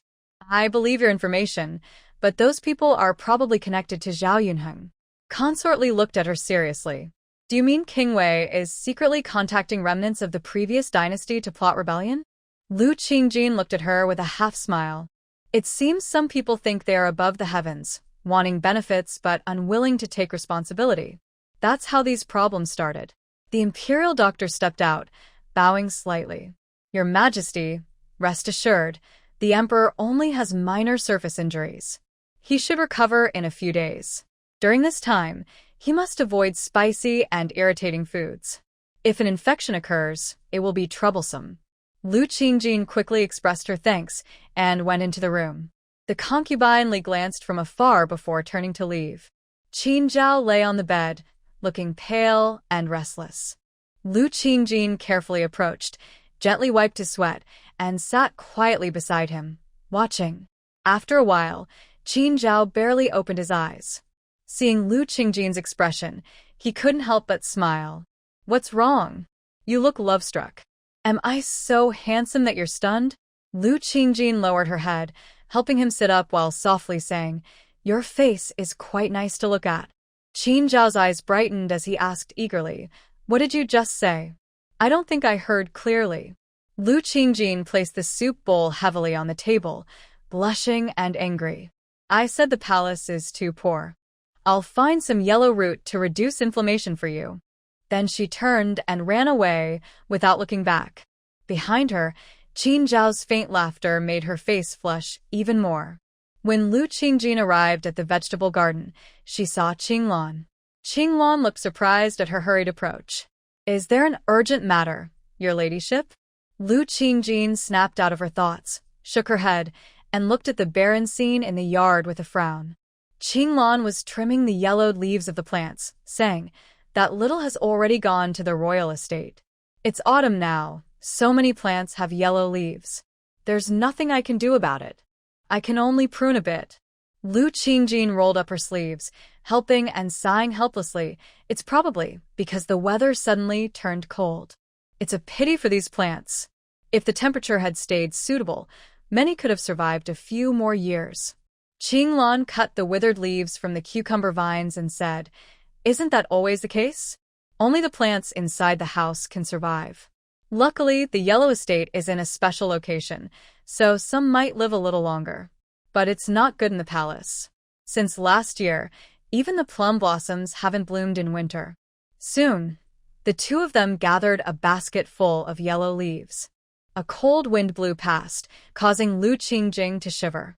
Although she knew deep down that the ice age was coming, she still couldn't accept such a large garden being completely barren. Nearby, Qinglan suddenly exclaimed in surprise, It seems the palace is different.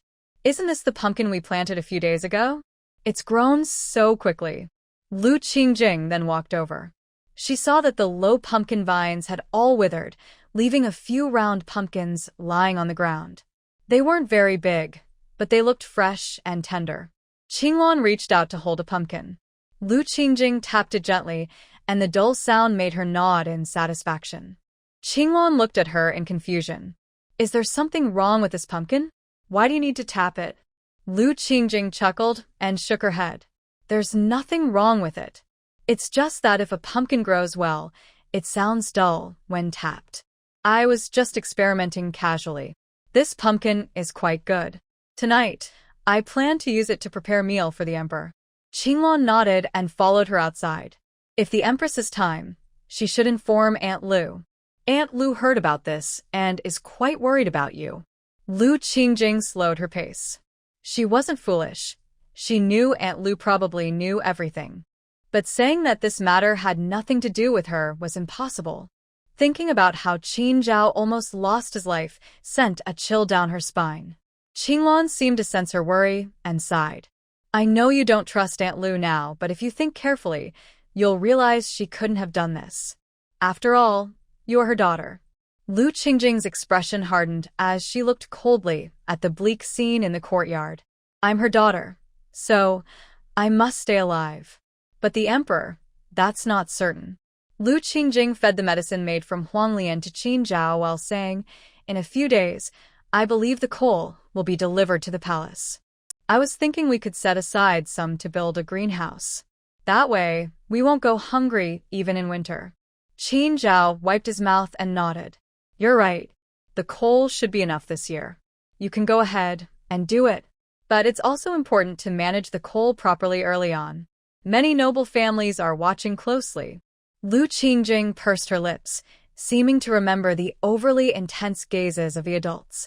I don't know if they can really be kept in check. After all, so many people are watching. I heard that the people from the previous dynasty are also uneasy now. Qin Zhao felt tired and uncomfortable from the bitter medicine in his mouth. He rubbed his forehead and said helplessly, You don't need to worry about the remnants of the former dynasty. There will be a great general to handle that. I'm just worried that the situation with King Wei might change soon. It's better if you don't go out lately to stay safe. Lu Qingjin nodded in agreement and stood up, taking the tray from the table. Qin Zhao looked up and saw 3 yellow pumpkin slices neatly placed on it. He picked one up with interest and asked, This smells good. Can I eat it? Lu Qingjin chuckled and shook her head. If it wasn't edible, what would I bring it for? She then took one and put it in her mouth. Qin Zhao mimicked her, biting into it. The golden pumpkin emitted a sweet aroma. For a moment, Qin Zhao was speechless with delight. Seeing him enjoy it, Lu Qingjing also smiled. If we can build a warm shelter, you can eat this pumpkin all winter. Qin Zhao's eyes lit up immediately. If that's the case, I'll help you. Tell me what requirements there are for building the shelter, and I'll send someone to find what you need. Lu Qingjing rolled her eyes at him and said, I can find that myself. Just wait and enjoy it.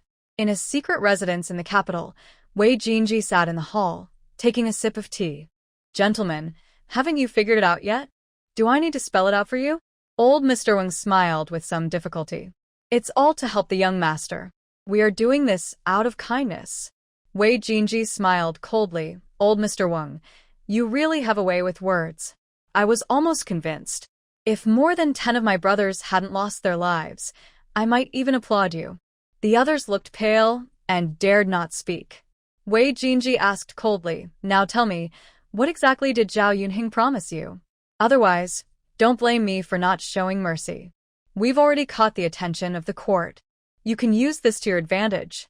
Old Mr. Wang's face turned pale, and after a long pause, he sighed wearily. He only told us that if this matter is successful, whether he becomes emperor or you do, we will be loyal ministers.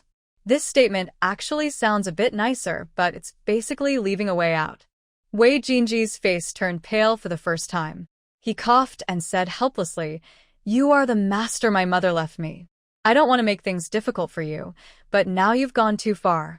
I can't keep you here. Go wherever you want. Just remember one thing. Don't talk about these matters here. Everyone else knew this was the best ending, so they sighed and left. Old Mr. Wang hesitated for a moment before speaking. I didn't want to say this, but I might not get another chance. The reason your mother died so tragically is because she was from the Xie family. If you want to succeed, stay away from women of the Xie family. Wei Jinji closed his eyes without replying. His mind was filled with the image of Lu Qingjing's last sword. After a while, a young servant softly said, The charity monk has arrived. Do you want to see him? Wei Jinji nodded to let someone in. Soon, the charity monk entered heavily. Maybe it was just his imagination, but he felt the monk looked older than before. The monk noticed his gaze and smiled gently. Young master, don't be surprised. I took your mother's life, and now it's almost used up. When that happens, there will be no more hatred between us. Wei Jinji was startled but kept his calm and asked, Does the charity monk really think that the dead don't matter anymore? The monk smiled and changed the subject. Now you see it too. Zhao Yunheng isn't a suitable choice. I'm at my wit's end, so I came to talk to you.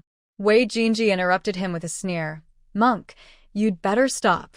I'm no fool. You never really chose Zhao Yunheng in the first place but Wei Wang.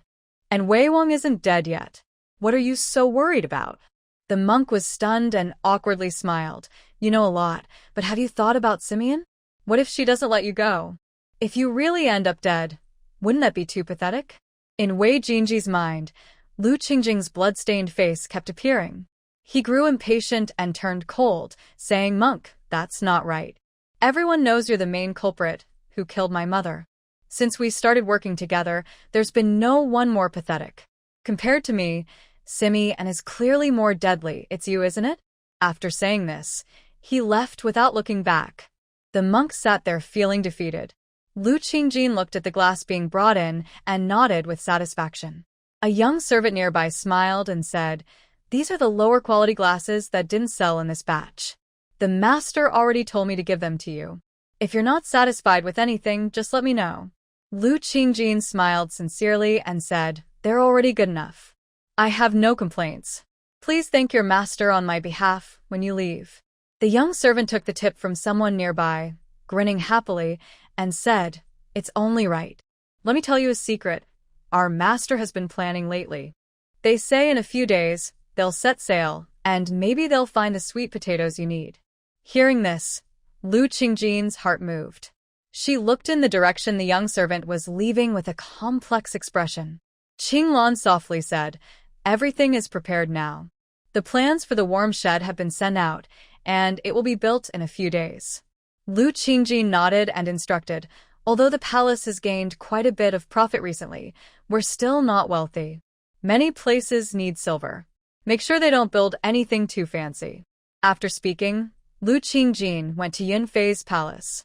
Perhaps she was still frightened by the recent insect incident, because Yunfei's courtyard was bare, with not a single chrysanthemum in sight. Yunfei hurried out when she heard the noise and smiled. I've heard you're building a warm shed. How come you have time to come to me? Lu Qingjin smiled, found a place to sit, and helplessly said, a few days ago, a coal mine was suddenly discovered. The emperor said it was entrusted to me, but I spend my days planting flowers and grass, so I don't have time to manage it. Yunfei seriously interrupted her and ordered an old maid nearby, send someone to call the other ladies over. Tell them the Empress has something to discuss.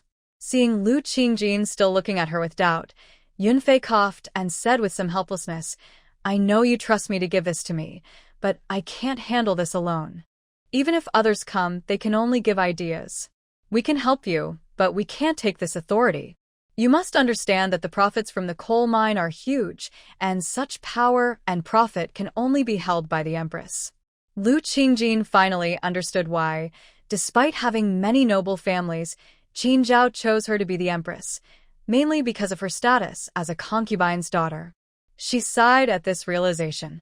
Two people were talking, and gradually others arrived. These women were not fools. After thinking carefully, they understood what was really going on. So, once they arrived, they just drank tea and chatted without asking any questions. Lu Qingjing saw everyone was there before she slowly spoke. I suppose you all know that a few days ago I discovered a coal mine, but there were some management issues. Consort Li took a sip of water and said calmly, I think the officials of the Ministry of Internal Affairs are quite capable. They might be able to help. As for the rest, let the emperor choose someone. Lu Qingjing knew she couldn't avoid this responsibility anymore and reluctantly said, I called you here mainly to ask how to transport coal from the nearby city to other places. Many areas still lack coal. Consort Li frowned and thought for a while before saying, I believe the concubine Shu might be able to help with this, since her family is in business. Concubine Shu seemed to come back to herself and nodded in agreement. Lu Qingjing looked at her with some suspicion. What's wrong? I feel like you have something on your mind. Concubine Shu sighed, placed her hand on the table, and clenched it tightly before speaking. Lately, I don't know what's going on.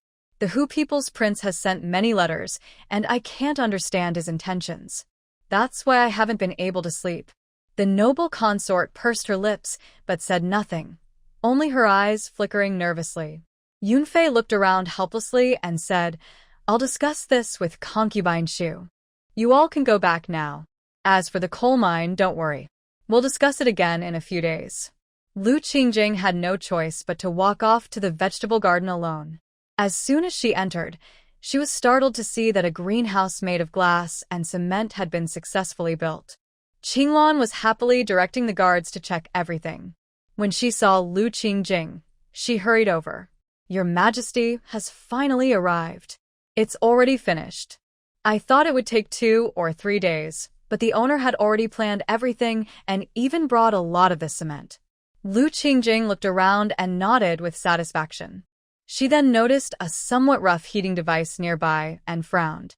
She sighed helplessly, thinking about the current economic situation of Great Yu. Qingluan, thinking she was dissatisfied, quickly asked, Your Majesty, is there something you don't like? I'll have someone fix it right away.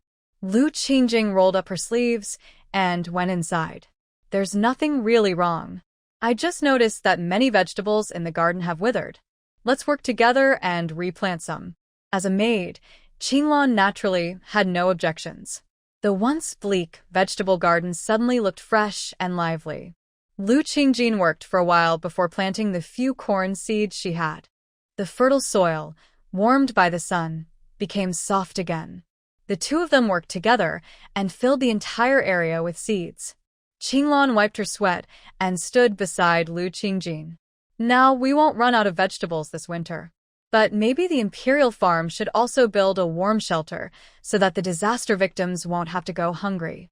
Lu Qingjin was moved by her words and thought about the cost of glass, then shook her head. The conditions right now don't allow it. In a few days, we can build another warm shelter, but the imperial farm is too big and it's not very suitable. While they talked, a young came over and bowed. The first batch of coal outside the palace has been delivered. Your Majesty, where would you like it sent? Lu Qingjin was hesitant at first, but remembered that the chief of the household department was someone she had arranged recently, so she relaxed. Just send it to the household department. The responsible people will handle the distribution. The young nodded quickly, but didn't leave. Lu Qingjin looked at the lush land she had just planted, then turned to see him again. She asked with some suspicion, "Do you have something else to say?" The young smiled awkwardly and said, "Some noble ladies have sent messages to the palace, saying they want to see you. Do you want to meet them?" Before Lu Qingjin could answer, Qinglan scolded, "Meet them? No way. Our Empress is busy every day and doesn't have time to see random people." The young hurriedly agreed and left. Lu Qingjin chuckled softly at the scene. Qinglan helplessly pursed her lips, then took out a handkerchief to wipe her hands and said, "That servant must have taken bribes. Those noble ladies just want control of the coal mine. You'd better not meet them." As Lu Qingjin headed toward the Empress's palace, she said, "You did well. I originally didn't want to meet anyone. But now everything is like this. I wonder how the Emperor is doing." Qin Zhao leaned back in his chair with a cold face, drinking tea. The ministers below were almost arguing loudly, all claiming that the harem should not interfere in politics and boasting about their own experience and capability. The only ones remaining quiet were the family members of the 4 concubines. Qin Zhao thought that Lu Qingjin was very capable, managing the chaotic harem so well, but at the same time, he felt that Lu Qingjin was unreasonable. She clearly knew this matter would trouble him, but did not resolve it quickly. A high-ranking official suddenly spoke angrily, "This matter is unreasonable. I hope the Emperor will assign someone else to manage the coal mines." Qin Zhao smiled coldly and said, "My words are clear. Anyone who brings up this matter again will be banished to work in the coal mines." Qin Zhao sat bored on his chair, reading recent memorials. Ji Qin stood nearby, worried. "You already know Zhao Yunheng is gaining people's support, but you still said that in the main hall. If the Daegu Empire hadn't been doing well lately, I think Prince Wei would already be entering the capital." Qin Zhao coughed nervously and said, "Daegu needs loyal and patriotic people. Those who are indecisive and wavering are not needed. By the way, how is the coal mine doing?" Ji Qin rubbed his forehead and sighed helplessly. "It's much better now. Most management problems are solved. Starting tomorrow, coal can be shipped out in large quantities. But I heard Prince Wei has secretly contacted the people managing the coal mine, and it seems they plan to buy some." Qin Zhao's face was serious at first, but almost burst into laughter when he heard this. "That old fool is really shameless." "That's great." Ji Qin took a sip of tea and said calmly, "There is a grain shortage in the south. We are relying on money from unknown sources to support it." The queen sold half of her vegetables to Western region merchants, and the other half to someone else. Qin Zhao casually threw the memorial aside, stood up, stretched lazily, and said indifferently, "No need to worry about this. That old fool is very proud. He probably won't bother farming." Ji Qin nodded in agreement, but then frowned worriedly. "Potatoes are almost harvested. The refugees are quite happy, but the weather is getting colder. Many refugees are falling ill. Without enough places to settle them, even with coal, they can't survive the winter." Qin Zhao sighed, walking to the window. The late autumn wind blew in fiercely. He shivered and said, "Have the Ministry of Internal Affairs count how many empty houses are in the capital and check if there are caves outside the city." Ji Qin knew this was the only option left. He nodded and left. Qin Zhao, left behind, looked thoughtfully toward the direction of the queen's palace. The weather is getting colder. Lu Qingjin, wearing a thick cloak, walks toward the warm shelter. Qinglan keeps adjusting her clothes beside her. Lu Qingjin sighs helplessly. "There's no need to be so careful. This cloak is very thick. I feel warm even wearing it. Qinglan reaches out to straighten the cloak and says, the material is indeed good. It seems that the Western merchant didn't lie.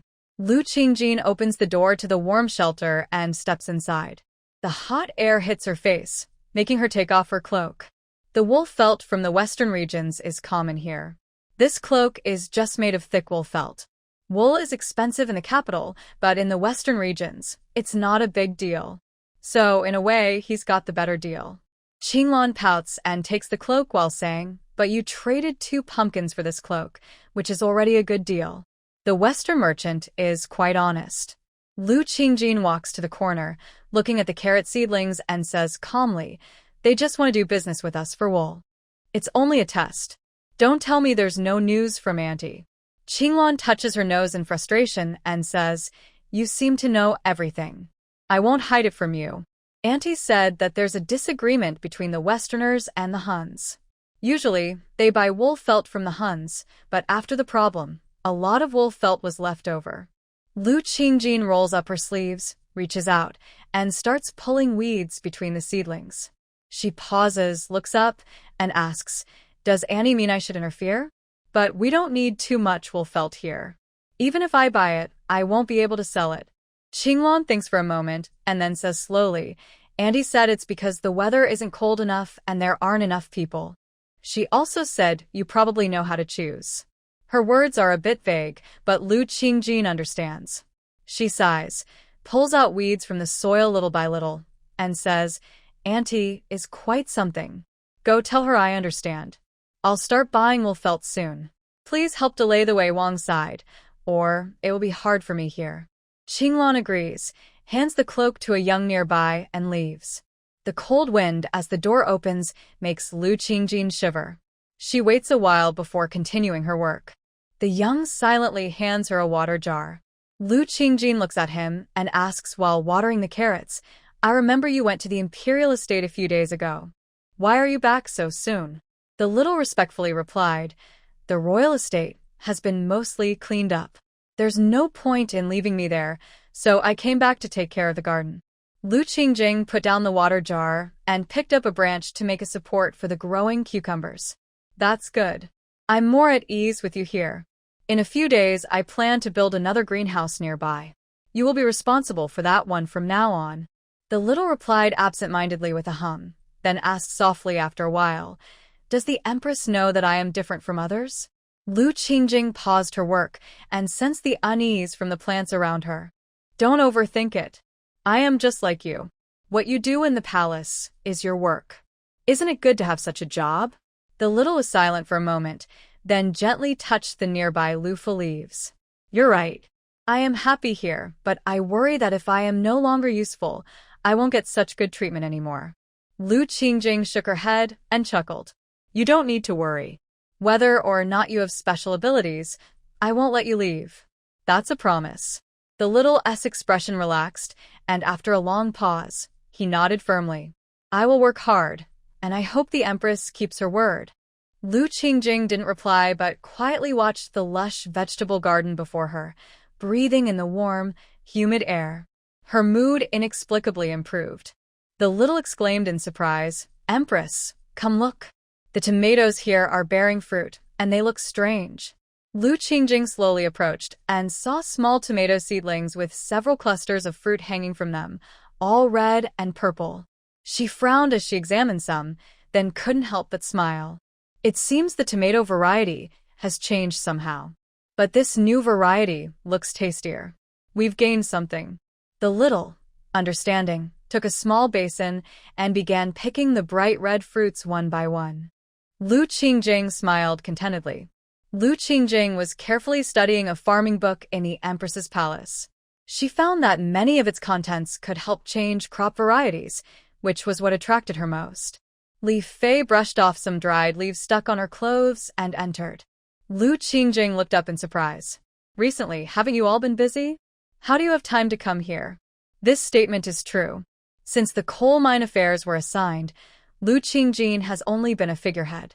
The various tasks are mostly handled by these consorts, which solidifies the titles of the ministers in the Forbidden City Company. Li Fei helplessly took off her cloak. Fortunately, things are going smoothly.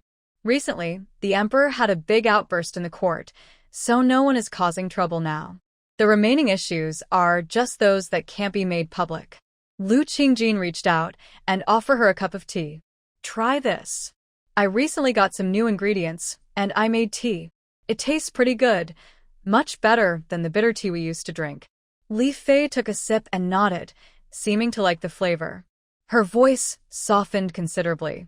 I'm not here just to drink your tea today. The Ministry of Internal Affairs sent word that the emperor wants to arrange housing for the disaster victims. We have no objections, but there really aren't any suitable places in the city. Until we find someone from the ministry, we can't let go. We already have a lot to do before the new year, and this will only delay us. Lu Qingjin was momentarily stunned, realizing there were still disaster victims to settle. Suddenly, she remembered the wool felt her aunt had asked her to buy. She hurriedly asked, "Has the Western Region trading team returned?" Li Fei was a bit confused by the question and answered absent-mindedly, "Not yet. They said the weather isn't good, so they'll wait a couple of days. Yesterday, the leader even asked me whether we wanted to buy wool felt." Lu Qingjin stood up and paced a few times. "Tell him we'll do the wool felt business, but the price must be lower than what we offer the Huns, and we must ensure a large supply." Li Fei almost burned her tongue on the tea and hesitated. Young ladies and madams in the city all prefer silk products. Wool has little market value. You should think it over again. Lu Qingjin shook her head seriously. "Just follow my instructions. This isn't about opening a shop.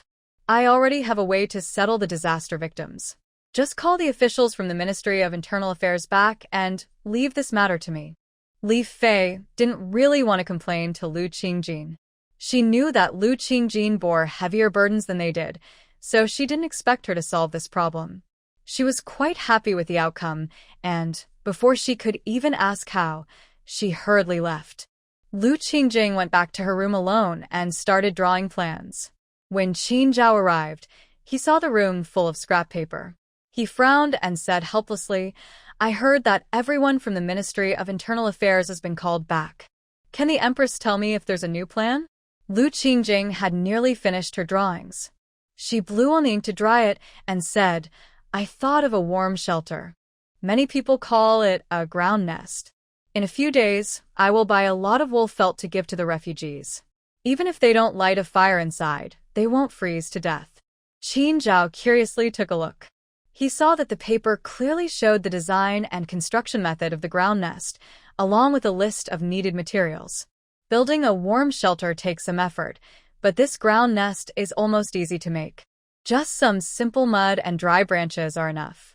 If they act quickly, they could settle all the refugees in just one day. Seeing his excited mood, Lu Qingjin smiled helplessly and said, "See? I found a solution. Hurry and tell someone to start building. The sooner it's done, the less suffering those people will have." Qin Zhao hurriedly called Xiao Fuzi over. After saying something to him, Xiao Fuzi nodded and left quickly. Lu Qingjin took a sip of tea and looked at him with curiosity. "Aren't you going? Can Xiao Fuzi handle it alone?" Qin Zhao reached out and gently pinched her nose affectionately. "It's just passing on a message. You've written everything clearly, so there's no need to discuss further. Just hand it over to Ji Chun." Hearing this, Lu Qingjin suddenly remembered the legendary Lord Yan and asked, "The general already knew that Lord Changlin's identity was suspicious a few days ago, right? What about Lord Yan?" Qin Zhao glanced at her helplessly and said, "Lord Changlin is just Lord Yan's sworn brother. Even if something happened, it has nothing to do with him." Lu Qingjin rolled her eyes and took the tray from Qinglan. "Do you really believe what you're saying? This matter can't be that simple. Be careful, or the general might suffer a big loss in Lord Yan's hands." Qin Zhao leaned over to look at the boiled corn in the tray and nonchalantly said, "You don't need to worry about that. The general knows what he's doing. He hasn't let Lord Yan into the general's residence these days." Lu Qingjin handed him a corn and took one herself. She chewed while saying, "That's good, but it's a pity for Lord Yan. I wonder if he's involved in this." Qin Zhao ate a sweet corn by herself and said, "There's nothing we can do. The situation in the capital isn't good. Once Ji Chen relaxes a bit, let him investigate. Yan Sheng is not an ordinary person. If he can serve the court, that would be the best. Lu Qingjing raised an eyebrow but said nothing. She casually threw the finished corn into the tray. Outside, Shi Wang's cheerful voice came in, "Your Majesty, the master has sent a message. It's related to the Lu family. Would you like to hear it?" Qin Zhao waved her hand before Lu Qingjing could speak. "Let him come in. I haven't had time to worry about the Lu family these days. If there's news, I should hear it." Lu Qingjing thought this was all nonsense but knew she couldn't do much about Qin Zhao, so she simply nodded in agreement. Shi Wang entered and was surprised to see both women there. She hesitated for a moment, unsure whether to speak. Lu Qingjing didn't mind and shook her head. "Just tell me what you know." Shi Wang responded clearly. "The news from yesterday says that Lord Lu Qi has taken a concubine somewhere and has a child." Hearing this, Lu Qingjing looked at Qin Zhao in surprise. After a moment, she said softly, "All right, I already know about this. Go back and tell Consort Li not to do anything unnecessary." Shi Wang agreed and left. Qing Lan, sensing the situation, also quietly left. After everyone left the main hall, Qin Zhao's lips twitched as she spoke. "I really don't know about this. Although Lu Qi is a bit foolish, I don't think he's that kind of person. Could there be some misunderstanding?" Lu Qingjing frowned and shook her head. "Let's not talk about other things. Just the fact that Lady Lu is so proud that she let such rumors spread is already unusual. It seems the Lu family is really in trouble. But that's good. While Zhao Yunheng is busy with the Lu family's affairs, he won't have time to bother us." Qin Zhao nodded happily and said, "You're right. But solving this kind of problem is too easy. Tomorrow, I'll make things harder for them. I think I can keep these people busy for a while." The Lu family was crying and begging loudly. Lady Lu, losing all her dignity, sat on the ground, throwing a tantrum. "I have been with you for many years. Although I haven't had a son, I have worked hard to raise your two daughters. Now that that little troublemaker has climbed high and left, you also want to let another unkind person come in and mistreat us, mother and daughter." Lu Qi's brows furrowed tightly, and he refused to back down. "Now, Xiaoyan already has my child. I absolutely cannot abandon her. Either you let her into the house, or I will have to send you away." Madame Lu couldn't believe what she was hearing. She looked at Lu Qi's departing figure with increasingly dark eyes. In the back courtyard, Lu Yurua had heard the argument early on. Now that it had gone quiet, she lazily asked, "Father has left again? How is mother?" A maid nearby spoke carefully. "The master refused to give in and has already left. Madam seems to be very upset and has gone to the small Buddha hall." Lu Yurua sneered slightly. "My mother is becoming more and more unreasonable. She's just a fox spirit from who knows where. Once inside the house, she'll do whatever she wants. Why cause a fuss and stir up trouble in the whole city over this?" A young maid hesitated and softly said, "The heir has sent word. Because of the busy year-end, he doesn't have time to manage Lu House. He hopes Miss will handle the family affairs well before taking over Hainan Pavilion." Lu Yurua's face suddenly turned very uncomfortable. After a moment, she seemed to realize something and forcefully threw down the comb in her hand.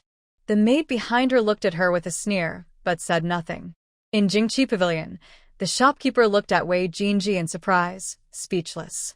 Wei Jinji, amused by his expression, said, "Didn't I tell you earlier that I would be going out recently? Why are you still so surprised?" The shopkeeper finally found his voice after a while. "But now you're planning to go overseas? Building ships costs a lot, and winter is coming soon. It's dangerous to go out at this time." Wei Jinji looked meaningfully toward the direction of the palace, took a sip of tea, and then said firmly, "Sometimes, to gain something, you have to pay a price. Besides, during the new year, King Wei will come to the capital. If we stay in the city, we might run into trouble. It's better to go farther away, and maybe even do the Queen a favor. I've heard there are many good things overseas." The shopkeeper knew he couldn't persuade him and sighed, reluctantly agreeing. "I understand. Tomorrow, I will send this message to the palace. I think the queen still wants to see you before you leave for the sea. Wei Jinji really wanted to say that it's better for a married man to stay away, but the words caught in his throat, and after a long moment, he just nodded in agreement. When Lu Qingjing received the news, she was still in the greenhouse. The weather was getting colder, so she often stayed inside tending the garden. Even the fourth consort rarely saw her. Hearing this, she clapped her hands calmly and said, "It's all for going out to find sweet potatoes for the sea voyage. I must go see him off." Qinglan stood quietly nearby without speaking. A little watering the plants beside her added, "I heard today is the Lantern Festival. Your Majesty can go see it. It's the most lively time of the year." Lu Qingjing was very excited by this, and quickly went out with her people. Outside the palace, it was much colder than inside. Lu Qingjing didn't complain, just tightened her clothes. Wei Jinji was waiting outside the palace walls. Seeing her, he hurried over. "I didn't expect you to come out so early," he said. Lu Qingjing was startled and asked curiously, "You didn't know when I would come out? Why are you waiting here?" Wei Jinji helped her onto the carriage and replied, "It's just good luck recently. This morning, I received a good ship, which saved a lot of time. We planned to leave in the afternoon. The news about entering the palace came late, so I didn't know if I'd meet you. I waited here for a while." Lu Qingjing found this strange, but was mostly touched. She looked out the window at the lively market and said, "I decided to come out today on a whim. I think we're quite lucky. Since we're both out, let's enjoy the Lantern Festival. It's a farewell for you." The carriage slowly arrived at the busiest street. Wei Jinji carefully helped her down. As soon as she stepped out, she heard the noisy crowd. She happily went to a candied hawthorn stall, took 2 skewers without hesitation, and the little behind her paid. Only then did Lu Qingjing give one to Wei Jinji. Wei Jinji had grown up wealthy and was originally not interested in such treats, but seeing Lu Qingjing's sparkling eyes, he somehow accepted it. As she ate, Lu Qingjing chatted about amusing stories from inside and outside the palace. When she mentioned the Lu family, she even laughed happily a few times. Wei Jinji helplessly shook his head. "I have heard that the emperor appreciates Lord Lu for having a child late in life. He forcefully married the woman who is still a concubine and not yet part of the household, making her the primary wife. It seems that soon the Lu family will have a new lady of the house." This was the first time Lu Qingjing heard about this, and she smiled even more happily. "I can't wait to see Lady Lu's expression. It's a pity you're leaving soon. Otherwise, I could enjoy the fun." Wei Jinji shook his head helplessly and said, "It's hard to tell what might happen. You should be careful." After walking together for a while, Wei Jinji finally said, "My time is almost up. You should go back now. Winter is very cold, and you might get sick." Lu Qingjing looked at the handsome young man in front of her and suddenly remembered their first meeting. It was spring then, and she was a starving, fallen empress. She knew how dangerous going to sea was at that time, and she also knew Wei Jinji's identity was not simple. But in her heart, she saw him as a good friend and didn't want to interfere too much. This way, they could still be relaxed around each other. Wei Jinji looked steadily at Lu Qingjing with a nostalgic gaze and suddenly asked, "Would you like to go to the dock with me? Just as a farewell for me?" Lu Qingjing nodded, and the two walked side by side along the street, not knowing what to say. Soon, they arrived at the dock. A cold sea breeze hit them. The so-called dock was just a rundown bay. Wei Jinji stepped in front of Lu Qingjing and gently blocked the cold wind, showing kindness and politeness. Lu Qingjing looked at the large ship ready to set sail in the distance and said with some emotion, "This place is really old and worn out. It doesn't match your ship at all." Wei Jinji looked up and saw the magnificent ship docked at the small pier, which gave a strange feeling. He sighed helplessly, "There's nothing we can do. Daegu is still quite poor now. Maybe it will get better in the future." Lu Qingjing nodded and said softly but firmly, "When you come back, things will be different. Daegu will be strong. You must come back to see it." Wei Jinji felt a mix of emotions, happiness from Lu Qingjing's care, and jealousy over Qin Zhao's good luck. After a while, he finally spoke softly, "All right. When I return, I hope you'll be well too. Without turning back, she headed toward the large boat. The sails were raised, and the grand ship tilted slightly as it faced the wind and waves, moving away into the distance. Cold sea breezes brushed against Lu Qingjin's face. For a moment, she felt like crying, but she tightened her cloak and turned to leave. Behind her, the young looked at the streetlights that had already been lit and said helplessly, "We should go back. The emperor will be worried soon." Before he finished speaking, Lu Qingjin saw large snowflakes slowly falling from the sky. People on the street cheered happily. This was the first big snow of the year. A gentle voice behind her said, "What are you daydreaming about?" "I'm here to take you home." Lu Qingjin quickly turned her head. Standing straight in her view was Qin Zhao, dressed in a white cloak, holding a string of snacks and smiling at her. While eating, Lu Qingjin asked, "When did you come out? Were you following me?" Qin Zhao sheepishly touched his nose and said, "I was just bored in the palace and went out for a walk." "You're overthinking things. I haven't even minded you sneaking out with that man, but now you're asking about me." The two of them walked back to the palace, chatting and laughing as snow fell around them. Meanwhile, at the lord's residence, a guest arrived. Zhao Yunheng watched Qinglan walk in gracefully and raised an eyebrow. "Why are you here at this time?" Qinglan brushed off the snow from her clothes and said helplessly, "I didn't want to come, but the emperor said Lord Lu Qi was already betrothed. I was worried about you, so I came." Zhao Yunheng walked over gently and pulled her to sit on a nearby chair. "It's not a big deal. She's just a greedy woman. I'll give her some silver in a few days and be done with it." Qinglan took a sip of tea and said calmly, "If that's the case, I wouldn't have come. You probably don't know yet, but Lord Lu has a concubine who is pregnant. Her name is Yunfei's former maid, Xiao Yun. I think you understand now." Zhao Yunheng's pupils constricted, and after a long moment, he exhaled sharply and said firmly, "That old fool, the Chancellor, has been silent all this time. Turns out he's been on the Emperor's side all along." A faint, almost unnoticeable smile flickered in Qinglan's eyes before quickly disappearing.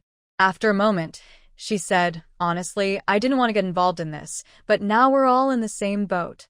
If Lord Lu gets into trouble, none of us will be safe." Zhao Yunheng nodded carefully. "I know everything you said. Now it is almost the new year. During the festival, my father will go to the capital. It's better to settle things early." Outside, the snow is falling quickly and soon covers the whole yard in white. Inside the house, everything still looks warm and cozy, but Qinglan, the lady of the house, shows no sign of happiness in her eyes. Aunt Lu stands in the corridor, watching the snow. A young servant nearby stands quietly with his hands at his sides. After a while, Aunt Lu speaks slowly. "Why did you come here?" "I told you to just send a message if there was something urgent." The young man looks up at the falling snow and smiles. "At this time, the Empress wouldn't come out, so there's no risk of being seen. There's nothing stopping me from coming." Aunt Lu brushes her hair that the wind has messed up and asks, "How is Qinglan's matter going?" The man gazes far into the gray sky. She's already in the heir's residence, making arrangements with Xiao Yunheng. Unfortunately, Wei Jinji ran away. If the Empress hadn't sent him to the dock, I could have stopped him. Aunt Lu shakes her head helplessly. "My daughter. It's hard to say whether this is good or bad for our plans." The man looks at her with a calm expression. "It's not our plan, just yours. I'm only an executor." Aunt Lu's body stiffens slightly, and her voice sounds a bit bitter. "Do you remember my name?" The man hesitates for a moment before slowly replying, "I remember. Your name is Simin En, and you are also Miss Xie Yining of the Xie family." Aunt Lu smiles helplessly. "It's been a long time since I heard that name. When my master saved me from Nanzhong Forest, he gave me the name Siminen. So many years have passed, and many people fear that name, but few remember my real name now. After my second sister died, only you remained." The man looks down at the snow covering the yard, a strange sadness in his eyes. "If you still remember second miss, then you shouldn't have sent Xiao Yun to Lu Qi." Aunt Lu turns and walks toward the deep courtyard. "So what? You don't really think that second sister or I have feelings for that, do you? As soon as Lu Qingjin got up, she heard noisy sounds outside the door. She called for Qinglan several times, but there was no response. Then she remembered she hadn't seen Qinglan since yesterday. Feeling helpless, she had no choice but to go outside. The maid outside the door saw her hiding and bowed politely. Lu Qingjin looked at the empty courtyard with some confusion and asked, "What happened? I clearly heard noise earlier, but now I see no one around." The young maid hesitated for a moment before softly saying, "Lady Lu sent someone. Usually Sister Qinglan is the one who drives people away. Today, Sister Qinglan doesn't know where she went. We arrived a bit late, so we disturbed the lady." Lu Qingjin wrapped her thin clothes around herself and walked toward the house. "So, Lady Lu isn't new to sending people here. Did she say anything?" The maid carefully followed her inside and gently closed the door. "I only know a little. It was about Lord Lucci. But every time someone comes, they don't say nice things. Sister Qinglan told us not to let anyone in." Lu Qingjin suddenly remembered that her stepfather still had an unresolved problem. She didn't want to interfere, so she didn't say much. She took a sip of tea and asked, "Qinglan hasn't been seen since yesterday. Do you know where she went?" The maid shook her head blankly. "I don't know. It seems she went to see the lady yesterday. But after the lady returned, Sister Qinglan didn't come back." Just then, they heard hurried footsteps in the yard. The door suddenly opened. Lu Qingjin looked at Qinglan, who looked upset, but she said nothing. Qinglan waved her hand to signal the maid to leave. After everyone was gone, she bowed and said, "Yesterday I got a new interesting thing. Lady, maybe you'll find it edible." She then took out a small box from her arms. Lu Qingjin hesitated but took it. The box was made of agarwood, which seemed too expensive for just a maid to buy. When opened, a strange smell wafted out, somewhat like scallions. Inside, there was a pile of purple-shaded scallion-like garlic bulbs. Lu Qingjin closed the lid and hesitated before asking, "Where did you go last night? I don't believe these things are something you could get easily." Qinglan lowered her head, her face unreadable, but her voice was hoarse. "Last night I wanted to find you. On the way, I ran into the lady's people. She asked me to do something, so I went. I didn't expect the palace gates to be closed. I couldn't come back right away, so I stayed outside the palace for the night. The thing I brought back was also given to me by the lady." Lu Qingjing felt happy to see Mao Tsong, but thinking about the strange behavior of her aunt made her feel upset. Her mood was complicated. Seeing Qinglan's even worse expression, she couldn't help but speak gently. "It seems you didn't rest well last night. You should take a break today. The little maidservant just now can stay and serve me." Qinglan nodded and went outside. When she reached the door, she suddenly stopped. "Madam, you might not know, but Xiaoling has gone missing. I wonder if Sishan has found her." Lu Qingjing's heart sank. From the beginning, she thought Xiaoling's betrayal and disappearance were too sudden. Now she suspected her aunt was involved. She took a deep breath to steady her voice and asked, "What is your plan, aunt?" Qinglan bowed without answering and left. After the door closed behind her, Qinglan sighed deeply. The snow was still falling, covering everything in silver, cold and bleak, making hope seem impossible. She turned around and slowly walked to her room. Lu Qingjing supported her forehead, trembling slightly. After a while, she said coldly, "Send someone to tell Lady Li that she should check what my aunt has been doing recently. Also, find out what Sishan is up to." She stared blankly at the departing maid for a moment before standing up. The box on the table was quietly lying there. After hesitating, Lu Qingjing took it and headed toward the vegetable garden. The new vegetable garden hadn't been planted much yet. A young was busy weeding inside. Seeing Lu Qingjing, he happily said, "This new garden is almost ready. In a few days, we can bring some plants from the neighboring garden. Do you want to plant potatoes?" Lu Qingjing chuckled and shook her head. "Both gardens are for the palace people to eat. We can plant potatoes, but not too many. Yesterday, the general sent a batch of wild chicken chicks. Let's raise them here tomorrow. They won't eat the crops." The young agreed and handed her a small shovel. Lu Qingjing took it, weighed it, and started digging. After making a few holes, she carefully took out the mouth sewn, leaving half behind. There were only about 20 mouths sewn left. She gently broke and planted them all. The young watched curiously. "Madam, did you find something tasty again? It looks familiar." "It seems like garlic." Lu Qingjing stood up, brushed off the dirt from her hands, and reached for the water jug held by the young to water the plants. "This isn't garlic, but it has a similar smell. We only have a few heads now. Be careful to take good care of them. When we have more, we can send some to the restaurant." The young nodded diligently and started tidying up the garden. Lu Qingjing began thinking about what to plant in different places. For a moment, she appeared quite kind. Soon, she heard the young say curiously, "Is there a hole here? Could there be a mouse?" Suddenly, Lu Qingjing remembered the scary mice in the cold palace.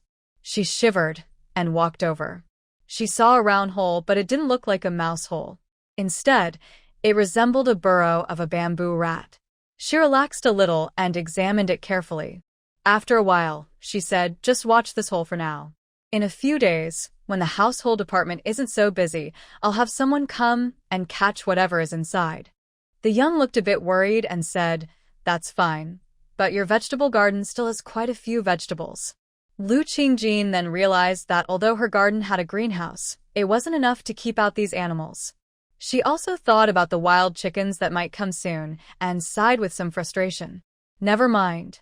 I'll think of a way when I get back. You don't need to worry about it."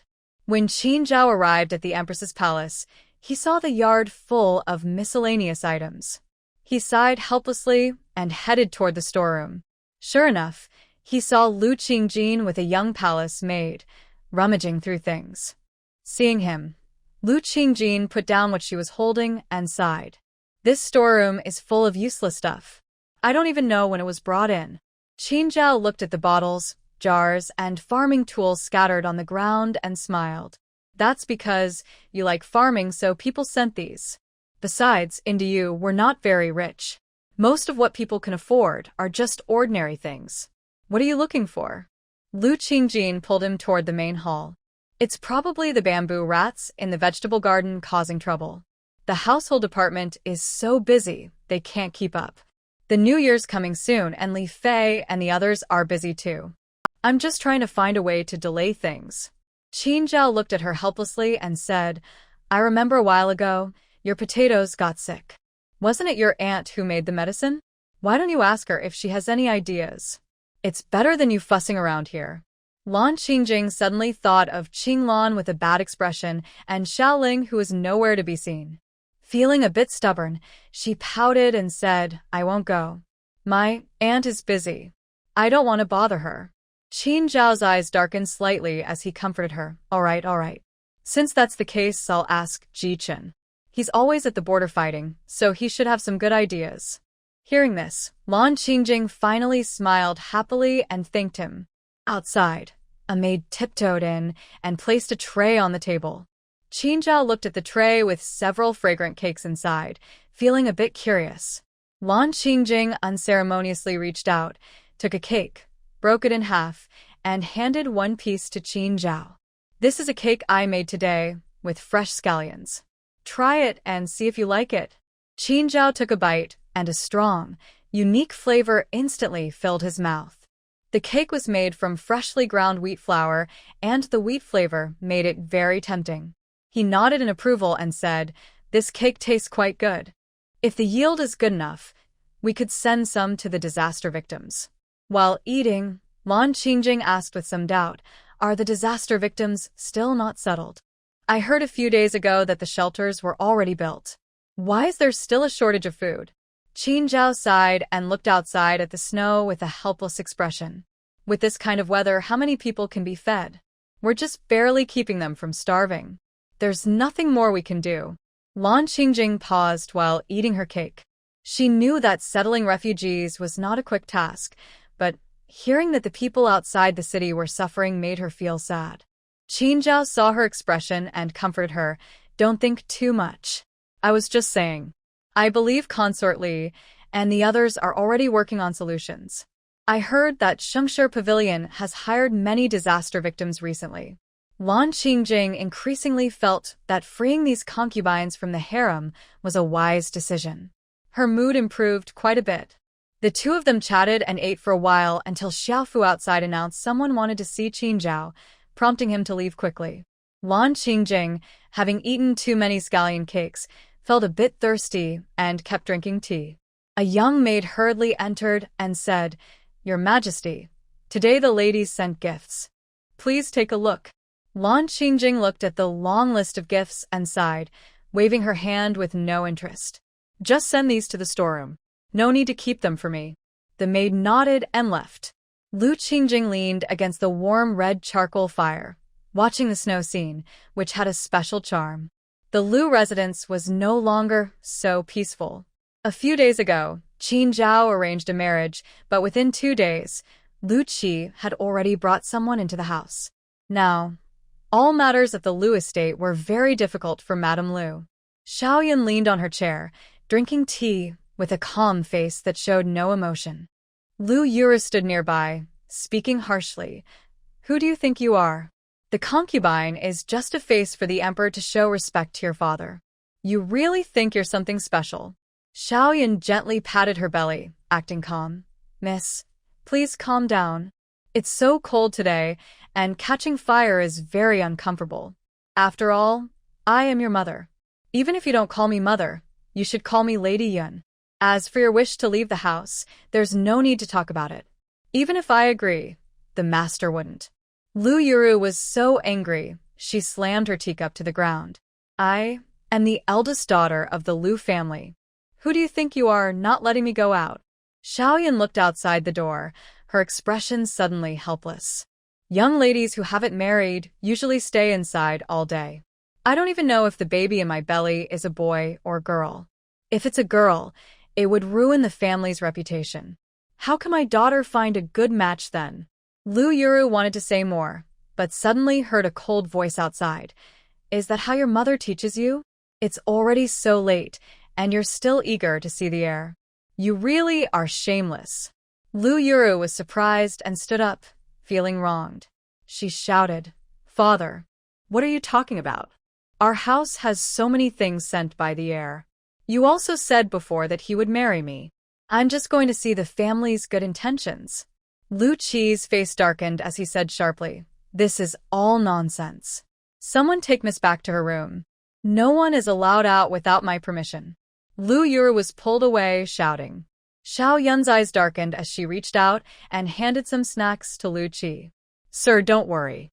I believe in a few days, Miss will understand that all this is for her good." Lu Qi sighed, closed his eyes, and ignored Xiao Yun's hand holding the snacks. What does she know?